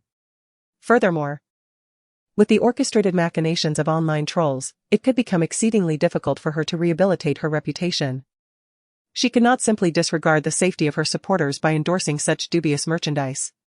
I understand, Zhou Mei replied, her expression a mixture of emotions. Shi Nian looked at her, sensing something amiss. Then why did you summon me? Zhou Mei sighed, explaining, these assignments were personally designated by the CEO. And contracts have already been signed. Even if you refuse, you are obligated to comply, otherwise, you will incur substantial penalties for breach of contract. Zhou Mei was also frustrated. But the higher-ups had made their decision, how could they refuse? Within the company, regardless of an artist's fame, their fate ultimately lay in the hands of the CEO. I will seek out Muyuza. Shi Nian declared, rising abruptly. Zhou Mei attempted to call out to her, but it was too late. Would seeking Muyuza prove beneficial? Zhou Mei harbored doubts, yet it appeared to be the only viable option. As Shi Nian made her way, she encountered an obstacle. With a cold glare, she addressed the interloper, her tone crisp, a good dog should not obstruct the path. Su Yue scrutinized her from head to toe, a hint of disdain in her eyes. However, upon noticing the contract in Shi Nian's hand, a smirk graced her lips. So, Shi Nian has so many collaborations lined up, how enviable. Hearing this, Shi Nian narrowed her eyes. It seems, indeed, that you are involved in this matter. Why is it that I cannot comprehend your words? Su Yue. Have you resorted to such a base tactic to confront me after your embarrassment on the variety show? Shi Nian raised the contract in her hand. She laughed even more heartily, stepping closer, arms crossed, regarding her with an air of superiority. Shi Nian, isn't your greatest passion stealing men and endorsements? Since you are so fond of it, I shall allow you to seize them all. These endorsements are entirely yours. You must perform well. With that, she patted Shi Nian's shoulder. Once she finished this, it would be nearly the day of her own ruin. Being blacklisted was merely a matter of time. Daring to compete with a senior, Shi Nian, you should have anticipated this day. Su Yue narrowed her eyes, stating, I do not know how you ascended through previous endorsements. But this time, even if you sleep with 10 men, it will be of no use. Why do you assume that I rely on my body to advance? Are some people so unwilling to acknowledge the capabilities of others? Shi Nian regarded her with a hint of mockery. What kind of harlot are you? The entire entertainment industry is aware. What are you trying to conceal? Su Yue looked at her. Her eyes gleaming with disdain and contempt. Are you referring to prowess in bed? In that case, you are indeed quite formidable. I wonder what kind of mother could give birth to a daughter like you. Su Yue, speak with virtue. The warmth in Shi Nian's eyes dissipated. Am I mistaken in what I said? The character of a mother inevitably shapes her daughter, and it appears your mother must be quite the wretched individual. Su Yue's lips curled into a mocking smile as she prepared to deliver a scathing retort to Shi Nian, only to suddenly receive a sharp slap across her face, causing her to turn away in shock. A stinging, numbing sensation enveloped her, leaving Su Yue momentarily stunned. She looked at Shi Nian in disbelief, never expecting her to strike back. Who was she? She was Su Yue, a rising star. And Shi Nian was merely an insignificant presence. Su Yue's expression shifted instantly. You vile creature, have you lost your mind to dare lay a hand on me? It's evident you lack a mother to teach you proper decorum. So I shall take it upon myself to enlighten you. Is that a problem? Shi Nian's gaze was icy. Some taboos should never be breached. You insolent wretch. Su Yue was not one to be struck without cause. She retaliated with a swift slap, but Shi Nian deftly evaded the attack. Su Yue's strike missed entirely, her excessive force causing her to lose her balance and tumble forward. With a thud, she fell to the ground, her mind buzzing in a daze. Oh dear. It's not even the new year yet, must you extend such grand gestures? Shi Nian waved her hand dismissively. Get up, quickly. Su Yue, consumed by rage, felt an overwhelming desire to eliminate Shi Nian. She sprang to her feet and lunged at her, but in her fervor, she inadvertently twisted her ankle and once again found herself sprawled on the floor. Chapter 54, Su Yue's public display of misery and Shi Nian's criticism. This scene is indeed rather painful to behold. Despite having been told to rise, she still kneels before me, truly too courteous. Shi Nian sighed and stepped past Su Yue. By the time Su Yue managed to rise from the ground, her knees bruised. She cast a venomous glare at Shi Nian's departing figure, wishing she could inflict 1,000 tortures upon her. Shi Nian entered Mu Yuza's office. Did she not even think to knock? Mu Yuza frowned upon seeing her. Did you consult me before signing those contracts? Shi Nian retorted, gracefully taking a seat opposite him. Her arms crossed, exuding a formidable aura. Mu Yuza diverted his gaze, focusing on the documents as he replied, as an artist of the company, you must naturally adhere to its directives. And if the company seeks to ruin me, must I still comply with its demands? With a sharp sound, she tossed the contracts onto Mu Yuza's desk. Frowning, he looked up at her and said, Shi Nian, the company's decisions are in your best interest. For my benefit? Shi Nian couldn't help but chuckle at his words. I have previously researched the skincare products from Farrell. They contain excessive metals, which can damage the skin with prolonged use. If you want me to endorse them, who will bear the responsibility when things go awry, the company or I? The extraordinary electric vehicle poses no issues for short-term use. However, its endurance capabilities are undeniably lacking, falling short of even half the performance of other electric vehicles. It is akin to a disposable product. And fans are wasting their money on it. When the time comes, will you take responsibility for this? Shi Nian proceeded to confront Mu Yuza with all the remaining issues concerning the products. If she truly acted like a fool, believing that the company had her best interests at heart in endorsing these products, it would only be a matter of time before she withdrew from the industry. You think too much. Even if problems arise, they are their concerns, not yours. Just focus on your endorsement. The combined fee for these products is $1 million. Mu Yuza attempted to entice Shi Nian. $1 million is enough to make you sell yourself? The money I previously gave you is certainly not worth that much. Shi Nian retorted, what are you talking about? Mu Yuza's expression darkened as he replied, his voice heavy, do not speak carelessly. Whether I am being reckless depends on your actions. I will not take any of these endorsements, since you signed them, you shall handle them yourself. With that, Shi Nian left the office. Upon returning to Zhou, she stated that everything had been resolved. No way, did Mu Yuza really change his mind because of you? Zhou asked, astonished. Shi Nian replied with an impassive expression, Mu Yuza has realized that he is not human, so he briefly wishes to act like one. Sister Zhou. In the future, just reject such matters for me. Alright, I will certainly avoid such endorsements for you. Your variety show is currently thriving. I will diligently assist you in selecting future projects. Zhou let out a sigh of relief. It was no small feat to nurture a promising artist under her wing. And she truly wished to see her thrive rather than be ruined. Having resolved the matters at hand, she returned home, oblivious to the storm brewing online.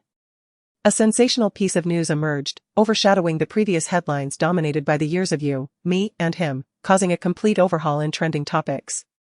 Once again, the focus was on Shi Nian, albeit with a rather different narrative. Shi Nian assaults Su Yue, controversial star attacks A-list Su Yue injured upon entering Weibo. An avalanche of news regarding Su Yue's injuries inundated her feed. The source was a post from Su Yue herself. Su Yue v. I merely intended to discuss the variety show with Shi Nian, but unexpectedly, she began ridiculing me. I felt quite disheartened and retorted, only to. Her statement was left unfinished, yet the images spoke volumes. A collage of 9 pictures depicted Su Yue's injuries, visible handprints on her face and abrasions on her knees, each image more shocking than the last. In truth, her injuries were not as severe as portrayed. She had gone to great lengths to utilize filters and Photoshop to amplify the horror of her appearance. Upon seeing these images, her fans were left in tears. Was Shi Nian truly human? Had she become arrogant after merely gaining 2 million followers? What weight did Su Yue's fanbase of over 10 million carry? Was she no longer deserving of empathy? The comments section erupted with fervent outrage. Upon witnessing these events, my eyes instantly welled with tears. That wretched Shi Nian, whom I once regarded favorably while watching variety shows, now provokes a desire to blind myself. Shi Nian is no human. She must apologize. My heart aches for my beloved sister Yue. Does Shi Nian possess violent tendencies? On what grounds does she dare to strike you? Call the authorities, immediately. Is Shi Nian truly mad? I could easily envision her demise. I always sensed that Sister Yue was being bullied during her appearances on variety shows, and now it appears she is being tormented off-screen as well. What right does Shi Nian have? Sister Yue, we shall undoubtedly avenge you. Is there anyone skilled enough to uncover Shi Nian's whereabouts? In an instant, not only Yue's fans but also passers-by began to empathize with her plight. Violence remains a sensitive topic. And the fact that a mere 18-tier artist would audaciously bully a top-tier star, even resorting to physical assault, incited further outrage. Some individuals even began to track down Shi Nian's location. Upon reading these comments, Yue's eyes gleamed with a fierce determination. This time, Shi Nian was undoubtedly finished. She responded to the suggestion of reporting Shi Nian. Although I am exceedingly angry and saddened, I feel a twinge of guilt knowing that reporting her would lead to imprisonment. Upon her utterance, the sense of sympathy among the crowd intensified. The stark contrast between the kind-hearted, soon-to-be first-tier star and the violent, infamous 18-tier artist became painfully evident. An increasing number of bystanders began to take action. Shi Nian found herself at the center of a storm. However, the reason Su Yue chose not to report the incident is that her injuries were far less severe than depicted in the photographs. Moreover, aside from the slap on her face, the rest of her injuries were self-inflicted. In the garden, Shi Nian was engrossed in a book when her phone suddenly began to vibrate incessantly. With her delicate, fair fingers, she casually picked it up. only to be met with a deluge of venomous insults pouring from the receiver. Shi Nian, you wretched harlot, you deserve to be struck by lightning. May your entire family perish. The vile curses were unbearable, and without a second thought, Shi Nian hung up. Frowning, she wondered where such madness was originating from. Yet, the insanity continued, as her phone rang again just a second later. Little vixen, do you not have a mother who raised you?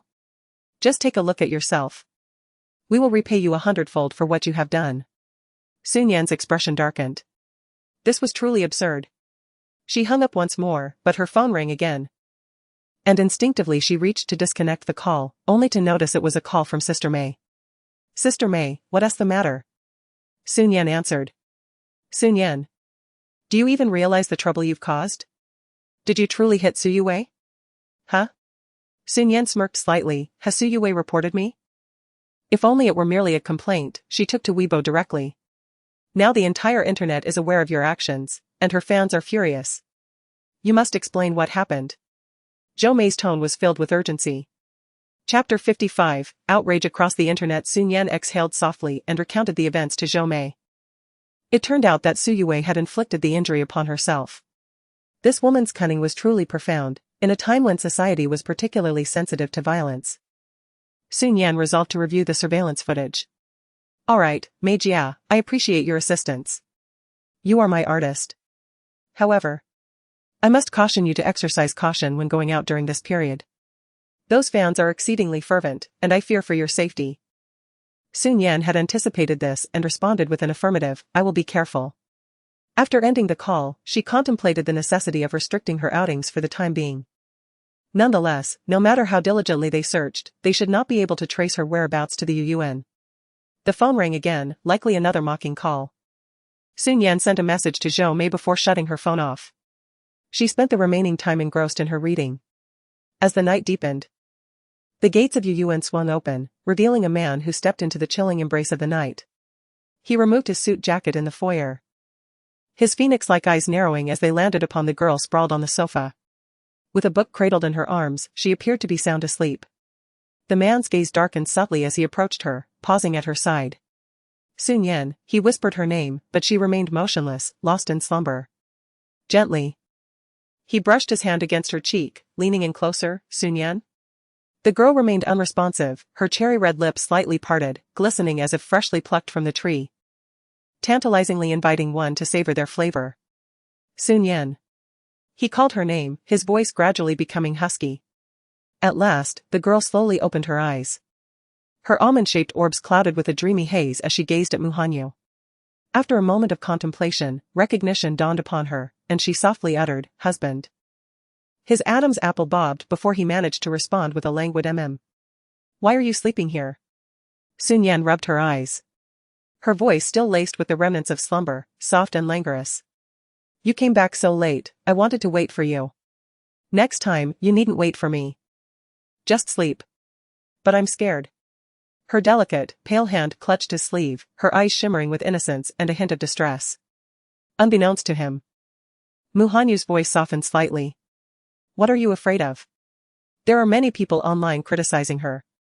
Shi Nian pursed her lips, her long, lush lashes casting shadows as they fell. Having been preoccupied throughout the afternoon, Mu Hanyu had not kept abreast of the online turmoil. Only upon hearing her words did he grasp that something was amiss. He retrieved his phone from his pocket, swiftly scrolling through the news to piece together the unfolding drama. Suyue had embarrassed herself on a variety show, inevitably leading to a confrontation with Shi Nian. This was, after all, an anticipated outcome. You are safe here. They will not harm you, Mu Hanyu assured her, his voice deep and resonant, imbued with a sense of security. However, a lingering sense of fear enveloped her. Darling. Could you stay with me tonight? Shi Nian gazed longingly at Mu Hanyu, her eyes betraying a hint of dependence. It was at this moment that Mu Hanyu suddenly realized the extent of this woman's reliance on him. She was indeed his wife. Moments later, Shi Nian climbed into the expansive bed, casting a glance at the man who was unbuttoning his shirt in preparation for a shower. With a sweet voice, she said, Good night, dear. After this, she nestled under the covers. Mu Hanyu gave her a fleeting glance before retreating to the bathroom, where he unfastened the remaining buttons and shed his shirt. Half an hour later, having completed his shower and dried his hair, the man slipped beneath the covers. His long fingers extinguished the light. Suddenly, a soft, warm presence nestled against him, the girl's small head nuzzled into his shoulder, reminiscent of a small creature. Sensing the familiar scent, she drifted off to sleep with a sense of security. Mu Hanyu turned to observe Shi Nian, her serene slumber illuminated by the moonlight. Exuding an extraordinary tranquility. He too closed his eyes. Surprisingly, despite his usual difficulty in falling asleep, he found himself succumbing to slumber with ease this time. Yet, come morning, he gradually sensed a constriction in his breathing. Upon opening his eyes, he beheld the girl clinging to him like an octopus. Mu Hanyu. He reached out to pry her hands away from him, but she resisted vehemently. Don't move. She pouted, murmuring.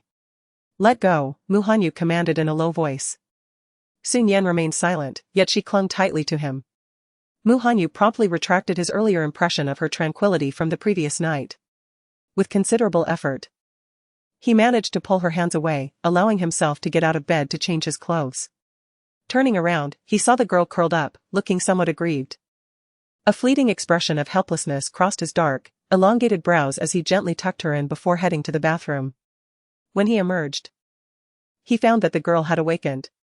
Shi Nian was sitting on the bed, still dazed from sleep, her nightgown unbuttoned at some point, causing it to sag and reveal her fair, delicate shoulder. The morning light filled the room, casting a warm glow throughout. Husband, Shi Nian called out to Mu Hanyu. Her voice was as soft as a feather, stirring something deep within his heart. He responded with a nonchalant his gaze briefly lingering on her shoulder before he strode toward the door. Come down for breakfast. Okay, Shi Nian obediently replied, getting out of bed. By the time she descended the stairs, Mu Hanyu had already donned an exquisite, tailored suit, sitting elegantly on the sofa, exuding the potent aura of a mature man. Husband. A small head peeked from the side. Shall we go eat? Aren't you hungry? Shi Nian's eyes sparkled. Even though she was the one feeling hunger, she cleverly framed it as his. Mu Hanyu merely responded with a mild setting aside his newspaper to accompany her for breakfast. It's best not to go out today, he advised during the meal. However, staying at home is quite suffocating. Shi Nian pouted. Do you wish to be beaten if you go out? Mu Hanyu inquired. Shi Nian. I do not wish to. With a sigh, Shi Nian could only obediently acquiesce. The consequences of being seen by Su Yue's fervent fans at this moment would indeed be unpredictable. After finishing her meal, she powered on her phone, only to be greeted by an astonishing 99 missed calls. She couldn't help but click her tongue. Indeed, Su Yue's fans were exceptionally fervent. Subsequently, she glanced at her WeChat messages and found ones from Zhou Mei and Chen Guogua. Chen Guogua expressed her concern. Shi Nian, why did you hit Su Yue? The entire internet is buzzing with this news, and Su Yue's fans will not let you off easily. Chen Guogua continued, are you alright? Please reply. Or should I go apologize to Su Yue? Shi Nian replied, no need, I did not cause Su Yue's injury. Just as she sent her response, it seemed that Chen Guogua had been awaiting her reply, as she responded instantly. What transpired then? Many people at the company claim to have witnessed it. And there is even surveillance footage of you hitting Su Yue. Shi Nian requested, send me the surveillance footage. Chen Guogua complied and soon sent it over. The footage lacked sound and concluded abruptly at the moment Shi Nian struck Su Yue, leaving the subsequent events unseen. Chapter 56. The little wife insists on wearing a tie. Shi Nian chuckled lightly, realizing how these individuals truly excelled at taking things out of context. The release of such surveillance footage almost solidified her reputation for having assaulted Su Yue. She reassured Chen Guogua, I am fine. I will handle this matter. So do not worry excessively, and please refrain from seeking out Su Yue. If you do, it will only serve to confirm that I struck her. Chen Guogua replied. Is there anything I can do? You must be cautious. Shi Nian responded, just behave yourself. She then switched to the chat with Zhou Mei. Zhou Mei expressed her frustration. These scoundrels refuse to let me view the surveillance footage, claiming it is malfunctioning, yet I found the video of you hitting Su Yue online. They are doing this on purpose. Just wait, I will secretly look for the footage tonight. Zhou Mei continued, the surveillance truly is broken. All the recordings after you hit Su Yue have vanished. They must be doing this intentionally. As anticipated, Shi Nian smirked, a glint of coldness flickering in her eyes. It seemed Su Yue was genuinely intent on seeing her downfall. Shi Nian replied to Zhou Mei, Sister Mei, I will resolve this issue, so you need not worry. Zhou Mei asked, how can you possibly resolve it? Are you going to apologize to Su Yue? Shi Nian retorted, I am not foolish, that will not happen, Sister Mei. Yet, Zhou Mei remained uneasy. She believed the only solution was to recover the surveillance footage. It appeared she would need to seek out a computer expert. Are you leaving so soon? Shi Nian looked up to see Mu Hanyu rising, and she immediately followed suit. Will you return at noon? Shi Nian stood at the entrance. Her moist eyes fixed on Mu Hanyu as he picked up a deep brown tie. I have no time, he replied, clearly occupied. A hint of disappointment flickered across Shi Nian's face. All right then, let me tie it for you. She reached for his tie, deftly manipulating it with practiced ease. Onlookers might genuinely believe that Shi Nian was quite skilled at tying ties. However, a minute later, Mu Hanyu cast a glance at the bow tie resting on his chest, revealing a trace of exasperation. It looks splendid. My husband is indeed handsome. Now, you may leave. Shi Nian smiled and took his hand. To which Mu Hanyu responded with a noncommittal hum before turning to depart. Yet, her grip was surprisingly firm, prompting him to glance back at her. I will try my best to return by noon. Okay, she replied promptly, releasing his hand with a radiant smile. After Mu Hanyu entered his car, he instinctively reached to undo the bow tie at his chest. It resembled the red scarf worn by elementary school students. And it was remarkable how quickly she had managed to tie it. However, as his fingers brushed against the tie and felt its warmth, for reasons unknown, Mu Hanyu slowly withdrew his hand. Never mind, it's merely a bow tie, I cannot be bothered. Upon returning to the office, he was reminded that the routine morning meeting was scheduled for 10 o'clock. When Xinjing entered to notify Mu Hanyu, he immediately noticed the peculiar bow tie adorning the man's chest. As the president of the empire, Mu Hanyu handled all matters with impeccable precision. And his attire was typically immaculate, thus, it was quite perplexing to see him sporting such a bow tie. Could it be that the president had not rested well that morning? Xinjing stepped forward and said, Boss, allow me to adjust your tie. No need. Mu Hanyu coldly declined. Very well, Xinjing dared not press further. Yet, Mu Hanyu continued, his tone rather indifferent, she insisted on tying it this morning. You mean? Madam? Xinjing quickly grasped the implication. Yes. A hint of disdain lingered in Mu Hanyu's icy tone, yet he did not untie his bow tie. Xinjing inexplicably felt as though he had been fed a morsel of dog food. Xinjing, it's somewhat uncomfortable. In the U garden. As Shi Nian turned on her phone, it was immediately inundated with notifications. She promptly switched it off again. The fans were excessively fervent. Approaching noon, Shi Nian had intended to cook for herself, but the butler approached her and said, Madam, the third master has mentioned that he has social engagements for lunch and will not be returning. Oh, I see. Shi Nian felt a twinge of disappointment but understood that he must be quite busy. There was something she wished to ask of him, but seeing him so occupied, it seemed she would have to rely on herself. She powered on her phone and swiftly dialed Mu Yuza's number. What is it you require? Mu Yuza answered. The company's surveillance footage was damaged by you, wasn't it? Shi Nian retorted with a scoff. I have no idea what you're talking about. Furthermore, Shi Nian, if you struck Su Yue out of jealousy, I advise you to apologize to her immediately. She is the lead in the company. And do you comprehend the financial repercussions of injuring her? Mu Yuza's voice gradually turned cold and sharp. What? Is the money I lent you not enough?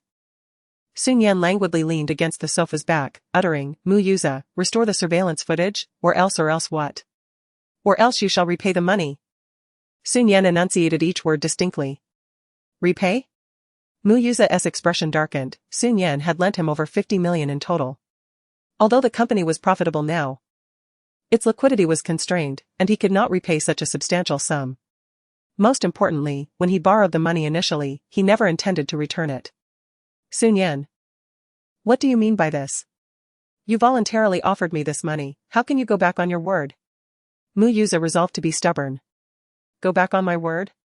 Mu Yuza, you were the one who claimed it was a loan. When did I ever say that? I don't recall. They usually conversed face-to-face or through voice calls, and Mu Yuza would never admit to it. Alright then. I shall expose the transfer records and see what the netizens say, the esteemed president of Yulu Entertainment asking other women for money daily? Shi Nian chuckled coldly, confident that she could manage him. Mu Yuza's eyes narrowed. Shi Nian was becoming increasingly difficult to control. Calm down, let us discuss this in person. Mu Yuza's tone softened slightly, carrying a hint of coaxing. Alright, let us meet at noon. They quickly agreed on a location. Shi Nian ventured out, fully equipped with a mask and hat. Upon arriving at the restaurant, she proceeded directly to the private room, where, shortly thereafter, Mu Yuza joined her. Despite the availability of seats across from her, he deliberately chose to sit beside Shi Nian. Moreover, after settling in, Mu Yuza leaned closer to her. The proximity of his presence stirred a wave of nausea within Shi Nian, prompting her to instinctively shift away. Nian Nian, Mu Yuza gazed at her with deep affection. I haven't seen you in a while, and I must say, you appear even more beautiful.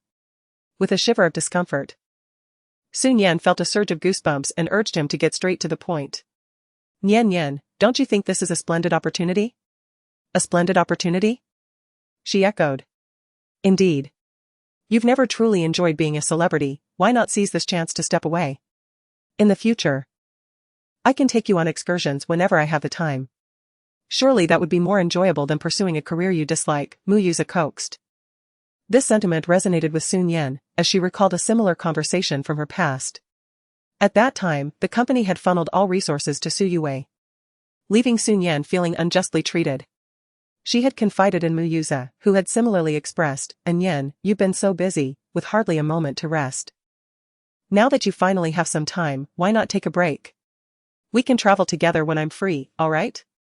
Chapter 57, The Disturbing Actions of Mu Yuza. At that moment, she genuinely believed that Mu Yuza acted in her best interests. And thus she accepted the appropriation of her resources with composure. Now, Shi Nian could only wish to land a punch squarely on Mu Yuza's face. This man was truly repugnant and bizarre. However, she could not afford to confront him openly just yet. Suppressing the disdain in her eyes, Shi Nian regarded Mu Yuza with a semblance of a smile. So all your actions were for my sake? I was under the impression that you intended to forego repaying my money. Your money is my money, Nian Nian. Do we really need to distinguish between us? Mu Yuza replied earnestly, uttering what he believed to be an immensely affectionate and intimate statement. Why should that be? That money was earned through my own toil. Mu Yuza, you cannot possibly intend to seize it, can you? No, surely not. Shi Nian's tone immediately escalated. In response, Mu Yuza had no choice but to say, alright, alright. It was merely a jest. Once I have the means, I will certainly repay you. He then deftly shifted the topic. What we are discussing now is your altercation with Su Yue. Let's leave it at that, shall we? Perhaps you could take this opportunity to withdraw from the industry. How does that sound, Nian Nian? His tone was exceedingly gentle. Yet it only served to provoke a wave of nausea within Shi Nian. How could there exist such shameless individuals in this world? Calculating against others while feigning concern for their well-being. Really? Brother Yuza, does that mean that whatever I desire, you will provide for me? Shi Nian feigned a delicate tone. Of course, Mu Yuza replied, as anticipated. In truth, Brother Yuza, I have come to genuinely adore being a star. I have realized how deeply I love acting. If you were to take away my chance to perform, it would feel akin to taking my very life, Shi Nian lamented, wiping the corner of her eye. As if in great anguish. Mu Yuza's expression grew somewhat complicated. You enjoy filming? He inquired. Indeed, acting is as vital to me as my own existence. Shi Nian replied with fervor. Mu Yuza found himself momentarily at a loss for words, taken aback by the sincerity reflected in Shi Nian's demeanor. After a moment's contemplation, he responded, however, the surveillance footage is indeed damaged, leaving me powerless to assist. But you could seek out Su Yue, compel her to confess that she is framing me. Shi Nian gazed intently at Mu Yuza. You wouldn't wish to abandon me, would you? How could I ever abandon you? It's just that, my dear.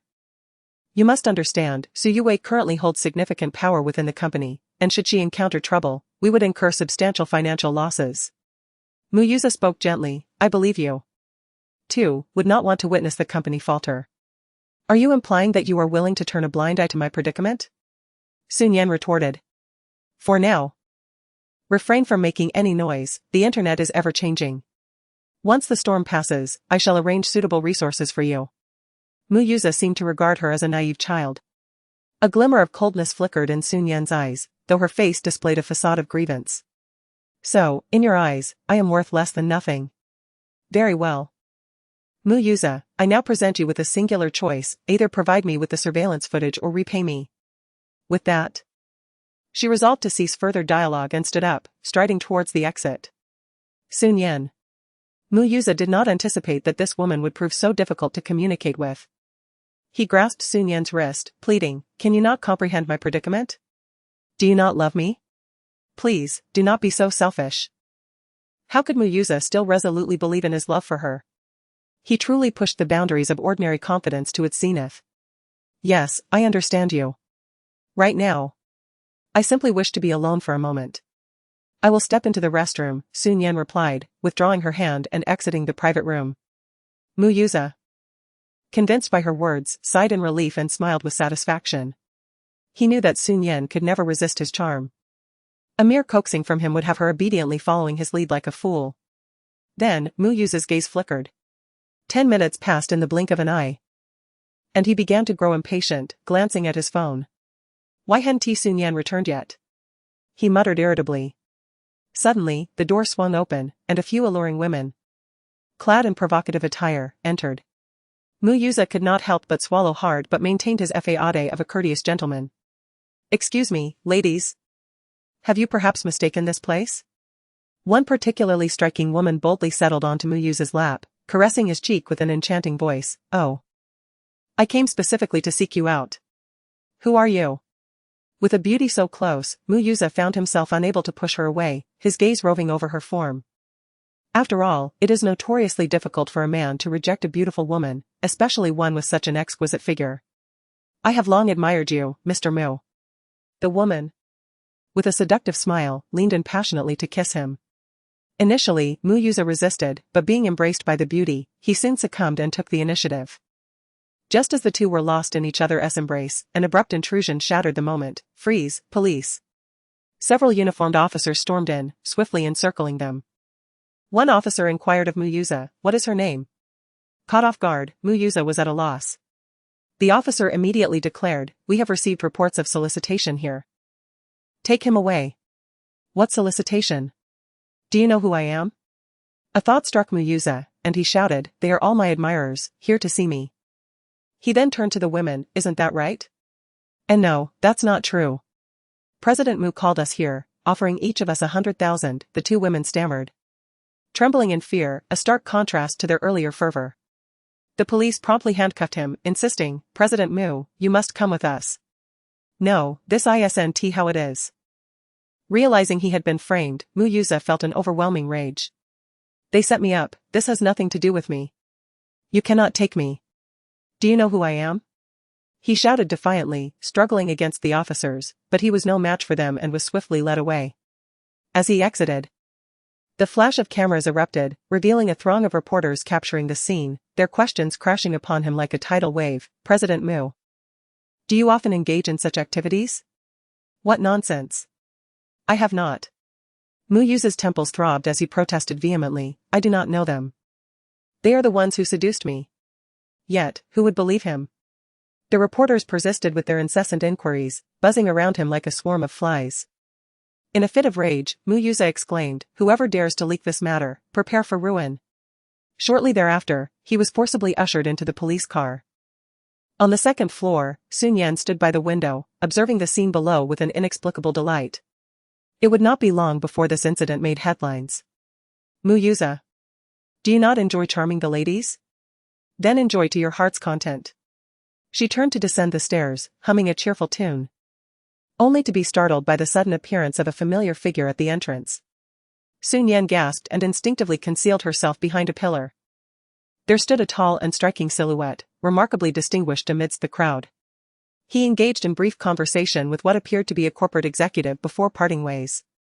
Just before he left, his piercing gaze swept in her direction, prompting Sun Yan to hastily avert her eyes and hide further behind the pillar. What an uncanny coincidence. She thought that he should be at the very hotel where Mu Hanyu was socializing. Estimating the passage of time, she presumed he must have departed, and thus ventured out from her hiding place. Yet, upon reaching the entrance, she spotted him once more. What on earth, why hasn't he left yet? Wait. Who is that person conversing with him? Shi Nian squinted her eyes, observing a woman in a champagne-colored gown, exuding elegance as she engaged him in conversation. Intrigued, she stealthily inched closer, positioning herself behind a nearby pillar to eavesdrop. A woman's voice reached my ears. Sir, she spoke somewhat shyly. I have been observing you from over there for quite some time. I am Miss Yuning from Jinmao Real Estate. May we get acquainted? Chapter 58, The Frigid CEO is courted. So this was merely a flirtation. Shi Nian couldn't help but hum to herself, acknowledging that Mu Hanyu indeed possessed a face that easily attracted attention. However, the man's voice remained chillingly indifferent. No need. Caught off guard by such a blunt rejection, Yuning's eyes glistened with unshed tears. Is it truly impossible? Impossible, came the frosty reply, a mere 3 words. Women, too, possess dignity, especially those of refined upbringing. After being rebuffed twice in succession, her expression soured, and she left in displeasure. Shi Nian felt a twinge of embarrassment on her behalf. Mu Hanyu seemed utterly oblivious to the delicate nature of emotions. Yet, a part of him felt a flicker of amusement. Suddenly, a piercing gaze, sharp as a blade, swept over, and Shi Nian found it too late to evade. Feeling somewhat awkward, she adjusted her hat and hesitantly approached Mu Hanyu. Darling, her voice was sweet and melodious. Mu Hanyu lowered his gaze, his elongated, dark phoenix eyes remaining icy. I noticed you for quite some time, she continued, her tone sugary. Might you be able to give me a ride home? Not far behind, Yuning, with keen ears, caught her words and halted, turning back to look. Hadn't she just experienced such humiliation? Did this woman not see? How audacious to approach Mu Hanyu as well. She had already prepared herself to feel sympathy for her. Let us go, Mu Hanyu coldly stated, turning towards the parking lot. Shi Nian hurriedly followed suit. As the two walked side by side, their hands occasionally brushed against one another due to their proximity. She hesitated for a moment before reaching out to grasp his hand. The man remained unresponsive. Her soft, warm fingers traced circles in his palm before gradually weaving through his fingers, entwining their hands. Noticing his continued silence, Shi Nian released his hand and walked ahead with a casual demeanor. Gradually, she sensed his hand exerting pressure, gently clasping hers in return. A flutter stirred within Shi Nian as she lifted her gaze to his chiseled profile, a subtle smile gracing her lips. Behind them, Yuning's eyes widened in disbelief. What was happening? Just moments ago, this man had exuded an air of aloofness and impatience. How had he so easily succumbed to this woman's charm? Could the disparity in treatment be any more pronounced? Having never faced rejection in her flirtations, Yuning now felt a surge of frustration and jealousy. However, upon entering the car, Mu Hanyu coldly remarked, "Did you disregard what I said?" As he shook off her hand. What caused this sudden shift in demeanor? I merely had something to attend to, Shi Nian stammered. Besides, nothing has happened. What is it that you have to do? Does escorting Muyuza to the police station count? Shi Nian mentally replayed the thought, though she would never voice it aloud. Instead, she clumsily replied. I went out for a meal with friends. Friends? Mu Hanyu's sensuous lips curled into a sardonic smile. Muyuza? The mention of those 3 words startled Shi Nian, prompting her to exclaim, how did you know? Mu Hanyu fixed his gaze upon her, silent and piercing. Shi Nian grew increasingly anxious. What grievances do you have with Muyuza? At last, Mu Hanyu fixed his gaze upon her and inquired. Initially, he believed Shi Nian harbored feelings for Muyuza. However, given the current circumstances, it appeared that Muyuza was the one being wronged. I have no grievances with him, Shi Nian replied earnestly. He clearly knows I am your wife, yet he still attempts to seduce me. I merely wanted to teach him a lesson. Her expression was serious, and she insisted. What I say is the truth. Mu Hanyu studied her for a moment longer, refraining from further inquiry, and started the engine. Shi Nian stole glances at Mu Hanyu's expression, which remained as icy and enigmatic as ever, leaving her uncertain about his beliefs. Meanwhile, Muyuza, having expended considerable energy to extricate himself from the police station, returned to his office only to find a deluge of news accusing him of soliciting prostitution. In a fit of rage, he slammed his fist onto the desk. Shi Nian, She must be behind this. He seethed. What does that wretched woman intend to accomplish? Is she not concerned that this prank might backfire and lead me to despise her? Anger churned within him when suddenly the office door swung open. Su Yue rushed in, having learned that Mu Yuza had returned.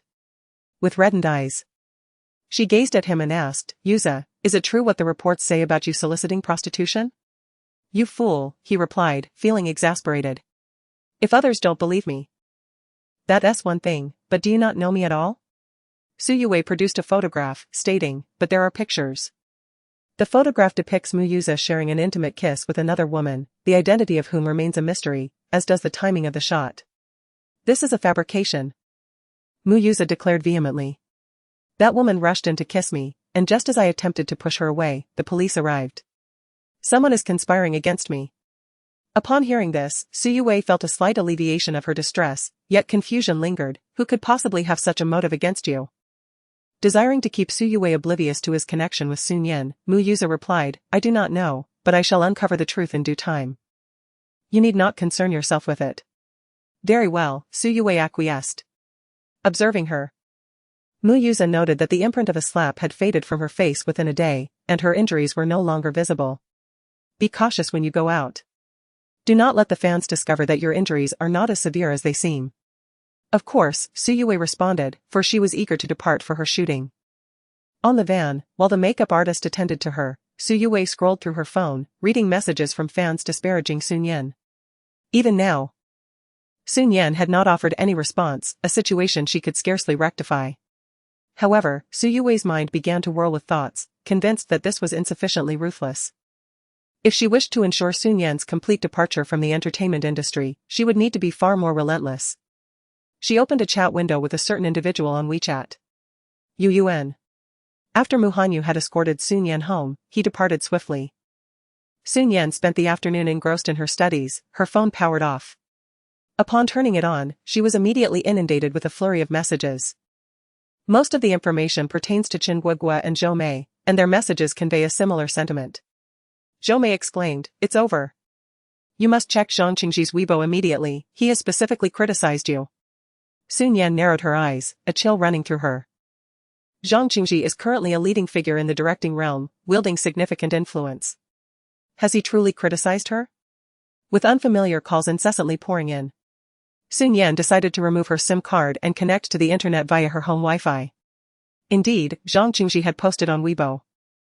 Zhang Qingji wrote, Upon seeing Ruiwei's Weibo, I was astounded. I never expected such an arrogant artist to exist in the entertainment industry, an individual besieged by scandals, yet violently assaulting a burgeoning star. What has become of the moral fabric of our industry? If we allow such artists to thrive and gain fame, the entire entertainment sector will descend into chaos, leading to detrimental influences on the public.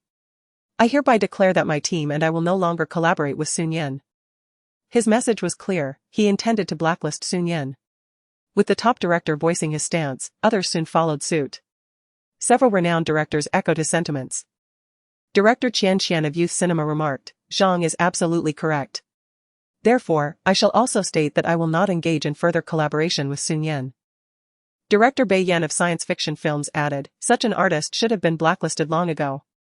There will be no trace of her in the entertainment industry henceforth. Numerous stars also joined the chorus, proclaiming their intent to limit their interactions with Shi Nian. This effectively amounted to a de facto banishment from half of the entertainment industry. Chapter 59, Censorship. Should anyone dare to collaborate with Shi Nian in the future, it would be tantamount to betraying half of the entertainment industry. Under such immense pressure, no one would ally with her. Su Yue's fans were overwhelmed with emotion, exclaiming, We are grateful to director Zhang Qingji for speaking on behalf of our Yue, indeed. A performer with such a tarnished reputation deserves to be banned. Shi Nian should have been banned long ago. Thank you, Director Zhang, for voicing this.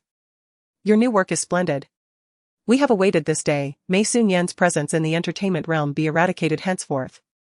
Shi Nian still owes our Yue an apology. The mere thought of never having to see this woman again fills me with serenity.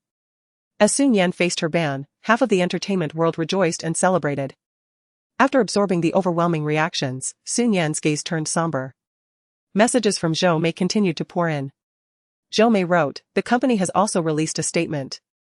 Given the magnitude of this incident, they intend to shelve you, Shi Nian.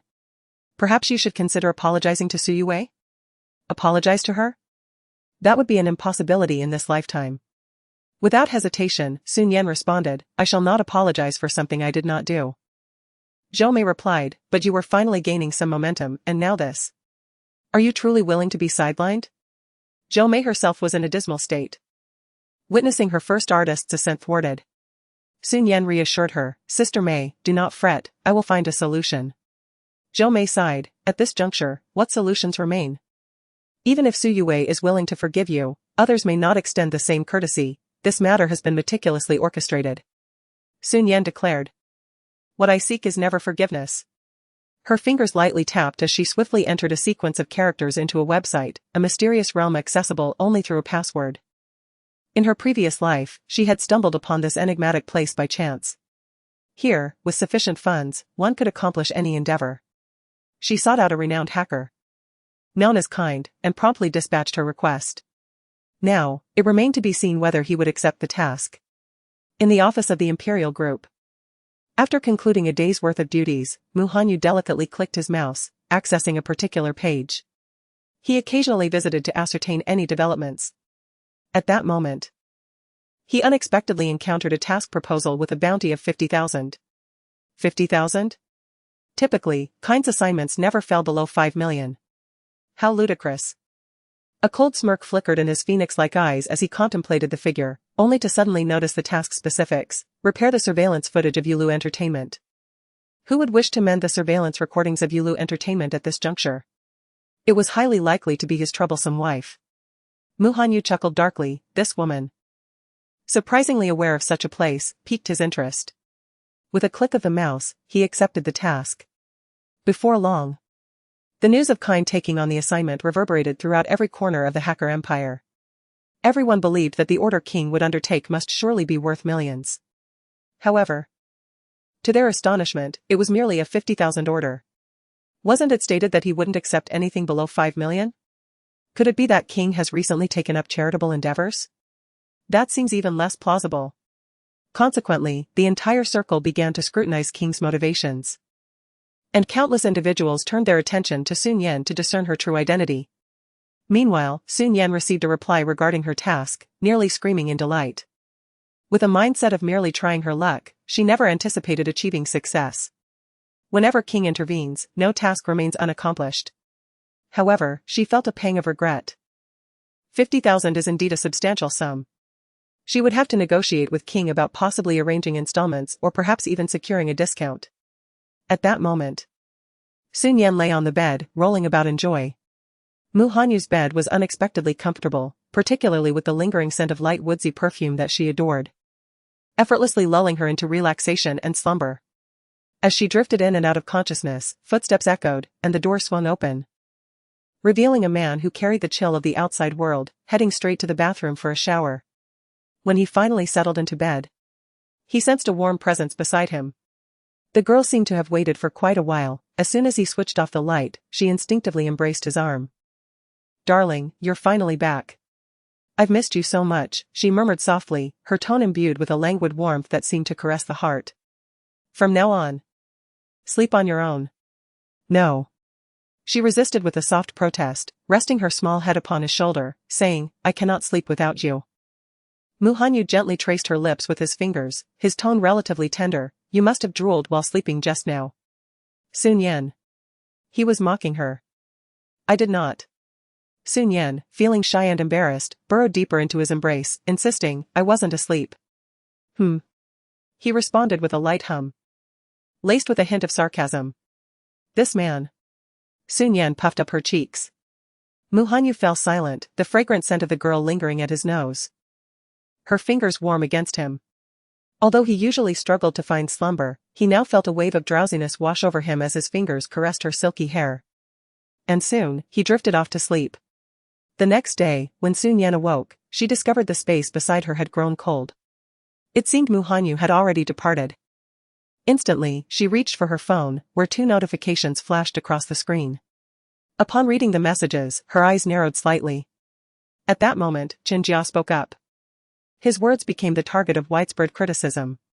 Director Qin Jia stated, previously, I too believed Shi Nian was the person described online, but during our collaboration, I gradually came to understand her character. I do not believe she is capable of such actions. Amidst the mounting pressure from various directors, Qin Jia resolutely stood by Shi Nian's side. Me, and his years had garnered him a substantial fanbase, yet upon seeing his statement, many felt an overwhelming sense of anger. A violent man like Shi Nian? Your continued association with Shi Nian is one matter, but to dare support her is quite another. I have finally come to understand why Sister Yue has faced such misfortune in the variety show. Could it be that Qin Jia and Shi Nian have conspired against her? Qin Jia and Shi Nian must certainly be involved with one another, otherwise, why would he choose this moment to speak out? Shi Nian is truly repugnant, it feels as though no man is free from her influence. And Qin Jia is equally insufferable. Qin Jia certainly possesses audacity, could it be that Shi Nian's prowess in the bedroom has captivated him? The success of me and him has seemingly gone to his head. I vow never to watch any of Qin Jia's directed programs again. Supporting violence? Very well. Then we shall stand united against you. We reject violence and denounce Qin Jia. This conflagration was initially unrelated to Qin Jia. Yet his single utterance has drawn him into its flames. Shi Nian would be lying if she claimed not to be touched by this. In times of crisis, the true nature of people becomes evident. However, she does not wish to drag Qin Jia into the mire alongside her. Swiftly, she retrieved her phone and called Qin Jia. Director Chen, please delete your Weibo post. I do not wish to involve you in this, Shi Nian said earnestly. After a moment of silence, Qin Jia slowly began to respond. Chapter 60, She aims to torment Shi Nian relentlessly. This is my decision. Do you think I am unprepared? Shi Nian, before knowing you, I also believed you were the kind of person everyone spoke of online, but after getting to know you, I realized that was not the case. The reason for your immense popularity lies in your contributions. I cannot stand by and watch you be defamed. His resolute tone momentarily stunned Shi Nian, stirring countless ripples within her heart. After so many years in the entertainment industry, she could hardly recall the last time someone was willing to stand up for her, risking their own reputation in the process. And I believe you will resolve this matter, Qin Jia continued, his words imbued with trust and warmth. Shi Nian felt a slight sting in her nose, but soon a smile graced her lips. Yes, I will make you see that trusting me is the right choice. After Qin Jia offered her a few encouraging words, he ended the call just as Shi Nian's phone chimed with a new message. Shi Nian, please come to the company. Shi Yue has just spoken. If you apologize to her, she might consider forgiving you. The message was from Zhou Mei, who seemed quite agitated. However, Shi Nian furrowed her brow. She knew Shi Yue all too well, and it was clear that Shi Yue would relish sending her to hell rather than forgiving her. Shi Nian typed a response, Sister Mei, please hold on a moment. Before long, she received a message from Kind, a smile tugging at her lips as she promptly rose to head to Yulu Entertainment. Upon her arrival, Zhou Mei emerged from behind her desk, walking toward her while saying, Let's go to the president's office. All right. Shi Nian, since Shi Yue has granted you this opportunity, you must seize it. She languidly remarked, Sister Mei, do you truly believe that Shi Yue will forgive me? Zhou Mei paused momentarily before replying, I, too, am quite astonished. However, since Shi Yue has spoken, she would not undermine herself. Currently, you face widespread animosity online. Only Shi Yue's forgiveness could potentially allow you to rise again. Zhou Mei genuinely cared for Shi Nian, understanding that securing Shi Yue's pardon would not be an easy feat, yet it was certainly preferable to being blacklisted. Once blacklisted, it would be too late for any redemption. Let us go and see what Shi Yue intends to do, Shi Nian softly exhaled. She responded to the message, feeling rather composed, and thought it was just the right moment to observe Shi Yue's next antics. The two arrived at the president's office, where both Mu Yuze and Shi Yue were present. Upon seeing Shi Nian enter, Shi Yue, who had been merely reclining against Mu Yuze, straightened her posture, crossing her arms and regarding Shi Nian's approach with an air of superiority, akin to a queen surveying her subject. We have arrived, Zhou Mei announced. Ah, Shi Nian. You must have heard what your agent conveyed, Shi Yue said with a smile, her tone laced with genuine disdain. Indeed, Shi Nian replied. Well then, offer me an apology with some sincerity. Shi Yue leaned back in her chair, eager to witness the unfolding drama. Yet, Sun Yan simply took a seat on the opposite sofa, pulling Zhou Mei down beside her. Zhou Mei looked at Sun Yan in bewilderment. Was this truly how one apologized? What sort of sincere apology do you desire? Sun Yan inquired, raising an eyebrow. Since one has erred, one ought to at least kneel on the ground. Sui Wei declared resolutely, her eyes glimmering with coldness. She would not allow Sun Yan to escape so easily. The wound she had endured that day would be repaid 100-fold upon Sun Yan. Upon hearing this, Zhou Mei's expression shifted slightly. Kneeling was far too humiliating. And some individuals would rather face death than submit to such degradation. Not to mention the animosity between them. She cast a worried glance at Sun Yan. However, the delicate features of Sun Yan's face exhibited a surprising fluctuation, her lips curling into a barely perceptible smile. Is this all? I expected Miss Su to devise a more ingenious solution. Just this? Was Sun Yan out of her mind? She believed kneeling was merely this? Sui Wei was momentarily at a loss for words, chuckling softly. Rest assured, this is merely the beginning. Very well, then articulate your demands in one go. I am all ears. Kneel, bow your head, slap your own face 100 times, berate yourself in reflection, and for the next few days, you shall serve as my servant, toiling without complaint. You shall not resist my words. In exchange, I will assist in redirecting public opinion. Sui Wei spoke with a tone laced with malice. This was utterly humiliating. Zhou Mei's countenance darkened as she looked towards Muyuza, who displayed no inclination to intervene. Instead, his gaze remained fixed on Sun Yan, his expression complex. He seemed infuriated with her, yet at that moment, Sun Yan appeared unexpectedly radiant, each of her movements captivating, rendering it impossible to avert one's gaze. I have finished speaking, let the proceedings commence. Sun Yan. Sui Wei's eyes subtly glimmered with anticipation. She must make Sun Yan suffer 100-fold to find her own solace. Anyone daring to oppose her is destined for doom. Sui Wei harbors no intention of forgiving Sun Yan, her presence is merely a means to humiliate her. Can I begin now? Sun Yan's cherry lips parted slightly as she uttered this phrase lightly. What are you saying? Sui Wei inquired, puzzled. Sun Yan glanced at the time, realizing it was nearly upon her. Sun Yan, what on earth are you talking about? Sui Wei furrowed her brow, wondering if Sun Yan had lost her mind. Just then, her phone began to vibrate intensely, a slew of messages flooding in. Confused, she retrieved her phone and discovered a recent Weibo post shared by her manager, accompanied by words of fury. What is going on? Why has the company's surveillance footage been leaked? In an instant, it felt as though a bucket of ice water had been poured over Sui Wei, leaving her momentarily stunned, before she frantically clicked to view it. The surveillance footage clearly captured the scene, and astonishingly, there was audio. The voice, in fact, was Sun Yan's own, recorded and synchronized with the video, ringing out distinctly. Sun Yan, like mother, like daughter, your mother must be as despicable as you. Sui Wei's venomous words had scarcely left her lips when she was met with a slap. Shocked, her expression twisted in rage as she lunged to strike Sun Yan, only to be evaded. Rising once more to attack, she instead tumbled down herself. Aside from that single slap, all her injuries were self-inflicted. Sui Wei's complexion turned pale. The following comments have swayed public opinion. After watching, I was left utterly perplexed. Does the child have numerous questions? Sui Wei claims to have suffered significant injuries. Yet it appears she is solely to blame.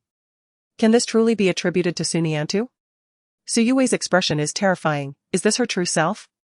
Moreover, if I were to hear such malicious words, I would certainly feel compelled to slap her. Now that I've seen the surveillance footage, I find a sense of satisfaction in witnessing her being struck. It seems she has brought this upon herself. In summary, Sui Wei insulted Sun Yan, was subsequently struck by her, and in a failed attempt to retaliate, ended up injuring herself. Frustrated, she took to Weibo seeking solace, and astonishingly, many believed her, even prompting various directors to blacklist Sun Yan.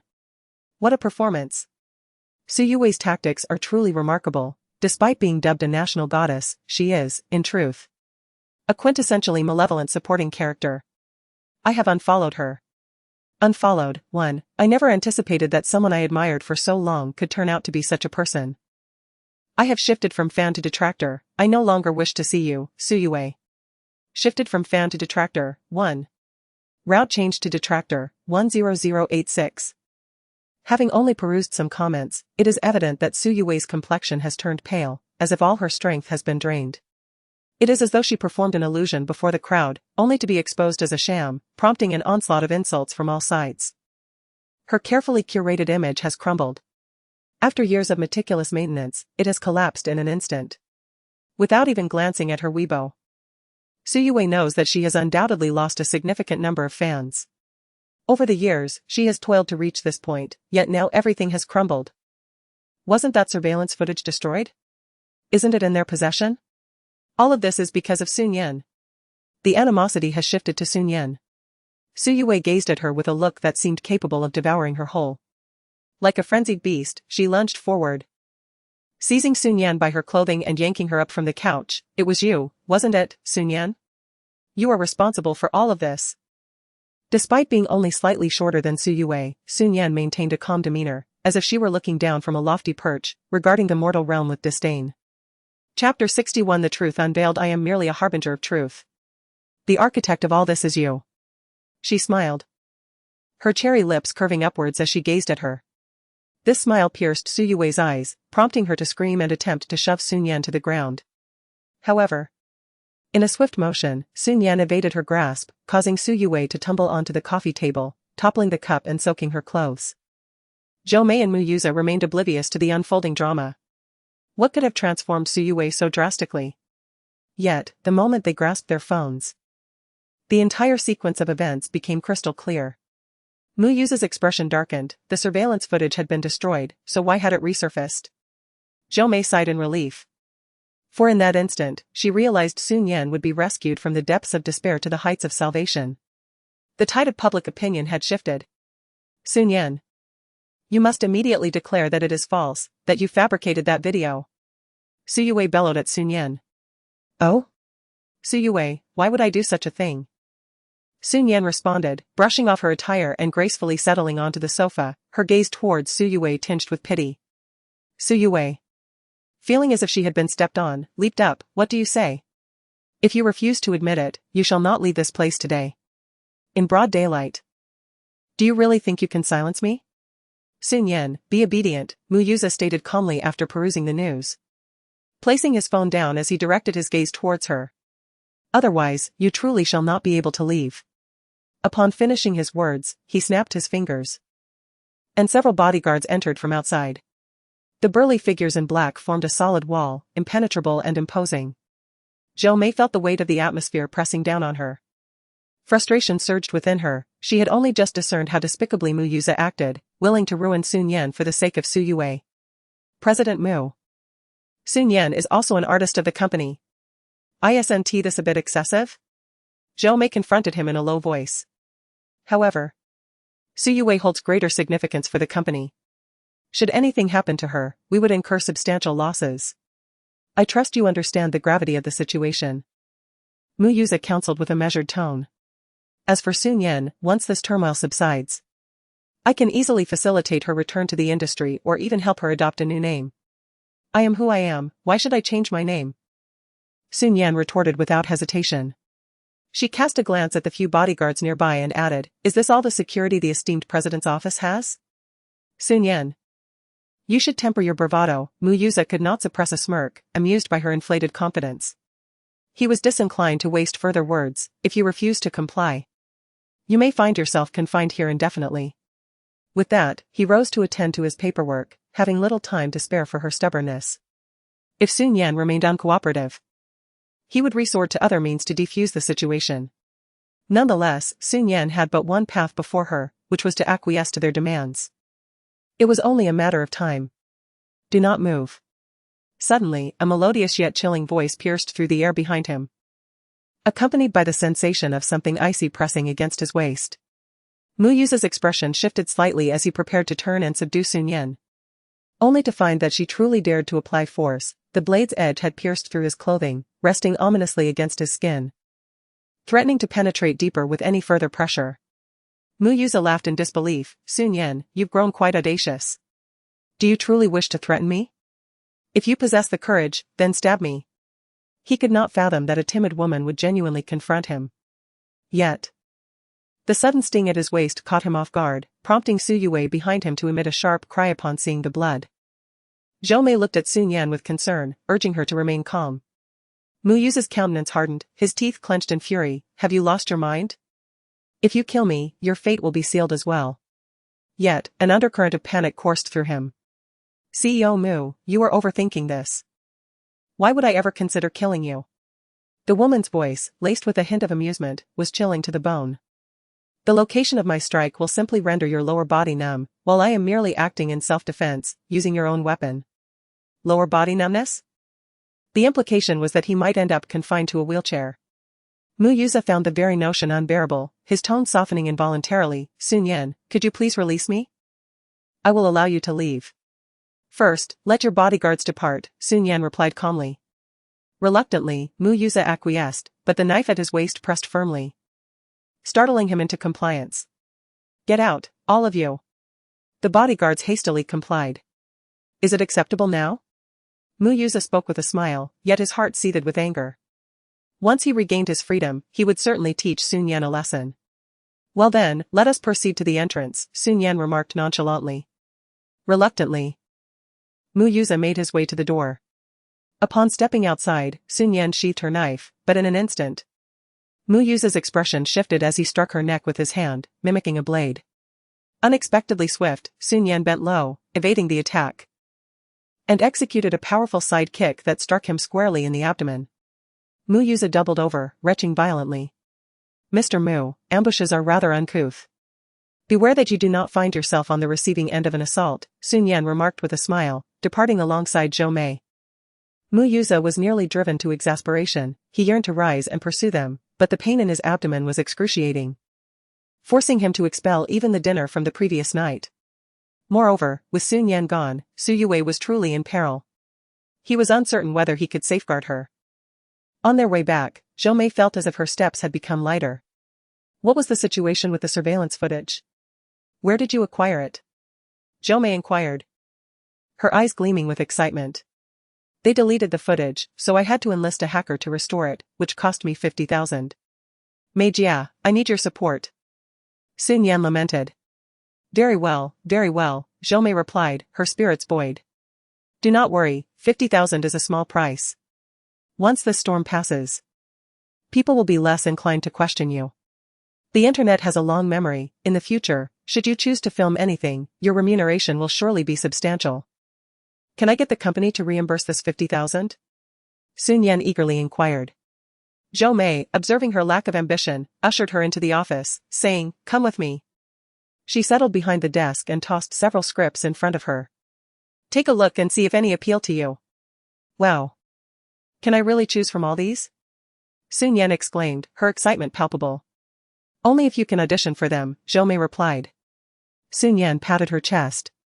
Speaking with utmost seriousness, rest assured, Sister Zhou, with my talent, I can deliver a flawless performance every time. Zhou Mei regarded her skeptically, her gaze heavy with doubt. If you can deliver a flawless performance every time, then that would be akin to Shi Nian. If you possess even half of Shi Nian's skill, I would consider myself fortunate. Half? No. Zhou Mei initially felt a sense of comfort, thinking Shi Nian had finally recognized her own limitations. Only to hear her next declaration, I will surpass Shi Nian. Chapter 62, the entire network is slapped in the face. Zhou Mei? Is she dreaming? The audacity of it all left Zhou Mei almost speechless. Yet Shi Nian was speaking from the heart, in this lifetime. Her aspiration was not merely to become a commendable star, but to excel as an actress, showcasing the most exquisite performances for the audience. I find this script quite intriguing. With her keen perception, Shi Nian instantly identified a script that caught her fancy. It was a modern youth film, brimming with innovative plot twists and captivating elements. Compared to the cliché offerings available in the market, it was a breath of fresh air, and she had an inkling that this film would be a sensation. Indeed. Your thoughts align with mine. I too believe this script holds great promise. A smile crept upon Zhou Mei's lips, filled with a sense of satisfaction. Your discernment has evidently improved since before, hence, take your time to review it thoroughly, as auditions are just a few days away. Absolutely. Shi Nian joyfully took it home for further contemplation. Simultaneously, she reached out to a prominent influencer on Weibo, sending the surveillance footage to him in the evening. Upon witnessing the footage, this influencer, boasting 3 million followers, trembled uncontrollably with excitement. This was monumental news, undoubtedly explosive. Once released, it would surely dominate trending topics. And the narrative would take a dramatic turn. Go ahead and publish it, Shi Nian calmly typed those 2 words. She then closed her phone and immersed herself in the script, while a tempest ignited by Shi Nian began to unfold. Zhang Qingji was observing the actors on set when his assistant hurriedly approached, visibly anxious. It's bad news, Director Zhang. I am perfectly fine, he replied. Zhang Qingji's tone was tinged with displeasure. Did I not emphasize the importance of remaining calm, regardless of the situation? The surveillance footage revealing Su Yue's bullying of Shi Nian had been leaked, and moreover, Su Yue's injuries were self-inflicted. She had deceived us. Now, the public is condemning us. What? Zhang Qingji abruptly rose from his chair, drawing numerous gazes towards him, prompting him to hastily retake his seat, feigning composure, though his voice betrayed an unmistakable anxiety. Is it true? Indeed, it is true. The online backlash has erupted, labeling Su Yue a fraud, and we are implicated as well. Zhang Qingji had initially issued a ban based solely on Su Yue's one-sided account. Now, it felt as though he had been slapped across the face. He promptly retrieved his phone, and to his dismay, he discovered a plethora of negative comments about himself, with private messages flooding in. Now I truly feel sympathy for Shi Nian. The entertainment industry is utterly corrupt. The moment Su Yue spoke, Director Zhang issued a ban. Why did Director Zhang not verify the facts? Do you even deserve the title of a great director? Such disappointment. Newcomers in the entertainment industry are indeed pitiful. Is there only fate to be oppressed? I once thought Director Zhang was a good person, possessing a keen eye for filmmaking, yet his character seems lacking. I am so heartbroken. It turns out Director Zhang is also someone who cannot distinguish right from wrong. Now, I find it hard to watch his films. Director Zhang. Provide an explanation. Will you still ban Shi Nian? Director Zhang, we demand an explanation. Zhang Qingji felt a trickle of cold sweat forming on his forehead. The situation has indeed escalated to a significant extent. You must promptly arrange a meeting with Shi Nian. Nevertheless, as a seasoned director who has weathered countless storms, Zhang Qingji swiftly instructed, tell her I wish to speak with her. His assistant immediately set out to obtain Shi Nian's new contact details, as her previous number had been made public. After considerable effort, the assistant succeeded. A message was dispatched. Shi Nian, Director Zhang would like to invite you to dinner. There is something he wishes to discuss with you. While perusing a script, Shi Nian saw the message and quickly grasped Zhang Qingji's intention. Was he seeking to apologize and smooth over the situation? His reaction was indeed prompt. After some contemplation, Shi Nian agreed to the meeting, and they arranged to see each other that evening. At a luxurious hotel, Shi Nian arrived precisely on time, yet Zhang Qingji's presence was still absent. After waiting for about 10 minutes, he finally made his entrance, accompanied by his assistant. Shi Nian's expression had grown somewhat frosty. As Zhang Qingji took his seat and turned towards her, his demeanor exuded an air of superiority, though he feigned a gentle tone. Have you been waiting long?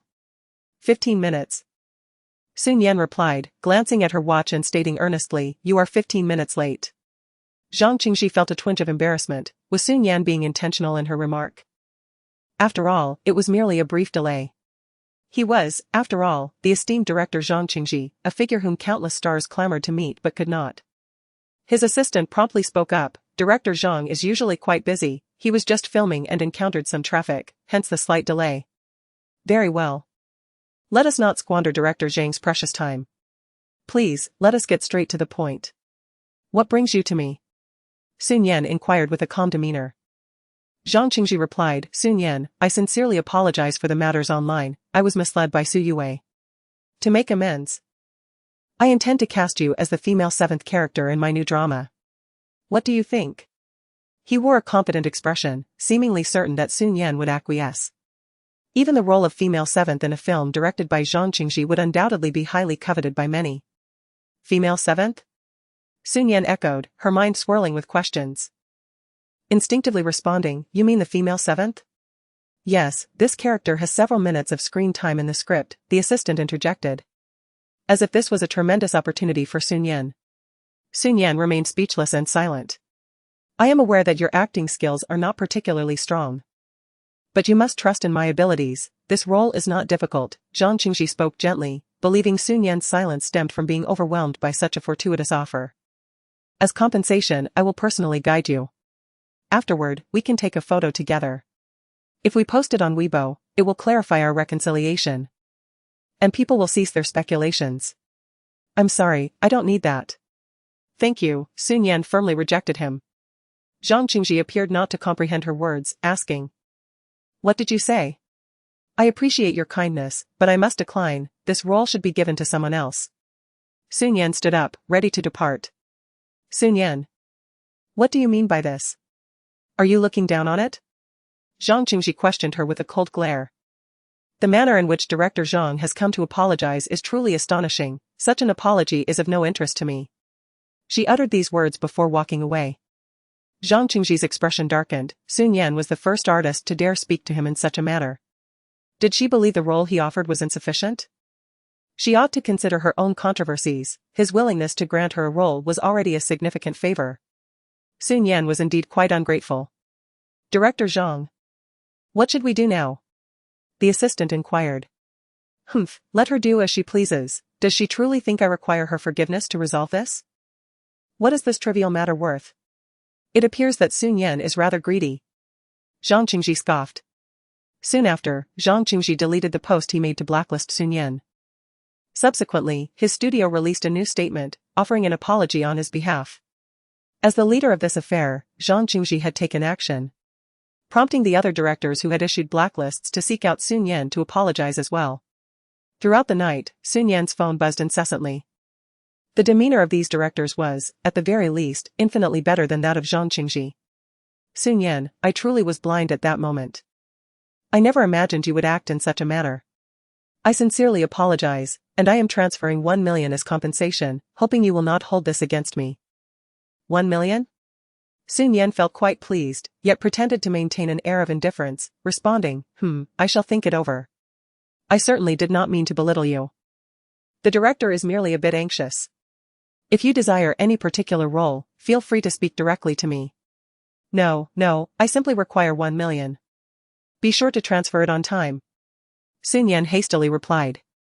Chapter 63, Provoking the Renowned Director with a few directors remaining. Sun Yan ensured she collected her dues from each of them. An hour later, her account swelled by 5 million. Astonishing. She had never anticipated such hidden benefits from this affair. However, she remained cautious, employing a great deal of tact in her words. Engaging in a subtle dance to avoid being ensnared by these directors' schemes, lest it become a futile endeavor. After all, it was Su Yue she was dealing with. She had no intention of being overly harsh on them. Moreover, having received her payment, she hoped for further opportunities to engage. This was far more exhilarating than filming. Without delay, she took to Weibo, crafting a new post and tagging several directors. Sun Yan V, I understand the misleading nature of this situation, which led to some misunderstandings among the directors. However, the sincerity of your attitudes has allowed me to let go of any grievances. I look forward to fruitful collaborations in the future. Aside from Zhang Qingji, she tagged the remaining directors. Observant netizens quickly noted the anomaly. Why hasn't Director Zhang Qingji been tagged? Perhaps it slipped their mind. Let me manually tag Director Zhang Qingji. In response to this comment, Sun Yan replied, Hey, he's busy. Let's not disturb him, shall we? Upon reading her reply, netizens swiftly grasped the implication. Wait a minute, wasn't Zhang Qingji the one who sought to blacklist Sun Yan first? Why hasn't he apologized to her? Moreover, the apology was issued by the studio, not him personally. Oh my, who is Zhang Qingji? A renowned director, indeed. How could he possibly stoop to apologize to someone of such low standing? Indeed, great directors possess an undeniable aura. They feel no need to apologize for their missteps. Zhang Qingji has fallen from grace. I find such impoliteness intolerable. He was the first to leap into the fray when trouble arose. Yet now that the misunderstanding has been resolved, he remains utterly silent? I declare that I shall never again watch a film by Zhang Qingji. Similarly, many fans have rallied to support Sun Yan, specifically commenting on Zhang Qingji's Weibo, demanding an apology from him. Ultimately, for the sake of the greater picture, Zhang Qingji did offer an apology. He stated, I apologize to everyone, this incident was indeed my oversight. In the future, I shall ensure to verify matters thoroughly before reaching any conclusions. Upon posting this message, he felt no remorse for Shi Nian, instead harboring a growing disdain.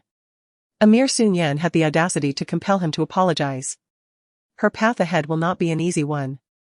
While the dust settled on Zhang Qingxi's incident, the focus of many remained on Su Yue, the true orchestrator of this affair. Strangely, after the truth was unveiled, she had yet to utter a single word. The online community eagerly awaited her response, but Su Yue remained silent.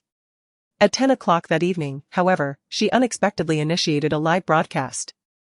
Many were still awake, and the viewer count soared rapidly. Her complexion was pale and haggard, her eyes swollen, as if she had just finished weeping, looking utterly forlorn. I apologize to everyone. Reflecting on my actions fills me with profound sorrow. In a moment of anger, I committed a grave error. As Su Yue spoke, tears streamed down her face, rendering her a pitiable sight.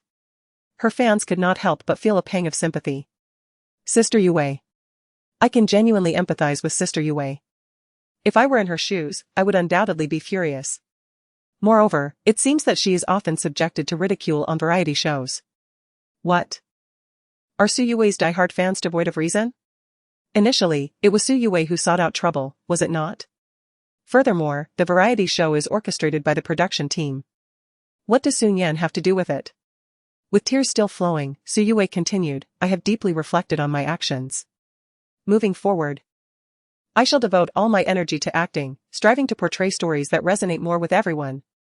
Throughout her discourse, Su Yue offered no apology to Shi Nian and concluded the livestream abruptly. Viewers were left in bewilderment. What exactly did Su Yue intend to convey in her livestream?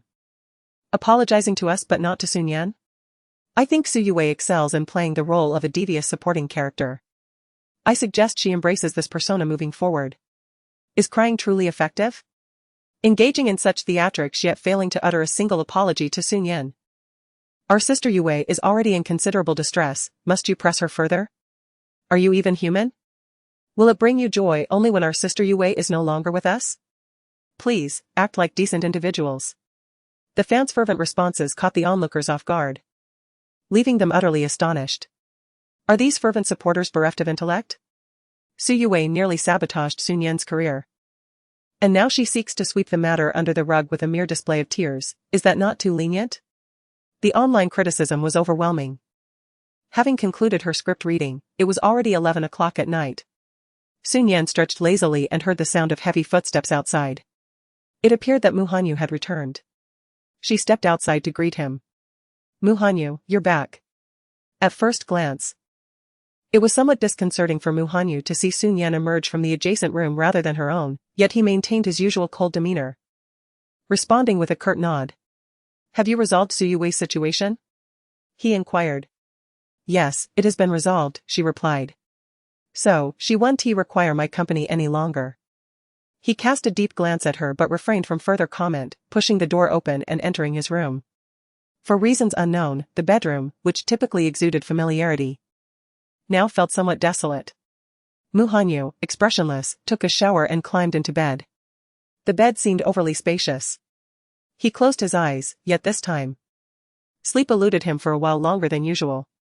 The following day, various unfavorable news regarding Su Yue was suppressed. As Shi Nian had breakfast, she noticed the sudden decline in the online buzz, instantly aware that Mu Yuza had orchestrated the suppression. However, the internet was capricious. It could ignite fervor swiftly and extinguish it just as rapidly. She took a bite of her fried egg and mused. Mu Yuza must have spent quite a sum this time. Yet, in the future, his expenditures will only escalate. As for the money she had lent him before, he could anticipate returning it in full. Mu Hanyu observed his petite wife across the table, who wore a mischievous grin reminiscent of a little imp, leaving him curious about the schemes brewing in her mind. I'm heading to the company, he stated. He had finished his meal and rose, his imposing figure standing tall. Upon hearing this, Shi Nian swiftly stuffed a few bites of her sandwich into her mouth, exclaiming, I want some too.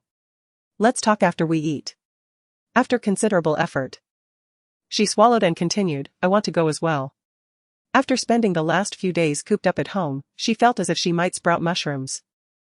I'll go to your company to read the script, she added, smiling sweetly at him. Mu Hanyu glanced at her, seemingly too indifferent to protest, allowing her to follow. However, once in the car, he cautioned her, "I will likely be very busy today and won't be in the office much. Please behave yourself while you're there." I promise to be the best," she replied. Indeed, as soon as Mu Hanyu arrived at the company, he was summoned to the conference room by the board members. The matter concerning the latest real estate bidding was of utmost importance to the company at present. Shi Nian commandeered the office sofa, reclining in various positions as she perused the script. The script was exceptionally well written, particularly the sweet exchanges between the male and female leads, provoking a smile that felt almost maternal. In the midst of her reading, a call from Chen Guogua came through. "Nian Nian, you're amazing. You managed to retrieve the surveillance footage, but Su Yue's popularity seems to have decreased significantly today," Chen Guogua said, a hint of regret in her voice. Without needing to think, Su Nian surmised that Mu Yuza was likely the one who had helped Su Yue diminish her heat. She chuckled softly and remarked, "Once is plausible. Twice too, but what about 3 or 4 times? Next time, Su Yue won't be so fortunate. Sooner or later, she will stumble. There will come a moment when she cannot recover. I find myself perplexed. Su Yue seemed perfectly fine before, yet after Shi Nian's departure, she appears to have transformed entirely." Chen Guogua is genuinely bewildered. Chapter 64. His big brother Su Nian remained silent for a few seconds before her tone grew weightier. "I can only tell you that Su Yue is not a good person. You should keep your distance from her, understand?" I understand," came the reply. "But, Nian Nian, don't you need me recently?" "Soon. Once I secure the role in this script, you can accompany me to the set. For now, take some time to be with your family." Su Nian was aware that Chen Guogua's family was relatively impoverished, and having been preoccupied with work, she had not returned home for quite some time.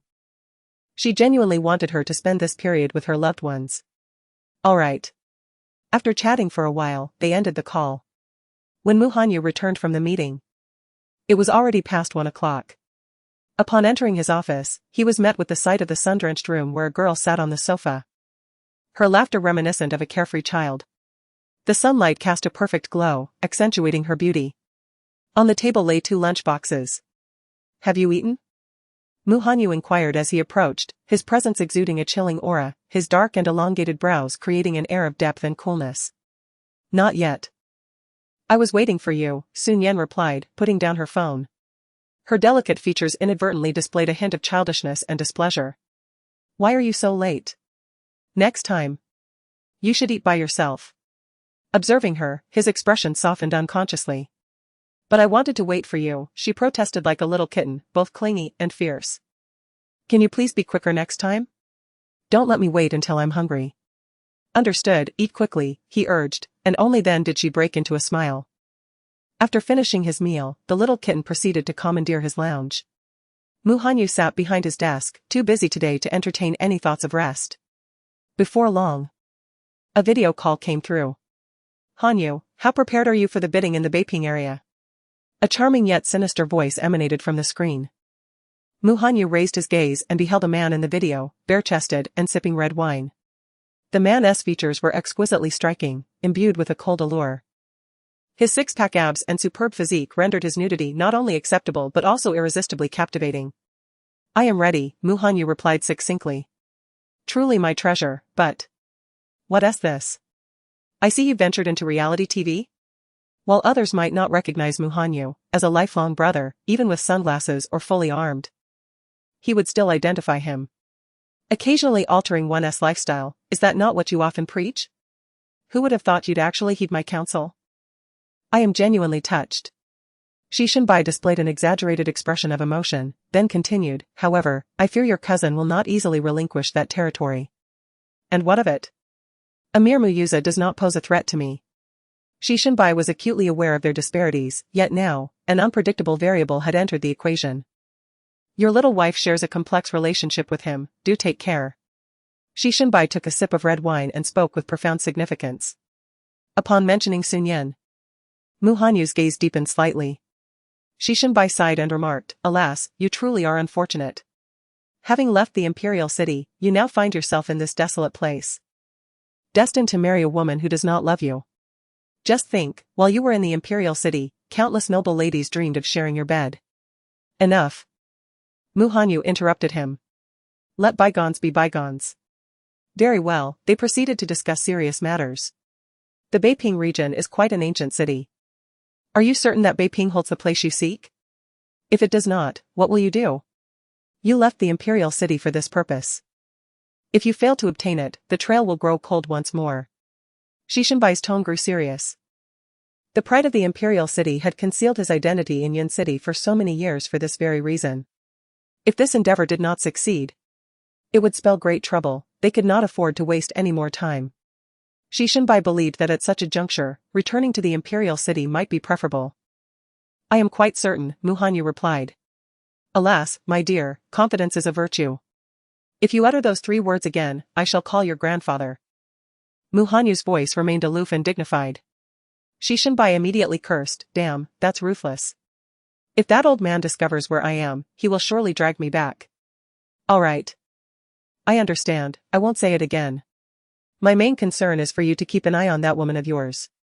It would be best to have someone monitor her every move. In Beiping, do not divulge any information to her. Mu Hanyu remained silent. Husband. A soft, sweet voice suddenly emerged from beside him. As Shi Shenbai was still reminding Mu Hanyu, he caught sight of a delicate figure nestled in Mu Hanyu's embrace. What's wrong? Mu Hanyu glanced down at her, the girl's body warm and supple, her voice a delightful mix of innocence and sweetness. Why aren't you asleep? I've been waiting for you for so long. I've been quite busy. Shi Nian perched on his lap, her bright, clear apricot eyes glistening as she gazed at him. Busy?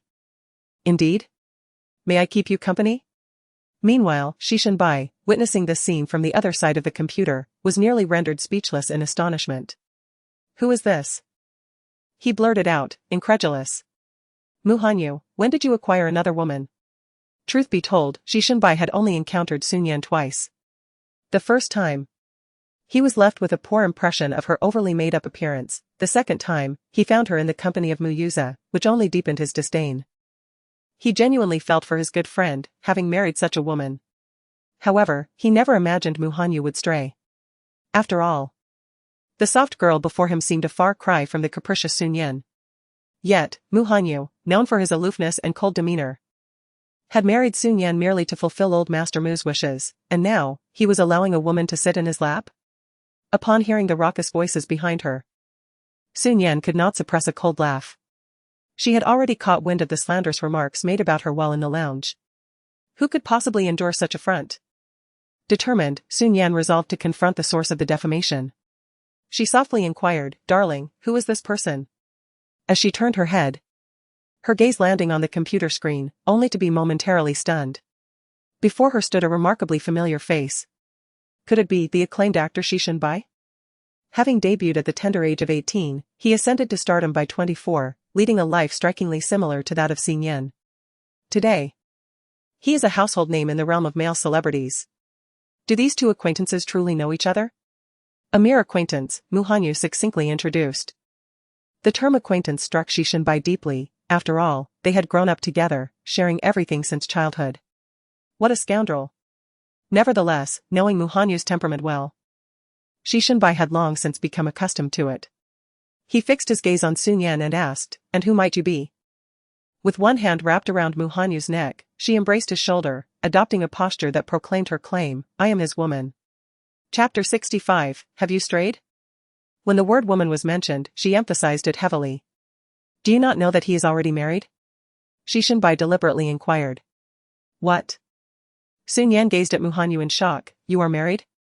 Observing the two performers, Mu Hanyu chose to remain silent.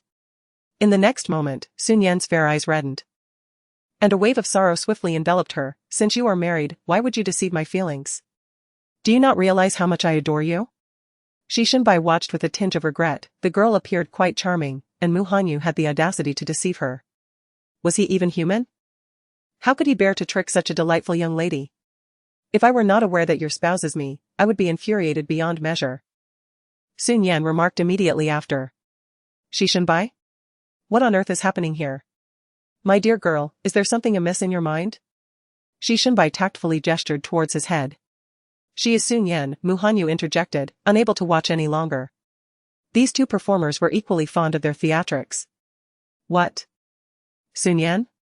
Shi Nian's voice abruptly escalated. It cannot be. How could Shi Nian be like this? Why is it impossible? Let me tell you. I shall not change my name or my identity. I am Shi Nian. Shi Nian declared, hands on her hips, brimming with spirit. Shi Nian scrutinized her features closely. And upon doing so, he realized she did indeed resemble Shi Nian. Then, when did your relationship become so close? Shi Nian asked with some difficulty, reluctantly accepting this reality. We are husband and wife, why should our relationship be poor? Shi Nian, clinging to Mu Hanyu's arm, cast a displeased glance at Shi Nian. But don't you dislike Mu Hanyu? Shi Nian truly could not comprehend, had Shi Nian really turned back to the shore? Was such a possibility genuine? I have work to do, I must hang up, Mu Hanyu stated coldly. As the call ended, he lowered his gaze to the girl in his arms and said. You should also get down. Just a kiss, and then get down. Shi Nian blinked at him. His strikingly handsome face seemed to magnify slowly before her eyes. And as she gazed into his deep, beautiful phoenix eyes, which were as dark and unfathomable as a black hole, her heart skipped a beat. Until his warm breath brushed against her cheek. If you don't get down soon, I will throw you in the trash. Shi Nian. Bad man. With an annoyed glance at Mu Hanyu, Shi Nian reluctantly descended from him and returned to the lounge. However, her mind was racing. Just moments ago, Shi Nian had mentioned Mu Hanyu's purpose for coming here. Was he originally from the Imperial City? The Imperial City. A place where dragons lie hidden and tigers crouch. Any well-known family from there could easily dominate Yun City. Judging by Shi Nian's tone, Mu Hanyu's status in the Imperial City was quite remarkable. So, what could possibly compel such a man to forsake his reputation and status for Yun City? It seems that Mu Yuza and Mu Hanyu share a common objective. Is Mu Yuza's proximity to Shi Nian also influenced by this motive? She took out her phone and began to search. The Beiping area, located in the northern part of the city, is old and dilapidated due to its age, with most young people having relocated elsewhere. Consequently, the government intends to rejuvenate this area. In 2 days, the bidding will commence. However, as she perused the information, she could not discern any significant treasures in the old street that would warrant such fierce competition between the two individuals. Lost in contemplation, her train of thought was abruptly interrupted by a phone call. Shi Nian. A deep voice resonated on the line. Shi Nian felt a twinge of annoyance, her tone growing somewhat indifferent. Is there something you need? I have already instructed Su Yue to reflect on her actions. Let's consider this matter closed, shall we? He deliberately elongated his final syllable, mistakenly believing it to be alluring. Really? However, it seems I have yet to hear her utter a single apology. Fine. I will have her say it. To Shi Nian's astonishment, Mu Yuza unexpectedly agreed without hesitation. This was quite unusual, as Mu Yuza had always defended Su Yue. What had prompted such a deviation today? Shortly thereafter, Su Yue indeed arrived, gritting her teeth as she uttered 3 words, I'm sorry. Shi Nian couldn't help but feel a flicker of amusement. After all, oddities often herald mysteries. Nevertheless, she did not mind toying with Su Yue a bit. Is that all? An apology should carry some sincerity, don't you think? What do you want? Did you not say before that I should kneel and bow my head, then slap myself, so that I might consider whether to forgive you? Shi Nian completely mocked Su Yue using her previous words. Su Yue's complexion fluctuated between pallor and flush, yet she did not express anger, continuing instead, Nian Nian. This matter is indeed my fault, and there will absolutely not be a next time, alright? Shi Nian scoffed dismissively, no. Moments later, Mu Yuza's voice interjected, Nian Nian. Let this go this time, she has recognized her mistake. You see each other often, why make things difficult? When she was making things difficult for me, did she ever consider this question? Mu Yuza skillfully sidestepped the matter. Nian Nian, I know you are a gentle and generous woman who would not hold grudges. Let us talk about something else. LV has released new products, shall we go shopping this afternoon? I will buy something for you, how does that sound? Has Mu Yuza truly changed his ways? Shi Nian could not believe that he had turned over a new leaf. Why are you suddenly so nice to me? You are mine. If I do not treat you well, who else should I treat well? Stop right there, who is yours? What an affront. Mu Yuza ground his teeth for a moment, then continued in his gentle voice, Nian Nian, I have noticed that your relationship with Mu Hanyu has been quite good lately. We are married, why should it not be? Did you know? Recently, Mu Hanyu has been bidding for a piece of land. Nian, could you do me a favor? Upon hearing this, Shi Nian immediately discerned what Mu Yuza was about to say. As expected, he uttered, find out how much capital Mu Hanyu has prepared. And then inform me, alright? Just relay this information to me, and I shall grant you any request you desire. Everything is at your disposal. Her gaze darkened. How despicably Mu Yuza sought to extract the opponent's bottom line. Generally speaking, companies maintain a certain amount of liquid assets. A company valued at 100 billion typically possesses liquid funds ranging from several million to several billion, rarely exceeding 20 billion. Once he acquires the opponent's hidden cards, Mu Yuza would undoubtedly devise a strategy to secure additional funding and compete fiercely for this piece of land. How utterly contemptible. However, if I proceed with this, won't he be furious upon discovering it? Shi Nian feigned trepidation. How could that be? Besides, I am here as well. If he decides to divorce you, then I shall marry you. Mu Yuza declared outright, believing that the temptation he had extended was sufficiently enticing. Fearing only that Shi Nian might devise a means to part ways with Mu Hanyu. Chapter 66, Mu Yuza manipulates Shi Nian. Brother Yuza. Is what you said truly the case? Shi Nian's tone was filled with surprise. Would I deceive you? Very well, I shall find a way to inquire.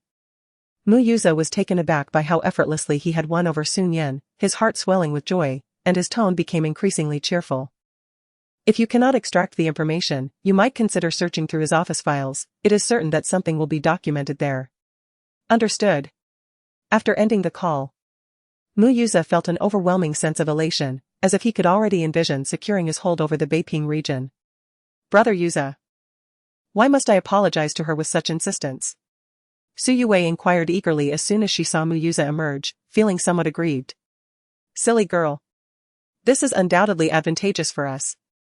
During this time, maintain your distance from Shi Nian, do you understand? Though Su Yue felt a pang of reluctance, she dared not oppose Mu Yuza's wishes and reluctantly nodded in agreement. In the lounge, Shi Nian pondered for a moment before stepping outside. Mu Hanyu remained seated behind his desk, clad in a striking black suit, the sunlight casting a golden halo around him, rendering him even more distinguished yet aloof. Suddenly, the man's sharp, elongated eyes swept in her direction, his piercing gaze igniting an unexpected sense of guilt within Shi Nian. Instinctively, she sought to break the silence with a question. Do you have any engagements this afternoon? I have a meeting. Oh. What kind of meeting? Are you particularly curious? His gaze flicked back to her. For reasons unbeknownst to her, the man's piercing and frigid gaze perpetually rendered Shi Nian feeling somewhat guilty. As though her innermost thoughts were laid bare before him. I am genuinely concerned about your matters, Shi Nian said in a delicate tone. Go and enjoy yourself. Do not disturb me unless necessary. Mu Hanyu averted his gaze, his long fingers deftly dancing across the keyboard. Observing his evident busyness, Shi Nian could only pout and take a seat on the nearby sofa. It was not until 11 o'clock at night that Mu Hanyu finally concluded his work. As they exited the CEO's office together, Shi Nian, petite in stature, leaned almost entirely against him, appearing drowsy and somewhat dazed. Upon entering the elevator, Mu Hanyu finally cast a glance down at her, coldly instructing, stand properly. Shi Nian blinked her dreamy eyes at him for a moment before reluctantly standing upright. However, once in the car, she unconsciously leaned against his shoulder again. Mu Hanyu was still engrossed in responding to emails on his laptop. Casting a brief glance at the girl beside him who was soundly asleep, too weary to reprimand her further. As the car made its way back to the courtyard, Mu Hanyu closed his laptop, and upon turning back, he noticed that she appeared to be even more deeply asleep. Shi Nian? Shi Nian. The girl was in a peaceful slumber, unresponsive to his calls. His gaze lingered on her for a moment before he decided to exit the vehicle and gently lifted her down. He carried her back to her own bedroom. Just as he was about to turn away, the girl suddenly grasped his hand. Do not go, she whispered. Her voice tinged with a hint of pleading that made it difficult to refuse. Mu Hanyu softly replied, it is time to sleep. His fingers slowly pried her hand away. Yet in the next moment, Shi Nian tightened her grip, her voice imbued with a hint of grievance and panic, no. Observing her expression, Mu Hanyu felt an unexpected curiosity about her dreams. He settled at the edge of the bed, remaining still, and Shi Nian seemed to sense his lingering presence. Her brow relaxing slightly. After a while, Mu Hanyu murmured, "I'm going to take a shower." This time, he gently released her hand. And the girl finally refrained from resisting. He returned to the bathroom of his own room, and after his shower, he prepared for sleep. Yet thoughts of the girl next door intruded upon his mind. Why did she always seem so restless in slumber? It had been the same during their time in the village. Mu Hanyu's cold gaze flickered as he pondered, and after a moment, he turned and entered her room. The next morning, when Shi Nian awoke, she was greeted by the chiseled features of the man beside her. An occurrence that seemed novel since it was the first time she had awakened to find Mu Hanyu still present. The sky was imbued with a hazy light, indicating the early hour. Shi Nian gazed at his exquisite and handsome visage, reaching out to gently caress his face, her fingers tracing his striking features. From his dark, sword-like eyebrows to the straight bridge of his nose, her touch gradually glided down to his sensuous, thin lips, which, even in slumber, appeared so cold and distant. Yet, his lips felt soft and warm to her touch. Suddenly, a thought flickered in Shi Nian's mind: what would it feel like to kiss such lips? She startled at her own audacity. She had never been the type to steal kisses while someone was asleep. After soothing herself internally, Shi Nian regained her composure, her gaze once more falling upon his lips. However, he was currently asleep. Surely, a gentle kiss would go unnoticed, wouldn't it? After all, had she not kissed him before? Gradually, Shi Nian leaned closer to his cheek, their breaths mingling, and as she inched nearer, she could almost reach his lips. Shi Nian. A voice, husky yet alluring, suddenly pierced the silence, startling her into a state of blankness. Instinctively, she withdrew her hand from his face and feigned sleep. His languid tone, laced with the remnants of slumber, was particularly melodious, stirring her heartstrings.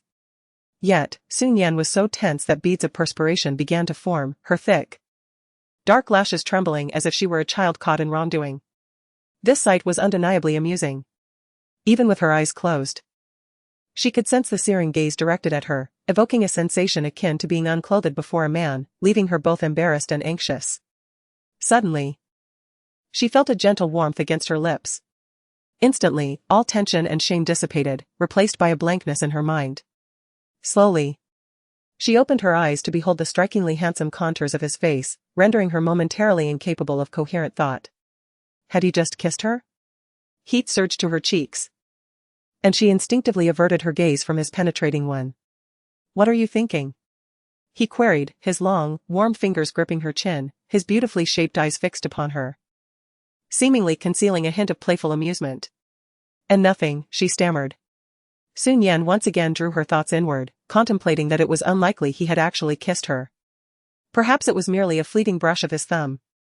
Yes, that must be it. How could Mu Hanyu possibly kiss her? What she was unaware of was that her cheeks were flushed a vibrant red, reminiscent of a perfectly ripe apple, rendering her exceptionally charming. "By the way, were you the one who escorted me home yesterday?" Shi Nian attempted to alleviate the awkward atmosphere.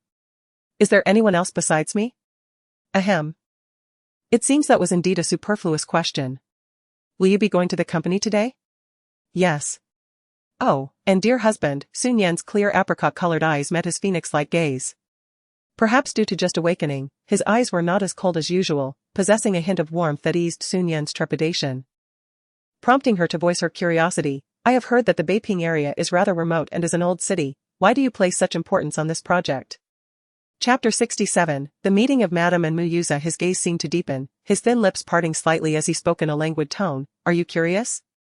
"Indeed. I am quite invested in your affairs," she replied. "There is still considerable developmental potential in Beiping," Mu Hanyu remarked. What a dismissive response, Shi Nian thought to herself. Yet her expression remained innocent and curious. "Then this area must not be very expensive, right?" "That depends on everyone's bids." "And what is your bid, darling?" Shi Nian inquired. Upon asking, she gazed into Mu Hanyu's dark and profound eyes, a flutter of nervousness stirring within her. For a fleeting moment, Shi Nian felt as though the man before her could read her innermost thoughts. 300 million, Mu Hanyu casually uttered a figure. 300 million. Is an old street truly worth that much? Yet, Shi Nian understood that given the might of the Empire Group, it was entirely plausible. Mu Hanyu was not deceiving her. Upon receiving the answer, an inexplicable sensation surged within her. Mu Hanyu had indeed revealed his cards to her. Did he trust her that much? That's quite a sum, darling. I firmly believe you will secure this land, Shi Nian said earnestly. Mu Hanyu fixed his gaze upon her, responding with a deep, affirming I must take my leave now. He tossed aside the covers and rose, revealing his robust back, muscles taut and powerful, exuding an aesthetic vigor. However, this captivating scene was fleeting, as he quickly donned a white shirt, reverting to his dignified and aloof demeanor. After Mu Hanyu departed, Shi Nian lingered in bed for a while before finally rising. She had not accompanied him to the company today, anticipating that Mu Yuza would undoubtedly call her. Sure enough. At 10 o'clock, Mu Yuza impatiently called, urging her. Nian Nian, have you inquired?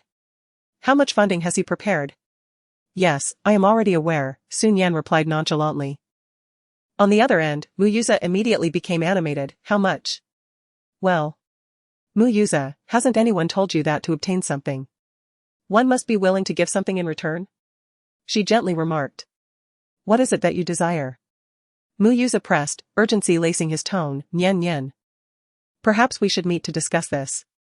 All right, Shi Nian smiled, her fingers retrieving a document from the cabinet. She had something awaiting Mu Yuza as well. At the Shirley Hotel, upon entering the private room, Shi Nian spotted Mu Yuza. He stood up immediately upon seeing her. Nian Nian, you're here. Today. Shi Nian donned a pair of reddish-brown sunglasses and a black and white women's suit, accented with a burgundy bow tie. She exuded a commanding presence. A stark contrast to her usual delicate demeanor, resembling someone prepared for negotiation.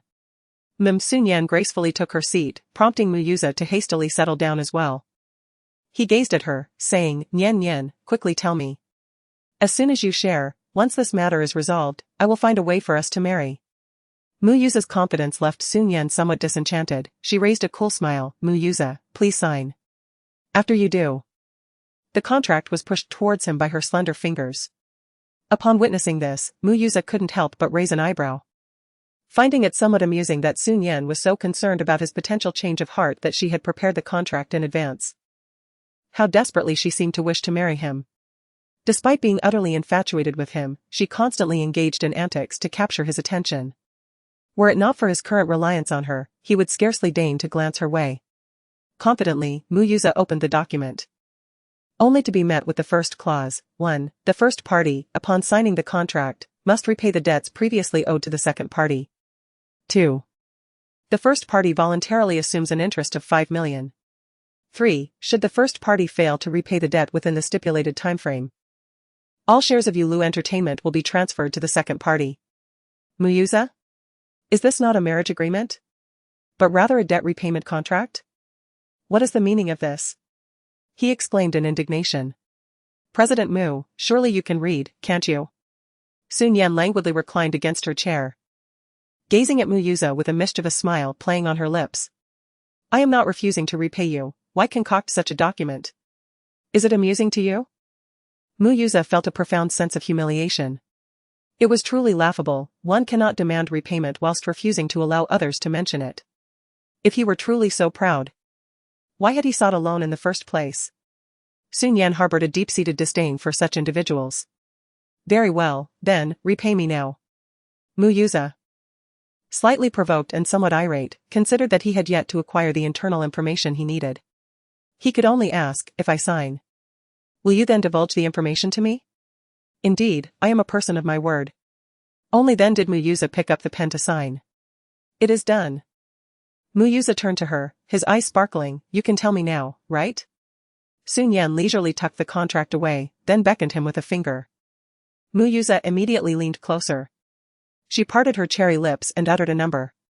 As expected, Mu Hanyu was indeed well prepared. Upon hearing this, Mu Yuza let out a cold laugh, tinged with a hint of pride, yet despite his ample preparations, he would still be outdone by himself.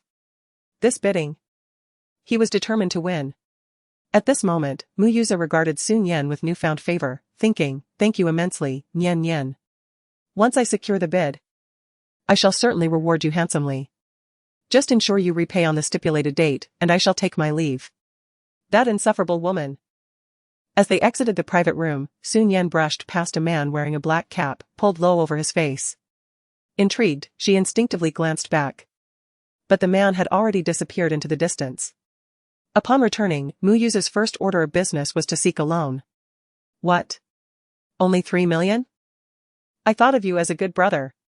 Fine, 3 million is still money. I urgently need 50 million. After a week of borrowing, Mu Yuza realized he was still far short, so he called upon Su Yue for assistance. I only have 10 million. Although Su Yue had earned a fortune over the years, she had spent even more. Mu Yuza cast her an annoyed glance. This woman truly had a lavish spending habit. Very well, hand over the money, and you may leave, he said. Su Yue felt a twinge of injustice. It was already generous of her to offer him the money. Yet he still chose to display displeasure. Time was of the essence, and for Mu Yuza, gathering the required funds within such a short span was an arduous task. Yet he refused to relinquish his stake in the Beiping region. Was it only left to the final resort? Mu Yuza had no choice but to divest 10% of his shares in Yulu Entertainment, swiftly amassing the remaining amount. Although it pained him deeply, he consoled himself with the thought that once he regained his wealth, he could easily reclaim that 10%. Now, all that awaited was the battle of tomorrow.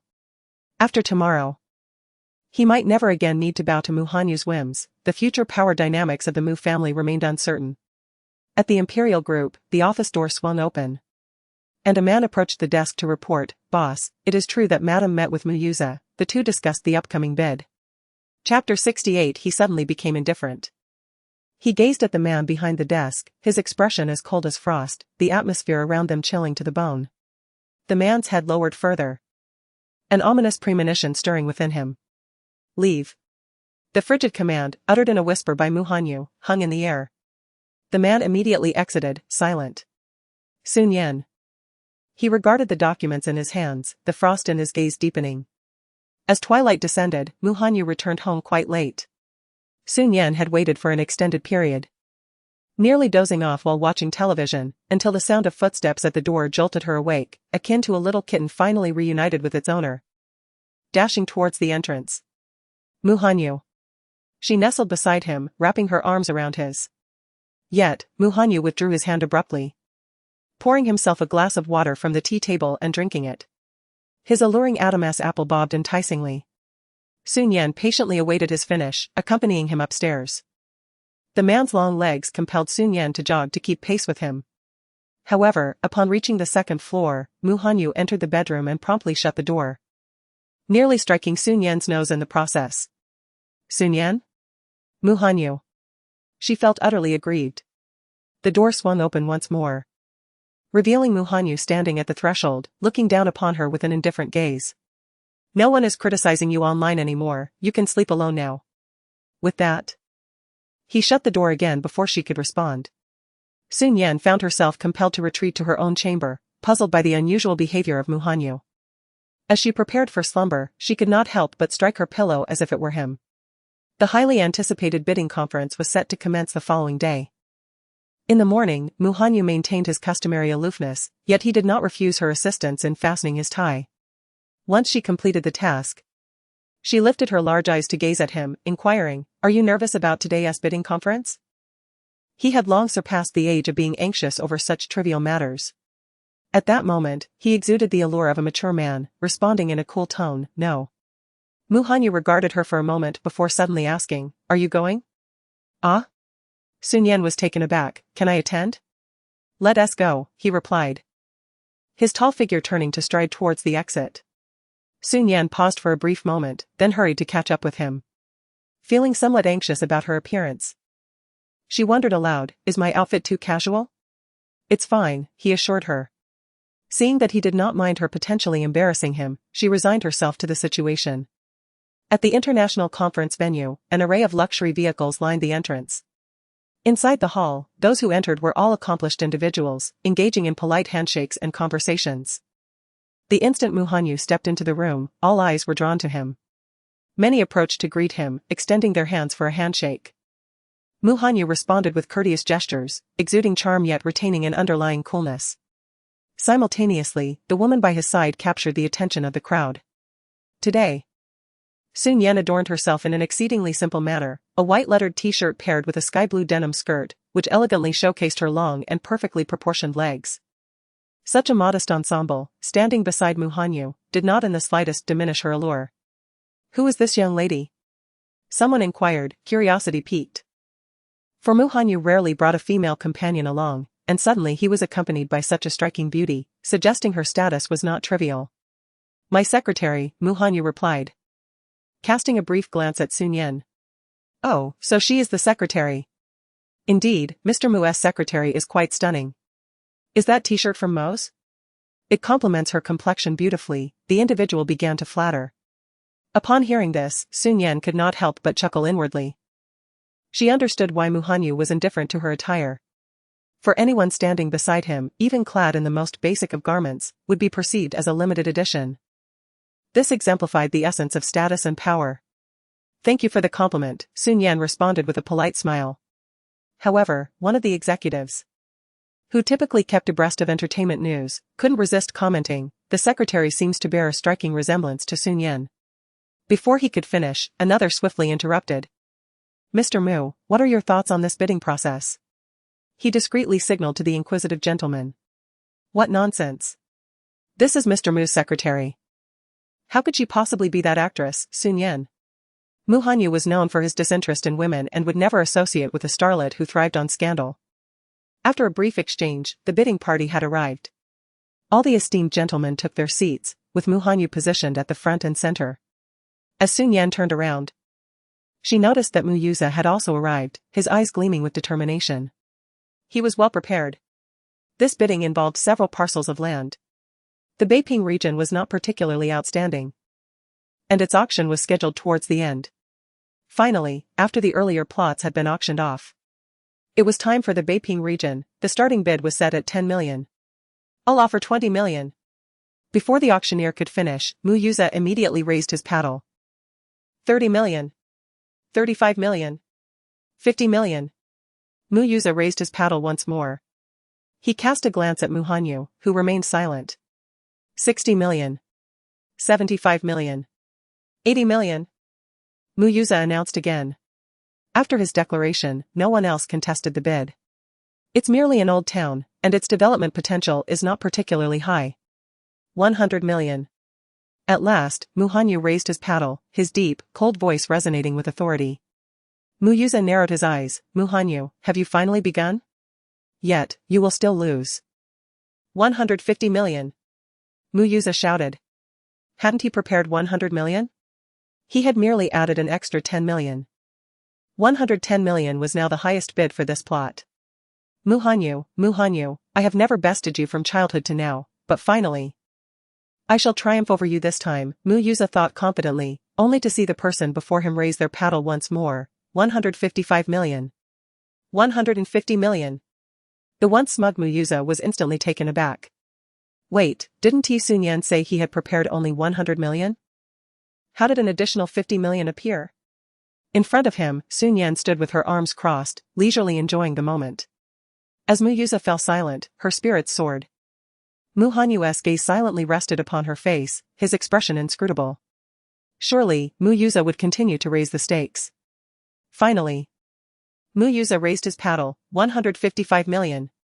His voice carried a tone of desperation. The person in front glanced at the records in hand and then remarked, "Mr. Mu, it appears that the funds you registered do not amount to 155 million. Upon hearing this, all eyes turned to Mu Yuza, adorned with various mocking smiles. In such a setting, bidding without sufficient funds was the most foolish act. Could he not even assess his own worth? I can make up the difference later. Mu Yuza's face flushed with embarrassment. I'm afraid we have regulations in place. Is there anyone else willing to bid? The auctioneer discreetly declined Mu Yuza's plea. Laughter erupted from the crowd, each chuckle felt like a slap to Mu Yuza's face, leaving him utterly humiliated. His eyes burned with rage as he glared in Sun Yan's direction. Was she toying with him? Hadn't Mu Hanyu prepared only 100 million? Chapter 69, Sun Yan, dare you deceive me? No one raised their paddles any longer, and this piece of land smoothly fell into the possession of Mu Hanyu. His cold, penetrating gaze fixated on Sun Yan, growing ever deeper. This woman. Mr. Mu, congratulations. Shall we indulge in some delightful cuisine for lunch? Shi Nian beamed with a radiant smile. Before Mu Hanyu could respond, another executive approached, smiling as he said, if you don't mind. How about I treat you both to lunch? Let us choose the newly opened Four Seasons Hotel. I've heard they offer a plethora of exquisite Sichuan dishes. Sichuan cuisine? Shi Nian's eyes sparkled as she turned to Mu Hanyu, gazing at him with eager anticipation. The girl's gaze was fervent, and ultimately, Mu Hanyu nodded in agreement. Then I shall trouble you, Mr. Feng. Not at all. My daughter and I have long wished to dine with you, Mr. Feng replied cheerfully, while a slender, graceful woman beside him shyly lowered her head. At that moment, Shi Nian felt an uneasy sensation. Wait, that expression on the girl's face. Isn't that the look of someone admiring their crush? But it was too late to refuse now. Oh well, it's merely a meal. It can't lead to anything significant, can it? The four of them departed together, while a malicious gaze lingered on Shi Nian's retreating figure. Shi Nian. Upon entering the hotel, Mr. Feng initially intended to sit in the lobby, but Mu Hanyu interjected, let us reserve a private room. Since Shi Nian entered, she has been exceedingly cautious. Today, she has not donned her usual attire, and given her current notoriety, being recognized would undoubtedly lead to complications. Mr. Feng hastily requested the staff to prepare a VIP room, and upon entering, he ordered an array of exquisite dishes. He handed the menu to Mu Hanyu, who merely glanced at it before passing it to Shi Nian. Can you handle spicy food? Shi Nian inquired of Mu Hanyu. It's tolerable, he replied. Oh, I see. Shi Nian proceeded to select several signature Sichuan dishes. Seated across from Mu Hanyu was Mr. Feng's daughter, whose beauty was quite striking. With her alluring fox-like eyes, she continuously cast flirtatious glances at Mu Hanyu, creating an electric tension in the air that even Shi Nian could sense. Observing Miss Feng winking at Mu Hanyu, Shi Nian found herself momentarily captivated. Miss Feng's figure and appearance would undoubtedly stand out in the entertainment industry, compelling any man to falter. However, when she glanced back at Mu Hanyu, she noticed he was engrossed in a conversation with Mr. Feng about business matters, not sparing even a glance for Miss Feng. Mr. Feng, fully aware of his daughter's affections, gradually steered the conversation in her direction. Mr. Mu, I hear you are a distinguished graduate of Harvard overseas. My daughter, Shi Yuan, is also an alumnus. Is that so? Miss Feng eagerly chimed in, shyly gazing at Mu Hanyu. Mr. Mu, I didn't realize you were my senior. It's a pleasure to meet you. Was Mu Hanyu's only lukewarm response. Feng Xiao found nothing inappropriate, rather, she deemed such a cold-hearted man even more captivating. With a smile, she inquired, Senior, I heard you originally hail from the Imperial City. What brings you to our Yun City? Unbeknownst to her, the source of this information remained a mystery. Upon learning that Mu Hanyu originally belonged to the Imperial City, her curiosity and admiration for him deepened, igniting a desire to unravel the enigma that surrounded him. Miss Feng appeared to possess quite an array of knowledge. However, Mu Hanyu's expression remained as impassive as ever, though the warmth in his gaze seemed to diminish slightly. Men generally harbor a disdain for women who indulge in gossip, and Shi Nian was well aware of this. Secretly lamenting for Miss Feng. At that moment, her phone rang abruptly. Upon glancing at the caller ID, she promptly stated, You two continue your conversation. I shall step outside to take this call. She made her way to the corridor and answered, Is there something urgent? On the other end, Mu Yu's voice was nearly frantic. Shi Nian, didn't you mention that Mu Hanyu was preparing a sum of 100 million?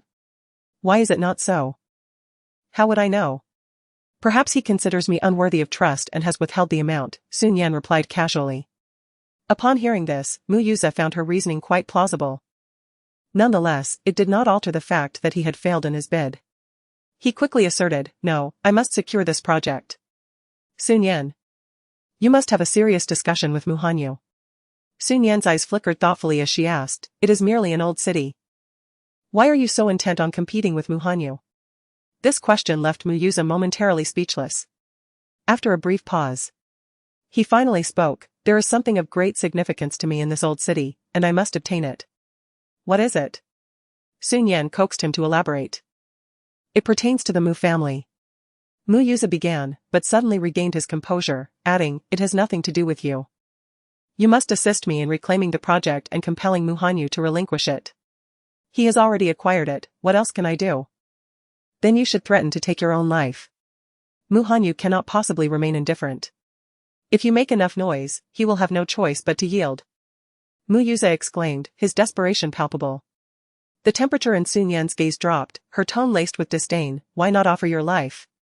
After all, you are Mu Hanyu's brother. He cannot simply ignore you, can he? Sun Yan, what are you saying? Are you truly willing to watch me die helplessly? Mu Yuza was taken aback. I have no interest in idle chatter with you. Do not forget to repay the debt. Repay the debt? You haven't even accomplished your task. And you expect me to pay? Dream on. The terms are clearly documented, if the payment is not made by the due date. Be prepared to transfer your shares to me, President Mu, Sun Yan scoffed before hanging up the phone. Inside the private room, as Sun Yan exited, the dishes were promptly served at the table. Feng Xiao gazed adoringly at the man's chiseled, handsome features and offered him a slice of braised beef. This is the specialty of our restaurant, do give it a try. Apologies, but I do not consume beef. Mu Hanyu declined. Feng Xiao felt somewhat embarrassed. Oh, is that so? I apologize. Then, please try this water-fried bun. She too was not fond of buns. The repeated refusals left her quite awkward, prompting President Feng to intervene diplomatically. All right, Xiao, since you are unfamiliar with President Mu's preferences, it would be best not to complicate matters further. President Mu can serve himself. Very well, Feng Xiao bit her lip, feeling a tinge of grievance. Gazing at the handsome man before her, she sighed inwardly, realizing that Mu Hanyu was indeed as difficult as the rumors suggested. Before long, Sun Yan returned. And upon seeing the dishes laid out, her eyes sparkled with delight. Shall we begin? Yes, please enjoy, Miss Secretary, President Feng replied gently. Sun Yan wasted no time in serving herself, mindful of her image in front of others, yet her pace of eating was swift. Particularly with the kelp and beef soup. It was a perfect remedy for the palate. The beef was tenderly stewed, and with each bite, its rich flavor enveloped her senses. Remembering her role as a secretary, Sun Yan proactively ladled a bowl for Mu Hanyu, saying, President Mu, please enjoy the soup, and the beef is quite delicious. This gesture caught Feng Xiao's attention. She narrowed her eyes, thinking it rather unprofessional of the secretary not to know that the president disliked beef. She awaited Mu Hanyu's rebuttal towards Sun Yan, hoping it would restore her sense of balance.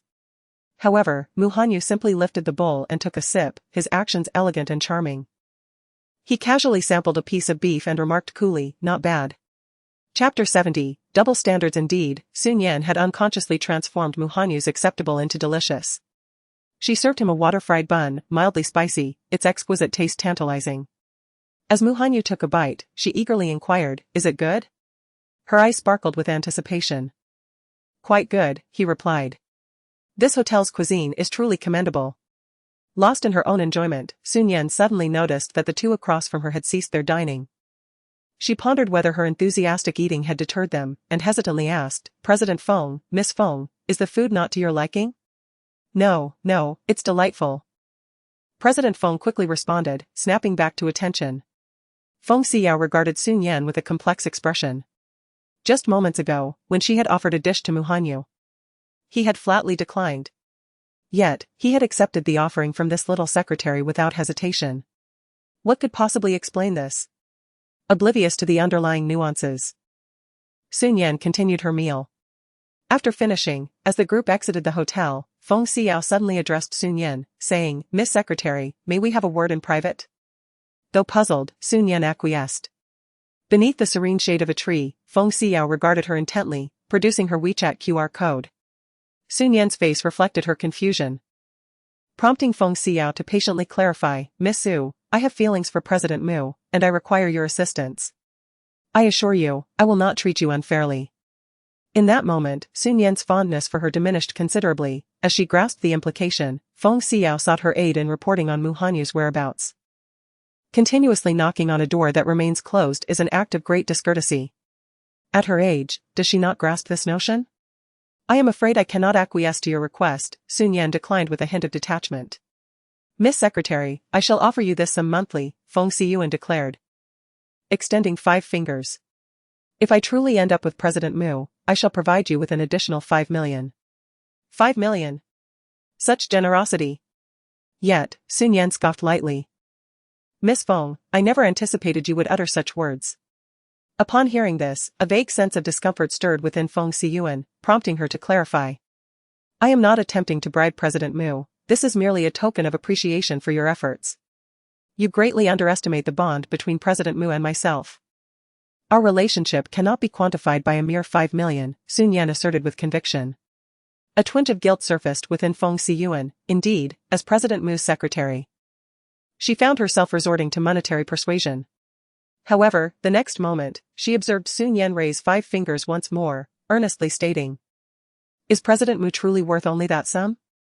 The price must increase, a minimum of 50 million. Feng Xiyuan gazed at her in astonishment. You are making an outrageous demand. I am not compelling you to pay, Shi Nian replied with a languid tone. Feng Xiyuan gritted her teeth, 50 million was exorbitant. Yet the prospect of potentially being with President Mu made this sum seem worthwhile. After much internal conflict, she finally relented, very well, upon the successful conclusion of this matter. I shall grant you 50 million. Could it be? Is Feng Xiyuan truly prepared to comply? Shi Nian was somewhat taken aback, she had merely been jesting. She composed herself and earnestly stated, Miss Feng, I am the secretary of President Mu, and I would never engage in such behavior. You might as well give up. With that, Shi Nian swiftly turned and left, fearing that lingering would only stir her emotions further. After all, it was a staggering sum of 50 million. Yet, she continuously reassured herself in her mind, is Mu Hanyu truly worth only 50 million? No, together, Mu Hanyu holds far greater value. Mu Hanyu awaited Shi Nian by the car. What were you discussing? He inquired, his gaze fixed on her. What else could it be? Miss Feng has an interest in you and wishes to pursue you. And what did you say? He probed. Well. Shi Nian began. Only to suddenly break into a mischievous smile. Mu Hanyu raised an eyebrow as she beckoned him closer with a playful gesture. Leaning down. He brought his ear near to her mouth, and she whispered, I said. Mu Hanyu has a preference for men. Seeing Shi Nian's sly grin, Mu Hanyu understood she was merely teasing him. However, he couldn't help but ask, but why don't you like her?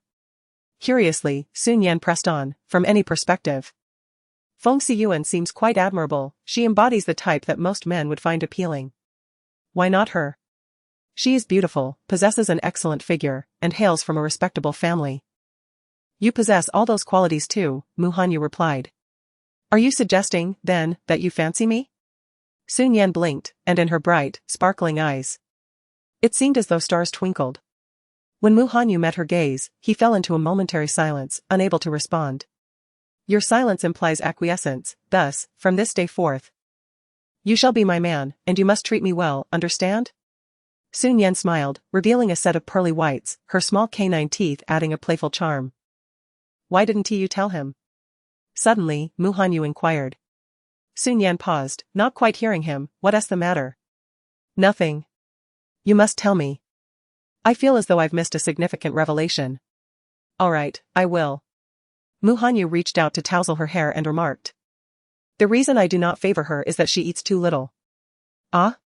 So, do you like me because I eat more? To prosper by raising pigs. Do you understand?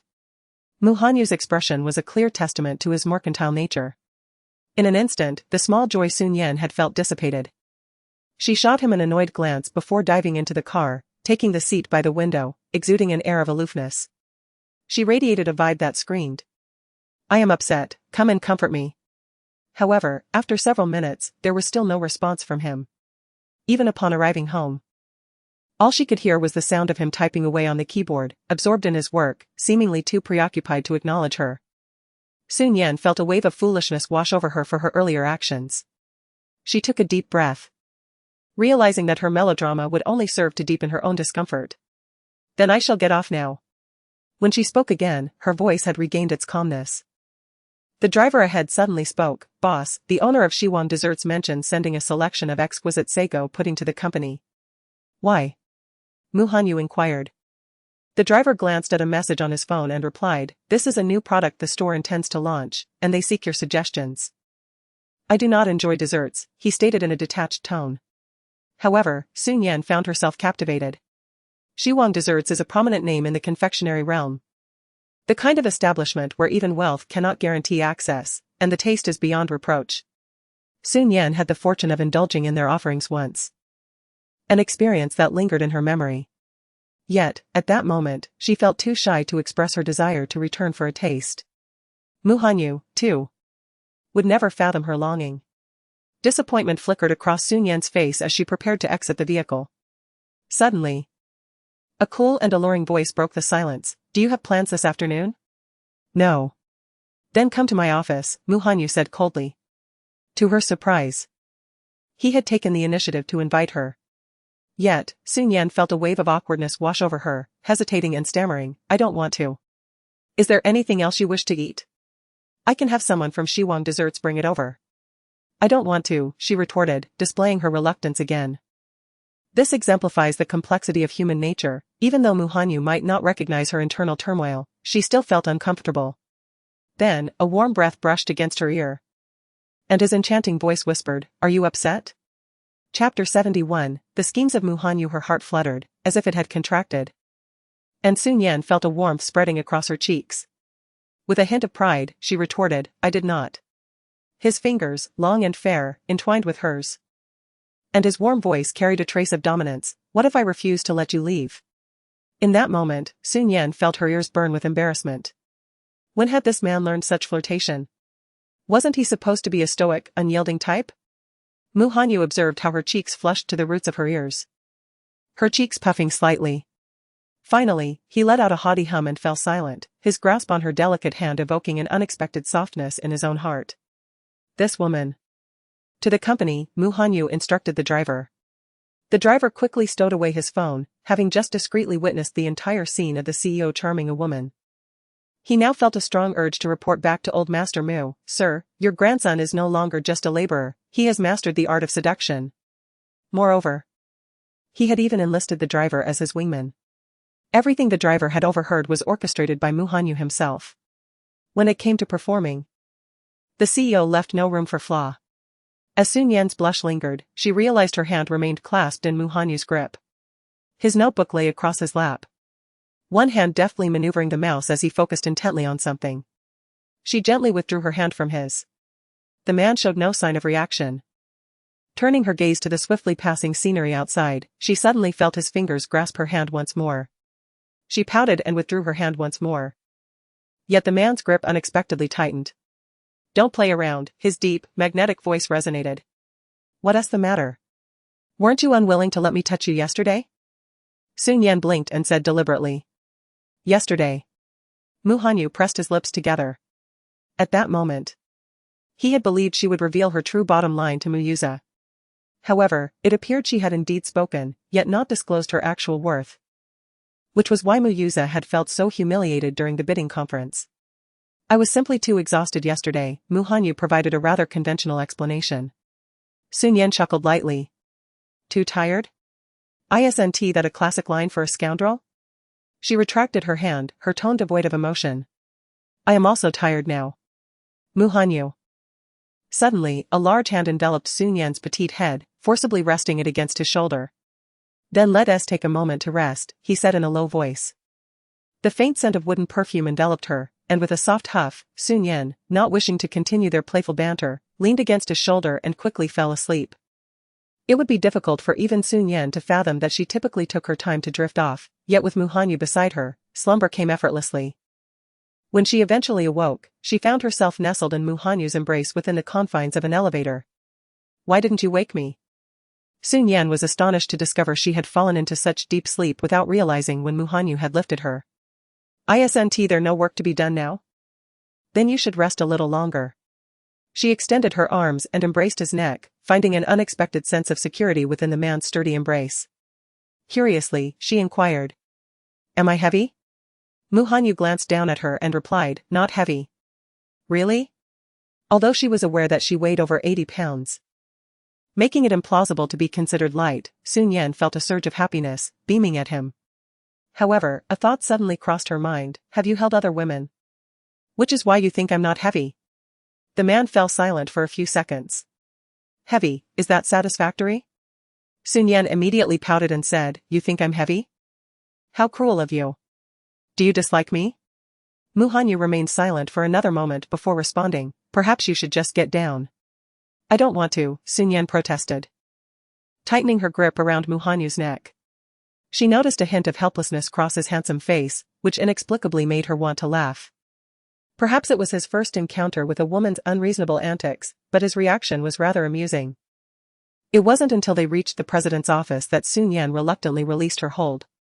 As she watched the impeccably dressed man stride to his desk, she sat across from him and curiously asked, "When will they deliver the desserts?" "Soon." "Oh." With that, Sun Yan decided not to disturb Mu Hanyu further and settled onto the sofa. As Mu Hanyu remarked, it was not long before the dessert attendant from the West King arrived, gracefully placing a box of confections before Sun Yan. Upon opening it, she was greeted by an array of delectable treats, exploding pearl puffs, strawberry cakes, and more. She took a bite of the bursting pearl puff, and the creamy filling instantly enveloped her palate, while the pearls offered a delightful chewiness. The combination was truly a feast for the senses. Just as she was indulging in this bliss, her phone suddenly vibrated. Upon checking, she found a message from Chen Guogua, containing a single sentence. As she read it, the smile on her lips vanished abruptly. "Mu Yuza has announced a memorial service for Shi Nian tomorrow, and the invitations have already been sent out." Mu Yuza, it seemed, was perpetually restless. After failing to secure the bid, he now sought to extract the last vestiges of value from Shi Nian. Simultaneously, he aimed to diminish Su Yue's prominence amidst this turmoil. With Shi Nian's news breaking, who would pay attention to Su Yue? The sole purpose of this memorial service was to craft his image as a devoted individual while simultaneously forging connections with influential figures. Logging onto Weibo, Sun Yan discovered that Mu Yuza had indeed posted a new update, a video. He sat at his desk, appearing quite haggard, with the corners of his eyes tinged with red. "Hello everyone, it has been some time since Shi Nian's departure. I am in great pain and sorrow, yet I must accept this reality. At 9 o'clock tomorrow, a memorial service will be held for Shi Nian. Everyone is invited to come together to pay their respects. Invitations have been sent out, and if anyone has been overlooked, we hope you will not take offense. All friends of Shi Nian are welcome to attend." This brief video has moved many of Shi Nian's fans to tears. "I am so heartbroken. Shi Nian, please don't leave us. What can I do to keep you here? This year, I changed my wish for wealth to simply wanting Shi Nian to return. I feel so helpless. I've been praying for Shi Nian at the temple for 3 days. Yet I am still so sad. I just want to see Shi Nian one more time. Shi Nian, I love you. May you find peace in heaven." Many have also been touched by Mu Yuza's profound affection. Mu Yuza is truly so sincere. It seems he has not been well during this time. Mu has already done enough. One cannot bring the dead back to life. Please accept my condolences. This Weibo post continues to gain traction, and it is only a matter of time before it trends at the top. Meanwhile, Su Yue's popularity has significantly diminished. With this trending topic, all attention will shift to Shi Nian's memorial, leaving Su Yue in obscurity. It is indeed a twofold triumph. Sun Yan gazed at Mu Yuza's hypocritical expression, wishing to tear that face apart. It was only when a new notification chimed that she managed to suppress her emotions, lowering her head to check the message. Chapter 72, Miss Feng delivers dinner. Chen Guogua inquired, "Sun Yan, will you be attending tomorrow?" A faint smile of disdain curved Sun Yan's lips. Why would she miss such an important event? Thus, she quickly replied, "Of course, I shall definitely attend. Moreover, I intend to present Mu Yuza with a grand gift." "A grand gift?" Chen Guogua found this remark somewhat perplexing. However, enveloped in her own sorrow, she refrained from probing further. After concluding her conversation with Chen Guogua, Sun Yan resumed her dessert, yet it no longer held the same allure as before. Holding a piece of cake, she approached Mu Hanyu and asked, "Would you like some cake?" "No," the man replied, his sharp gaze fixed intently on the computer screen as he diligently attended to his work, exuding an air of maturity and refinement. Undeterred, Sun Yan brought the spoon to his lips, and he reluctantly opened his mouth to take a bite. "Too sweet. You may keep it," he remarked. "Oh," she mused, realizing that men seldom appreciated the beauty of desserts. After finishing her portion, she noted that Mu Hanyu's coffee was empty and decided to fetch him a refill. As she stepped into the corridor, she unexpectedly encountered Chen Jing approaching. "Madam." Chen Jing greeted with polite formality. Shi Nian acknowledged him with a soft sound, her keen eyes catching sight of the gilded invitation he held. "What is this?" "It is an invitation to the memorial service for Shi Nian, sent by Mu Yuza," he explained. "Mu Yuza has invited Mu Hanyu?" "Indeed. The nobility within the city and individuals from the entertainment industry have predominantly extended their invitations. Mu Yuza evidently yearns to announce this memorial service for Shi Nian to the world." Shi Nian reached out, her slender fingers gracefully retrieving the invitation, which she opened to reveal several lines. "It has been some time since Shi Nian departed from us. The memorial service will commence tomorrow, and we hope you can attend." The signature read Mu Yuza. Upon seeing those three characters, a flicker of distaste appeared in Shi Nian's eyes as she addressed Chen Jing, saying, "I shall leave this to Mu Hanyu, you need not concern yourself with it." Chen Jing hesitated briefly before acquiescing, "Very well." After watching Chen Jing leave, she carefully placed the invitation into her pocket. Mu Hanyu was known for his low profile and enigmatic nature, and he had little connection with Shi Nian, thus, he was unlikely to attend the memorial service. Yet, Shi Nian instinctively wished for Mu Hanyu to have no chance of being present. Tomorrow, she intended to orchestrate a significant event. Although Mu Hanyu might eventually learn of the happenings at the memorial service through online means, she still preferred he not be there in person, as it could arouse his suspicions towards her. This was not the outcome she desired. Subsequently, Shi Nian went to the tea room to pour coffee and returned to place it before him. Heartfelt coffee. She smiled radiantly at him. Mu Hanyu's demeanor remained cold and indifferent as he merely acknowledged her with a curt "hm." "Mu Hanyu, could you perhaps offer me a smile?" "I have yet to witness you smile." Shi Nian leaned against the table's edge, pouting as she gazed at him. "I have yet to see you weep," he retorted. Mu Hanyu remarked. "Shi Nian. The cold-hearted, wicked man." She huffed softly, turning to slip onto the sofa, resuming her study of the script. She was determined to secure this role, particularly as the female lead was precisely the type she adored. She felt exceedingly confident in her ability to portray this character.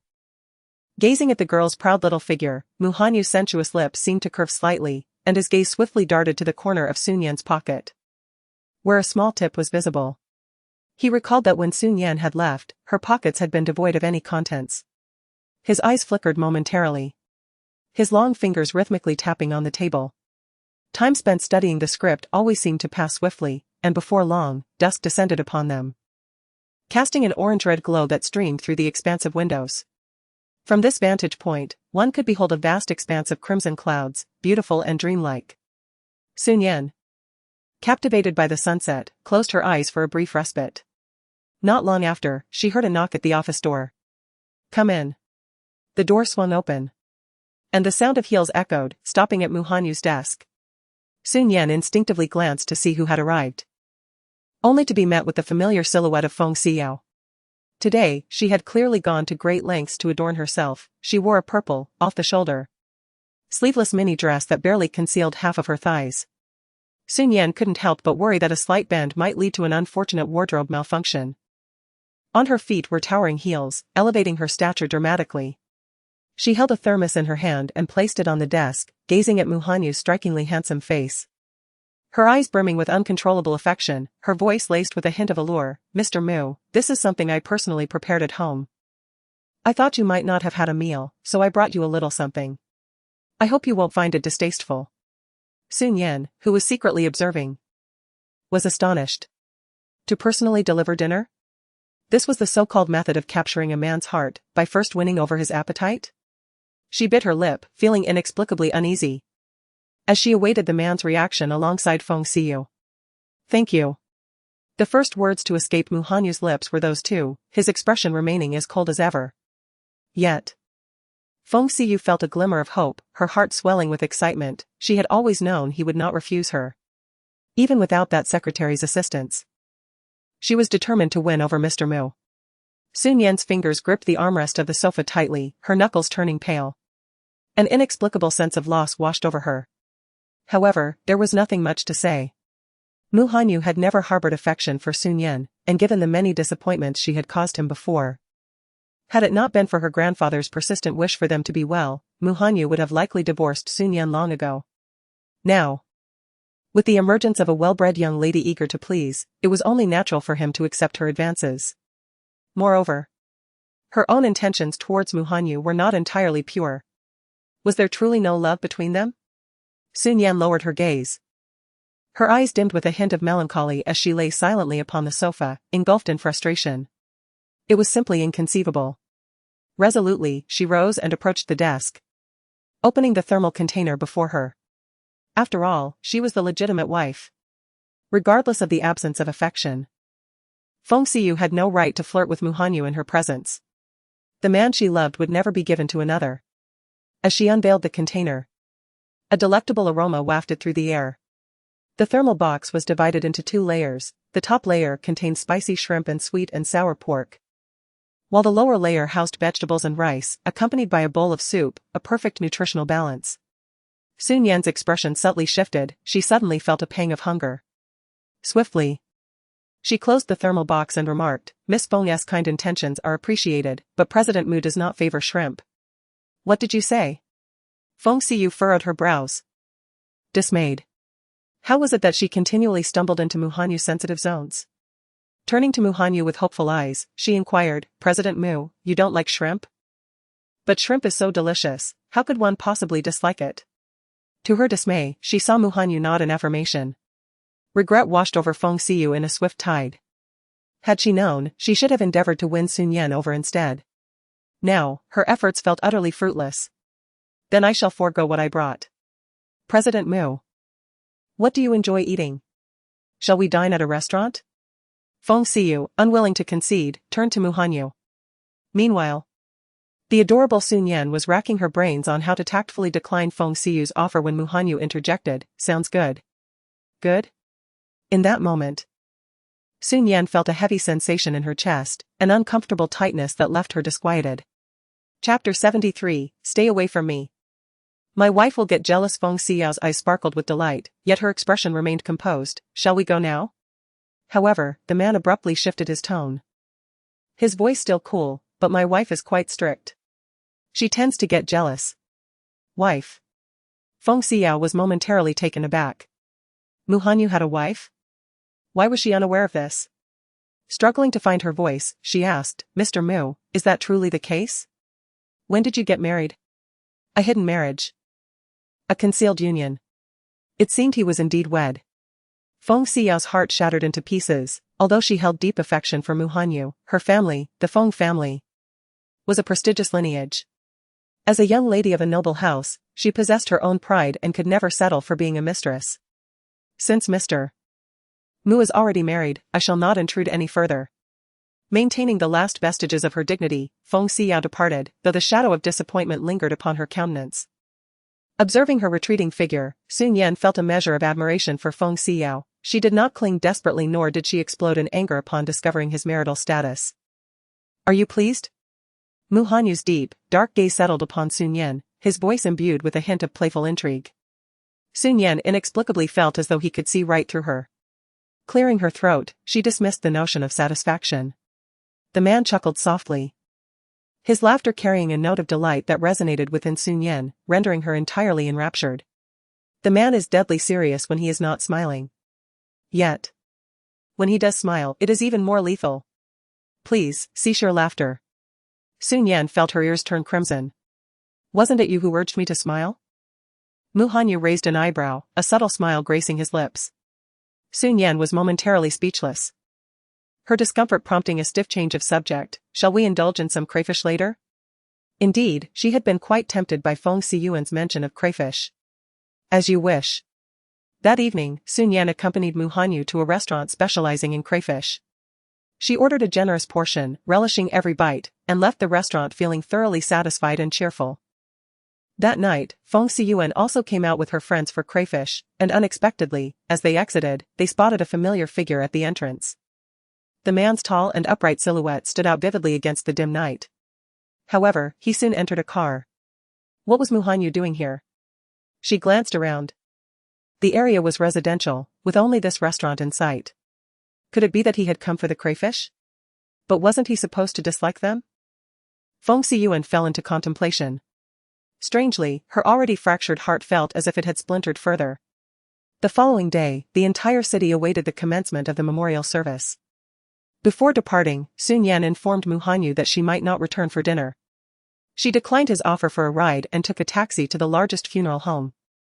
Today, the entrance was adorned with an unusual opulence, a rare sight, as luxury cars congregated outside.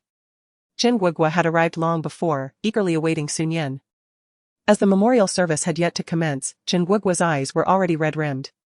Shi Nian gently placed a hand on her shoulder and softly remarked, "The time is approaching. Let us enter." "All right," Chen Guogua replied, and together they made their way into the funeral home. Inside, there was a designated area for the memorial service. At the entrance, Sui Wei and Mu Yuza were greeting the attendees. Upon noticing the approaching duo, Sui Wei cast a cold glance at Chen Guogua before turning to Shi Nian. "Shi Nian, I believe we did not extend an invitation to you, did we?" "You mentioned that all of Shi Nian's friends were welcome to attend," Shi Nian replied nonchalantly. "That is indeed correct, but do you consider yourself a friend of Shi Nian?" Sui Wei scrutinized her, a peculiar expression of derision on her face.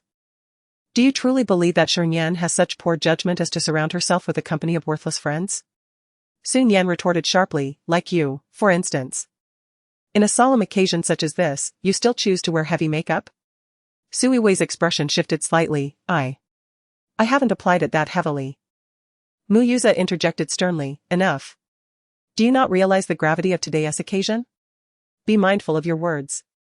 He then cast a penetrating gaze at Shi Nian, adding, "You may proceed inside." Shi Nian glanced at Sui Wei before entering alongside Chen Guogua. Mu Yuza then turned to Sui Wei, his tone more admonitory. "Are you unaware that today is a memorial service? Make haste and remove your makeup. We cannot afford to offend those prominent figures acquainted with Shi Nian. Today is an opportunity for networking." "I understand," she replied. Sui Wei lowered her head, feeling an additional layer of resentment towards Shi Nian. At the memorial service, a gathering of affluent elites and various stars from the entertainment industry filled the hall, presenting a rare spectacle. Seeing this scene, Chen Guogua could not help but feel her eyes redden, yet she managed a smile and said, "It's wonderful. If Shi Nian knew that so many people remembered her, she would surely be very happy." Shi Nian replied in a detached tone, "Do you truly believe that everyone here has come solely to pay their respects to Shi Nian? Is that not the case? Look around, how many of these individuals genuinely feel sorrow? The world of wealth and power, as well as the entertainment industry, is far more intricate than you realize. Many are not even friends of Shi Nian, they are merely here to bask in the limelight and expand their social circles." Shi Nian continued, "You must understand, with Shi Nian's departure, the resources left behind for them have multiplied. How many of them secretly revel in this? The world's cruelty is something Shi Nian has witnessed too often." In expressing these thoughts, she felt no sorrow, only a sense of numbness. Throughout her years in the entertainment industry, she had not forged many genuine friendships. "You are speaking nonsense," Chen Guogua struggled to accept. "Everyone is still saddened, after all. It is Shi Nian." Indeed, Shi Nian was remarkable, the youngest best actress. However, being too prominent only invites jealousy. Those who smile outwardly do not necessarily harbor joy within. Do you not grasp this truth? Shi Nian gazed at Chen Guogua.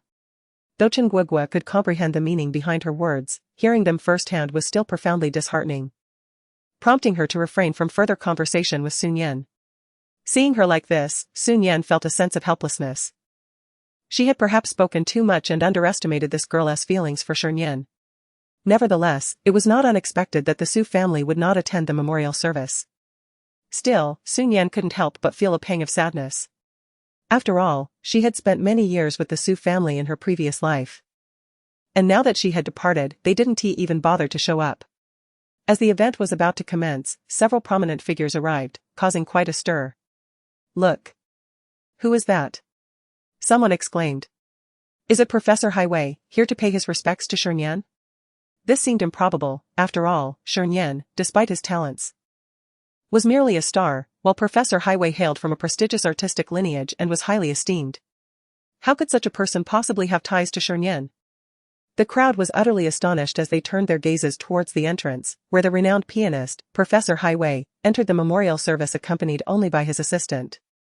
He gazed solemnly at Shi Nian's portrait in the distance, his countenance heavy with sorrow, enveloped by an aura of grief. It was evident that he was genuinely heartbroken by Shi Nian's passing, and this sentiment resonated with everyone present. Despite their shock, they had to come to terms with the reality that Professor Highway and Shi Nian shared a profound bond. Standing to the side, Shi Nian watched Professor Highway with a heavy heart. Once, he had earnestly wished to take her as his student, but she had turned down his generous offer, choosing instead to immerse herself in the entertainment industry for the sake of Muyuza. Little did she expect that Professor Highway would still come to see her now. Her eyes began to moisten with unshed tears. Soon after, another individual arrived, igniting great excitement among the female stars present at the memorial. Chapter 74, The Memorial for Sun Yan-suk, the international director of Wink, was only 25 years old, yet he epitomized strength and prestige. Upon entering, he rushed to the portrait, embracing it and weeping profusely. Nian. Why is Suk crying so intensely? Were he and Shi Nian truly that close? Someone murmured. Are you unaware? It is said that Shi Nian inspired Suk greatly during his design phase, and subsequently, every one of Suk's designs would be directly sent to Shi Nian. They were kindred spirits. Goodness, how fortunate. I envy Shi Nian immensely. Thus, it is said that Shi Nian is the foremost figure in the entertainment industry. Observing Suk's sorrowful state, Sun Yan felt a pang of compassion. She approached him and gently placed a hand on his shoulder, saying, It's all right. Do not cry. Mind your own business. Suk brusquely shook off Sun Yan's hand, articulating in somewhat stilted Mandarin, Do not concern yourself with me. Crying is a sign of weakness. Sun Yan stated coolly. Suk, taken aback by her words, turned to regard Sun Yan for the first time with earnestness. She wore no makeup. Adorned in a simple black dress, yet she radiated a compelling presence. For reasons unknown, Suk felt a trace of Shi Nian's essence emanating from her. Years ago, when he faced a breakdown in his designs, Shi Nian had merely uttered, Crying is a sign of weakness. Suddenly, Suk found himself unable to cry. I understand you are grieving, but remember the words she once shared with you, that will ensure you do not betray her memory, Sun Yan remarked softly. Suddenly, Suk placed the portrait down and grasped her shoulders, inquiring, Who are you? Sun Yan, she uttered softly, her name hanging in the air. Sun Yan. Shi Nian. A realization struck Suk as he fixated on her intently. Enough, she thought, feeling a twinge of anxiety as the intensity of his gaze bore down upon her. She wondered if this audacious foreigner might blurt out something as outrageous as questioning her identity as Shi Nian. Lowering her voice, she cautioned him. Mourn in peace and refrain from overthinking. With that, she distanced herself. Yet, Suk continued to watch her retreating figure, his attention unwavering throughout the ensuing memorial service. Fixated solely on Sun Yan. The attendees, still reeling from the arrival of two prominent figures, were momentarily stunned when Muyuza and Su Yue escorted a stranger into the gathering. Who is this? Many exchanged puzzled glances at the striking yet unfamiliar visage. Muyuza and Su Yue appeared to hold him in great esteem. Could he be someone of even greater significance than Highway and Suk? Suddenly, someone exclaimed. It's Ji Qinglin. Who is that? Don't you know? He is the grandson of the esteemed medical authority, Old Master Ji. The one reputed to have the ability to bring the dead back to life? Indeed. The crowd was once again taken aback. Highway and Suk were one thing. But why would the grandson of Old Master Ji attend Shi Nian's memorial service? Ji Qinglin spoke, his voice refined yet commanding. I am here on behalf of my father to attend Miss Shi Nian's memorial. My father, though wishing to come in person, is hindered by his advanced age. The sentiments of Mr. Ji are surely understood by us, Anian, Muyuza hastily asserted. Su Yue smiled in agreement, surveying the room filled with dignitaries and various influential figures. She was astonished that the demise of Shi Nian could affect so many people. After all, she was merely an orphan, a celebrity, was she not? Su Yue found it utterly incomprehensible. Nonetheless, no matter how exceptional she may have been, everything now belonged to them. Furthermore, my father expressed his regret over Miss Shi's passing. It seemed her closest association in life was with President Mu. He mentioned that should there be any difficulties in the future, they could seek his assistance. Ji Qinglin spoke in a calm manner, adorned with gold-rimmed spectacles, exuding an air of cultured elegance, yet inherently possessing the lofty demeanor of nobility. Upon hearing this, Muyuza felt a surge of exhilaration. He was aware of Shi Nian's connections, but he had never anticipated such an extensive network, and even Mr. Ji himself had offered to assist him. Alright, understood. Please convey my gratitude to Mr. Ji, Muryuza quickly responded. With Mr. Ji taking the lead, others began to express their intentions as well. Count me in, President Mu. Do your best. Shi Nian always hoped for the flourishing of Yulu Entertainment. This was undoubtedly true. With one influential figure after another affirming his endeavors, Muryuza gradually felt as though he were walking on air. He had always believed that hosting this memorial service would yield nothing but advantages. Although Shi Nian had departed from this world, her connections remained, and in time, those very connections would be passed on to him. If Shi Nian were aware from beyond the grave, she would surely find joy in knowing the immense assistance she rendered to herself, even in death. After all, her sole purpose in life was to aid her own cause. He diligently responded to the esteemed individuals, expressing gratitude. Thank you all. I shall strive to elevate Yulu Entertainment to new heights, allowing Shi Nian to depart with peace of mind.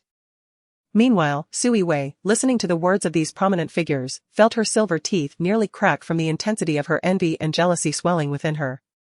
What right did Shi Nian have to garner such admiration?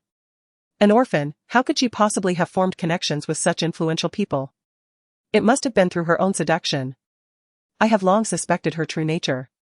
Yet, it matters little now. Shi Nian has passed, and her network shall belong to them henceforth. Sui Wei could only console herself in this manner. How brazen of President Mu.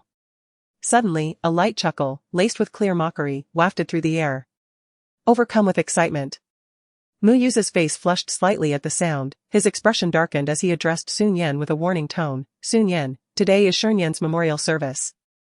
Allowing you in is already an exception, it would be wise for you to refrain from speaking out of turn. Sun Yan sighed, casting her gaze toward the assembly of esteemed guests. I fail to comprehend why you all choose to support Muryuza. The other affluent individuals and celebrities were momentarily taken aback by Sun Yan's bluntness in addressing the prominent figures. Did she not realize the profound bond between the deceased Shi Nian and Muryuza? Was it not evident that their assistance to Muryuza stemmed from their connection to Shi Nian? Ji Qinglin gazed at the beautiful woman in the distance, his voice cool and indifferent. Shi Nian holds great significance for my father. He feels indebted to her. Yet she has departed. Mr. Mu has always maintained the closest relationship with Shi Nian, hence my father is willing to extend his assistance to Mr. Mu. Is there anything amiss with that? No, you are gravely mistaken. Sun Yan raised her voice, directly contradicting Ji Qinglin's statement. The crowd's gaze towards Sun Yan grew complex, as if they were observing a fool. Was there something amiss in Sun Yan's mind? What connection did Ji Qinglin's support for Muryuza have with her? Chen Guogua was equally taken aback by Sun Yan's reaction. She grasped Sun Yan's hand and whispered, Sun Yan, please refrain from speaking. Their affairs are none of our concern. Muryuza shot a fierce glare at Sun Yan. While he could overlook her previous actions, he would not allow her to disrupt the proceedings today. This was a memorial for Shi Nian, a significant occasion. Sun Yan, you are not permitted to act recklessly here. Muryuza declared loudly. Someone, escort Sun Yan out. Immediately, bodyguards approached, intent on seizing Sun Yan's hand. Just then, a commotion arose at the entrance. Chapter 75, Mu Hanyu's command. A striking figure clad in black, tall and imposing, entered the venue amidst a throng of bodyguards. In that moment, an overwhelming aura enveloped the entire memorial service, compelling everyone to instinctively turn their gaze towards him. He instantly became the focal point of the crowd. The man strode confidently on his long legs, approaching Sun Yan, casting a lofty glance at Muryuza, who suddenly felt as if he had shrunk in stature. Brother, what brings you here? Muryuza managed to speak with a strained composure. Who was this man, his brother? Most individuals in the city were unaware of the relationship between Muryuza and Mu Hanyu. They could only gaze at the handsome man radiating authority, as countless women exhibited infatuated expressions. Meanwhile, the men speculated about his identity. Only a select few prominent figures, who had previously collaborated with the imperial group, recognized Mu Hanyu at a glance, yet they remained reticent, eagerly anticipating the unfolding drama. The situation seemed to grow increasingly intriguing. Since he has something to say, it would be courteous to allow him to finish, would it not? Mu Hanyu's voice was icy. Allow Sun Yan to finish? Upon Mu Hanyu's utterance, Muryuza's bodyguards hesitated to restrain Sun Yan. However, under the mounting pressure, Muryuza spoke up. Sun Yan is merely spouting nonsense here. Sun Yan was equally taken aback by Mu Hanyu's presence. Had she not stored away the invitation? Moreover, there was hardly any interaction between her and Mu Hanyu. Why would this busy individual choose to attend this gathering? Upon encountering the penetrating gaze of Mu Hanyu, Sun Yan was instantly enveloped by a sense of trepidation. Surely, Mu Hanyu was unaware that she had surreptitiously pilfered his invitation, was he? Nevertheless, even in the presence of Mu Hanyu, despite any suspicion he might harbor towards her, Sun Yan remained resolute in her intentions. What exactly was it that caused Mu Hanyu such anxiety? Was he truly concerned about her potential fabrications? Or had she inadvertently unveiled the truth? A playful smile danced upon Sun Yan's lips as she regarded Mu Yuza. Mu Yuza felt an overwhelming frustration, teetering on the brink of exasperation. What was this woman thinking? Was she attempting to capture his attention through such trivial means? It was a most foolish tactic. Did she not comprehend the significant repercussions it could have for him? With Mu Hanyu present, Mu Yuza could not simply expel Sun Yan from the gathering, thus, he inquired. What is it that you wish to convey? He silently resolved that should Sun Yan utter even one incorrect word, she would be promptly dismissed. To the casual observer, it appeared as though Sun Yan and Mu Yuza shared a harmonious rapport, yet the entertainment industry often harbors dualities that one might not easily discern. Sun Yan's gaze flitted across the faces of Ji Qinglin and others in the vicinity. Ji Qinglin narrowed his eyes, pondering her true intentions. Sensing an unsettling shift, Mu Yuza coldly interjected, Sun Yan, it seems you are intent on sowing discord. In such a serious setting, I cannot permit you to speak recklessly. Remove her. Just as the bodyguards were about to act, another voice, cool and composed, interrupted, wait. It was Ji Qinglin, who regarded her intently. Then please elucidate what the dualities of this matter entail. Young Master Ji, Mu Yuza quickly interjected, do not be deceived by this woman. She has become accustomed to lying. Many of her words lack evidence, as if deceit has become her hobby. Given this, it would be prudent to wait until she has finished speaking before making a decision. If her words are indeed nonsensical, I shall not let her off easily. Ji Qinglin cast a glance at Mu Yuza. At such a moment of slander, no one could escape unscathed. Instantly, the atmosphere turned tense. Mu Yuza could say nothing further, only casting a fierce glare at Sun Yan, warning her not to speak recklessly.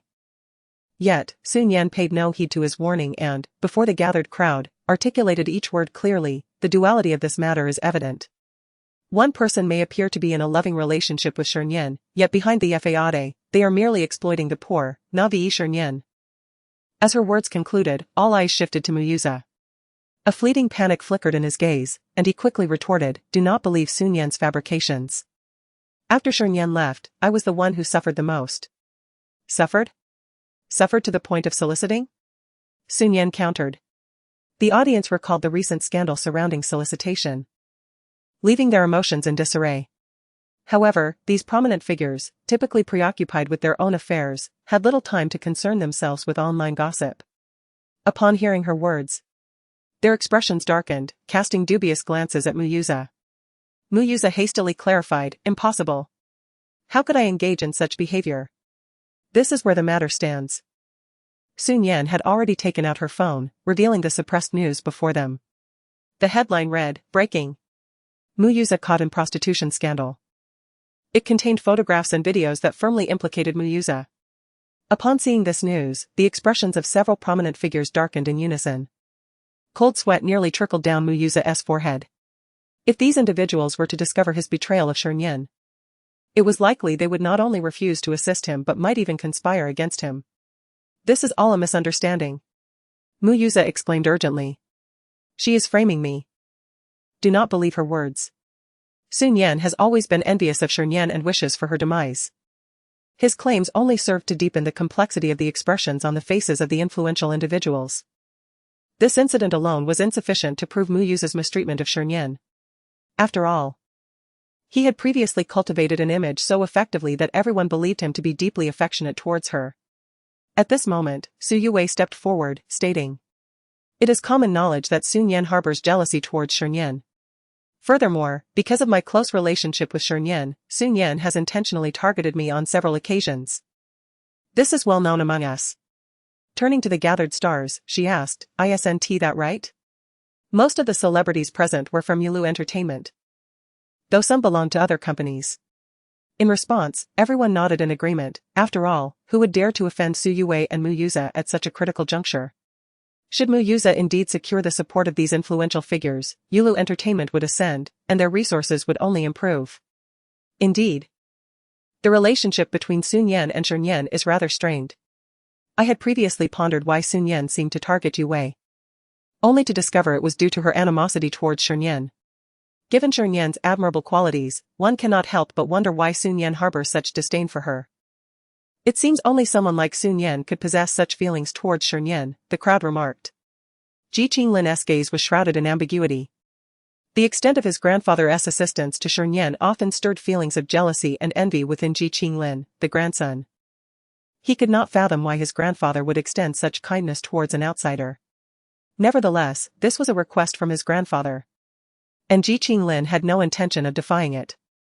Not wanting to prolong the matter any further, he declared, "Let us commence the memorial."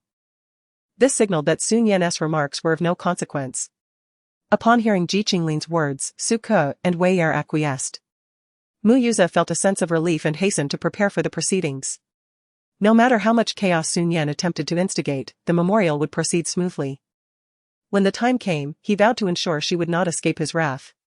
Suddenly, a familiar voice resonated from behind. Chapter 76, he merely utilized Shi Nian. Do you have feelings for Shi Nian? How could that be? My regard for Shi Nian is purely utilitarian. It was the voice of Mu Yuza, a woman both naive and capable. Thanks to her, the company was able to continue its operations. Suddenly, a brief recording emanated from Su Nian's phone, detonating like a bomb and leaving the entire venue in shock. The facade of deep affection shattered in that instant. Even the members of Yulu Company stared at Mu Yuza in astonishment. Let alone the prominent figures present, Ji Qinglin's gaze darkened considerably. Utilization? Mu Yuza merely utilized Shi Nian? If that were the case, what need was there to assist Mu Yuza? The elder at home would undoubtedly wish to eliminate Mu Yuza upon learning of this revelation. Indeed, Mu Yuza possessed remarkable abilities, successfully employing a woman as a means to establish her enterprise. Ji Qinglin articulated the most jarring words in a voice so refined it felt like a gentle spring breeze. Mu Yuza's face turned ashen, though he quickly regained his composure and bellowed at Su Nian, "Su Nian, do you truly wish to sabotage this memorial service? Do you believe a fabricated recording will convince anyone here? None among us are fools." Fabricated recording? Su Nian scoffed. I could share this recording with everyone right now, and they may investigate at their leisure whether it is genuine or not. If it is indeed falsified, Mu Yuza is more than welcome to sue me. A profound silence enveloped the room. Seeing Su Nian speak with such earnestness, it becomes evident that the recording is unlikely to have been fabricated. Their gazes shifted toward Mu Yuza, whose feelings for Shi Nian were rendered inconsequential. What mattered was that this revelation occurred in such a public forum, merely for exploitation. These influential figures had gathered due to Shi Nian, and now, upon realizing that not only did Mu Yuza harbor no affections for her, but he also sought to manipulate her, one must ponder the tumult of emotions they must now endure. The foreigner, Suk, was the most agitated, rushing forward to seize Mu Yuza by the collar. "Mu Yuza, you scoundrel!" he exclaimed. "Mr. Suk, please remain calm," Mu Yuza gasped, struggling to breathe under Suk's grip. Yet, consumed by indignation, Suk could not release him. "How could you betray Nian like this? I truly care for Shi Nian." The recording. "It was Su Nian who manipulated my words, that was never my intention." Mu Yuza desperately attempted to defend himself. "Your words are indeed easily twisted. I merely posed a casual inquiry, and you seemed eager to sever ties with Shi Nian," Su Nian remarked, a cold smirk gracing her lips. Despite being noticeably shorter than Mu Yuza, she emanated a commanding presence that rendered him seemingly diminutive in comparison. Beads of cold sweat began to cascade down Mu Yuza's forehead. Was Su Nian intentionally leaving him no escape? Did she comprehend that should this memorial service truly descend into chaos, he would never acquiesce to her demands again? Her actions were merely a ploy to capture his attention, yet this foolish woman was oblivious to the extremity of her methods. All it would elicit from him was resentment.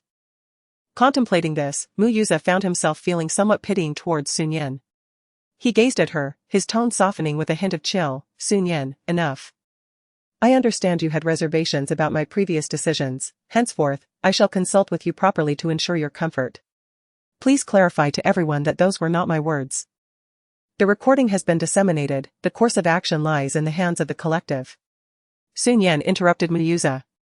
Suko forcefully pushed Muyuza aside, causing him to stumble and fall to the ground. Suko's eyes radiated both coldness and hatred. Muyuza, I will never forgive you for what you have done to Nian. With that, he turned and departed. Ji Qinglin slowly spoke up, his voice laced with a chilling detachment. Muyuza, all of this is of your own making. I believe my grandfather would not take this news lightly. Ji Xiao. It truly isn't like that.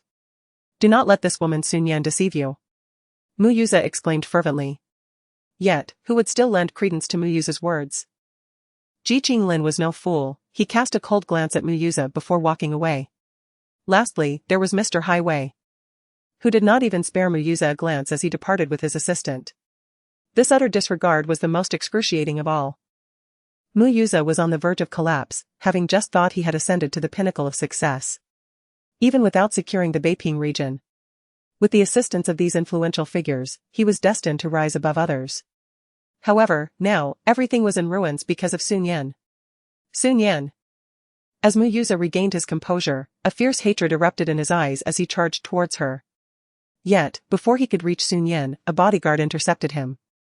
Behind the bodyguard, Mu Hanyu approached with long strides, exuding an imposing aristocratic aura. Muyuza, all of this is of your own making, he stated coldly, casting a glance at Shi Nian before heading towards the exit. Shi Nian understood that Mu Hanyu intended for her to follow, and she had no intention of lingering. So she matched his pace. Nian Nian, Jin Guogua hurriedly caught up, addressing Shi Nian, are you truly leaving like this? The memorial service has not yet concluded. Shi Nian is not dead. What did you say? Jin Guogua's eyes widened in shock. Shi Nian articulated each word carefully, she lives on in the hearts of each of us. A memorial service held with such insincere intentions will only bring her sorrow. Insincere? Jin Guogua gazed at the crowd, her expression revealing the complexity of her thoughts, as if indeed, the intentions were not pure. Nevertheless, she resolved to remain until the conclusion of the service. Shi Nian did not press her friend to leave, merely departing on her own. Unexpectedly, upon exiting the funeral home, she spotted the three influential figures still present. Suko, Teacher Highway, and Ji Qinglin stood there, seemingly awaiting someone. As Shi Nian emerged, their gazes converged upon her with unwavering focus. It was Ji Qinglin who first broke the silence, his voice calm and unhurried. What is your relationship with Shi Nian? I am a friend of Shi Nian, she replied. Then you have long been aware that Muyuza harbors no affection for Shi Nian. Which is why you are attempting to extract information from us. Ji Qinglin's icy gaze bore into her, as if striving to unveil every secret. Indeed, Shi Nian responded candidly. I have been aware of this matter for quite some time. Thus, today, I intend to reveal Muyuza's true nature. How intriguing, Ji Qinglin chuckled lightly. What do you hope to gain from this? Pardon? Your meticulous efforts seem aimed at substantiating your connection with Shi Nian. Speak plainly, what do you desire? On account of Shi Nian, I shall grant you anything within reason. Shi Nian furrowed her brow, realizing he presumed her motives were solely to seek their assistance. Clearly, she had not formulated a plan, and thus, she decided to defer the matter for another time. Ji Qinglin, having uttered this remark, departed to his car, leaving no business card behind, suggesting he believed himself to be quite cunning. After all, her previous reputation had indeed been rather tarnished. I do not seek anything from you. I merely hope you are not deceived by Muyuza. Shi Nian's tone grew somber as she addressed Suke and Teacher Highway. Very well, since you assert this, I shall refrain from offering you any assistance. Teacher Highway, we shall take our leave. Suke declared, supporting Teacher Highway as they walked away. Shi Nian was unfazed by Suke's somewhat harsh tone. After all, she could discern that the departure of Shi Nian had indeed left a profound impact on Suke. Yet, that remark would eventually lead Suke to seek him out. At that moment, a voice emerged from behind Shi Nian, Miss Shi Nian.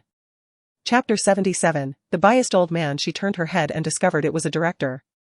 The CAF was not particularly large. Hello, Director Tao. Director Tao smiled at her, seemingly surprised that she recognized him. Miss Shi Nian, are you truly good friends with Shi Nian? Yes. Well, here is my business card. Director Tao handed her a card. Miss Shi had once helped me, and I never had the chance to repay her. I did not expect her to leave so suddenly. Today, you have assisted her. Should you require anything in the future, feel free to seek me out, considering it my way of reciprocating her kindness. Shi Nian was quite taken aback. She indeed had helped Director Tao once. He was a talented yet rather old-fashioned individual, unfamiliar with the unspoken rules and bribery of the entertainment industry. Thus, despite the high quality of his films, he had remained relatively obscure. She had chanced upon one of his films, found it rather impressive, and shared it, unexpectedly catapulting his work into popularity and enhancing Director Tao's reputation.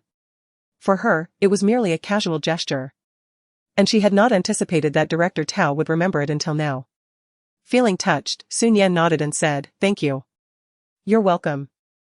They exchanged a few brief words before Director Tao received a phone call, seemingly regarding matters of the production crew, and hurriedly departed. Shi Nian glanced at the business card before placing it into her bag. As she got into the car, a deep, magnetic voice resonated. A black Rolls-Royce halted in front of Shi Nian, and the man lowered the car window. Shi Nian nodded slightly, murmuring an acknowledgement as she entered his car, her emotions becoming rather complex. Inside the vehicle, she covertly observed Mu Hanyu. Would he harbor suspicions about her? In truth, Shi Nian had minimal interaction with Shi Nian prior to this moment. Perhaps she could later concoct an excuse, claiming her deep admiration for Shi Nian? After all that had transpired, did she feel any better? Mu Hanyu merely inquired, "Ah?" Shi Nian blinked in surprise, then smiled, replying, "Yes, much more comfortable." Watching that scoundrel Mu Yuza flaunt himself using Shi Nian's name all day has left me uneasy. I wonder how he will continue to exploit Shi Nian's reputation for his own gain. She was genuinely pleased. Suddenly, a large hand tousled her hair, his voice deep and resonant, "As long as you're happy. But tell me, do you mind my actions towards your brother? What do you think?" Mu Hanyu retorted. The relationship between Mu Yuza and Mu Hanyu had always been fraught, merely maintaining a facade of tranquility. In affluent families, is it always thus? The bond between brothers reduced to a mere competition for interests. Despite basking in luxury and splendor, the solitude was palpable. Mu Hanyu had been in this place for quite some time, yet it seemed no family member had come to visit him. "What about your parents?" Shi Nian suddenly inquired. Mu Hanyu's gaze appeared to darken, his voice still icy but tinged with a barely perceptible gloom. "They died in a car accident several years ago." Shi Nian's eyes widened in realization, suddenly aware of how foolish her question had been. In other words, within the entire Mu family, only the elderly Master Mu stands in solidarity with Mu Hanyu, showing genuine concern for him. However, Master Mu has numerous offspring, and his affection cannot be solely directed towards Mu Hanyu. "I'm sorry." Shi Nian lowered her gaze, her voice tinged with emotion. "It is not your fault." "Why do you apologize?" he replied, his tone indifferent. "My apology is not for that, rather, I lament that my presence in your life arrived too late, leaving you to endure solitude for so long." Shi Nian stepped forward and embraced him, saying, "If there is a next life, I promise to arrive by your side much sooner." As he felt the sweet, gentle fragrance of the girl envelop him, his heart, once as cold as steel, began to thaw like the first signs of spring. "Fool," he murmured hoarsely, uttering those two words. Shi Nian turned her head, wrapping her arms around his waist, resting her small head upon his shoulder, pouting slightly in discontent. "I adore you so much, yet you scold me." Mu Hanyu reached out to pinch her cheek gently. "By the way, let us return to the old residence for dinner today. I sense that the old man must be feeling quite lonely at home," Shi Nian suggested. "All right." He acquiesced, his tone unconsciously laced with tenderness. A few minutes later, upon arriving at the old residence, Shi Nian was busy replying to messages from Zhou Mei, following closely behind Mu Hanyu. In the expansive courtyard of the old residence, beneath a century-old tree, several individuals were gathered around a table engrossed in a game of Go. "I've won again. Ha ha ha." Master Mu's laughter resonated joyfully. A keen observer immediately spotted the entrance of Mu Hanyu. "Old Master Mu, your grandson has returned. Pay him no mind." "Let us continue our game," replied Old Master Mu, extending his hand. "Come now, do not think you can take advantage and shirk your dues. Is it merely this small sum that concerns us? Are we such individuals? Then can you match the speed of your payment with the rapidity of your speech?" Old Master Mu regarded old Zhao with a hint of disdain as he sluggishly produced 100 yuan. Does your son know of your miserly ways? How can this be deemed stingy? It is simply frugality, old Zhao retorted, before noticing the petite woman behind Mu Hanyu. Speaking of which, your grandson has returned. Will you still play? I have already said to disregard him, we shall focus on our game, old Master Mu insisted, clearly enjoying himself. At that moment, Shi Nian completed her response to Zhou Mei's message and dashed towards old Master Mu. Grandfather. Ah, Nian Nian? Upon seeing Shi Nian, old Master Mu's face lit up with a warm smile. Nian Nian, why did you not inform me of your return in advance? I would have had the kitchen prepare a feast for you. It's quite all right, we are not guests, so we can eat whatever is available. However, grandfather, are you still engrossed in your game? Shi Nian blinked. No, I just finished. They all mentioned wanting to head back for dinner, old Master Mu promptly replied. The elderly gentleman exchanged bewildered glances. Did you not just say to ignore your grandson and continue playing? Old Zhao remarked playfully, no, I shall forego dinner today. Let us keep playing. You see, you have lost quite a bit today, perhaps it would be wise to take a moment to turn your luck around before playing again. I feel rather reluctant to win your money, remarked old Master Mu, lacking any semblance of tact. Old man Zhao was nearly driven to the brink of apoplexy. How could one be so shameless at such an advanced age? Truly absurd. Very well, he acquiesced. Having met Shi Nian on a previous occasion, old man Zhao smiled and said, little girl, you haven't visited in quite a while, do spend some quality time with your grandfather. We shall take our leave now. Yes, esteemed gentlemen, please take care, Shi Nian responded politely. The elderly gentleman appreciated the courtesy of the younger generation, fostering a favorable impression of Shi Nian. Even when their chess game was abruptly interrupted, they felt no displeasure. Once the gentleman had departed, old Master Mu turned to Shi Nian and said, Nian Nian. Have the kitchen prepare dinner first, let us engage in a game of chess. Certainly, Shi Nian replied, taking her seat opposite old Master Mu. As they played, Shi Nian aimed to secure a victory, only to be met with a reprimand from old Master Mu, prompting her to feign humility and refrain from making any further concessions while occasionally offering him advice. Observing from the sidelines, Mu Hanyu noted that mealtime was approaching and suggested, Grandfather, shall we proceed to dinner? We adults are currently engrossed in a game of chess, children should refrain from interjecting, old Master Mu retorted, visibly displeased. However, he soon realized his oversight and, clearing his throat, awkwardly added, my apologies, I had forgotten you have grown up. Mu Hanyu. Chapter 78, visitors from the Mu family observing the scene before her, Shi Nian found it somewhat amusing, yet she couldn't help but feel a twinge of envy. In her previous life, she toiled endlessly on the farm, dedicating all her waking hours to labor, save for the moments of restful slumber. Eventually, she aspired to become an actress, resulting in a fierce argument with the Su family. After concluding the game, Elder Mu finally ceased his play. Let us have a meal. Nian Nian, he said. All right. Shi Nian and Elder Mu rose and made their way towards the opulent mansion, while Mu Hanyu followed closely by her side, intertwining their fingers in a gentle clasp. For reasons unbeknownst to her, a subtle smile crept upon Shi Nian's lips. Despite her efforts to suppress it, she found herself unable to resist the upward curve of her mouth. Sigh. The lunch was sumptuous, and Shi Nian relished every bite. Once the meal was finished, it was time for a midday rest. Elder Mu announced his intent to retire. You two should also take a moment to rest upstairs. Oh, and Hanyu. Do return this evening, the family will be arriving. As he spoke the latter part, his expression grew somewhat detached, as if he were not particularly fond of the idea. Understood, Mu Hanyu replied, turning to Shi Nian. Shall we go upstairs to rest? Certainly. Mu Hanyu's bedroom remained unchanged. Upon entering, Shi Nian collapsed onto the plush bed, propping her chin up with her hand as she gazed at Mu Hanyu, who was seated beside her, unbuttoning his shirt.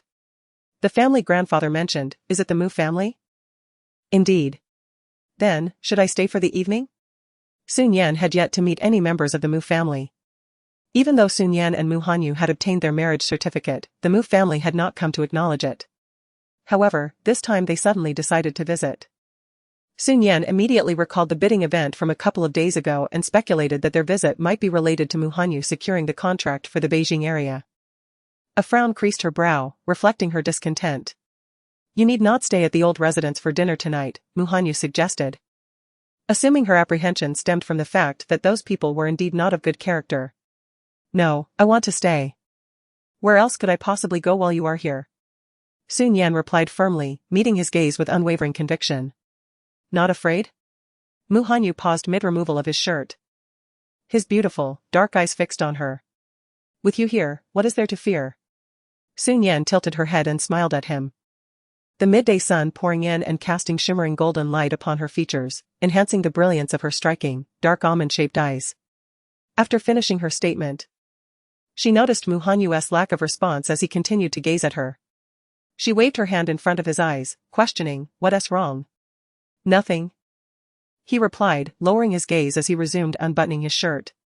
Shi Nian then searched through the wardrobe for her nightwear, only to discover that it appeared there were none of her pajamas present. Muhanyu, may I wear your pajamas? She inquired, turning to him just as he finished unbuttoning his shirt, revealing a strong, athletic physique, with clearly defined muscles and a six-pack that was undeniably captivating. Although she had seen it before, Shi Nian could not help but marvel at the legendary figure that looked slim in clothes yet stunningly toned without them.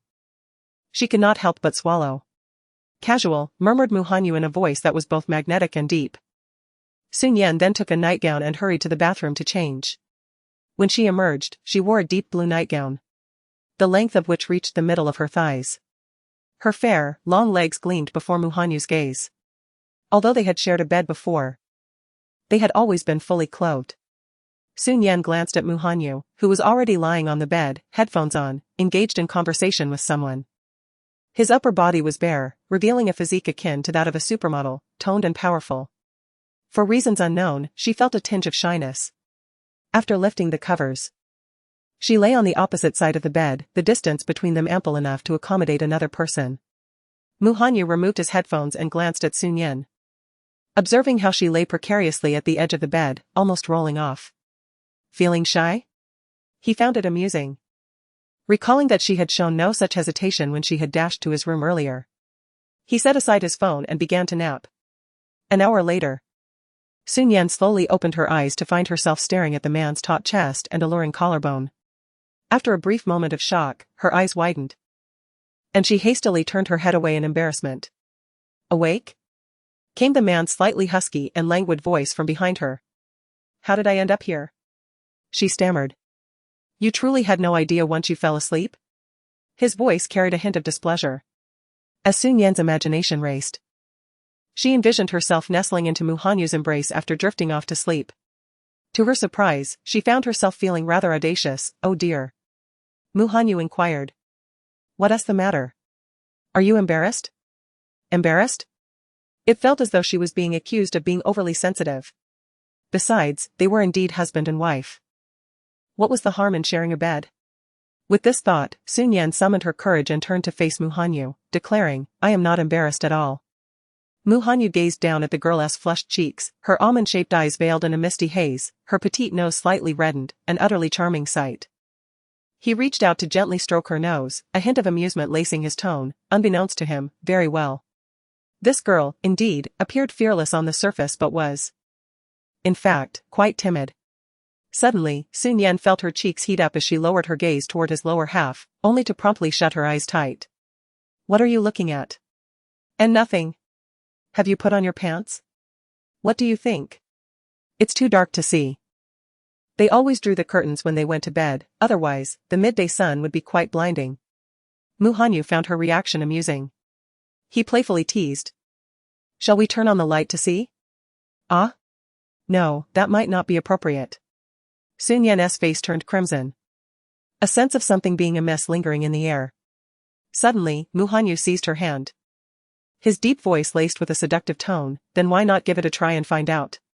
He brushed against her soft little hand, and Shi Nian's face flushed an even deeper shade of red, as if she might bleed from embarrassment. What's wrong? Muhanyu asked, perplexed.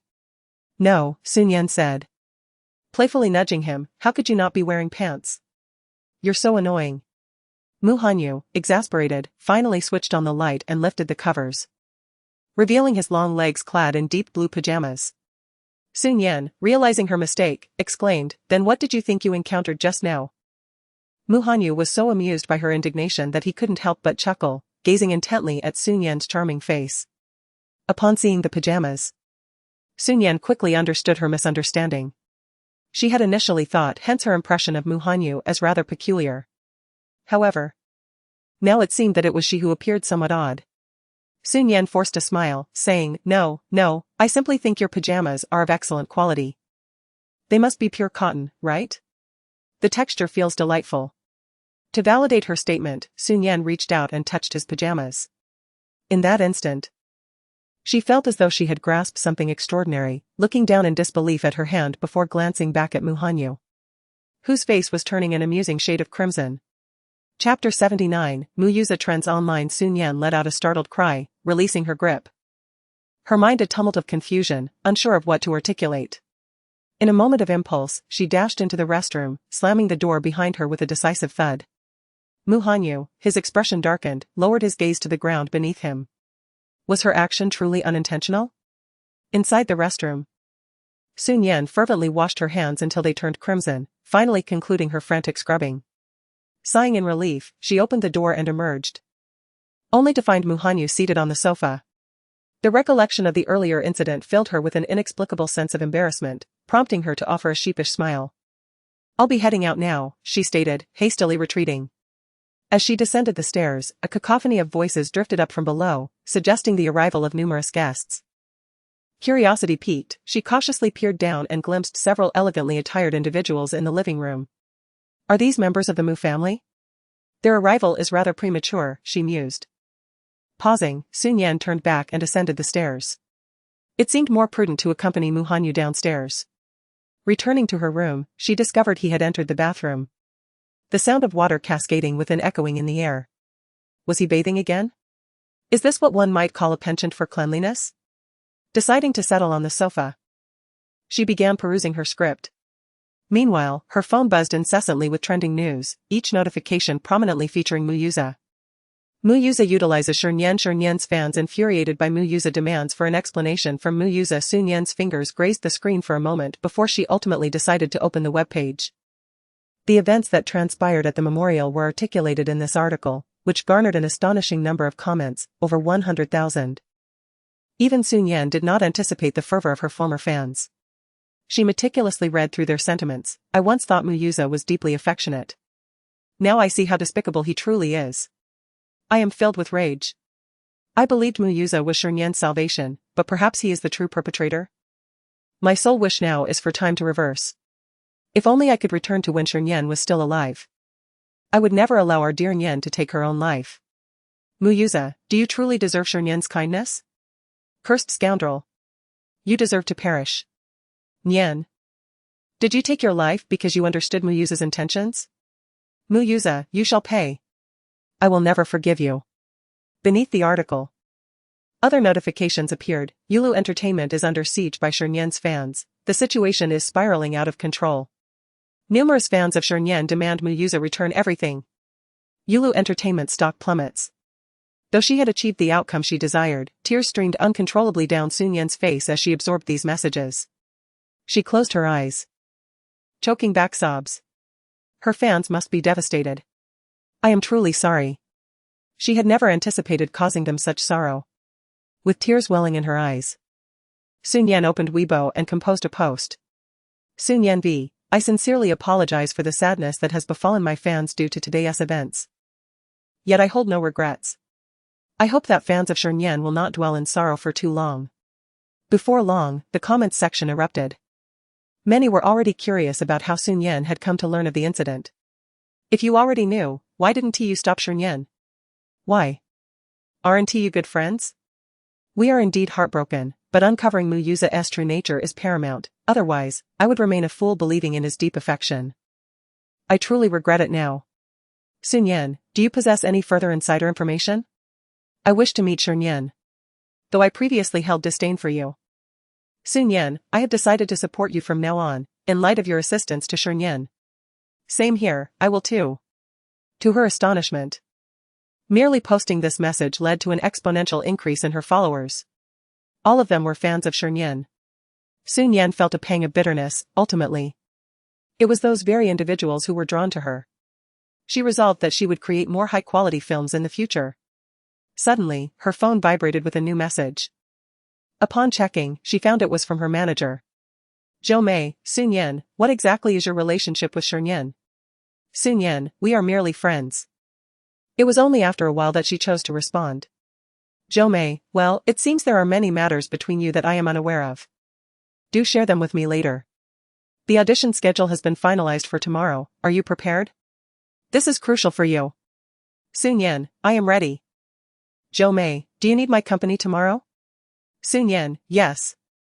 Zhou Mei, unfortunately, I have no time, you'll have to manage on your own. The company has a meeting. However, don't forget you have a little assistant.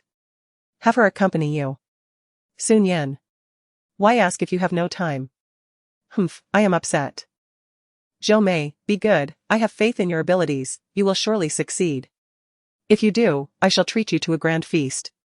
Sun Yan, alright, Sister Mei. For the sake of that feast, I will certainly succeed in the audition. No, rather, for this role, to become an acclaimed actress. Upon reading this, Zhou Mei's lips twitched slightly, yet she harbored great expectations for her. She had indeed transformed significantly of late. Perhaps this time would bring her a delightful surprise. At that moment, as Sun Yan was replying to messages, she heard the bathroom door creak open. Turning her head, she beheld Mu Hanyu emerging, his damp black hair glistening.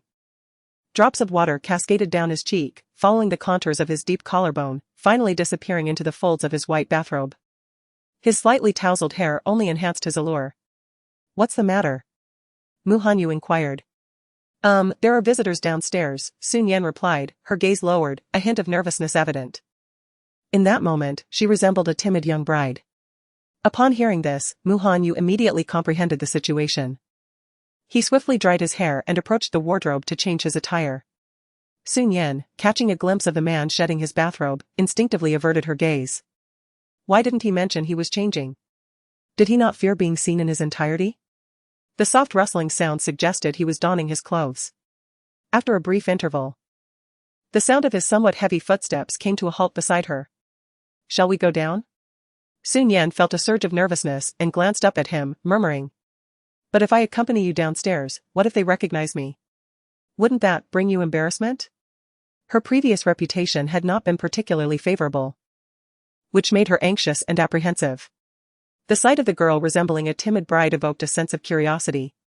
He seated himself next to her, gazing intently at her, and raised an eyebrow, saying, Foolish one, do you imply that I would be unable to protect you? His dark, profound eyes reflected her figure. After a considerable pause, she slowly nodded. Extending a hand toward her, he urged, Let us proceed. Her delicate hand rested upon his warm palm as they both rose and descended the stairs together. Below, a group of people congregated around the old gentleman's sofa, engaged in conversation with him, who was seated at the center, creating an atmosphere of warmth and harmony. However, it wasn't long before the arrival of individuals descending the staircase elicited subtle changes in their expressions. Hanyu, it has truly been a long time. A man clad in a suit and tie was the first to greet Mu Hanyu. Chapter 80, The Banquet at the Mu Family's Hongmen Uncle. It has indeed been quite a while since we last met. You have arrived quite early today, remarked Mu Hanyu, his gaze momentarily clouded. Isn't it simply because I have longed to see you and your father, hence my early visit? His uncle replied with a smile. Beside him sat a woman, presumably his wife, adorned in an opulent floral lace gown. Though she had aged, she was remarkably well preserved, appearing to be in her early 30s. Exuding an aura of elegance and sophistication, unmistakably a person returned from a bustling metropolis. Another man interjected, Hanyu. We have also heard the news of your success in the Beiping region, congratulations are in order. To think the news has spread so swiftly. Even my third uncle is aware, Mu Hanyu responded, his voice cold and magnetic. It was Yuzhe who informed me. He genuinely extends his blessings to you. His third uncle chimed in, dressed in an expensive suit, yet his features bore an unmistakable shadow of malice. Sun Yan quickly discerned that this man was a wolf in sheep's clothing, smiling outwardly while perhaps already plotting your demise inwardly. Such individuals are the most perilous. This third uncle must be Mu Yuzhe's father, strikingly similar in demeanor to his son. His wife, clad in a black and white gown, donned an exquisite makeup that accentuated her proud and disdainful expression. When her gaze fell upon Shi Nian, a flicker of mockery danced in her eyes, leaving Shi Nian profoundly unsettled. Holding Shi Nian's hand, Mu Hanyu settled into a neighboring love seat and casually inquired, "Has he not come today?" "No.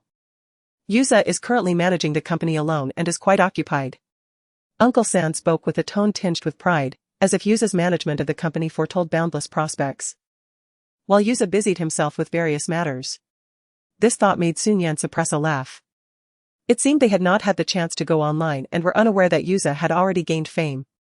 Meanwhile, the stock of Yulu Entertainment had been plummeting, and Yuza was overwhelmed, not for the sake of the company's growth, but rather to handle the scandals. A glimmer of amusement in Shi Nian's eyes did not escape Aunt San's notice. "Hanyu, the young lady I previously introduced to you, seemed to not meet your standards. I assumed your taste was rather discerning, but today has certainly broadened my perspective." Aunt San regarded Hanyu with a slight frown. "How could you marry such a woman? Although I reside in the imperial city, I have heard whispers of her name, the infamous scandal-ridden star of the entertainment industry, Shi Nian, correct?" "Yes, I am Shi Nian. May I inquire what insights Aunt San might offer?" Shi Nian lifted her chin, straightened her back, displaying no hint of trepidation. Aunt San's gaze swept disdainfully across her face, enticing male artists, lacking in talent, notorious in the entertainment realm. "The only skill she possesses seems to be seducing men, does it not?" Uncle San narrowed his eyes, glancing at Hanyu and then at Shi Nian. His expression a peculiar blend of amusement and bemusement. "So it is you, Shi Nian. No wonder this name seemed familiar. It is said that she is a star with a plethora of scandals and rumors. Hanyu, how could you marry such a woman?" To utter such words in front of everyone is indeed a weighty matter, rendering the atmosphere in the living room somewhat awkward. The second uncle incessantly cast glances at the third uncle, yet the latter appeared oblivious, continuing to speak. "Some women may be trifled with, but our Mu family is, after all, a prestigious lineage. If you wish to take a wife, you must choose one of equal standing, much like your father did. A woman of this sort would hardly be deemed worthy even by our Yuze." As he spoke, his gaze towards Shi Nian was laced with disdain. His tone ostensibly advisory, yet it dripped with blatant ridicule. His ambitions had always been grand, previously overshadowed by his elder brother. He had lost the right of succession to him. Now, even with a son, the boy remained inferior to his brother's offspring. How could he possibly accept a lifetime of being overshadowed by his brother's family? Unexpectedly, however, he found that the aloof Mu Hanyu would choose to marry a mere 18th-tier scandalous actress. The third uncle scoffed inwardly, realizing that no matter how formidable Mu Hanyu might be, he was ultimately just an ordinary man, unable to escape the snares of worldly desires. As an elder, it was indeed his duty to offer some counsel to Mu Hanyu. With his cold, dark phoenix eyes, Mu Hanyu parted his thin lips, poised to speak. When Shi Nian interjected, "Is it that you, third uncle, believe a woman like me is unworthy of the Mu family? That even Mu Yuze would not consider me?" "This is undoubtedly true. Our Yuze is the president of an entertainment company, currently thriving, with numerous renowned actresses under his wing, all of whom he has cultivated from the ground up." As he spoke, Uncle San's tone swelled with pride, while Aunt San regarded her with an air of superiority. Shi Nian, however, let out a soft chuckle. She retrieved her phone and located the previous transfer records, placing it before Uncle San. "Uncle San, your son indeed looks down upon me. However, he has beseeched me for loans on several occasions. Though I was initially reluctant, I felt compelled to oblige given that he is my younger brother's son. He promised to repay me. Yet not a single penny has been returned to me thus far. Perhaps you could assist him in settling his debt." The screen displayed glaring records amounting to hundreds of thousands, if not millions. The profile picture unmistakably belonged to Muyuza. A mere tap would unveil his profile, irrefutable evidence. Uncle San's countenance was as if struck by a resounding slap, the pain palpable. Uncle Air, standing nearby, was equally astonished. After all, it seemed unlikely that Muyuza would resort to borrowing such a considerable sum from his sister-in-law. Gradually regaining his composure, Uncle San remarked, "Given that Yuza manages such a large company, it is quite normal for him to require a loan. What business operates without some level of debt? Is that so? Muyuza has borrowed a total of 50 million from me. One might think his company is on the brink of collapse." Shi Nian sighed, perplexed as to why he would seek my assistance instead of approaching my husband. Did he not realize that borrowing from me would inevitably come to my husband's attention? Or perhaps my husband, possessing a kind heart, was merely exercising forbearance towards his younger brother? Her words flowed with an air of authenticity, prompting Mu Hanyu to cast a few more inquisitive glances in her direction. Initially, one might have presumed that the young lady would feel constrained or intimidated in the presence of her elders. However, it has become quite apparent that such an assumption was misguided. Even in this particular setting, she radiates her own brilliance, exuding an aura that does not suggest any sense of being overshadowed. The confidence and joy sparkling in her eyes stir something within him. 50 million is merely a trifling sum, Uncle San continues to smile nonchalantly, as if it were not a matter of significance. He reassures himself that he will repay it once he has earned some money, noting that many companies typically find themselves in debt by several hundred million. Yu's remarkable journey from nothing to where he stands today attests to his capabilities, and we must have faith in his prowess. Shi Nian perceives that Uncle San harbors a significant misunderstanding regarding Mu Yuza. Even now, he mistakenly believes that Mu Yuza's success is solely attributed to his own abilities. She shakes her head and switches her phone to another page, pondering whether Uncle San has come across that particular news article. Chapter 81, The Revelation of Mu Yuza's Manipulation of Women for Advancement for Reasons Unbeknownst to Him. Upon listening to Shi Nian's tone, third uncle felt an inexplicable pang in his heart, sensing that it was not a harbinger of good news. Shi Nian recited the news verbatim. Today's hottest headline reveals that Mu Yuza and Shi Nian are not truly a couple, rather, Mu Yuza merely exploited Shi Nian to manage the company. Let us unravel the intricate details of this affair. Shi Nian had previously enjoyed considerable fame. Yet she abruptly transitioned to Yulu Entertainment, a company that seemed to possess nothing of note. Ever since her arrival, Yulu Entertainment flourished under her guidance, nurturing many newcomers and creating a remarkable success story.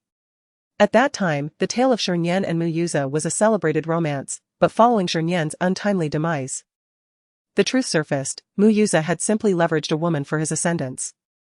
Upon finishing the account, third uncle's expression turned ashen. The notion that Mu Yuza had advanced through the aid of women was utterly disgraceful in their eyes. Shi Nian, how can one trust the rumors circulating online? Third uncle immediately retorted. Yet, when you labeled me as a scandalous actress, why did you not caution against believing the online narratives? Shi Nian smiled, her features radiant and striking, leaving third uncle's countenance oscillating between hues of green and white. However, Shi Nian continued, while my situation lacks tangible evidence, Mu Yuza's circumstances are well substantiated. If you doubt it, third uncle, you may peruse the internet at your leisure. In just a few succinct statements, she effectively reduced third uncle's dignity to dust. After a prolonged silence, he finally managed to utter, well, that is still his capability, at the very least. He possesses commendable discernment when it comes to women. As he spoke, he cast a glance at Mu Hanyu, as if to imply that he was undoubtedly far superior to Mu Hanyu. Shi Nian felt a cold laugh rise within her. Her third uncle was indeed unyielding. However, today, his audacity to humiliate them would not be overlooked, for otherwise, others might perceive them as easy targets. It seemed that her uncle was unaware that Mu Yuza's reputation had entirely crumbled due to issues pertaining to a woman, which had adversely affected the shares of Yulu Entertainment, thereby causing his absence. Shi Nian redirected her attention to the stock interface, noting the alarming decline of Yulu Entertainment's shares. Her uncle's expression was swiftly turning icy. Shi Nian showed him no respect. This was a public humiliation. The company would inevitably encounter fluctuations. Yuza would undoubtedly resolve this predicament. He could only grit his teeth and, after a moment, shifted the topic, his eyes reflecting a simmering anger as he regarded Shi Nian. Let us set aside these matters. After all, I am your elder. Do you not wish to show any consideration for your seniors? He continued, now that we have all gathered, cannot we engage in a pleasant conversation? The old master Mu interjected with a sharp reprimand, forbidding any further discussion on the topic. With a chest full of suppressed frustration, her uncle seized the opportunity to excuse himself, saying, I have some matters to attend to, father. I shall take my leave. With that, he departed alongside his wife. As they left, his wife cast a venomous glance at Shi Nian, her gaze as chilling as that of a serpent. Shi Nian was acutely aware that she had thoroughly offended the Mu family. Yet, what of it? She felt vindicated. Nevertheless, a trace of concern creased her brow as she looked at Mu Hanyu, asking, Darling, have I erred? Mu Hanyu gazed into her cunning eyes, gently tousling her long hair. It is not your fault, he reassured her. Indeed, it was my third brother who spoke rather excessively, do not take it to heart. His second uncle interjected with a calm and dignified tone. All right, uncle, Shi Nian replied obediently, feeling that her second uncle was quite a decent person, a true elder figure. After the departure of the third uncle, the atmosphere remained charged with anger. He instructed his wife to drive while he occupied the passenger seat. Dialing Mu Yuza's number to inquire about the online incident. Mu Yuza retorted, Dad, allow me to explain, it's that wretched Shi Nian who has ensnared me. You fool. To be ensnared by a woman is a talent unto itself. The third uncle scolded vehemently. After venting his frustration on Mu Yuza, he regained a semblance of composure, his tone turning serious once more. We must devise a strategy to reclaim the Beijing area. According to our informants, the token is likely located there. If Mu Hanyu acquires it first, the inheritance of the Mu family will no longer concern you, and furthermore, it relates to. Suddenly, the third uncle paused, as if struck by an unsettling thought, his voice trailing off.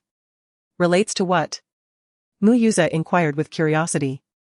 The third uncle, however, chose to remain silent, firmly stating, do not concern yourself with that for now, focus on securing Beijing first. Mu Yuza acquiesced with a curt acknowledgement, his gaze hardening with determination. The Beijing area, he needed to devise a plan to seize it. This was the final confrontation. At the Mu family ancestral home. After the departure of the third uncle, the second uncle continued discussing matters regarding the head office with Mu Hanyu, remaining until after dinner before taking his leave. Shi Nian and Mu Hanyu escorted them to the entrance. Hanyu, return early, the headquarters needs you, uncle said earnestly before their departure. I understand, he replied. We are leaving now, you needn't see us off. Uncle waved goodbye, taking Aunt's hand as they boarded the Lamborghini. After they left, the Mu family residence fell into a tranquil silence. Are we staying here tonight? Mu Hanyu inquired, his voice low and indifferent. Sure. It would be too late to go back now. All right. The following day, Shi Nian rose early, as she was scheduled for an audition. Zhou Mei had also sent her the audition location in advance, which was at the photography base. After breakfast, she made her way to the base, where Qin Guogua had arrived early to wait for her. The two found the audition area, which was surprisingly upscale, complete with a designated waiting lounge, indicating that the production team was quite affluent. It must be a renowned director. The waiting lounge was filled with numerous hopefuls, both male and female. The atmosphere charged with tension as many busily studied their scripts. Shi Nian collected her audition number and chose a seat to peruse her script. A girl nearby leaned over and asked, Are you nervous? Not really, Shi Nian responded, her demeanor calm and composed. However, the girl appeared quite anxious. I'm so nervous. It's my first audition, and I'm auditioning for the role of the third female lead. The character of the third female lead is a charming girl. Shi Nian glanced at her and said, You resemble the third female lead quite well. The young woman, somewhat shy yet undeniably cheerful, inquired, Thank you. My name is Fan Tian Tian. Which role are you auditioning for? The leading role, replied Shi Nian, having discerned that it was the character she was most suited for after reviewing all the parts. The girl, however, gasped in astonishment, the leading role? Suddenly, laughter erupted nearby. Following the sound, Shi Nian beheld a person who was laughing to the point of tears, wiping the corners of her eyes as she exclaimed, You? The leading role? Shi Nian, are you dreaming? You are an 18-line actress who thinks that appearing in a variety show elevates you to first-tier status? Do you live by the seaside? To be so presumptuous?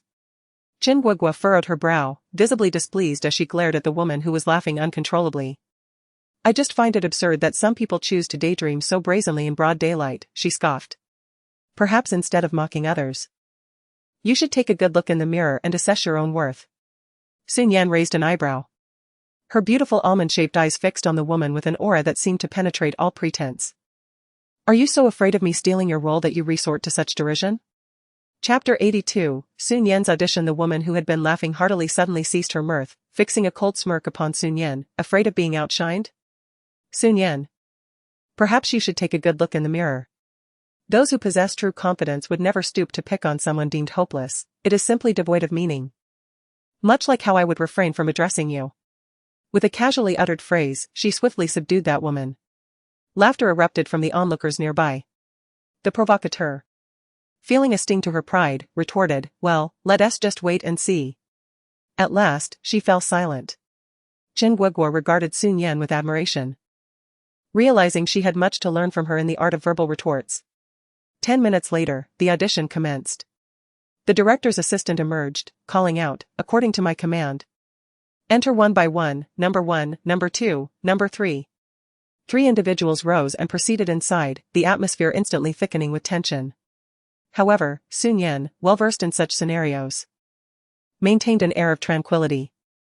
In contrast, Fan Tian appeared excessively anxious. Sun Yan noticed her fingers trembling and, out of kindness, offered a comforting remark, "Do not be overly tense, do your best and leave the rest to fate." "All right," Fan Tian replied with a smile. For reasons unknown. Sun Yan's calm demeanor instilled a sense of reassurance within her. Having arrived later, Sun Yan waited a considerable time before her turn was called.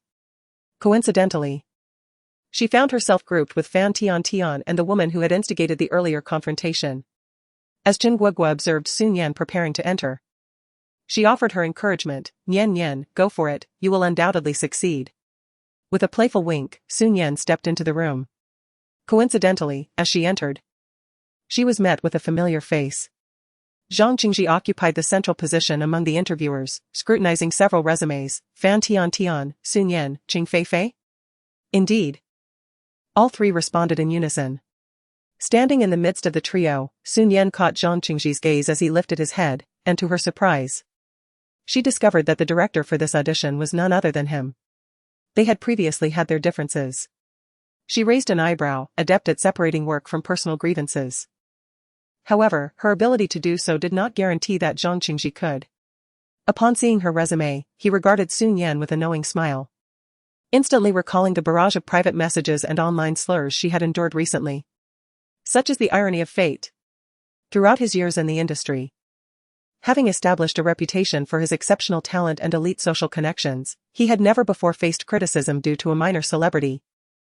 It was a stain he could never erase. Moreover, when he had approached her with an apology, she had declined the role he offered. Yet now, here she was, actively seeking an audition? The modern stars of this entertainment realm are indeed increasingly disingenuous. He scoffed inwardly, maintaining a facade of a benevolent elder as he inquired, "Sun Yan, which role are you auditioning for?" At this, Qing Feifei appeared puzzled, as she had a higher ranking than Sun Yan. Shouldn't she be the one to be asked first? Sun Yan answered with unreserved confidence, "The female lead." As these words escaped her lips, the interviewers exchanged intrigued glances, curious about the caliber of her acting that allowed her to audaciously claim the role of the protagonist. "Well, commendable courage. Now, perform a segment for us," Zhang Qingji suggested. The notion of performing freely, selecting any scene she desired, appeared liberating, yet it was, in fact, the most formidable challenge. Should she choose an inadequate excerpt, her performance would inevitably falter. Qing Feifei wore a sardonic smile as she scrutinized Sun Yan, eager to witness the extent of her confidence in her acting prowess. With her arms crossed, she observed Sun Yan, who, after a brief moment of closure, reopened her eyes, an instant transformation evident in her gaze.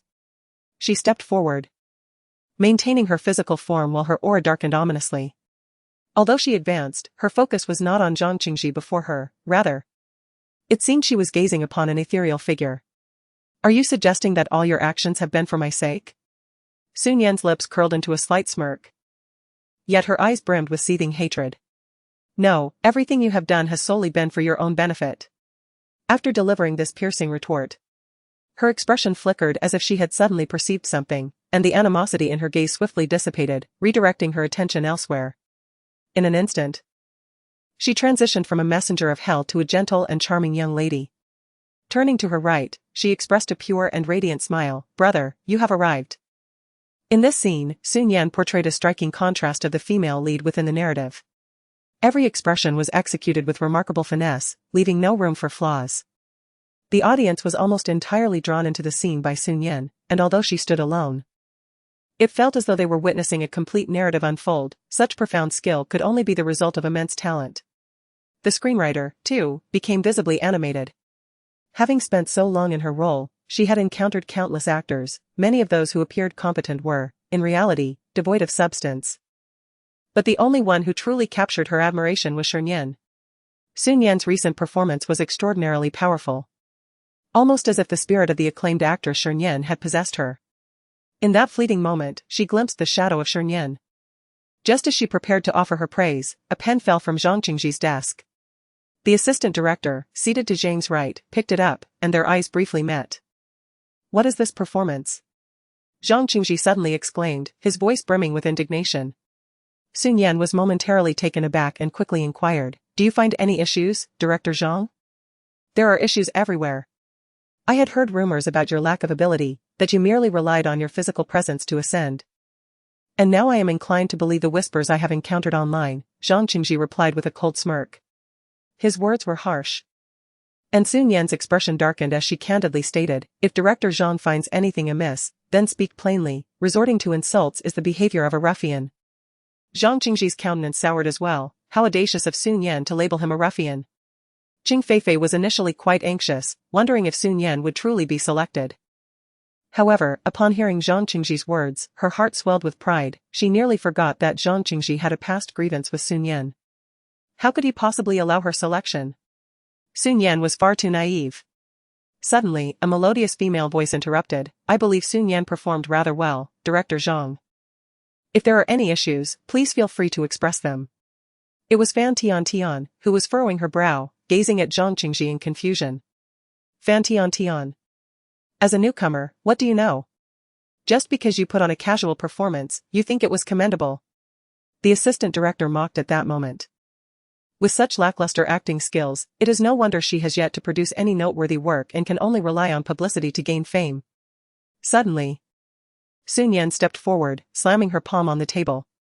Looking down at the assistant director, she declared, "I may not know my own capabilities, but it is evident that the members of your production team lack proper upbringing." Chapter 83, Sun Yan is a fool. She turned to Zhang Qingji and remarked, "I had presumed that a director like you, having reached this point, would possess the discernment to distinguish right from wrong. However, my 2 encounters with you have revealed that I misjudged your character. I have no desire to associate with a production team like yours." With that, Sun Yan strode out decisively. Zhang Qingji was incensed. This woman was utterly arrogant. Qing Feifei, on the other hand, was nearly beside herself with glee. Determined to share the day's events online, Fan Tian hesitated, watching Sun Yan's retreating figure, uncertain of her next move, when the assistant director, with a scowl, interjected, "Aren't you her friend? If she is no longer performing, what are you still doing here? You should leave as well." You all. Fan Tian felt a surge of anger. But as the others were all prominent figures, she could only grit her teeth, swallowing her grievances, and hurried toward the exit. Chen Guogua had been waiting outside for Sun Yan. Upon seeing her emerge with a displeased expression, she sensed trouble brewing. "Nian, what happened?" "Nothing. Just that director with his narrow-mindedness." Sun Yan scoffed, unafraid to speak ill of Zhang Qingji in public. Chen Guogua, flustered, glanced around anxiously. Nian. Perhaps we should discuss this later, once we're back. If someone overhears, there will undoubtedly be more people criticizing you." Sun Yan nodded, maintaining a composed demeanor as she made her way outside. As she reached the street, someone suddenly tapped her on the shoulder. Sun Yan turned to find Fan Tian. Somewhat surprised. "How did you come out so quickly?" Fan Tian sighed, feeling a deep sense of injustice and sorrow. "They said I was your friend and told me to leave with you, without even allowing me to audition." After speaking, Fan Tian expressed her feelings of grievance even more. "I truly never expected Director Zhang to be this kind of person. I once held him in such high esteem." Sun Yan felt a twinge of sympathy for Fan Tian. For someone who idolized Zhang Qingji, this revelation was indeed a disillusioning experience. "It's all right. Once you see a person's true colors, you won't naively idolize them again. You're right, I genuinely believe you performed exceptionally well, yet he chose to belittle you." Fan Tian continued, "What do you plan to do next? Will you try for other roles?" "Well, alright, I'll add you. If I come across a promising script, I'll let you know, and we can audition together." "Sounds good." After exchanging WeChat contacts, Sun Yan hailed a taxi. "Where are you headed?" "Someone is coming to pick me up." "Sun Yan, you should go ahead." "Alright, then I'll take my leave." Once Sun Yan and Chen Guogua were in the car, Chen Guogua mustered the courage to ask, so, you weren't selected? Humph, that director has such a narrow view, Shi Nian replied, visibly displeased. Chen Guogua fell silent. She felt that Shi Nian's current status made auditioning for the leading role quite inappropriate. So, where are we headed next? A moment later, Chen Guogua inquired. I'm going to the company to speak with Sister Mei for a bit. Upon arriving at the company, Shi Nian burst into Zhou Mei's office. Zhou Mei had just returned from a meeting and raised an eyebrow upon seeing the visibly upset Shi Nian. She glanced at Chen Guogua, her eyes silently inquiring about the situation. Chen Guogua merely shook her head, indicating that the audition had not gone well. This response left Zhou Mei somewhat disheartened. Yet she offered comforting words, all right, failure is the mother of success. We shall rise again after this setback. Mei Jia, that's not the issue. Do you know who the director of this script is? Who? Zhang Qingji. As soon as the name was spoken, Zhou Mei immediately understood the gravity of the situation. Shi Nian had previously caused Zhang Qingji to lose face online. However, she had heard that he was quite decent, maintaining a clear distinction between personal and professional matters.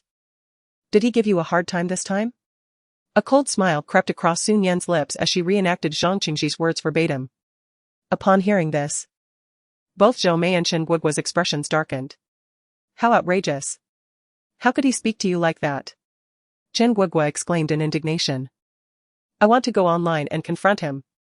Zhou Mei stroked her chin thoughtfully. I never anticipated that Zhang Qingji could be such a hypocrite. Never mind. Let us find another script. Do you see any here that you like?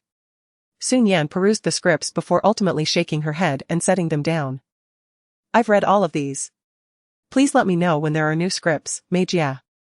Very well. You are at a crucial stage now. And I will focus on finding quality scripts for you. All right. After leaving the office, Shi Nian found herself with little to do. So she allowed Chen Guogua to return home while she hailed a taxi to the Imperial Group. Pushing open the door to the office, she walked in with a sense of despondency. Within the expansive office, a tall and imposing figure sat behind a luxurious desk. His handsome yet cold visage exuding an air of authority. Upon hearing the door open, he merely glanced at her before resuming his work. In the next moment, the girl appeared at his side, resting her small head on his thigh, looking quite pitiful. Before Shi Nian could utter a word, the man's deep and icy voice resonated. Did you fail the audition? How did you know? Shi Nian looked at him in surprise, wondering if he possessed the ability to read minds. She then continued sadly, darling, I still haven't found a job. Are we destined to sleep on the streets now? Woo-woo. Observing the dramatics of the girl, Mu Hanyu softened his tone slightly, yet his words were particularly harsh. It's all right. I can remarry and take the child with me. What? How can you say that? I want to allow it. Shi Nian abruptly stood up, clutching his arm and shaking it. I will try my best to find a job. Darling, please don't abandon me.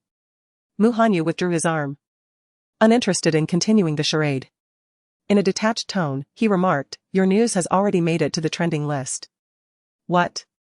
Is it because I failed the audition? How can that even be trending?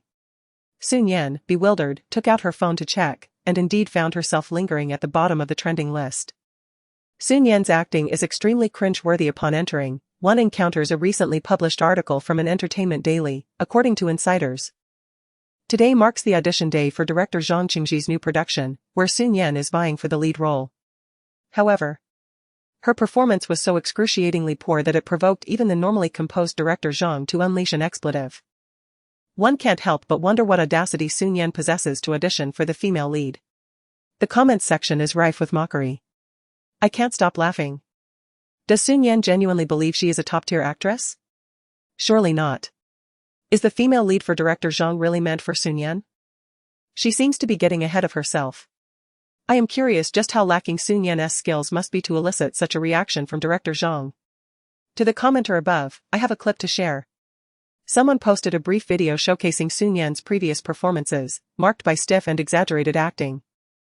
I can't even eat lunch today, I feel nauseous. It appears Shi Nian remains the same as ever. Should fans of Shi Nian truly continue to support her? They cannot afford to be so indiscriminate in their choices. Supporting such mediocrity only invites personal disappointment. Once again, I find myself cringing on her behalf. When will Sun Yan finally exit the entertainment industry? I genuinely wish not to see her any longer. Her private messages were inundated with derision from netizens. Yet, Sun Yan maintained a calm demeanor, having endured such ridicule countless times before. The so-called insider is likely either Zhang Qingji or the actress Qing Feifei. Just as she was about to exit Weibo, she inadvertently stumbled upon a familiar name, Tao Guanrong. It is Director Tao. Did he seek her out for something? Sun Yan clicked into his private message and saw the message he had sent. Chapter 84, Are you concerned about her? Tao Guanrong, Sun Yan, did you fail the audition? If you don't mind, would you like to try for a role in my new drama? It's the second female lead. She felt a flicker of emotion at his words, recalling the business card Tao Guanrong had handed her at the memorial service. Perhaps this was a gesture of goodwill owing to her connection with Shi Nian. A simple act of assistance had unexpectedly granted her another opportunity. She responded, sure. Could you send me the script to review? Tao Guanrong seemed to have been keeping an eye on her, within a minute of her message. He sent her a digital copy of the script. She opened it, browsed through it swiftly, and was taken aback by its brilliance. The genre was similar to that of Zhang Qingji, yet the content was far more profound and innovative. Without hesitation, Sun Yan immediately agreed to Tao Guanrong's offer and scheduled the audition for the afternoon. What are we having for lunch? Mu Hanyu inquired, typing away at his keyboard. Sun Yan glanced at the elegant contours of Mu Hanyu's profile and haughtily replied, I'm sorry, but I've already found a new job. I was just teasing you earlier. I didn't expect you to be this kind of person. You can remarry, the sun stays with me. Mu Hanyu, she gazed at Mu Hanyu as he suddenly rose to his full height of 188 centimeters, exuding an overwhelming aura. He blocked the sunlight, casting a shadow over Sun Yan, who inexplicably felt a surge of tension. Observing him leisurely adjust his cuff. The air was thick with aristocratic elegance and the allure of a mature man. Is that so? The sun belongs to you? He inquired, his voice deep and calm, yet imbued with an unspoken dominance. Sun Yan's gaze discreetly wandered elsewhere. She cleared her throat and replied, well, I believe we can discuss this properly. In an unexpected motion, he extended his hand, his strong, well-defined arm encircling her waist, lifting her effortlessly. As the world spun around her, Sun Yan found herself enveloped in Mu Hanyu's embrace. It was a romantic princess carry, yet she felt an overwhelming sense of anxiety. Mu Hanyu strode purposefully towards the sofa, gently placing her down. His tall and imposing figure looming over her, his arm resting beside her ear. As he spoke, his warm breath brushed against her face. How about we have a son and then discuss further? I believe this isn't the right time. How about we have dinner first? Yes, dinner. It's easier to handle matters after a meal. Sun Yan replied nervously, offering him a simple smile. Isn't that precisely what you desire? Mu Hanyu lifted her chin, his slightly rough fingertips caressing her delicate skin. His dark, cold eyes gradually ignited with intensity, as if a wild beast were stirring within. Sun Yan was genuinely frightened, her glistening eyes veiled with a layer of mist, her voice softening into a tender tone, imbued with a hint of supplication. I was wrong, darling. Hearing such a tone from the girl deepened the shadows in Mu Hanyu's eyes. Yet, ultimately, he stood up, distancing himself from her presence. Sun Yan promptly settled herself on the sofa, cautiously inquiring, shall we have dinner? Will you go by it? All right. She rose swiftly and hurried out of the office. In the spacious corridor, the air seemed to freshen slightly. Sun Yan inhaled deeply, feeling her cheeks still warm. She touched her face, recalling how intimidating Mu Hanyu had appeared moments ago. It seemed that next time, she ought not to be so mischievous. Further mischief might lead to unforeseen consequences. As thoughts of purchasing dinner crossed her mind, her spirits lifted once more. She returned with a serving of braised pork, sweet and sour tenderloin, and corn rib soup, along with 3 portions of rice. After the two of them had satisfied their hunger in the office, she gently patted her belly and chirped, Are you going to sleep? No, he replied. Then I'm off. Sun Yan blinked excitedly at him. Mu Hanyu responded with a nonchalant reverting to his usual icy demeanor, as if he had not just been the one to pin her down moments earlier. The little girl gleefully made her way to the lounge. He rose and returned to his desk to continue his work. Before long, the sound of a video call echoed from the computer. Mu Hanyu casually answered the call. You have secured the Beiping region, congratulations. Shi Nian reclined on the luxurious sofa, exuding a captivating aura as he swirled his glass of red wine. It seemed that the complete control over the Mu family was within his grasp. This journey had indeed proven worthwhile. However, despite having secured the projects, why was he still exerting himself so? Why not take a moment to rest at noon? Mu Hanyu's voice, resplendent yet indifferent, replied, "That has been occupied by a little pig." Shi Nian furrowed his brow, taking a moment to comprehend Mu Hanyu's implication. Your wife? Shi Nian? Indeed. Have your relations improved to such an extent? Are you truly so trusting of Shi Nian? Mu Hanyu's lips pressed into a thin line. His striking facial features sharp as he declared, "She is my wife." Upon hearing this, Shi Nian found himself at a loss for words. Very well. I cannot persuade you otherwise, but it would be wise to remain vigilant. There is no harm in being cautious. I assure you, I have no ulterior motives. Shi Nian spoke earnestly. Yet, Mu Hanyu's expression remained as cold as ever. I am well aware of my own limits. Alright, I concede. However, you must expedite your search and retrieve that item swiftly, so you can return to the Imperial City sooner. Understood. Shi Nian was not asleep, rather. She was immersed in her role as the second female lead in the script by Tao Guanrong. Engrossed in her performance, she lost track of time until the alarm rang. Upon glancing at the clock, she realized it was 2 o'clock, and her audition with Tao Guanrong was scheduled for 3:30. She swiftly rose, tidied herself, and exited announcing, "I am off to the audition." After speaking, she realized that the office was empty, and Mu Hanyu was nowhere to be found. Shi Nian had little inclination to dwell on this matter. Instead, she took a taxi to the film studio. This location was a favored choice for most production crews. Albeit categorized into tiers where the more upscale the venue, the steeper the rental costs.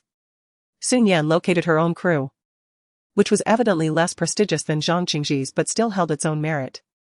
Upon her arrival, she noticed Tao Guanrong engrossed in watching the filming. Choosing not to disturb him, she quietly approached his side. However, Tao Guanrong immediately recognized her presence and greeted her warmly. "Shi Nian, you've arrived." "Yes. I'll wait until they finish filming before I audition," she replied. "Not a problem, you can come with me inside now," Tao Guanrong suggested. Shi Nian nodded and accompanied him to the lounge. "Is it acceptable to audition here?" she inquired. "Certainly," he affirmed. "Ideally, I would have preferred you to study for a longer period, but due to the urgency of the casting, we must expedite the process. Please perform a scene that has left a lasting impression on you." Shi Nian nodded, and as she opened her eyes once more, her expression had transformed. The second female lead appeared to be a seemingly soft and adorable girl, yet she had long succumbed to a darkened heart due to her family's bankruptcy. While she presented herself as a friend to the protagonist, she secretly plotted numerous schemes against her. "Jiang Qiao. You claim to care about me. Do you truly think I am so naive as to not see through your facade?" Shi Nian looked at the empty space before her with a mocking expression. As if the protagonist, Jiang Qiao, stood right in front of her. Her tone was laced with scorn and cruelty, all along. "You have merely regarded me as your supporting character." After finishing her line, she took a step back. "That is enough, do not speak further. After my family's bankruptcy, did you ever show the slightest concern for me? I have long ceased to consider you a friend." This segment she portrayed marked the moment of rupture between the second female lead and Jiang Qiao. Tao Guanrong sat on the sofa, observing Shi Nian's performance. His expression gradually transforming into one of astonishment. Chapter 85, the protagonist turns out to be Wang Ruaji. Shi Nian's acting is nothing short of astonishing. Initially, he thought that as long as Shi Nian performed adequately, he could accept it, considering it a repayment of Shi Nian's kindness. However, he never anticipated that he would inadvertently discover a talented performer. Even without anyone to act alongside, she delivered such an impressive performance that it captivated the audience, evoking the very essence of Shi Nian in her portrayal. Naturally, Shi Nian, being a friend of Shi Nian, must have learned a great deal from her. After Shi Nian completed her scene, Tao Guanrong remained entranced, until she waved her hand in front of him, calling out, "Director Tao." Tao Guanrong suddenly snapped back to reality, his emotions heightened as he gazed at Shi Nian. "Shi Nian, you perform splendidly, your online presence pales in comparison. The role of the second female lead is yours." Shi Nian smiled, "Thank you, Director Tao." Internally, she breathed a sigh of relief, as she truly needed a role to validate her capabilities. Come, let us step outside for a moment.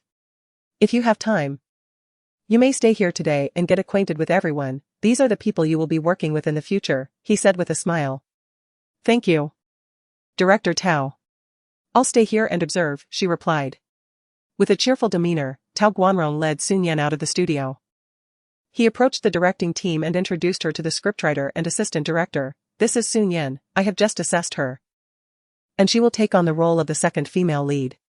Everyone was aware of Tao Guanrong's prowess, yet upon witnessing Shi Nian, Director Tao, are you serious? The assistant director inquired, hesitating. Believe me, Shi Nian's acting skills are truly exceptional. However, Tao Guanrong remained resolute. Although the others felt a twinge of doubt at his assertion, they refrained from contradicting him, occasionally casting glances at Shi Nian, seated on a nearby chair. Shi Nian observed the filming, which at that moment was focused on the supporting characters. The performances of the two supporting actors were commendable, their portrayals aligning well with the script. It must be acknowledged that Tao Guanrong possesses a discerning eye for talent. Yet, after a brief observation, Shi Nian found little value in further learning and took out her script to study. She perused several crucial plot points but had not yet completed the entire script, knowing that the upcoming days would require her to work overtime to finish it. Immersed in the script, Shi Nian lost track of time, unaware that their scenes had concluded and the director's team was awaiting the lead actress to perform her scenes. 10 minutes elapsed without any sign of her arrival.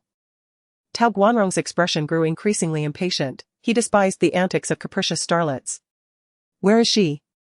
Are we even going to continue filming? He exclaimed, unable to contain his frustration. The director's assistant promptly replied, Director Tao, I just called them, and they said she would be here shortly. Such a sluggish pace, Tao Guanrong retorted, clearly displeased. Another 10 minutes passed before a voice finally echoed from outside. The lead actress had arrived. I apologize, Director Tao.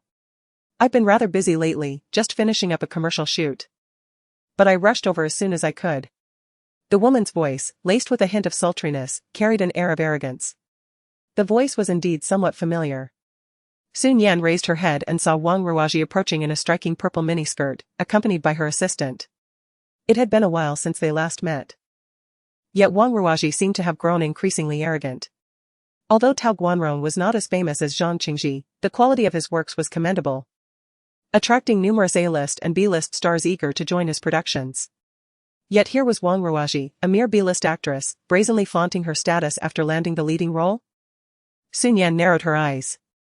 At that moment, Wang Ruoji spotted Shi Nian and appeared as if she had been scalded, nearly jumping in surprise.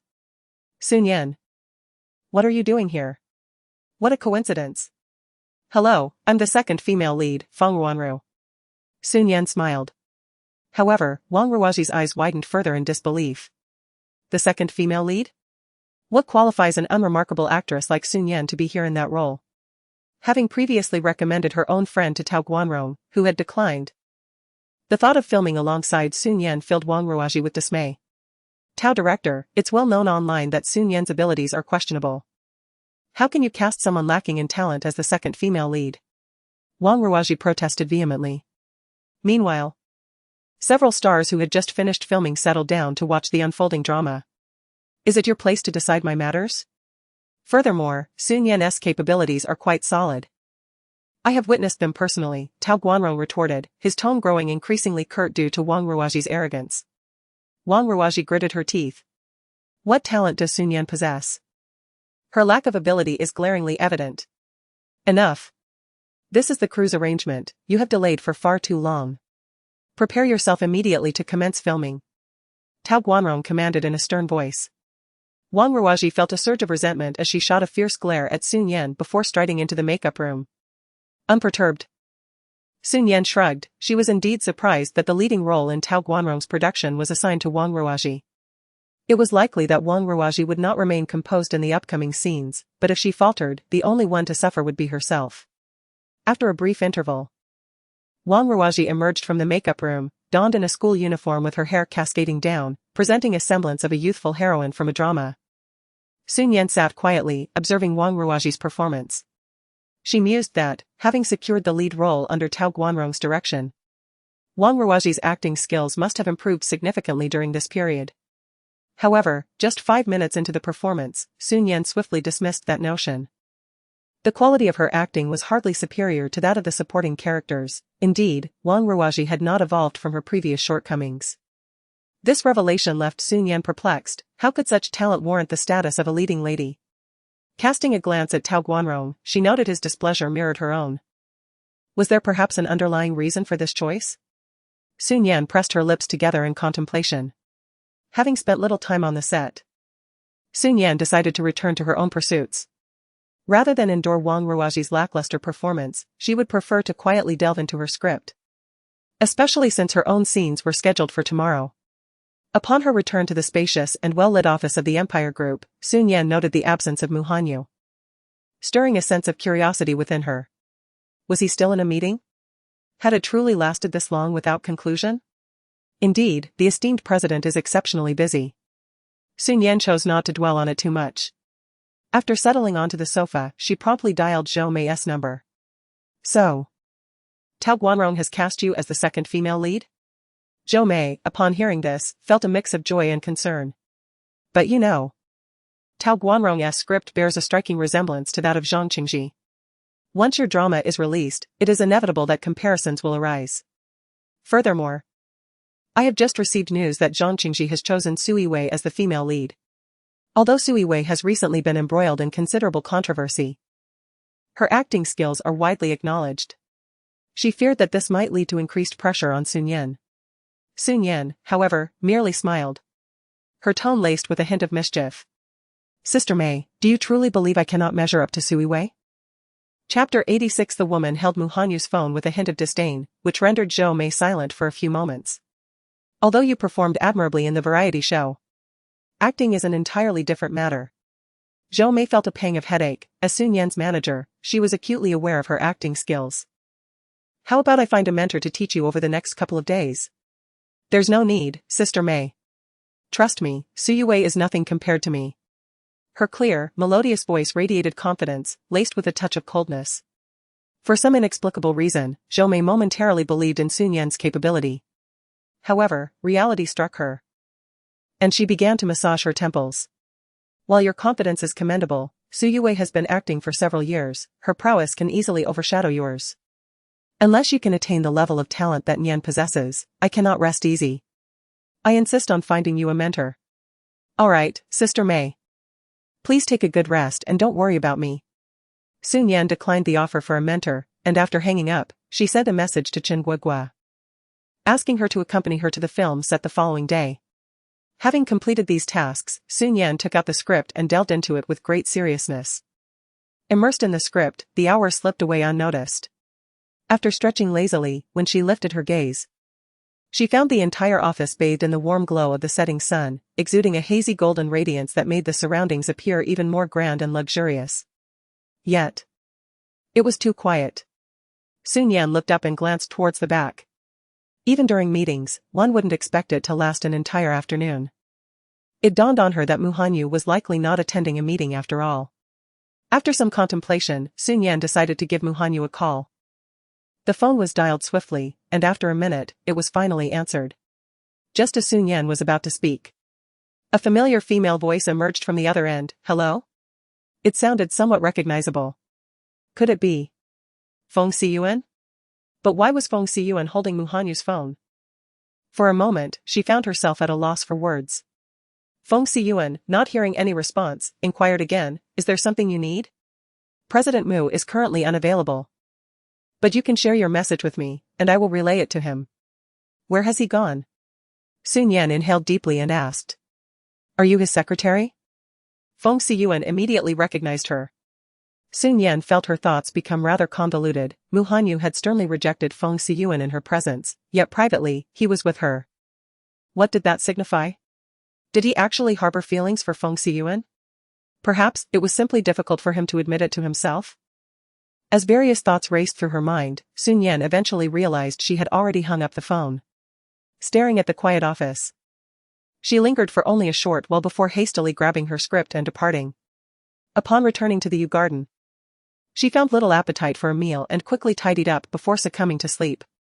Meanwhile, Feng Xiyuan gazed at the disconnected call, puzzled. Wasn't the purpose of the call for the little secretary to convey something? Why had it abruptly ended? At that moment, the door to the private room swung open. And a man, resplendent and exuding an air of cold elegance, entered. The instant he sat down across from her, the entire room seemed to brighten significantly. Feng Xiyuan gazed at the man's handsome features, her heart unable to quell its fluttering. Just then, a call came through on President Mu's phone. It was from your secretary. Feng Xiyuan remarked. Mu Hanyu's eyes flickered slightly at her words, his handsome and chiseled features remaining as icy as ever. What did she say? He inquired. Nothing much. She just hung up, she replied. Could it be something urgent? No need to worry about that, let's sign the contract first. All right. Feng Xiyuan produced the contract that had already been signed and handed it to Mu Hanyu. Then, I wish you a pleasant cooperation, President Mu. He took out a black carbon pen, swiftly inscribing his name with elegant strokes. Once the contract was finalized, Mu Hanyu had no intention of lingering further, promptly standing up.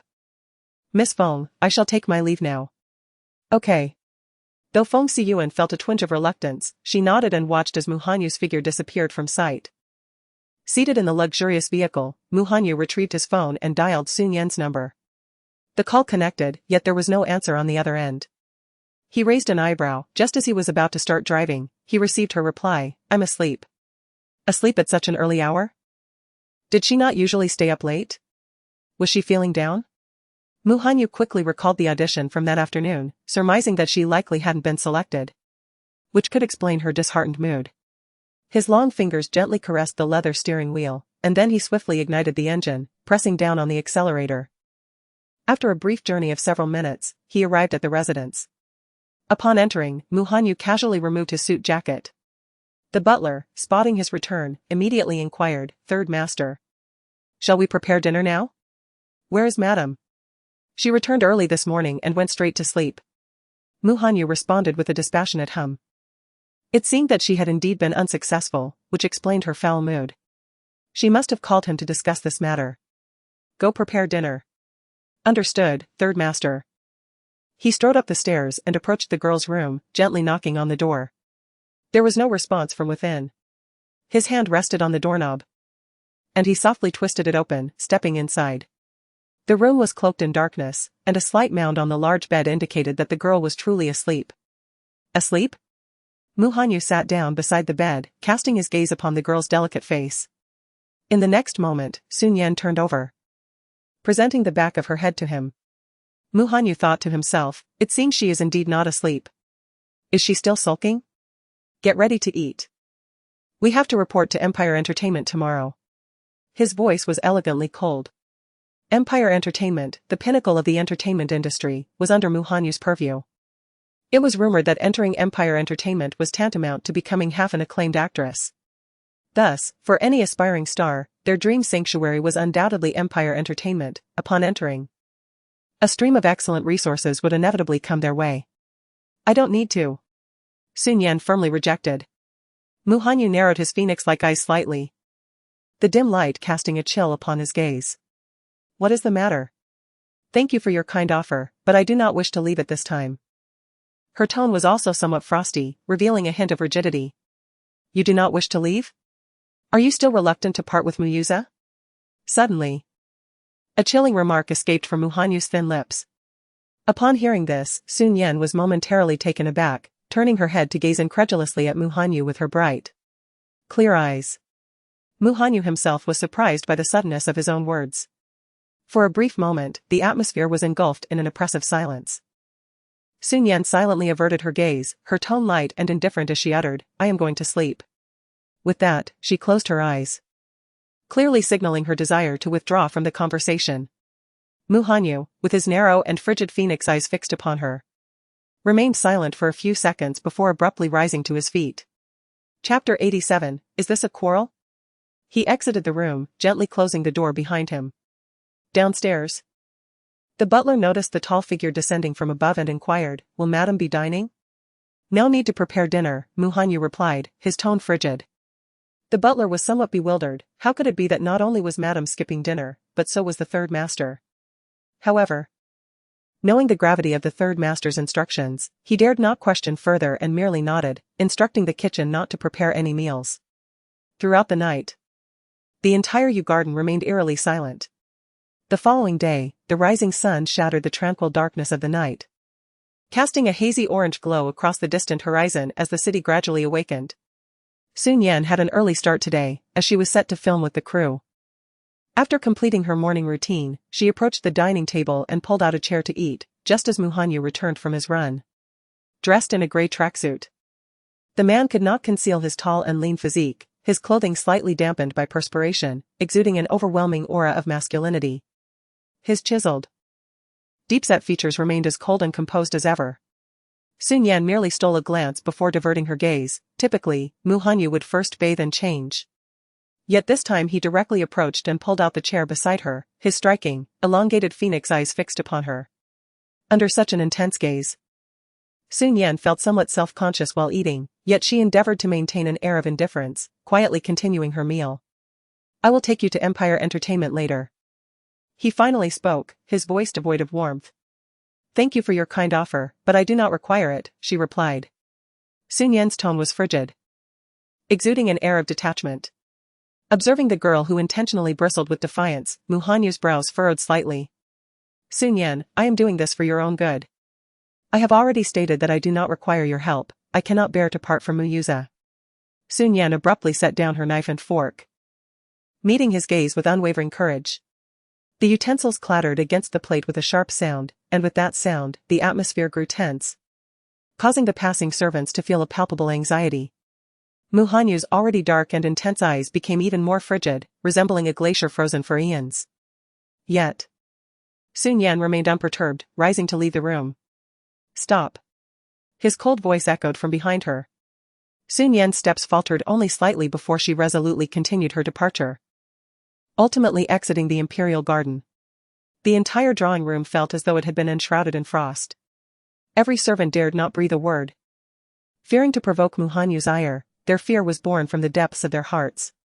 Mu Hanyu, shrouded in an aura of frostiness, rose and made his way to the bathing chamber. After changing his clothes, he skipped breakfast and directly proceeded to his car en route to the company. By midday, he placed a call to the steward of the imperial garden. "The lady has yet to return," the steward replied cautiously. Mu Hanyu's expression darkened further, his long fingers massaging his temples. "How long does this woman intend to sulk?" After ending the call, he dialed Qinjing, "Investigate where Shi Nian has gone." "Understood, boss." Upon reaching the street, Shi Nian spotted Chen Guogua, who had been waiting there for some time. With her newfound reputation and status, and at the insistence of Zhou Mei, the company had reluctantly provided Shi Nian with a vehicle, not a luxury car, but at least something functional. The two quickly made their way to the film set. Today, Shi Nian was scheduled to perform alongside the leading actress, with the second scene arranged by Tao Guanrong set for today. However, Wang Ruoji was late once again. Tao Guanrong, visibly upset, instructed his assistant, "Call Wang Ruoji and inquire about her arrival time." "Understood, Director Tao." The assistant hurriedly rifled through their contacts. The other actors, hesitant to speak up, silently dialed Wang Ruoji, internally lamenting her misfortune with Director Tao, who had zero tolerance for tardiness and diva-like behavior. The assistant, after a brief conversation, hung up with a troubled expression. Tao Guanrong immediately inquired, "What did she say about her arrival?" The assistant hesitated, then replied, "It was Wang Ruoji's assistant on the line. She mentioned that Wang Ruoji wants to increase her scenes and reduce Shi Nian's." "What? By how much?" She said, "At least half." While there were many artists who sought to increase their roles, it was unprecedented for someone to demand a 50% increase right off the bat, especially for a mere second-tier artist. Tao Guanrong's forehead throbbed with tension, his chest constricted with anger. Even the screenwriter could no longer contain their disbelief. How can she possibly demand such a substantial increase? How can this play continue? Shi Nian sat nearby, munching on sunflower seeds, and couldn't help but find their conversation amusing. Could it be that Wang Ruoji had lost her mind, insisting on adding so many scenes? What audacity did she possess? Chen Guogua produced some additional snacks and offered them to Shi Nian. "Nian. I brought nuts to replenish your energy. These are all my favorites." Sun Yan's eyes sparkled with delight. Really? Your tastes align perfectly with Shi Nian's, she loves these too. Chen Guogua exclaimed in surprise. Sun Yan coughed softly. Of course they are alike, because I am Shi Nian. In any case, thank you, darling. Sun Yan flashed a charming smile and affectionately ruffled her hair. Chen Guogua felt an inexplicable blush creeping onto her cheeks as she observed this side of Sun Yan. Why did it seem as though she could glimpse Shi Nian's shadow in Sun Yan? I'll call her, Tao Guanrong said, suppressing his anger. And stepped aside to call Wang Ruaji. Moments later, Tao Guanrong returned with a dark expression. Director Tao, what did she say? The screenwriter inquired. Never mind her for now. Let us focus on our filming, Tao Guanrong replied, his tone indicating that the conversation had not gone well. He flipped through the script. Sun Yan. Your scenes with the female lead will be moved to the afternoon. We will perform them after Wang Ruaji arrives. Understood, Sun Yan replied. Realizing she would have to study the script in the meantime. As everyone was aware of Tao Guanrong's less than pleasant mood, the cast put forth considerable effort during the morning's rehearsal. They arrived early, and their progress exceeded expectations, which somewhat brightened Tao's countenance. By noon, he was even treated to an extra serving of chicken leg.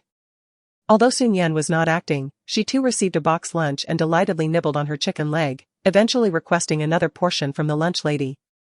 After satisfying her hunger, the cast enjoyed a break, with most finding chairs to rest their eyes. Sun Yan, however, chose to sit in the shade beneath the eaves.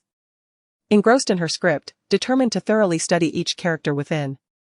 After 2 hours of respite, the director's team emerged from their lounge, preparing to commence the afternoon filming. Has Wang Ruaji not arrived yet? Tao Guanrong mused, glancing at the clock, as his previously uplifted spirits dwindled. Chapter 88, Wang Rua's excessive demands, the assistant whispered. She hasn't arrived yet. Tao Guanrong's expression grew increasingly frigid. This Wang Rua. Did she even wish to proceed with the shoot? Tao Guanrong seethed with anger. Director Tao. Please remain calm, the assistant urged, attempting to soothe her, whispering something into her ear. Sun Yan observed as Tao Guanrong, who seemed ready to dismiss Wang Rua at a moment's notice, gradually softened her expression, although her eyes still betrayed an unmistakable fury. Indeed. Tao Guanrong harbored considerable dissatisfaction towards Wang Rua, yet found herself compelled to rely on her. If one were to ponder the rationale, Sun Yan surmised it could only stem from one source: investment. Wang Rua was likely backed by a significant investor of this production. That could be the sole reason. Oh dear. Director Tao, my apologies for our tardiness, came a woman's boisterous voice from the distance. Wang Rua's assistant, holding an umbrella for her, added. Our Rua has been exceptionally busy lately, with various endorsements clamoring for her attention. The tone reeked of unbridled arrogance. Let us commence preparations for the shoot without delay. Tao Guanrong said, suppressing her irritation. Director Tao, I wonder how you've contemplated our conversation from this morning? Wang Rua's assistant inquired, gazing at Tao Guanrong. It is unfeasible. Tao Guanrong replied. Wang Rua's brow furrowed slightly. How could she so audaciously reject her? She delicately caressed her nails and softly remarked, Director Tao. I apologize for not mentioning earlier that our general manager Zhou is currently facing challenges in capital management. Consequently, this investment may very well be unattainable. She was subtly leveraging the investment to intimidate Tao Guanrong. If general manager Zhou withdrew his funding, the quality of their television drama would inevitably be compromised. After all, the production costs for this series were substantial. This was a point of great concern for Tao Guanrong. While he held little regard for Wang Ruaji in various aspects, he was compelled to acknowledge her connections to investors. Moreover, he genuinely aspired to produce a commendable drama, which had led him to reluctantly accept Wang Ruaji's involvement. Although her acting was not exceptional, it was passable, falling within the realm of mediocrity. In the end, it's not much, Tao Guanrong finally conceded. Director Tao. I advise you to contemplate this matter thoroughly. After all, she is merely a supporting actress, Wang Ruaji remarked lazily while inspecting her nails. As her gaze drifted towards Sun Yan, her lips curled into a disdainful smile. Sun Yan, uninterested in her antics, promptly diverted her attention back to the script. Let us proceed with the filming, we can address this matter later, Tao Guanrong stated. Director Tao, my time is exceedingly precious. I implore you to make a decision now. If feasible, I am ready to commence filming at this very moment. What? Tao Guanrong's expression darkened further. Wang Ruoji was unmistakably issuing a threat. Should he refuse? She would undoubtedly persist in her refusal to participate in the shooting. Each day of delay in filming this drama would incur significant losses. Wang Ruoji, displaying an utter indifference, settled herself on the sofa, casting her gaze upon Director Tao Guanyong. Director Tao, I shall grant you 10 minutes to ponder, she declared, audaciously threatening the director in front of the entire cast. The assistant director and screenwriter exchanged glances, their expressions darkening. Wang Ruoji's arrogance was palpable, as she showed no regard for their directorial team. If Tao Guanyong acquiesced, the production would be doomed. Yet a refusal would lead to a significant decline in the quality of the project, and given his temperament, he might as well abandon it altogether. A predicament indeed. Shi Nian, unable to bear the situation any longer, reflected on her limited finances. Although the funds were earmarked for other purposes, without addressing Wang Ruoji's demands, filming would be impossible. She firmly believed that this television drama would not disappoint her. Soon, Shi Nian rose and approached Tao Guanyong, whispering something in his ear. Upon hearing her words, Tao Guanyong's eyes flickered with surprise as he regarded her with astonishment, to which Shi Nian merely nodded in affirmation. Wang Ruoji scoffed at their clandestine exchange, dismissing it entirely. At this juncture, Shi Nian had no choice but to concede, otherwise the prospect of filming would become a distant dream. With this thought in mind, Wang Ruoji's mood brightened considerably, and she even began to hum a cheerful tune. Very well. I understand now. Wang Ruoji, you may leave, Tao Guanyong suddenly interjected. Wang Ruoji momentarily faltered, taken aback. What did you say? I said, since you are so insistent, I no longer require you as the lead actress. You may depart, there is no need for you to continue. Upon hearing Tao Guanrong utter those words, a wave of relief washed over her. She would no longer have to endure Wang Ruoji's lackluster acting. Have you lost your mind, Director Tao? Wang Ruoji's assistant exclaimed in shock. Our President Zhou has invested 20 million into this project, and you dare to suggest that Ruoji leave? You can forget about that investment. Indeed, let the investment go, you may leave. Wang Ruoji was publicly dismissed, her arrogance from mere moments ago now replaced by a state of utter disarray. Was Tao Guanrong truly out of his mind to send her away? With the investment gone, how could he possibly proceed with this television drama? In these times, securing funding is no trivial matter. Returns are accompanied by risks. Even President Zhou had only invested due to his regard for her. As she felt numerous scrutinizing gazes upon her, some laced with doubt, yet many more dripping with disdain and contempt, Wang Ruoji's earlier bravado seemed to evaporate. Now, she found herself without a role. The heat of embarrassment coursed through her cheeks, as if she had been struck in front of an audience. Wang Ruoji clenched her fists, fixing her gaze on Tao Guanrong, and spat. Very well, Tao Guanrong, I shall remember your words. I am leaving now. But do not expect me to come back begging for your forgiveness. With that, she stormed off with her assistant in tow. Are we really leaving like this, Sister Ruoji? Her assistant whispered. Of course. How dare Tao Guanrong humiliate me like that? I will never forgive him. Just wait and see, he will come to me in due time. Wang Ruoji replied with a cold smirk, retrieving her phone to call President Zhou. In an instant, her voice brimmed with a sense of grievance. Laced with a feigned sweetness, Director Zhou, I have been expelled from the production team by Tao Guanrong. What transpired? How dare Tao Guanrong act so brazenly? Has he lost his desire to film the drama?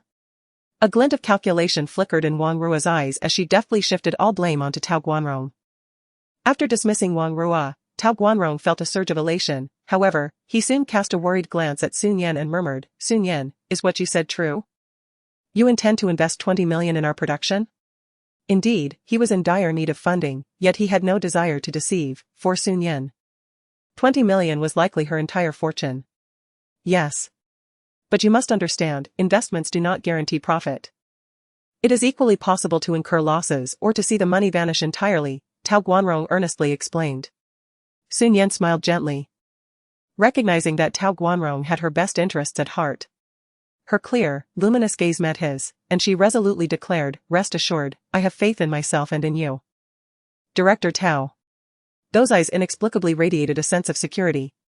Tao Guanrong contemplated for a moment, then quickly broke into a smile. All right, let us both strive diligently, this time. We must achieve great success. Indeed. However, I am rather curious about one matter. Might Director Tao be willing to enlighten me? What is it? Shi Nian inquired. Her gaze fixed upon Tao Guanrong's eyes. I recall that previously, you were known for your integrity, refusing to accept investors who forced their way into the project. Why is the situation different? Chapter 89, The Arrival of the Empire Group. Tao Guanrong sighed. You know me quite well. Indeed, I used to think that way, but gradually, I realized that creating high-quality television dramas necessitates substantial investment. His tone was somewhat despondent. Special effects, casting, location scouting, and an abundance of props all require funding. Shi Nian understood. Yet she was not disheartened. After all, Tao Guanrong had always prioritized the art rather than mere monetary gain. In this world, many disappointments influence people's thoughts.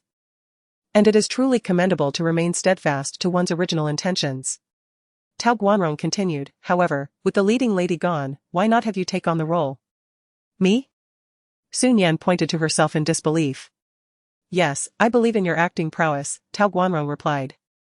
Then, considering that suddenly promoting Shi Nian might incite jealousy among others, he added, why don't you change into a costume and come out to audition? Shi Nian and Tao Guanrong shared an unspoken understanding. She immediately grasped his intent and nodded in agreement. All right. She swiftly went to change, emerging a mere 10 minutes later.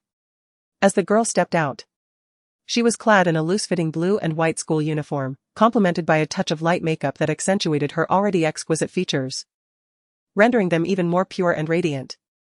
Her long black hair was styled into a high ponytail, swaying gently as she walked, tracing the arc of youth. In that moment, a profound silence enveloped the room. Shi Nian stood quietly, and in that moment, it seemed as though everyone caught a fleeting glimpse of the heroine from the script. She strolled along the school path strewn with autumn leaves, cradling a book in her arms, squinting up at the sunlight filtering through the leaves. That scene became an indelible masterpiece of a generation. It was a radiance never before witnessed in Wang Ruoji. Although Wang Ruoji also portrayed a student, her character was utterly unremarkable, whereas Shi Nian was a campus goddess, leaving an unforgettable impression from her very first appearance. This is precisely the sensation. The screenwriter exclaimed with exhilaration, this is the Jiangqiao of her creation. Tao Guanrong was equally thrilled, surprised to find that Shi Nian's image was more fitting for the leading role than that of the second female lead. He had a premonition that once this drama aired, it would undoubtedly become a sensation, all thanks to Shi Nian. The remaining supporting characters were astonished as well, but gradually snapped back to reality. Some women's eyes flickered with hints of jealousy and disdain. After all, Shi Nian was merely a pretty face, her acting skills widely acknowledged as subpar, was she not? Just recently, she had even been reprimanded by Zhang Qingji. Tao Guanrong called out to the second male lead, Yang Jing, come and perform with Shi Nian. Reenacting the scene of your first encounter, a male star on the other side acknowledged with a sound and stepped forward. Shi Nian recognized him as a rather capable actor. Quite handsome, and since he played the role of the sentimental second male lead, his makeup and attire leaned towards a youthful, affectionate appearance. The two exchanged nods. A silent greeting between them. The scene commences with Director Tao's commanding voice, ready. Action. This moment unfolds as Shi Nian strolls down the street, encountering the male lead being harassed. With determination, she rolls up her sleeves and confronts the bullies, driving them away.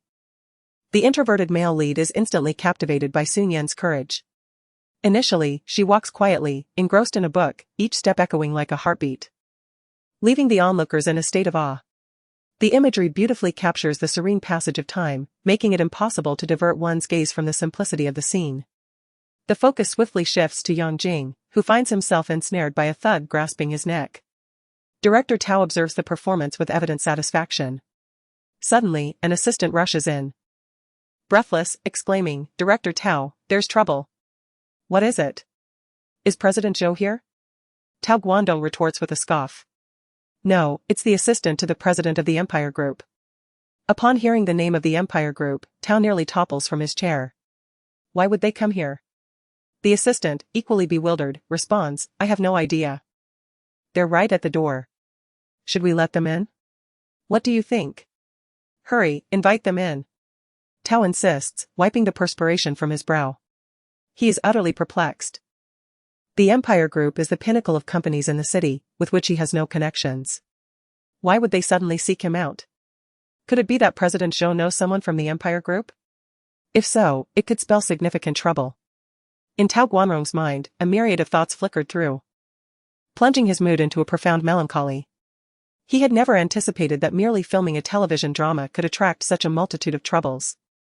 His assistant promptly ushered someone in. The newcomer was clad in an exquisite designer suit, speaking in a relatively gentle tone yet exuding a formidable presence. "Hello, Director Tao," he greeted. Tao Guanrong scrutinized the individual before him. Although he was an assistant, he was clearly no ordinary figure. Unsure of how to address him, he hesitated. "Chen Jing. There's no need for you to be formal, Director Tao. I am here merely to discuss investment matters with you," Chen Jing replied with a smile. However, Tao Guanrong felt as though the world had turned dark around him. Could it be true that this meeting was indeed about investment? "Assistant Chen. What do you wish to convey?" Tao Guanrong asked with some difficulty. Is the Empire Group truly intending to interfere with the investment of this drama? If they insist on Wang Ruaji playing the lead, I would rather not proceed with this production. A resolute decision began to crystallize within him. Our company believes that your project holds great potential, which is why we wish to invest in it, Chen Jing explained. Oh, I see. What are your requirements? Tao Guanrong inquired. Observing that there was not a trace of joy on Tao Guanrong's face, Chen Jing felt a twinge of surprise. It seemed that Director Tao was indeed a person of significant stature, remaining remarkably composed even when approached by the Empire Group for investment. There are no particular demands. We simply wish to maintain the current cast. As you know, we will not interfere significantly with the drama, as these decisions ultimately rest with the director, Chen Jing said, offering him a reassuring smile. Then, he noticed the dark hue in Tao Guanrong's eyes gradually brightening, to the point of excitement that he even grasped his hand. Is it true? Of course. Thank you so much. Tao Guanrong was utterly exhilarated. Chen Jing's lips twitched slightly. It seemed this director Tao was merely a bit slow to react. He had long grown accustomed to such scenes, discreetly withdrawing his hand from Tao Guanrong's grasp, assuring him that he would send the contract shortly. Thank you, Assistant Chen. Quickly, make tea for Assistant Chen, Tao Guanrong eagerly instructed his assistant.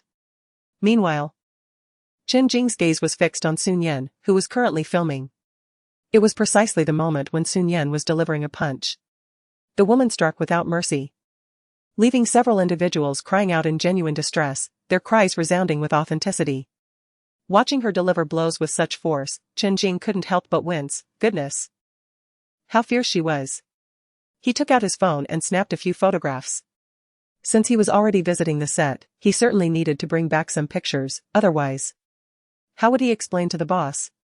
After teaching those ruffians a lesson, Shi Nian helped the fallen individual to his feet and produced a handkerchief to tend to his wounds. Chen Jing captured this moment as well, but due to the angle, it appeared as though the two were sharing a kiss. Chapter 90, Mr. Zhou's attitude shifts rapidly. This cannot be shown to the boss, Chen Jing thought, as he realized the following scenes would primarily feature Shi Nian and Yang Jing. It would be absurd to send the boss photographs of his wife with another man. Did he wish to hasten his own demise? The two actors completed their exchanges swiftly. The screenwriter, brimming with excitement, waved at Tao Guanrong. I believe Shi Nian performed splendidly. She embodies Jiang Qiao perfectly. Tao Guanrong had just witnessed a considerable amount of footage and nodded in agreement. Indeed, it's quite good. Let us finalize the role. Does anyone have objections? He surveyed the group, and no one dared to voice dissent. Even the supporting actresses who had previously looked down upon Shi Nian found themselves rendered speechless after witnessing her performance. Where were the claims of her lacking acting skills? This seamless execution revealed no trace of flaw. The rumors circulating online were indeed misleading. Observing the crowd's reaction, Tao Guanrong felt immense satisfaction. He knew Shi Nian's talent would win over everyone. I don't think it's quite right. Suddenly, a slightly greasy voice echoed from a distance. Tao Guanrong turned to see Mr. Zhou, portly and imposing, making his entrance.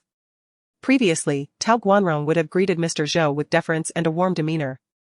But now that he had secured investment and a strong leading role, he felt less compelled to curry favor with Mr. Zhou, his expression now slightly more indifferent.